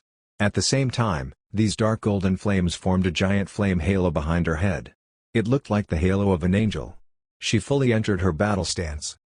Seeing that she could not wait to fly out, Roy quickly pointed at Sparta, Dante, and Virgil and said, "Pay attention. Those 3 demons are allies. Don't fight them." Unia nodded and did not say anything. She flapped her wings, and her entire body turned into a stream of flames that rushed out in the next second. This stream of flames carried a terrifying aura of destruction as it refracted dozens of times among the demons in an instant. In the dark night sky, these zigzag-shaped trajectories of her attacks were clearly visible. All the demons blocking her path did not even have the time to grunt before they turned into black ashes in her violent flames. He. Die. Those who block me will die. Hearing Unia's crazy and excited shouts, Roy could not help but break out in cold sweat. This crazy woman has really started again. Perhaps it was because Unia herself knew that she only existed for an hour, so every time she came out, she did everything she could to finish what she wanted to do, as though she was desperately rushing for time. Thus, she seemed a little crazy, be it on the battlefield or on the bed. The dark golden flames on her were a new variant of flames born after the fusion of Julia's destruction flames and Benaya's hellfire. Even Roy did not know how to name this flame. It was a power unique to Unia. Unia herself possessed the powerful strength of the Lord level. Coupled with these dark golden flames, her combat strength was beyond imagination. In just a few minutes, she had eliminated tens of thousands of demons. Even Sparta, who was also fighting, was shocked when he saw Unia's crazy fighting style. He had no idea how this woman appeared, nor did he even know if she was a fallen angel or demon. In fact, if you really wanted to classify her, then Unia should be inclined toward Nephilim, in nature, but it was different from true Nephilim. On the 3-dimensional battlefield in the sky, it was still okay. With the trio of Sparta and his sons, Roy, and Unia, The demons had not been able to surround them. But it was a little troublesome on the ground battlefield. Fat Tiger, Cerberus, and Nero had to face the endless siege of demons. Although the attack power of low-level demons was not much, the accumulation of small amounts would ultimately cause them damage. After Roy noticed this situation, he stopped for the time being and did not deal with the demons in the air. Instead, he teleported back to the top of Rufaro's head. Standing on Rufaro, Roy made him lock onto the densest spots of the ground demons. After Rufaro's locking was complete, Roy poured magic power into his body. The next second, several thick grayish-white beams of light fell from the sky. The color and light of these beams were like the color of dawn in the morning as they tore through the dark night sky of the demon world and illuminated the entire land. The densely packed demons on the ground looked up in a daze, but before they could see clearly, the light of glimmering dawn had already enveloped them. In this light, the demons found their bodies begin to distort involuntarily. No matter how solid their armor was, how thick their skin was, how hard their cuticles and scales were, they could not resist this immense force at all. 1 circle, 2 circles, 3 circles. The internal organs of the demons were crushed and ruptured, and purple blood kept pouring out from their mouths, noses, and ears. 4 circles, 5 circles, 6 circles. The bones of the demons wailed, and cracking sounds kept coming. Their originally strong bodies became as soft as dough. Under the effect of the distortion force field, thousands of demons bore the brunt of the impact and were twisted into misshapen shapes. The ground under their feet could not escape their misfortune either. The ground shook and separated, and the demons squeezed one another desperately like mortal enemies. Vortexes appeared on the incomparably solid ground, and a cataclysm-like destruction effect erupted in the rumbling. Deep fissures appeared and swallowed all the demon corpses above them, leaving only the black light of soul balls floating. The entire battlefield environment had totally changed. Only Fat Tiger and the others were in a safe zone. This safe zone was like an isolated island. If the demons on the ground wanted to continue besieging Fat Tiger and the others, they had to cross the deep fissures that were as wide as natural moats first. Seeing this, Nero, who was covered in purple blood, could finally put down the Red Queen in his hand and heave a sigh of relief. He looked up and saw the sky dragon of Osiris in the sky. He was shocked. This attack that was like a dimensional attack made him realize how terrifying the sky dragon was. But he did not know that Roy, who was on top of Rufaro's head, was frowning while watching the battle below. Logically speaking, since the battlefield had already become like this, the low-level demons should feel fear and terror. But unfortunately, they were still charging at everyone fearlessly. Even though the deep fissures on the ground blocked them, they still did not hesitate to use the corpses of their companions to fill these deep fissures. They were completely showing the stance of not resting until they achieve their goal. Do you want to use these low-level demons to consume our magic power and stamina? You're indeed a ruthless ruler. Roy turned to look in the direction of Demon King City, where Mundus was still struggling to break free from the seal. Chapter 446, Unlucky. How many demons were there in the entire demon world? No one knew. The purgatory space of the Devil May Cry world could be regarded as an ancient battlefield, and its recorded history could be traced back to nearly 10,000 years ago. Countless demons had reproduced and thrived here, and demons were born and dying every moment. In such a long time, there were many variant and mutant species that were different from the Abyss demons. It could be said that this place had evolved into a new abyss. During the chaotic battle, Roy had been observing carefully, and he found a situation that made him concerned. Insect-type demons accounted for the majority of the demon world, and there were all 3 levels of lower, middle, and upper. Insect-type demons were the most important branch of demons. Even in the Abyss, they were the most famous and oldest demons, and their ancestor was Beelzebub, one of the 7 demon kings. Roy had traveled in the Abyss for many years, but he had not seen as many insect-type demons as there were in the demon world. Generally speaking, if a ruler appeared among the demons entrenched in a certain area, then the racial composition of these demons would usually be the same race as the ruler. This was the tendency for the same race. For example, Roy was a frost demon, so he would try recruiting frost demons as much as possible when recruiting subordinates. For flame demon lords, they would also try recruiting flame demons as much as possible as their subordinates. Even if there were not that many flame demons, they would at least recruit fire-type demons. Now, there were so many insect-type demons in the demon world, and even Sparta, the former general of the demon world, was also an insect-type demon. Inferring to this tendency, Roy could not help but wonder if Mundus, the ruler of the demon world, was also an insect-type demon. On the battlefield, The one with the highest killing efficiency was actually Unia. She had already gone crazy from killing, and she was constantly shuttling through the sky. Dark golden flames turned into a meteor shower from time to time and smashed onto the ground, burning the demons on the ground, causing them to scream again and again. Fat Tiger had the next highest killing efficiency, and he held a piece of territory with Cerberus. The two giant beasts were like meat grinders, crushing the demons that pounced on them into pieces. Compared to them, Sparta, Dante, Virgil, and Nero, this group of grandfather, father, and son had the lowest killing efficiency because they almost all used sword skills. Although there were also large-scale low sword skills were naturally much slower at killing than magic. However, the four of them killed the most high-ranked demons. After releasing Glimmering Dawn to strike the ground, Roy did not attack much. Only when some overconfident fellows flew over to attack him would he deal with them. Most of the time, Roy was conserving his energy and waiting for Mundus to appear. Even though Sparta had said that Mundus was not a true demon king, Roy did not dare to be careless. He had seen the demon king clones of Samael and Lilith and knew very well how terrifying demon kings were. Even if a pseudo-demon king like Mundus could not compare to Samael and Lilith, he would not be as easy to deal with as a demon lord of the same level. It was necessary to make preparations. In addition, Roy was still paying attention to the slowly rotating spatial channel in the sky. To be honest, he did not expect that Sparta would not hesitate to split his body to seal this thing. But on second thought, Sparta had once sealed a passage between the human world and the demon world, so now it seemed normal for him to seal the passage to the twin world. Now that the seal was broken, and the channel appeared, since the demon world could see it, could the twin world see it as well? If the angels on the other side noticed the channel appear, would they send troops over? About 20 minutes later, Roy's premonition came true. A golden light suddenly appeared in the dark spatial channel. Roy felt that it was the power of holy light, so he immediately roused his spirits and looked at the channel. Then he saw a strange-looking angel appear. Due to passing through the spatial channel, when this angel appeared, it was the entire transformation process from transparent to corporeal. As this angel gradually became clearer, Roy saw his full appearance. He was a strange angel that looked somewhat like a bird.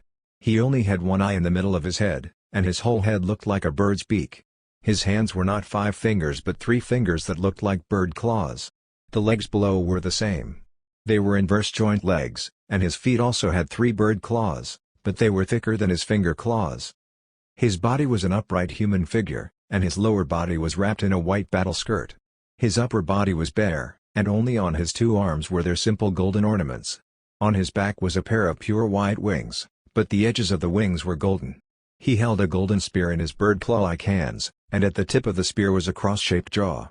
Other than that, he had no other equipment, so he looked very shabby. He was probably just a lowest-level angel who came to scout. But even the lowest-level angel was a true angel. Above this strange angel's head, a golden ring was shining with holy light. This was an angel halo, a crown condensed from holy power, a symbol of an angel's identity. In other words, this strange, even ugly-looking birdman was indeed a true angel. Every angel knew how to condense an angel halo, but not every angel would wear it all the time. Wearing an angel halo was usually only in one situation, and that was when they needed to spread their doctrines and faith. This was also why the angels that Roy had encountered in the past did not have this thing on their heads. When angels encountered demons, it was impossible for them to preach, and they would only fight and kill. This lowest-level angel who came to scout clearly did not understand the situation, so when he appeared, he was still wearing his angel halo and looked rather solemn. But when he emerged and saw the scene of countless demons fighting below, he was immediately dumbfounded. The most ridiculous thing was that the moment the demons sensed the holy light that was completely incompatible with the dense dark power in the surroundings, the millions of demons raised their heads and looked at this uninvited guest. Who am I? Where am I? What am I doing here? Should I run? Being looked at by so many enemies with bloodthirsty and vicious eyes, just like a little lamb that fell into a pack of wolves, this low-level angel was so terrified that he almost wet himself. He had only been ordered to investigate this spatial channel that suddenly appeared, and he had never thought that he would encounter such a big scene. After regaining his senses, he hurriedly turned around and wanted to return through the spatial channel. But before he could reach the pitch-black spatial vortex, a tremendous force grabbed his body. To this low-level angel, this force was so powerful that he could not resist it at all. His entire body could no longer move as this force pulled him away from the spatial channel and dragged him back. After the low-level angel stopped, he realized that there was a tall demon in front of him. Even angels are like this? After Roy captured this angel with his psychokinesis, he placed him in front of him to observe him and ridiculed. "This is basically defective, right?" Rafaro said, "It isn't like that. This guy should be an ancient angel. When the Elder Wars broke out in Ashan, we Faceless had encountered some ancient angels like this. It's said that these ancient angels are the appearance of the first-generation angels." "First-generation angels?" Roy said in surprise. "Did angels look like this back then? It looks even uglier than demons." "Isn't that so?" Rafaro said. "But you have to remember that all living creatures can evolve, and it's the same for angels. In order to better spread their doctrines and beliefs, they've evolved into becoming more and more beautiful. Moreover, because most of the objects they spread their doctrines and beliefs to are humans, their looks became more and more like humans." "What's this? Is this necessary for business?" Roy shook his head in amusement. He grabbed the wings of this low-level angel and sized it up. "Then why didn't this guy evolve?" "Who knows?" Rafaro also found it a little strange. "Perhaps they resist evolution. Why don't you ask Sparta? Hasn't that guy been dealing with these ancient angels for thousands of years?" "Forget it. Who cares so much? No matter what it looks like, it's still an angel," Roy said as he tore the low-level angel in half. Blood and feathers fell from the sky. After the angel corpse that Roy tore in half fell to the ground, the demons below immediately fought to devour it. Even the soul did not escape. This guy was unlucky. An angel had actually intruded into a battlefield of demons, and he could only die. "If the scout doesn't return, the angels on the other side should become much more cautious," Roy said. "They won't disturb me for the time being, but this will arouse their vigilance. They might block the exit on the other side. If Mundus wants to use this channel to do something, then he has to come out quickly to deal with us."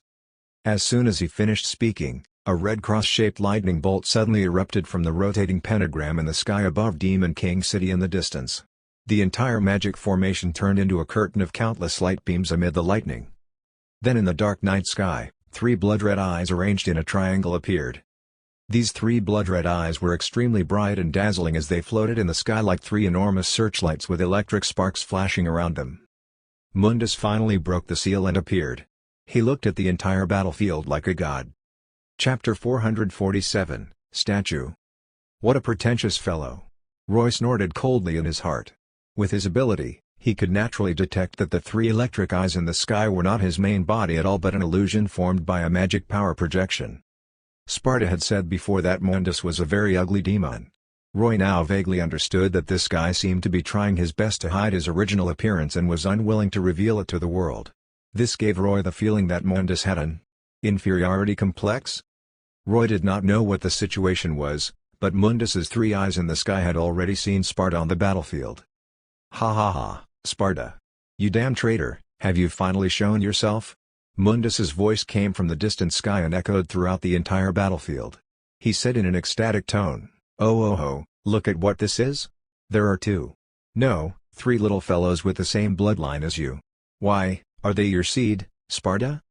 Mundus. On the ground, Sparta raised his demon sword high, pointed it at Mundus's 3 eyes in the sky, and roared, 40 years ago, you destroyed my family and killed my wife. Now, it's time for you to pay this debt. Today, I will completely end you here." "Ridiculous." Mundus sneered. "You're the one who should repay your debt. Back then, because of my carelessness, you tricked me and caused me to be trapped in the demon world for more than 2,000 years. During these 2,000 years, I wanted you to die at every moment, so much so that I'm on the verge of going crazy thinking about it. Your dead human woman was nothing more than interest. This time, I will bury you, along with your bloodline, your 3 children of taboo, forever under the poisonous ground of the demon world so that your souls can never reincarnate and can only wail in the endless void." "Is that so?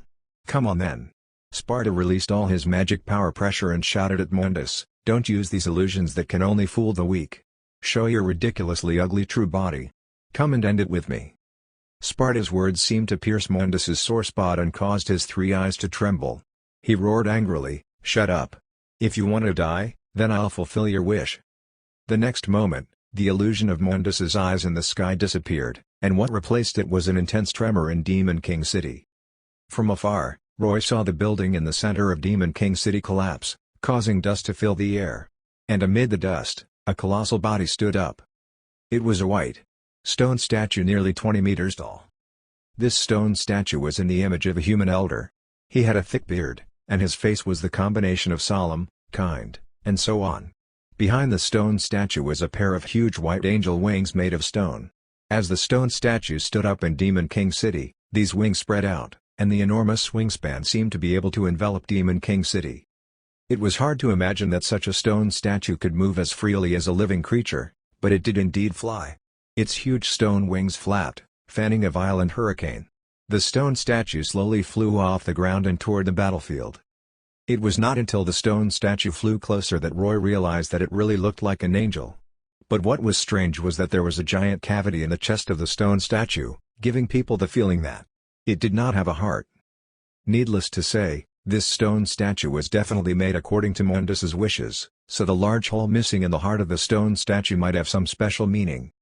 After flying above the battlefield, Mundus stopped. The arms of the stone statue slowly folded in front of him as he looked down at Sparta, Dante, and the others. They had to admit that Mundus's statue looked truly solemn and had an unusual kind of dignity at a close distance.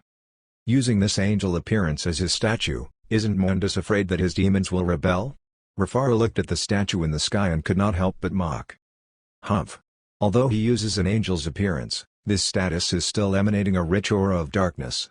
Moreover, with such a powerful magic power pressure, as long as those demons aren't stupid, who would dare to question him? Roy said. Just as Roy said, the demons on the battlefield had already stopped. They had paid a massive price of casualties but could not take down Sparta, so they knew that it was impossible, and they could only wait for their boss to take action. After Mundus appeared, the demons looked at his angel statue. Although their eyes were flickering, they all lowered their heads and retreated to the side. Kneel. Mundus looked down at Sparta on the battlefield and said with a reverberating voice, "Kneel down, sinner Sparta. In that case, I might let you die less painfully when I execute you." However, Sparta could not be bothered to argue with him. He injected magic power into his demon sword, causing a long blade beam to shoot up from it. He used this action to express his determination to fight. Behind Sparta, Dante walked up with his sword on his shoulder and stood on Sparta's left. He looked up at the colossal statue and said jokingly, "Aha, why is it still this broken statue? I broke it once on Mallet Island. Why was it restored?" Virgil silently stepped forward with Yamato and walked to Sparta's right. "Can't we just cut him into pieces this time? I've cut down many demons, but this is the first time I'm going to cut down a stone." Nero walked behind Sparta and stabbed Red Queen into the ground. He twisted the energy valve a few times, causing the Red Queen's blade to emit a scorching red light.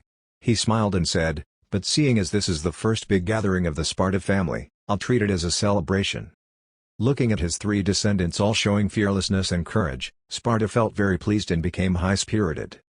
At this moment, Sparta felt bold and full of fighting spirit. After laughing loudly, he led the way. He stomped the ground, spread his wings, and shot toward Mundus in the sky. Behind him, Dante and Virgil, who quickly entered their demon forms, swiftly followed. Only Nero used his cybernetic arm to shoot out a hook that wrapped around the foot of the Mundus statue and stuck to it. The Sparta family went into battle together, and the four of them launched a battle of revenge against Mundus. "Fools!" Mundus sneered. The statue spread his arms, and a circle of demon runes with intense electric lights appeared out of thin air and surrounded his body. These runes blossomed with formidable magic power before shooting red lightning at Sparta and the others. In merely a single exchange, the battle entered the climax. The powerful magic power of both sides collided and affected almost the entire battlefield. The surrounding onlooking demons did not expect such a tremendous commotion, and they were all implicated and smashed into pieces. The remaining demons were frightened and hurriedly escaped, but Fat Tiger chased after them with Cerberus. Sereth and Cassandra rode on Fat Tiger's neck and shouted as they beat these fleeing dogs.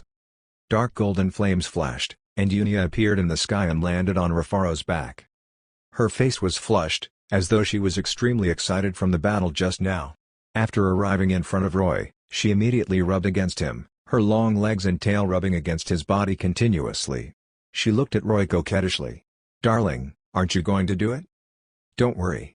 Roy knew that she was asking about Mundus, so he grinned sinisterly. The magic power pressure displayed by this statue was only about twice that of the Lord level.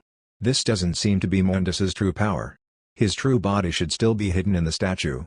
With this strength, the Sparta family should be able to deal with him.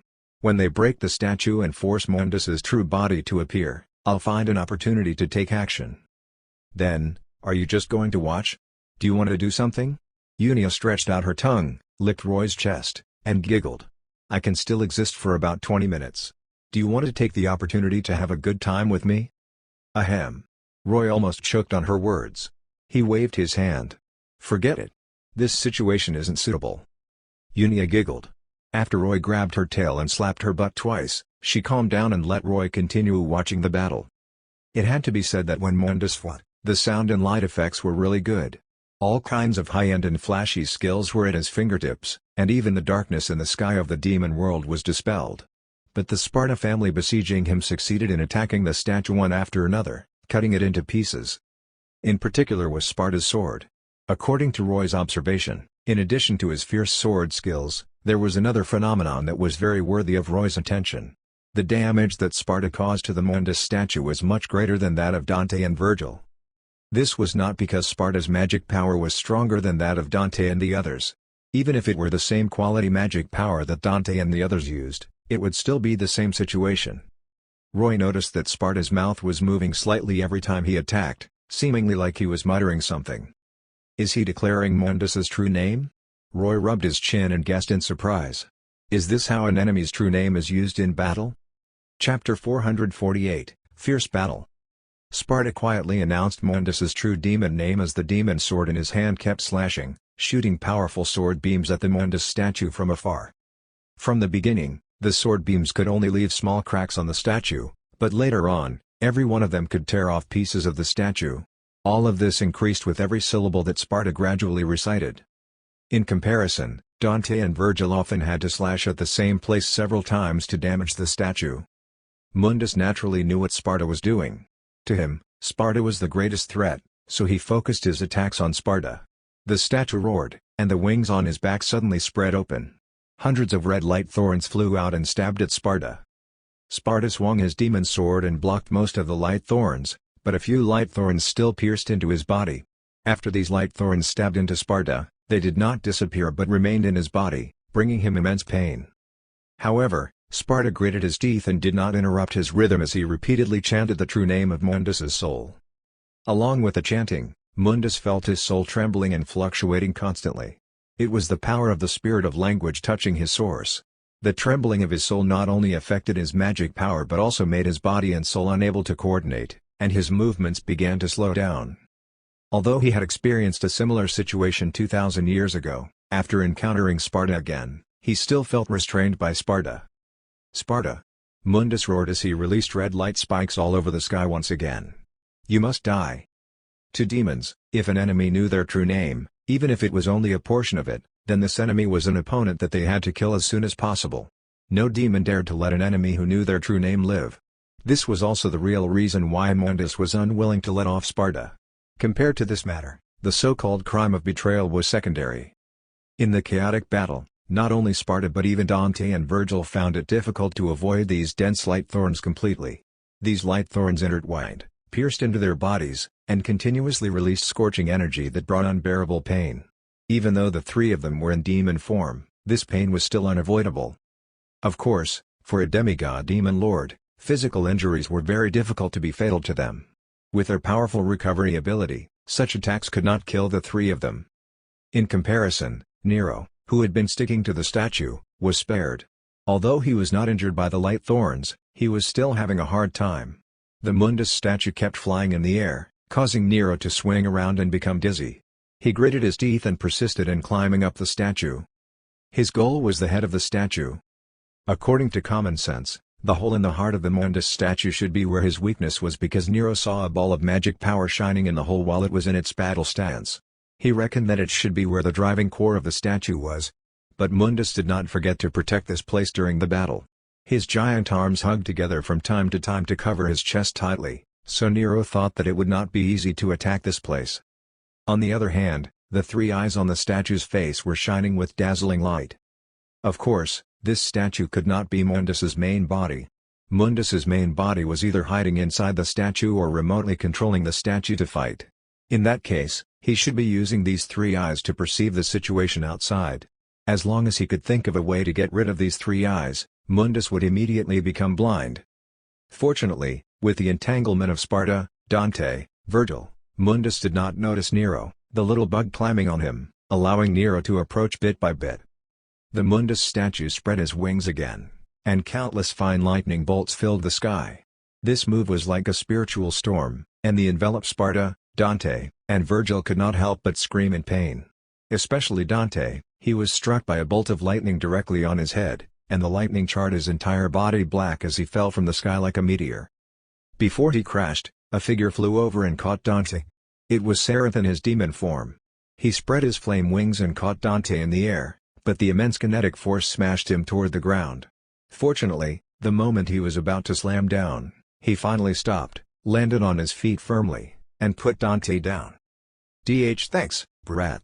The demon-form Dante panted heavily and smiled sinisterly at Sereth.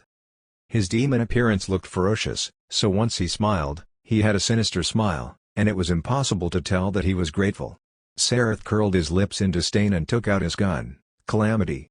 He placed it in Dante's hand and said, "Your gun shoots fast enough, but its power is too weak. Try mine." "Okay." Dante did not stand on ceremony. He took Calamity and soared into the sky with a boom, flying toward the Mundus statue again. When he flew in front of the statue, Mundus waved his hand and released demon runes in the sky again. His actions inevitably caused a gap in his chest, so Dante grabbed the chance to inject a large amount of magic power into Calamity, raise his hand, and fire. Dante's magic power was much stronger than Sereth's. After this shot, a fireball the size of a wash basin flew out, drilled through the gap between the statue's arms, and then exploded in the hole in his heart. With a loud bang, Dante's shot seemed to have the power of a ship cannon. The colossal Mundus statue suddenly stopped, and a gigantic flame exploded in his chest. This attack also immediately interrupted the demon runes he released. Taking advantage of this opportunity, Sparta rushed in front of the statue. With a roar, the demon sword cut off one of the statue's arms. At the same time, because the statue stopped moving in the air, Nero seized the opportunity to run quickly onto his shoulder. When he arrived at the head, he suddenly jumped up, held Red Queen in both hands, and stabbed at the eye on the statue's forehead. It was really ruthless.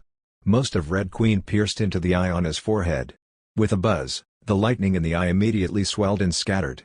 Nero was already very experienced with this, so he quickly let go and backflipped. While falling, Nero waved his hand, and flames erupted from the muzzle of Blue Rose. 2 bullets shot out, one on the left and one on the right, attacking the remaining 2 eyes of the statue. When Nero saw the flash of lightning that erupted when the bullets hit, he smiled and raised his middle finger at the statue with his left hand. "This isn't the first time I've done something like this to a big guy like you." What Nero was talking about was naturally when he dealt with the Order of the Sword. Back then, the Order of the Sword had also created an enormous statue, but that statue was made in the form of Sparta, and the Pope of the Order of the Sword also controlled the statue in this way. In the end, Nero and Dante defeated it. Therefore, Nero was already very experienced in dealing with such enormous statues. Sparta and Nero had both achieved battle results, so of course, it was impossible for Dante and Virgil to watch. Their target was the 2 giant wings on the back of the statue. But what was surprising was that these wings were even harder than the statue itself. Dante and Virgil each slashed at the roots of the wings dozens of times, but they failed to cut off the wings and only left 2 deep scars. At this moment, the Mundus statue had already recovered. His entire body suddenly shot higher into the sky, directly shaking off Dante and Virgil. After reaching a higher altitude, Mundus roared angrily. One arm was severed, and the 3 eyes had lost their function. Mundus's control of the statue had undoubtedly dropped drastically, and he could not even see where Sparta was. However, this did not prevent him from retaliating. The mouth of the statue opened, and a grayish-white ball of light condensed in his mouth. The next second, a thick beam of light shot out and hit the ground. At first glance, this beam of light looked a little like Roy's glimmering dawn, but it was different. When Sparta saw this beam appear, his expression changed, and he shouted, "Get out of the way! Don't touch this light!" After Dante and Virgil heard the warning, they immediately dodged the beam attack, but the beam hit the ground directly. With a humming sound, anything that the beam touched on the ground completely vaporized the moment they were hit. A huge pit with a diameter of more than 300 meters instantly appeared on the ground, and the edge of the pit was full of crystallized solids. But this was not the end. The Mundus status in the sky began to twist his head, and as his head moved, the beam of light moved as well. In whatever direction the head turned in, the beam would sweep through the entire area. No one dared to touch this dangerous attack, and the Mundus statue vaguely sensed the approximate location of the 4 Sparta family members. He kept turning around and sweeping the beam at them. The range of the beam was quite large, and it forced Sparta and the others to flee in panic. As Roy watched this scene in the sky, he was slightly surprised because he could feel that Mundus's move. How should he put it? It seemed to be a move after fusing with holy light power. That was because other types of elemental power could not have this effect. Is this fellow also some kind of lucky guy? While Roy was thinking this, he suddenly found that Mundus's attack had stopped. He looked again and found that Sparta had appeared behind the statue. Sparta swung his demon sword from behind and cut off the statue's head. The gigantic stone head rolled down from the sky, and the terrifying beam of light from his mouth gradually dissipated until it completely disappeared. After completing this attack, Sparta slowly fell from the sky. It seemed as though the red light spikes on his body that made him look like a hedgehog had already overwhelmed him. Seeing Dante and Virgil rush forward and catch Sparta in the air, Roy smiled. The 3 pairs of demon wings on his back spread open, and he slowly floated up from Rufaro's back. It's finally our turn. Roy smiled at Unia. Chapter 449, Water Bear, Deformity. Mundus was the enemy of the Sparta family, but not Roy's. Roy had not even seen Mundus before, so it was impossible for him to do his utmost to deal with Mundus. However, it was an indisputable fact that Mundus had taken away the Ouroboros mark that the Gate of the Abyss had given Roy. Therefore, even if he did not do his best, he still had to take action. The head of the statue fell, and the torso of the statue naturally did not last long. Tens of thousands of tons of stone fell from the sky, causing intense tremors on the ground. After seeing the statue fall, the demons watching in the distance cried out and fled in all directions. But no one present thought that Mundus had lost nor that it was over. Fat Tiger, Cerberus, Cassandra, and Sareth crouched far away. In this battle, they did not have much room to take action, so it was better to watch. Meanwhile, Sparta, Dante, Virgil, and Nero were taking the opportunity to recover. They did not dare to pull out the light thorns on their bodies because they had a curse effect. Once they pulled them out, blood would pour out, so it was better to let them plug the wounds temporarily. Although it was painful, it would not affect their combat effectiveness too much. Surrounding the colossal Mundus statue were deep pits and ditches that the beam had burned earlier, and the crystallized ground was still emitting fatal radiation. The Mundus statue was lying on the ground, motionless. But before long, the body of the statue suddenly trembled violently. This trembling came from inside the statue, as though something was about to break out of its shell. With a crack, a hole suddenly opened in the abdomen of the statue, and a blood-red clawed leg emerged from it. It was a leg that looked as though its skin had been stripped off, revealing the subcutaneous tissue. The fascia and muscle fibers on the leg were visible, and with the appearance of this clawed leg, an incomparably thick smell of blood filled the air. After the first clawed leg stuck out, the second, the third.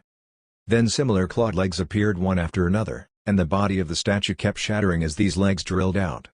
When the statue almost completely shattered, Mundus's true body was fully revealed in front of everyone. He had indeed been hiding in the statue. Only when Roy saw Mundus's true body did he understand what Sparta meant by Mundus is an ugly demon, because this guy's appearance was really disgusting. Except for the countless clawed legs with flesh exposed, Mundus did not even have a face. On his entire head, there were only 3 huge eyeballs. These 3 eyeballs were round, and he could see countless radioactive blood vessels on the pale white balls. Moreover, these 3 eyeballs grew directly above the clawed legs, making them look terrifying. Mundus's entire body was made up of these dense clawed legs. Except for a large lump piled on the ground, the shape of his body could not be seen at all. And the parts of his body that piled up were not only very fat and bloated, but there were also many creases on them. Near his lower abdomen, several long whip-like tentacles were constantly shaking. Only the pair of carapace-like wings on his shoulder looked complete, but unfortunately, these wings were too small compared to his massive body, making others doubt whether he could use them to fly. At Roy's first glance of Mundus's body, he could not help but think of something he had seen online in his previous life, pictures of water bears. The clawed legs on Mundus's body were no different from the legs of water bears. His shape was almost a combination of a water bear and a sea anemone, giving people goosebumps. Roy's guess was right. Mundus was indeed an insect-type demon, but the problem was that this insect-type demon looked too messed up, completely exceeding his understanding of insect-type demons. "It's a deformity." Unia's voice suddenly came from the side. Roy turned around and looked at her. Unia nodded. "This comes from Binaya's memories. In her memories, apart from twins, demon eggs also have the possibility of giving birth to deformities. These demons are all born with all kinds of birth defects, so most of them can't hatch. Even if they can hatch, they will become extremely ugly." Roy understood. In fact, any biological creature could theoretically have a deformed offspring, which was due to genetic disorders in the bloodline. After hearing Unia's words, Roy immediately understood Mundus's situation. Without a doubt, a demon without a face was definitely not a normal demon. Not only did he not have a face, but he did not even have the iconic demon horns, and even the wings on his back seemed to be underdeveloped and shriveled. There was no other explanation for this demon apart from being a deformity. Logically speaking, according to the birth process of abyss demons, deformed demons like Mundus should have been killed by other little demons after hatching. This was the nature of little demons. They would eliminate the weak, premature, deformed, and even dying ones to ensure that only the strong survived. But for some reason, Mundus, a deformity that should have been eliminated, actually survived. Needless to say, everyone knew that an individual like Mundus was 1 in a billion. Not only had he survived, but he had also advanced to such a powerful level. It could even be said that he was the only one in the entire demon race. It was unimaginable for other demons how tortuous Mundus's growth process was. It was no wonder that his psychology would become so distorted, and he would think of ways to hide his true appearance and use a statue to represent himself. As for why he chose to use this godlike angel appearance, it might be because of his extreme inferiority complex and powerful strength. His strength did not match his appearance, and it instead made him become inflated, causing him to have delusions of abandoning his identity as a demon and becoming an angel god. According to what Cerberus said, the description of Mundus's appearance had always been circulating in the demon world. According to the description, he was a white demon, which seemed to refer to Mundus's appearance after he went inside the statue. As for his true appearance, likely only Sparta had seen it once, and all the latter demons only saw the statue. The light beam that Mundus released earlier made Roy feel that a deformed demon like him might have special abilities that other demons did not. After all, the holy light power contained in the light beam was not something that every demon could do. Thinking of this, coupled with the lightning power that Mundus had released during the battle, Roy could not help but have a thought. Could Mundus also be preparing to take the route of a chaos demon? But then Roy shook his head, feeling that it was unlikely for Mundus. The so-called chaos demon should have appeared in the history of the abyss. Otherwise, this name would not have been left behind. But as far as Roy was concerned, he found that this kind of demon did not seem to be achievable by simply grasping all the elemental powers. At least for now, Roy had already mastered the 7 elemental powers of light, dark, lightning, wind, ice, water, fire, and earth, but he had not discovered any qualitative changes in his power. Yes, Roy had also mastered earth elemental power in the past few years in Frostfire City. When he fought against Dante and the others earlier, he had also used earth magic. Roy did not use devil fruits or any other method for this magic element. It was the first magic he completed through his own practice. After successfully opening up the magic power circuit, Roy could be said to have all the elemental powers. However, the current him could only be regarded as a full element demon mage at best, and he could not be called a chaos demon. If Roy's understanding was right, Lilith wanted to create a chaos demon in the Darksiders world to deal with the corrosion of void power, so a chaos demon should have the power to fight against void power. But Roy did not have the confidence to face the astonishing corrosive void power directly. What kind of power is chaos? Roy was still at a loss. If Mundus is also deliberately evolving in this direction, then maybe I can obtain some answers from him. With the emergence of Mundus's body, an astonishing magic power pressure appeared. It was more than twice as powerful as when he was in the statue state. When this magic power pressure burst out, it was as though the entire demon world was trembling. Even Roy felt the pressure and broke out in a cold sweat. It's not as powerful as Samael's magic power, but... Roy compared it in his heart.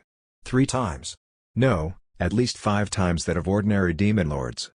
Sparta had said that Mundus only possessed Demon King level magic power, but perhaps it was because Mundus had not promoted to a true Demon King, so in terms of magic power alone, he was only 5 times stronger than demon lords. It had to be known that if he truly promoted to Demon King, his magic power would increase tremendously. If a demon lord's magic power was 100,000, then it would require at least a value of 1 million to be considered a true demon king. Mundus's magic power of about 500,000 could only be regarded as at the pseudo-demon king level. Even so, the magic power that Mundus was displaying at this moment was astounding. At least, it would not be a problem for him to defeat all the demons in the entire demon world alone. It had to be known that the further a demon's magic power grew, the more difficult it was to increase it. The 10 million souls that Roy had obtained in the Ashan world had only increased his magic power to about 180,000. When he entered the true name liberation state, it was just over 200,000. And this was because he had a cheat. An old demon like Sparta, who had lived for nearly 10,000 years, was only slightly stronger than Roy. He probably had a magic power value of about 230,000 to 250,000. From this, it was evident how difficult it was for demons to accumulate so much magic power under normal circumstances. Not only did it require luck but also enough time. Although the amount of magic power did not represent true combat strength, and those with a low amount of magic power also had the possibility of defeating those with a high amount of magic power. In any case, the stronger the magic power, the stronger the attack. In the following battle, both Roy and Sparta had to be careful. Chapter 450, Young Demons Don't Care About Martial Ethics. As soon as Mundus's body appeared, he immediately gave the Sparta family a show of strength. Powerful rays of light suddenly burst out from the countless clawed legs on his body. They were as thin as lasers but had unparalleled penetrative power. These rays of light intertwined into a large chaotic net from various angles and enveloped Sparta and the others. The moment the net of light bloomed, these rays of light penetrated all four of the Sparta family members and caused them to become riddled with holes. Nero, who was still in human form, was the first to suffer heavy injuries. He screamed and fell to the ground. If his head had not avoided the lasers, this attack might have directly pierced through his brain and killed him. Even so, there were nearly 100 holes in his body, and the blood that spurted out instantly soaked the ground. Nero. Although Dante and Virgil were also riddled with holes, they were still able to move in their demon forms and quickly rushed forward to protect Nero. Fortunately, after checking Nero's injuries, they found that he was severely injured, but his life was not in danger.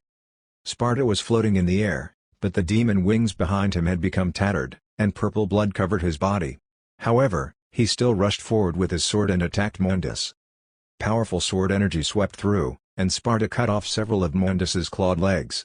But it was utterly useless.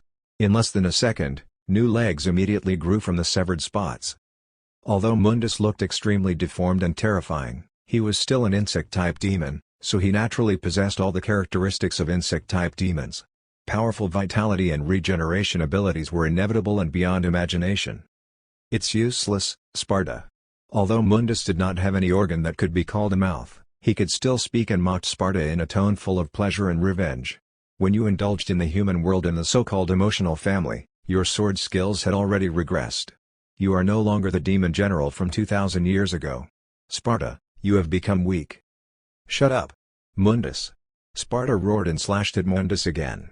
I could defeat you back then, and I can still do it now. Idiot. Mundus's clawed legs suddenly gathered together and turned into a thick giant arm. Then he swung it violently and sent Sparta flying. Feeling the sensation and hearing the sound of the shattered bones all over Sparta's body, Mundus had a satisfied expression and grinned sinisterly. What you know is only half of my true name. Even if you can use it to hurt me, you can't kill me. I am an immortal god, and you will become a worm trampled under the feet of this god forever.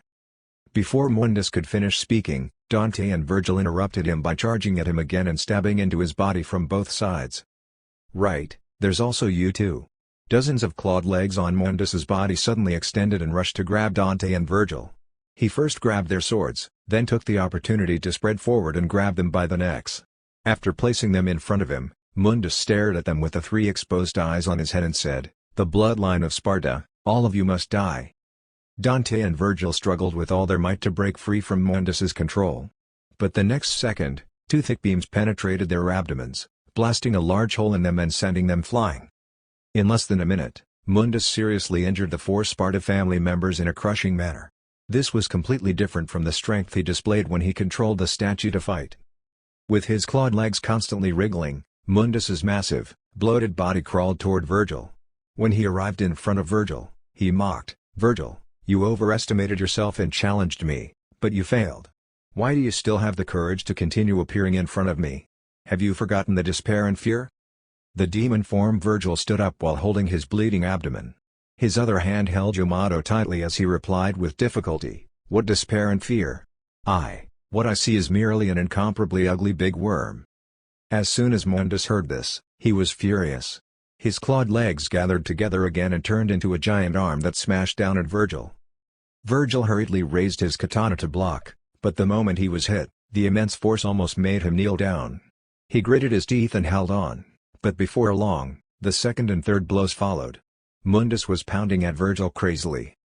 Finally, Virgil could no longer hold on. Mundus smashed his head and slammed him into the ground with a bang, shattering it into pieces. Moreover, Mundus was still unwilling to stop and wanted to hammer Virgil to death. Not far away, Dante saw Virgil's danger and rushed over with all his might. Sparta, who was sent flying, flapped his wings desperately and tried to save Virgil, but unexpectedly, this was Mundus's trap. Just as the two of them rushed to Mundus's side, his body suddenly emitted intense red light. Boom! The ground shook, and a tremendous explosion occurred around Mundus. A violent flame blast wave swept everything around him, and the flames rolled up with smoke and dust, turning into a mushroom cloud that slowly rose. The powerful explosion affected everything in a radius of nearly 20 kilometers. The 4 Sparta family members, including Nero, who was lying on the ground unconscious, were all blown away by the violent explosion. Especially Virgil, who was the closest. Most of his flesh and blood had melted under the high temperature. His damaged body exposed ghastly white bones and kept flying in the blast wave. When he landed, it was unknown if he was dead or alive. Dante and Sparta were not much better off. Although they reacted in time and used magic power to protect their bodies, the power of the flames eventually broke through their defenses and scorched their bodies black. For such serious injuries, it would take a while for even demon lords to recover. It could be said that the Sparta family had been completely wiped out at this moment. Ha ha ha ha! Mundus's arrogant laughter came from the dissipating smoke and dust. In the smoke, the faintly discernible long tentacle whips on this guy's body danced excitedly. Mundus was enjoying the pleasure of revenge. At this moment, a figure quietly appeared behind Mundus under the cover of the smoke. A flash of cold light arrived first, and then a sword struck out like a dragon. A fierce sword shining with cold silver light broke through Mundus's defense and pierced into his body. Ugh! Mundus's arrogant laughter came to an abrupt stop and then turned into a painful scream. Although this sudden attack did not cause him severe damage, the strange thing was that after being stabbed by the sword, he immediately felt that several powerful curses had struck him. Among these curses such as bleeding and gravity were not too bad.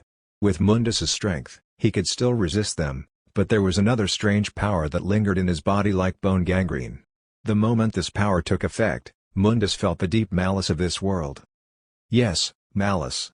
This was the power of the world repulsive effect, and it suddenly and dramatically increased at this moment. Mundus could feel that the world was strongly disgusted with him. Mundus rarely appeared in the human world. Even if he did, he would use a statue to project his soul over. It was not that he did not want to go over but that he could not. Without any sacrificial ritual, the main world's repulsive force against a powerful demon like him had almost reached its peak.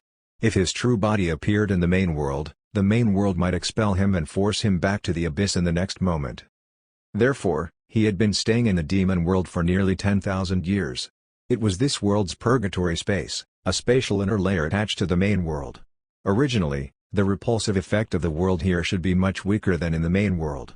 However, after being stabbed by this sword, for a moment, he vaguely felt that he had arrived at the main world's human world.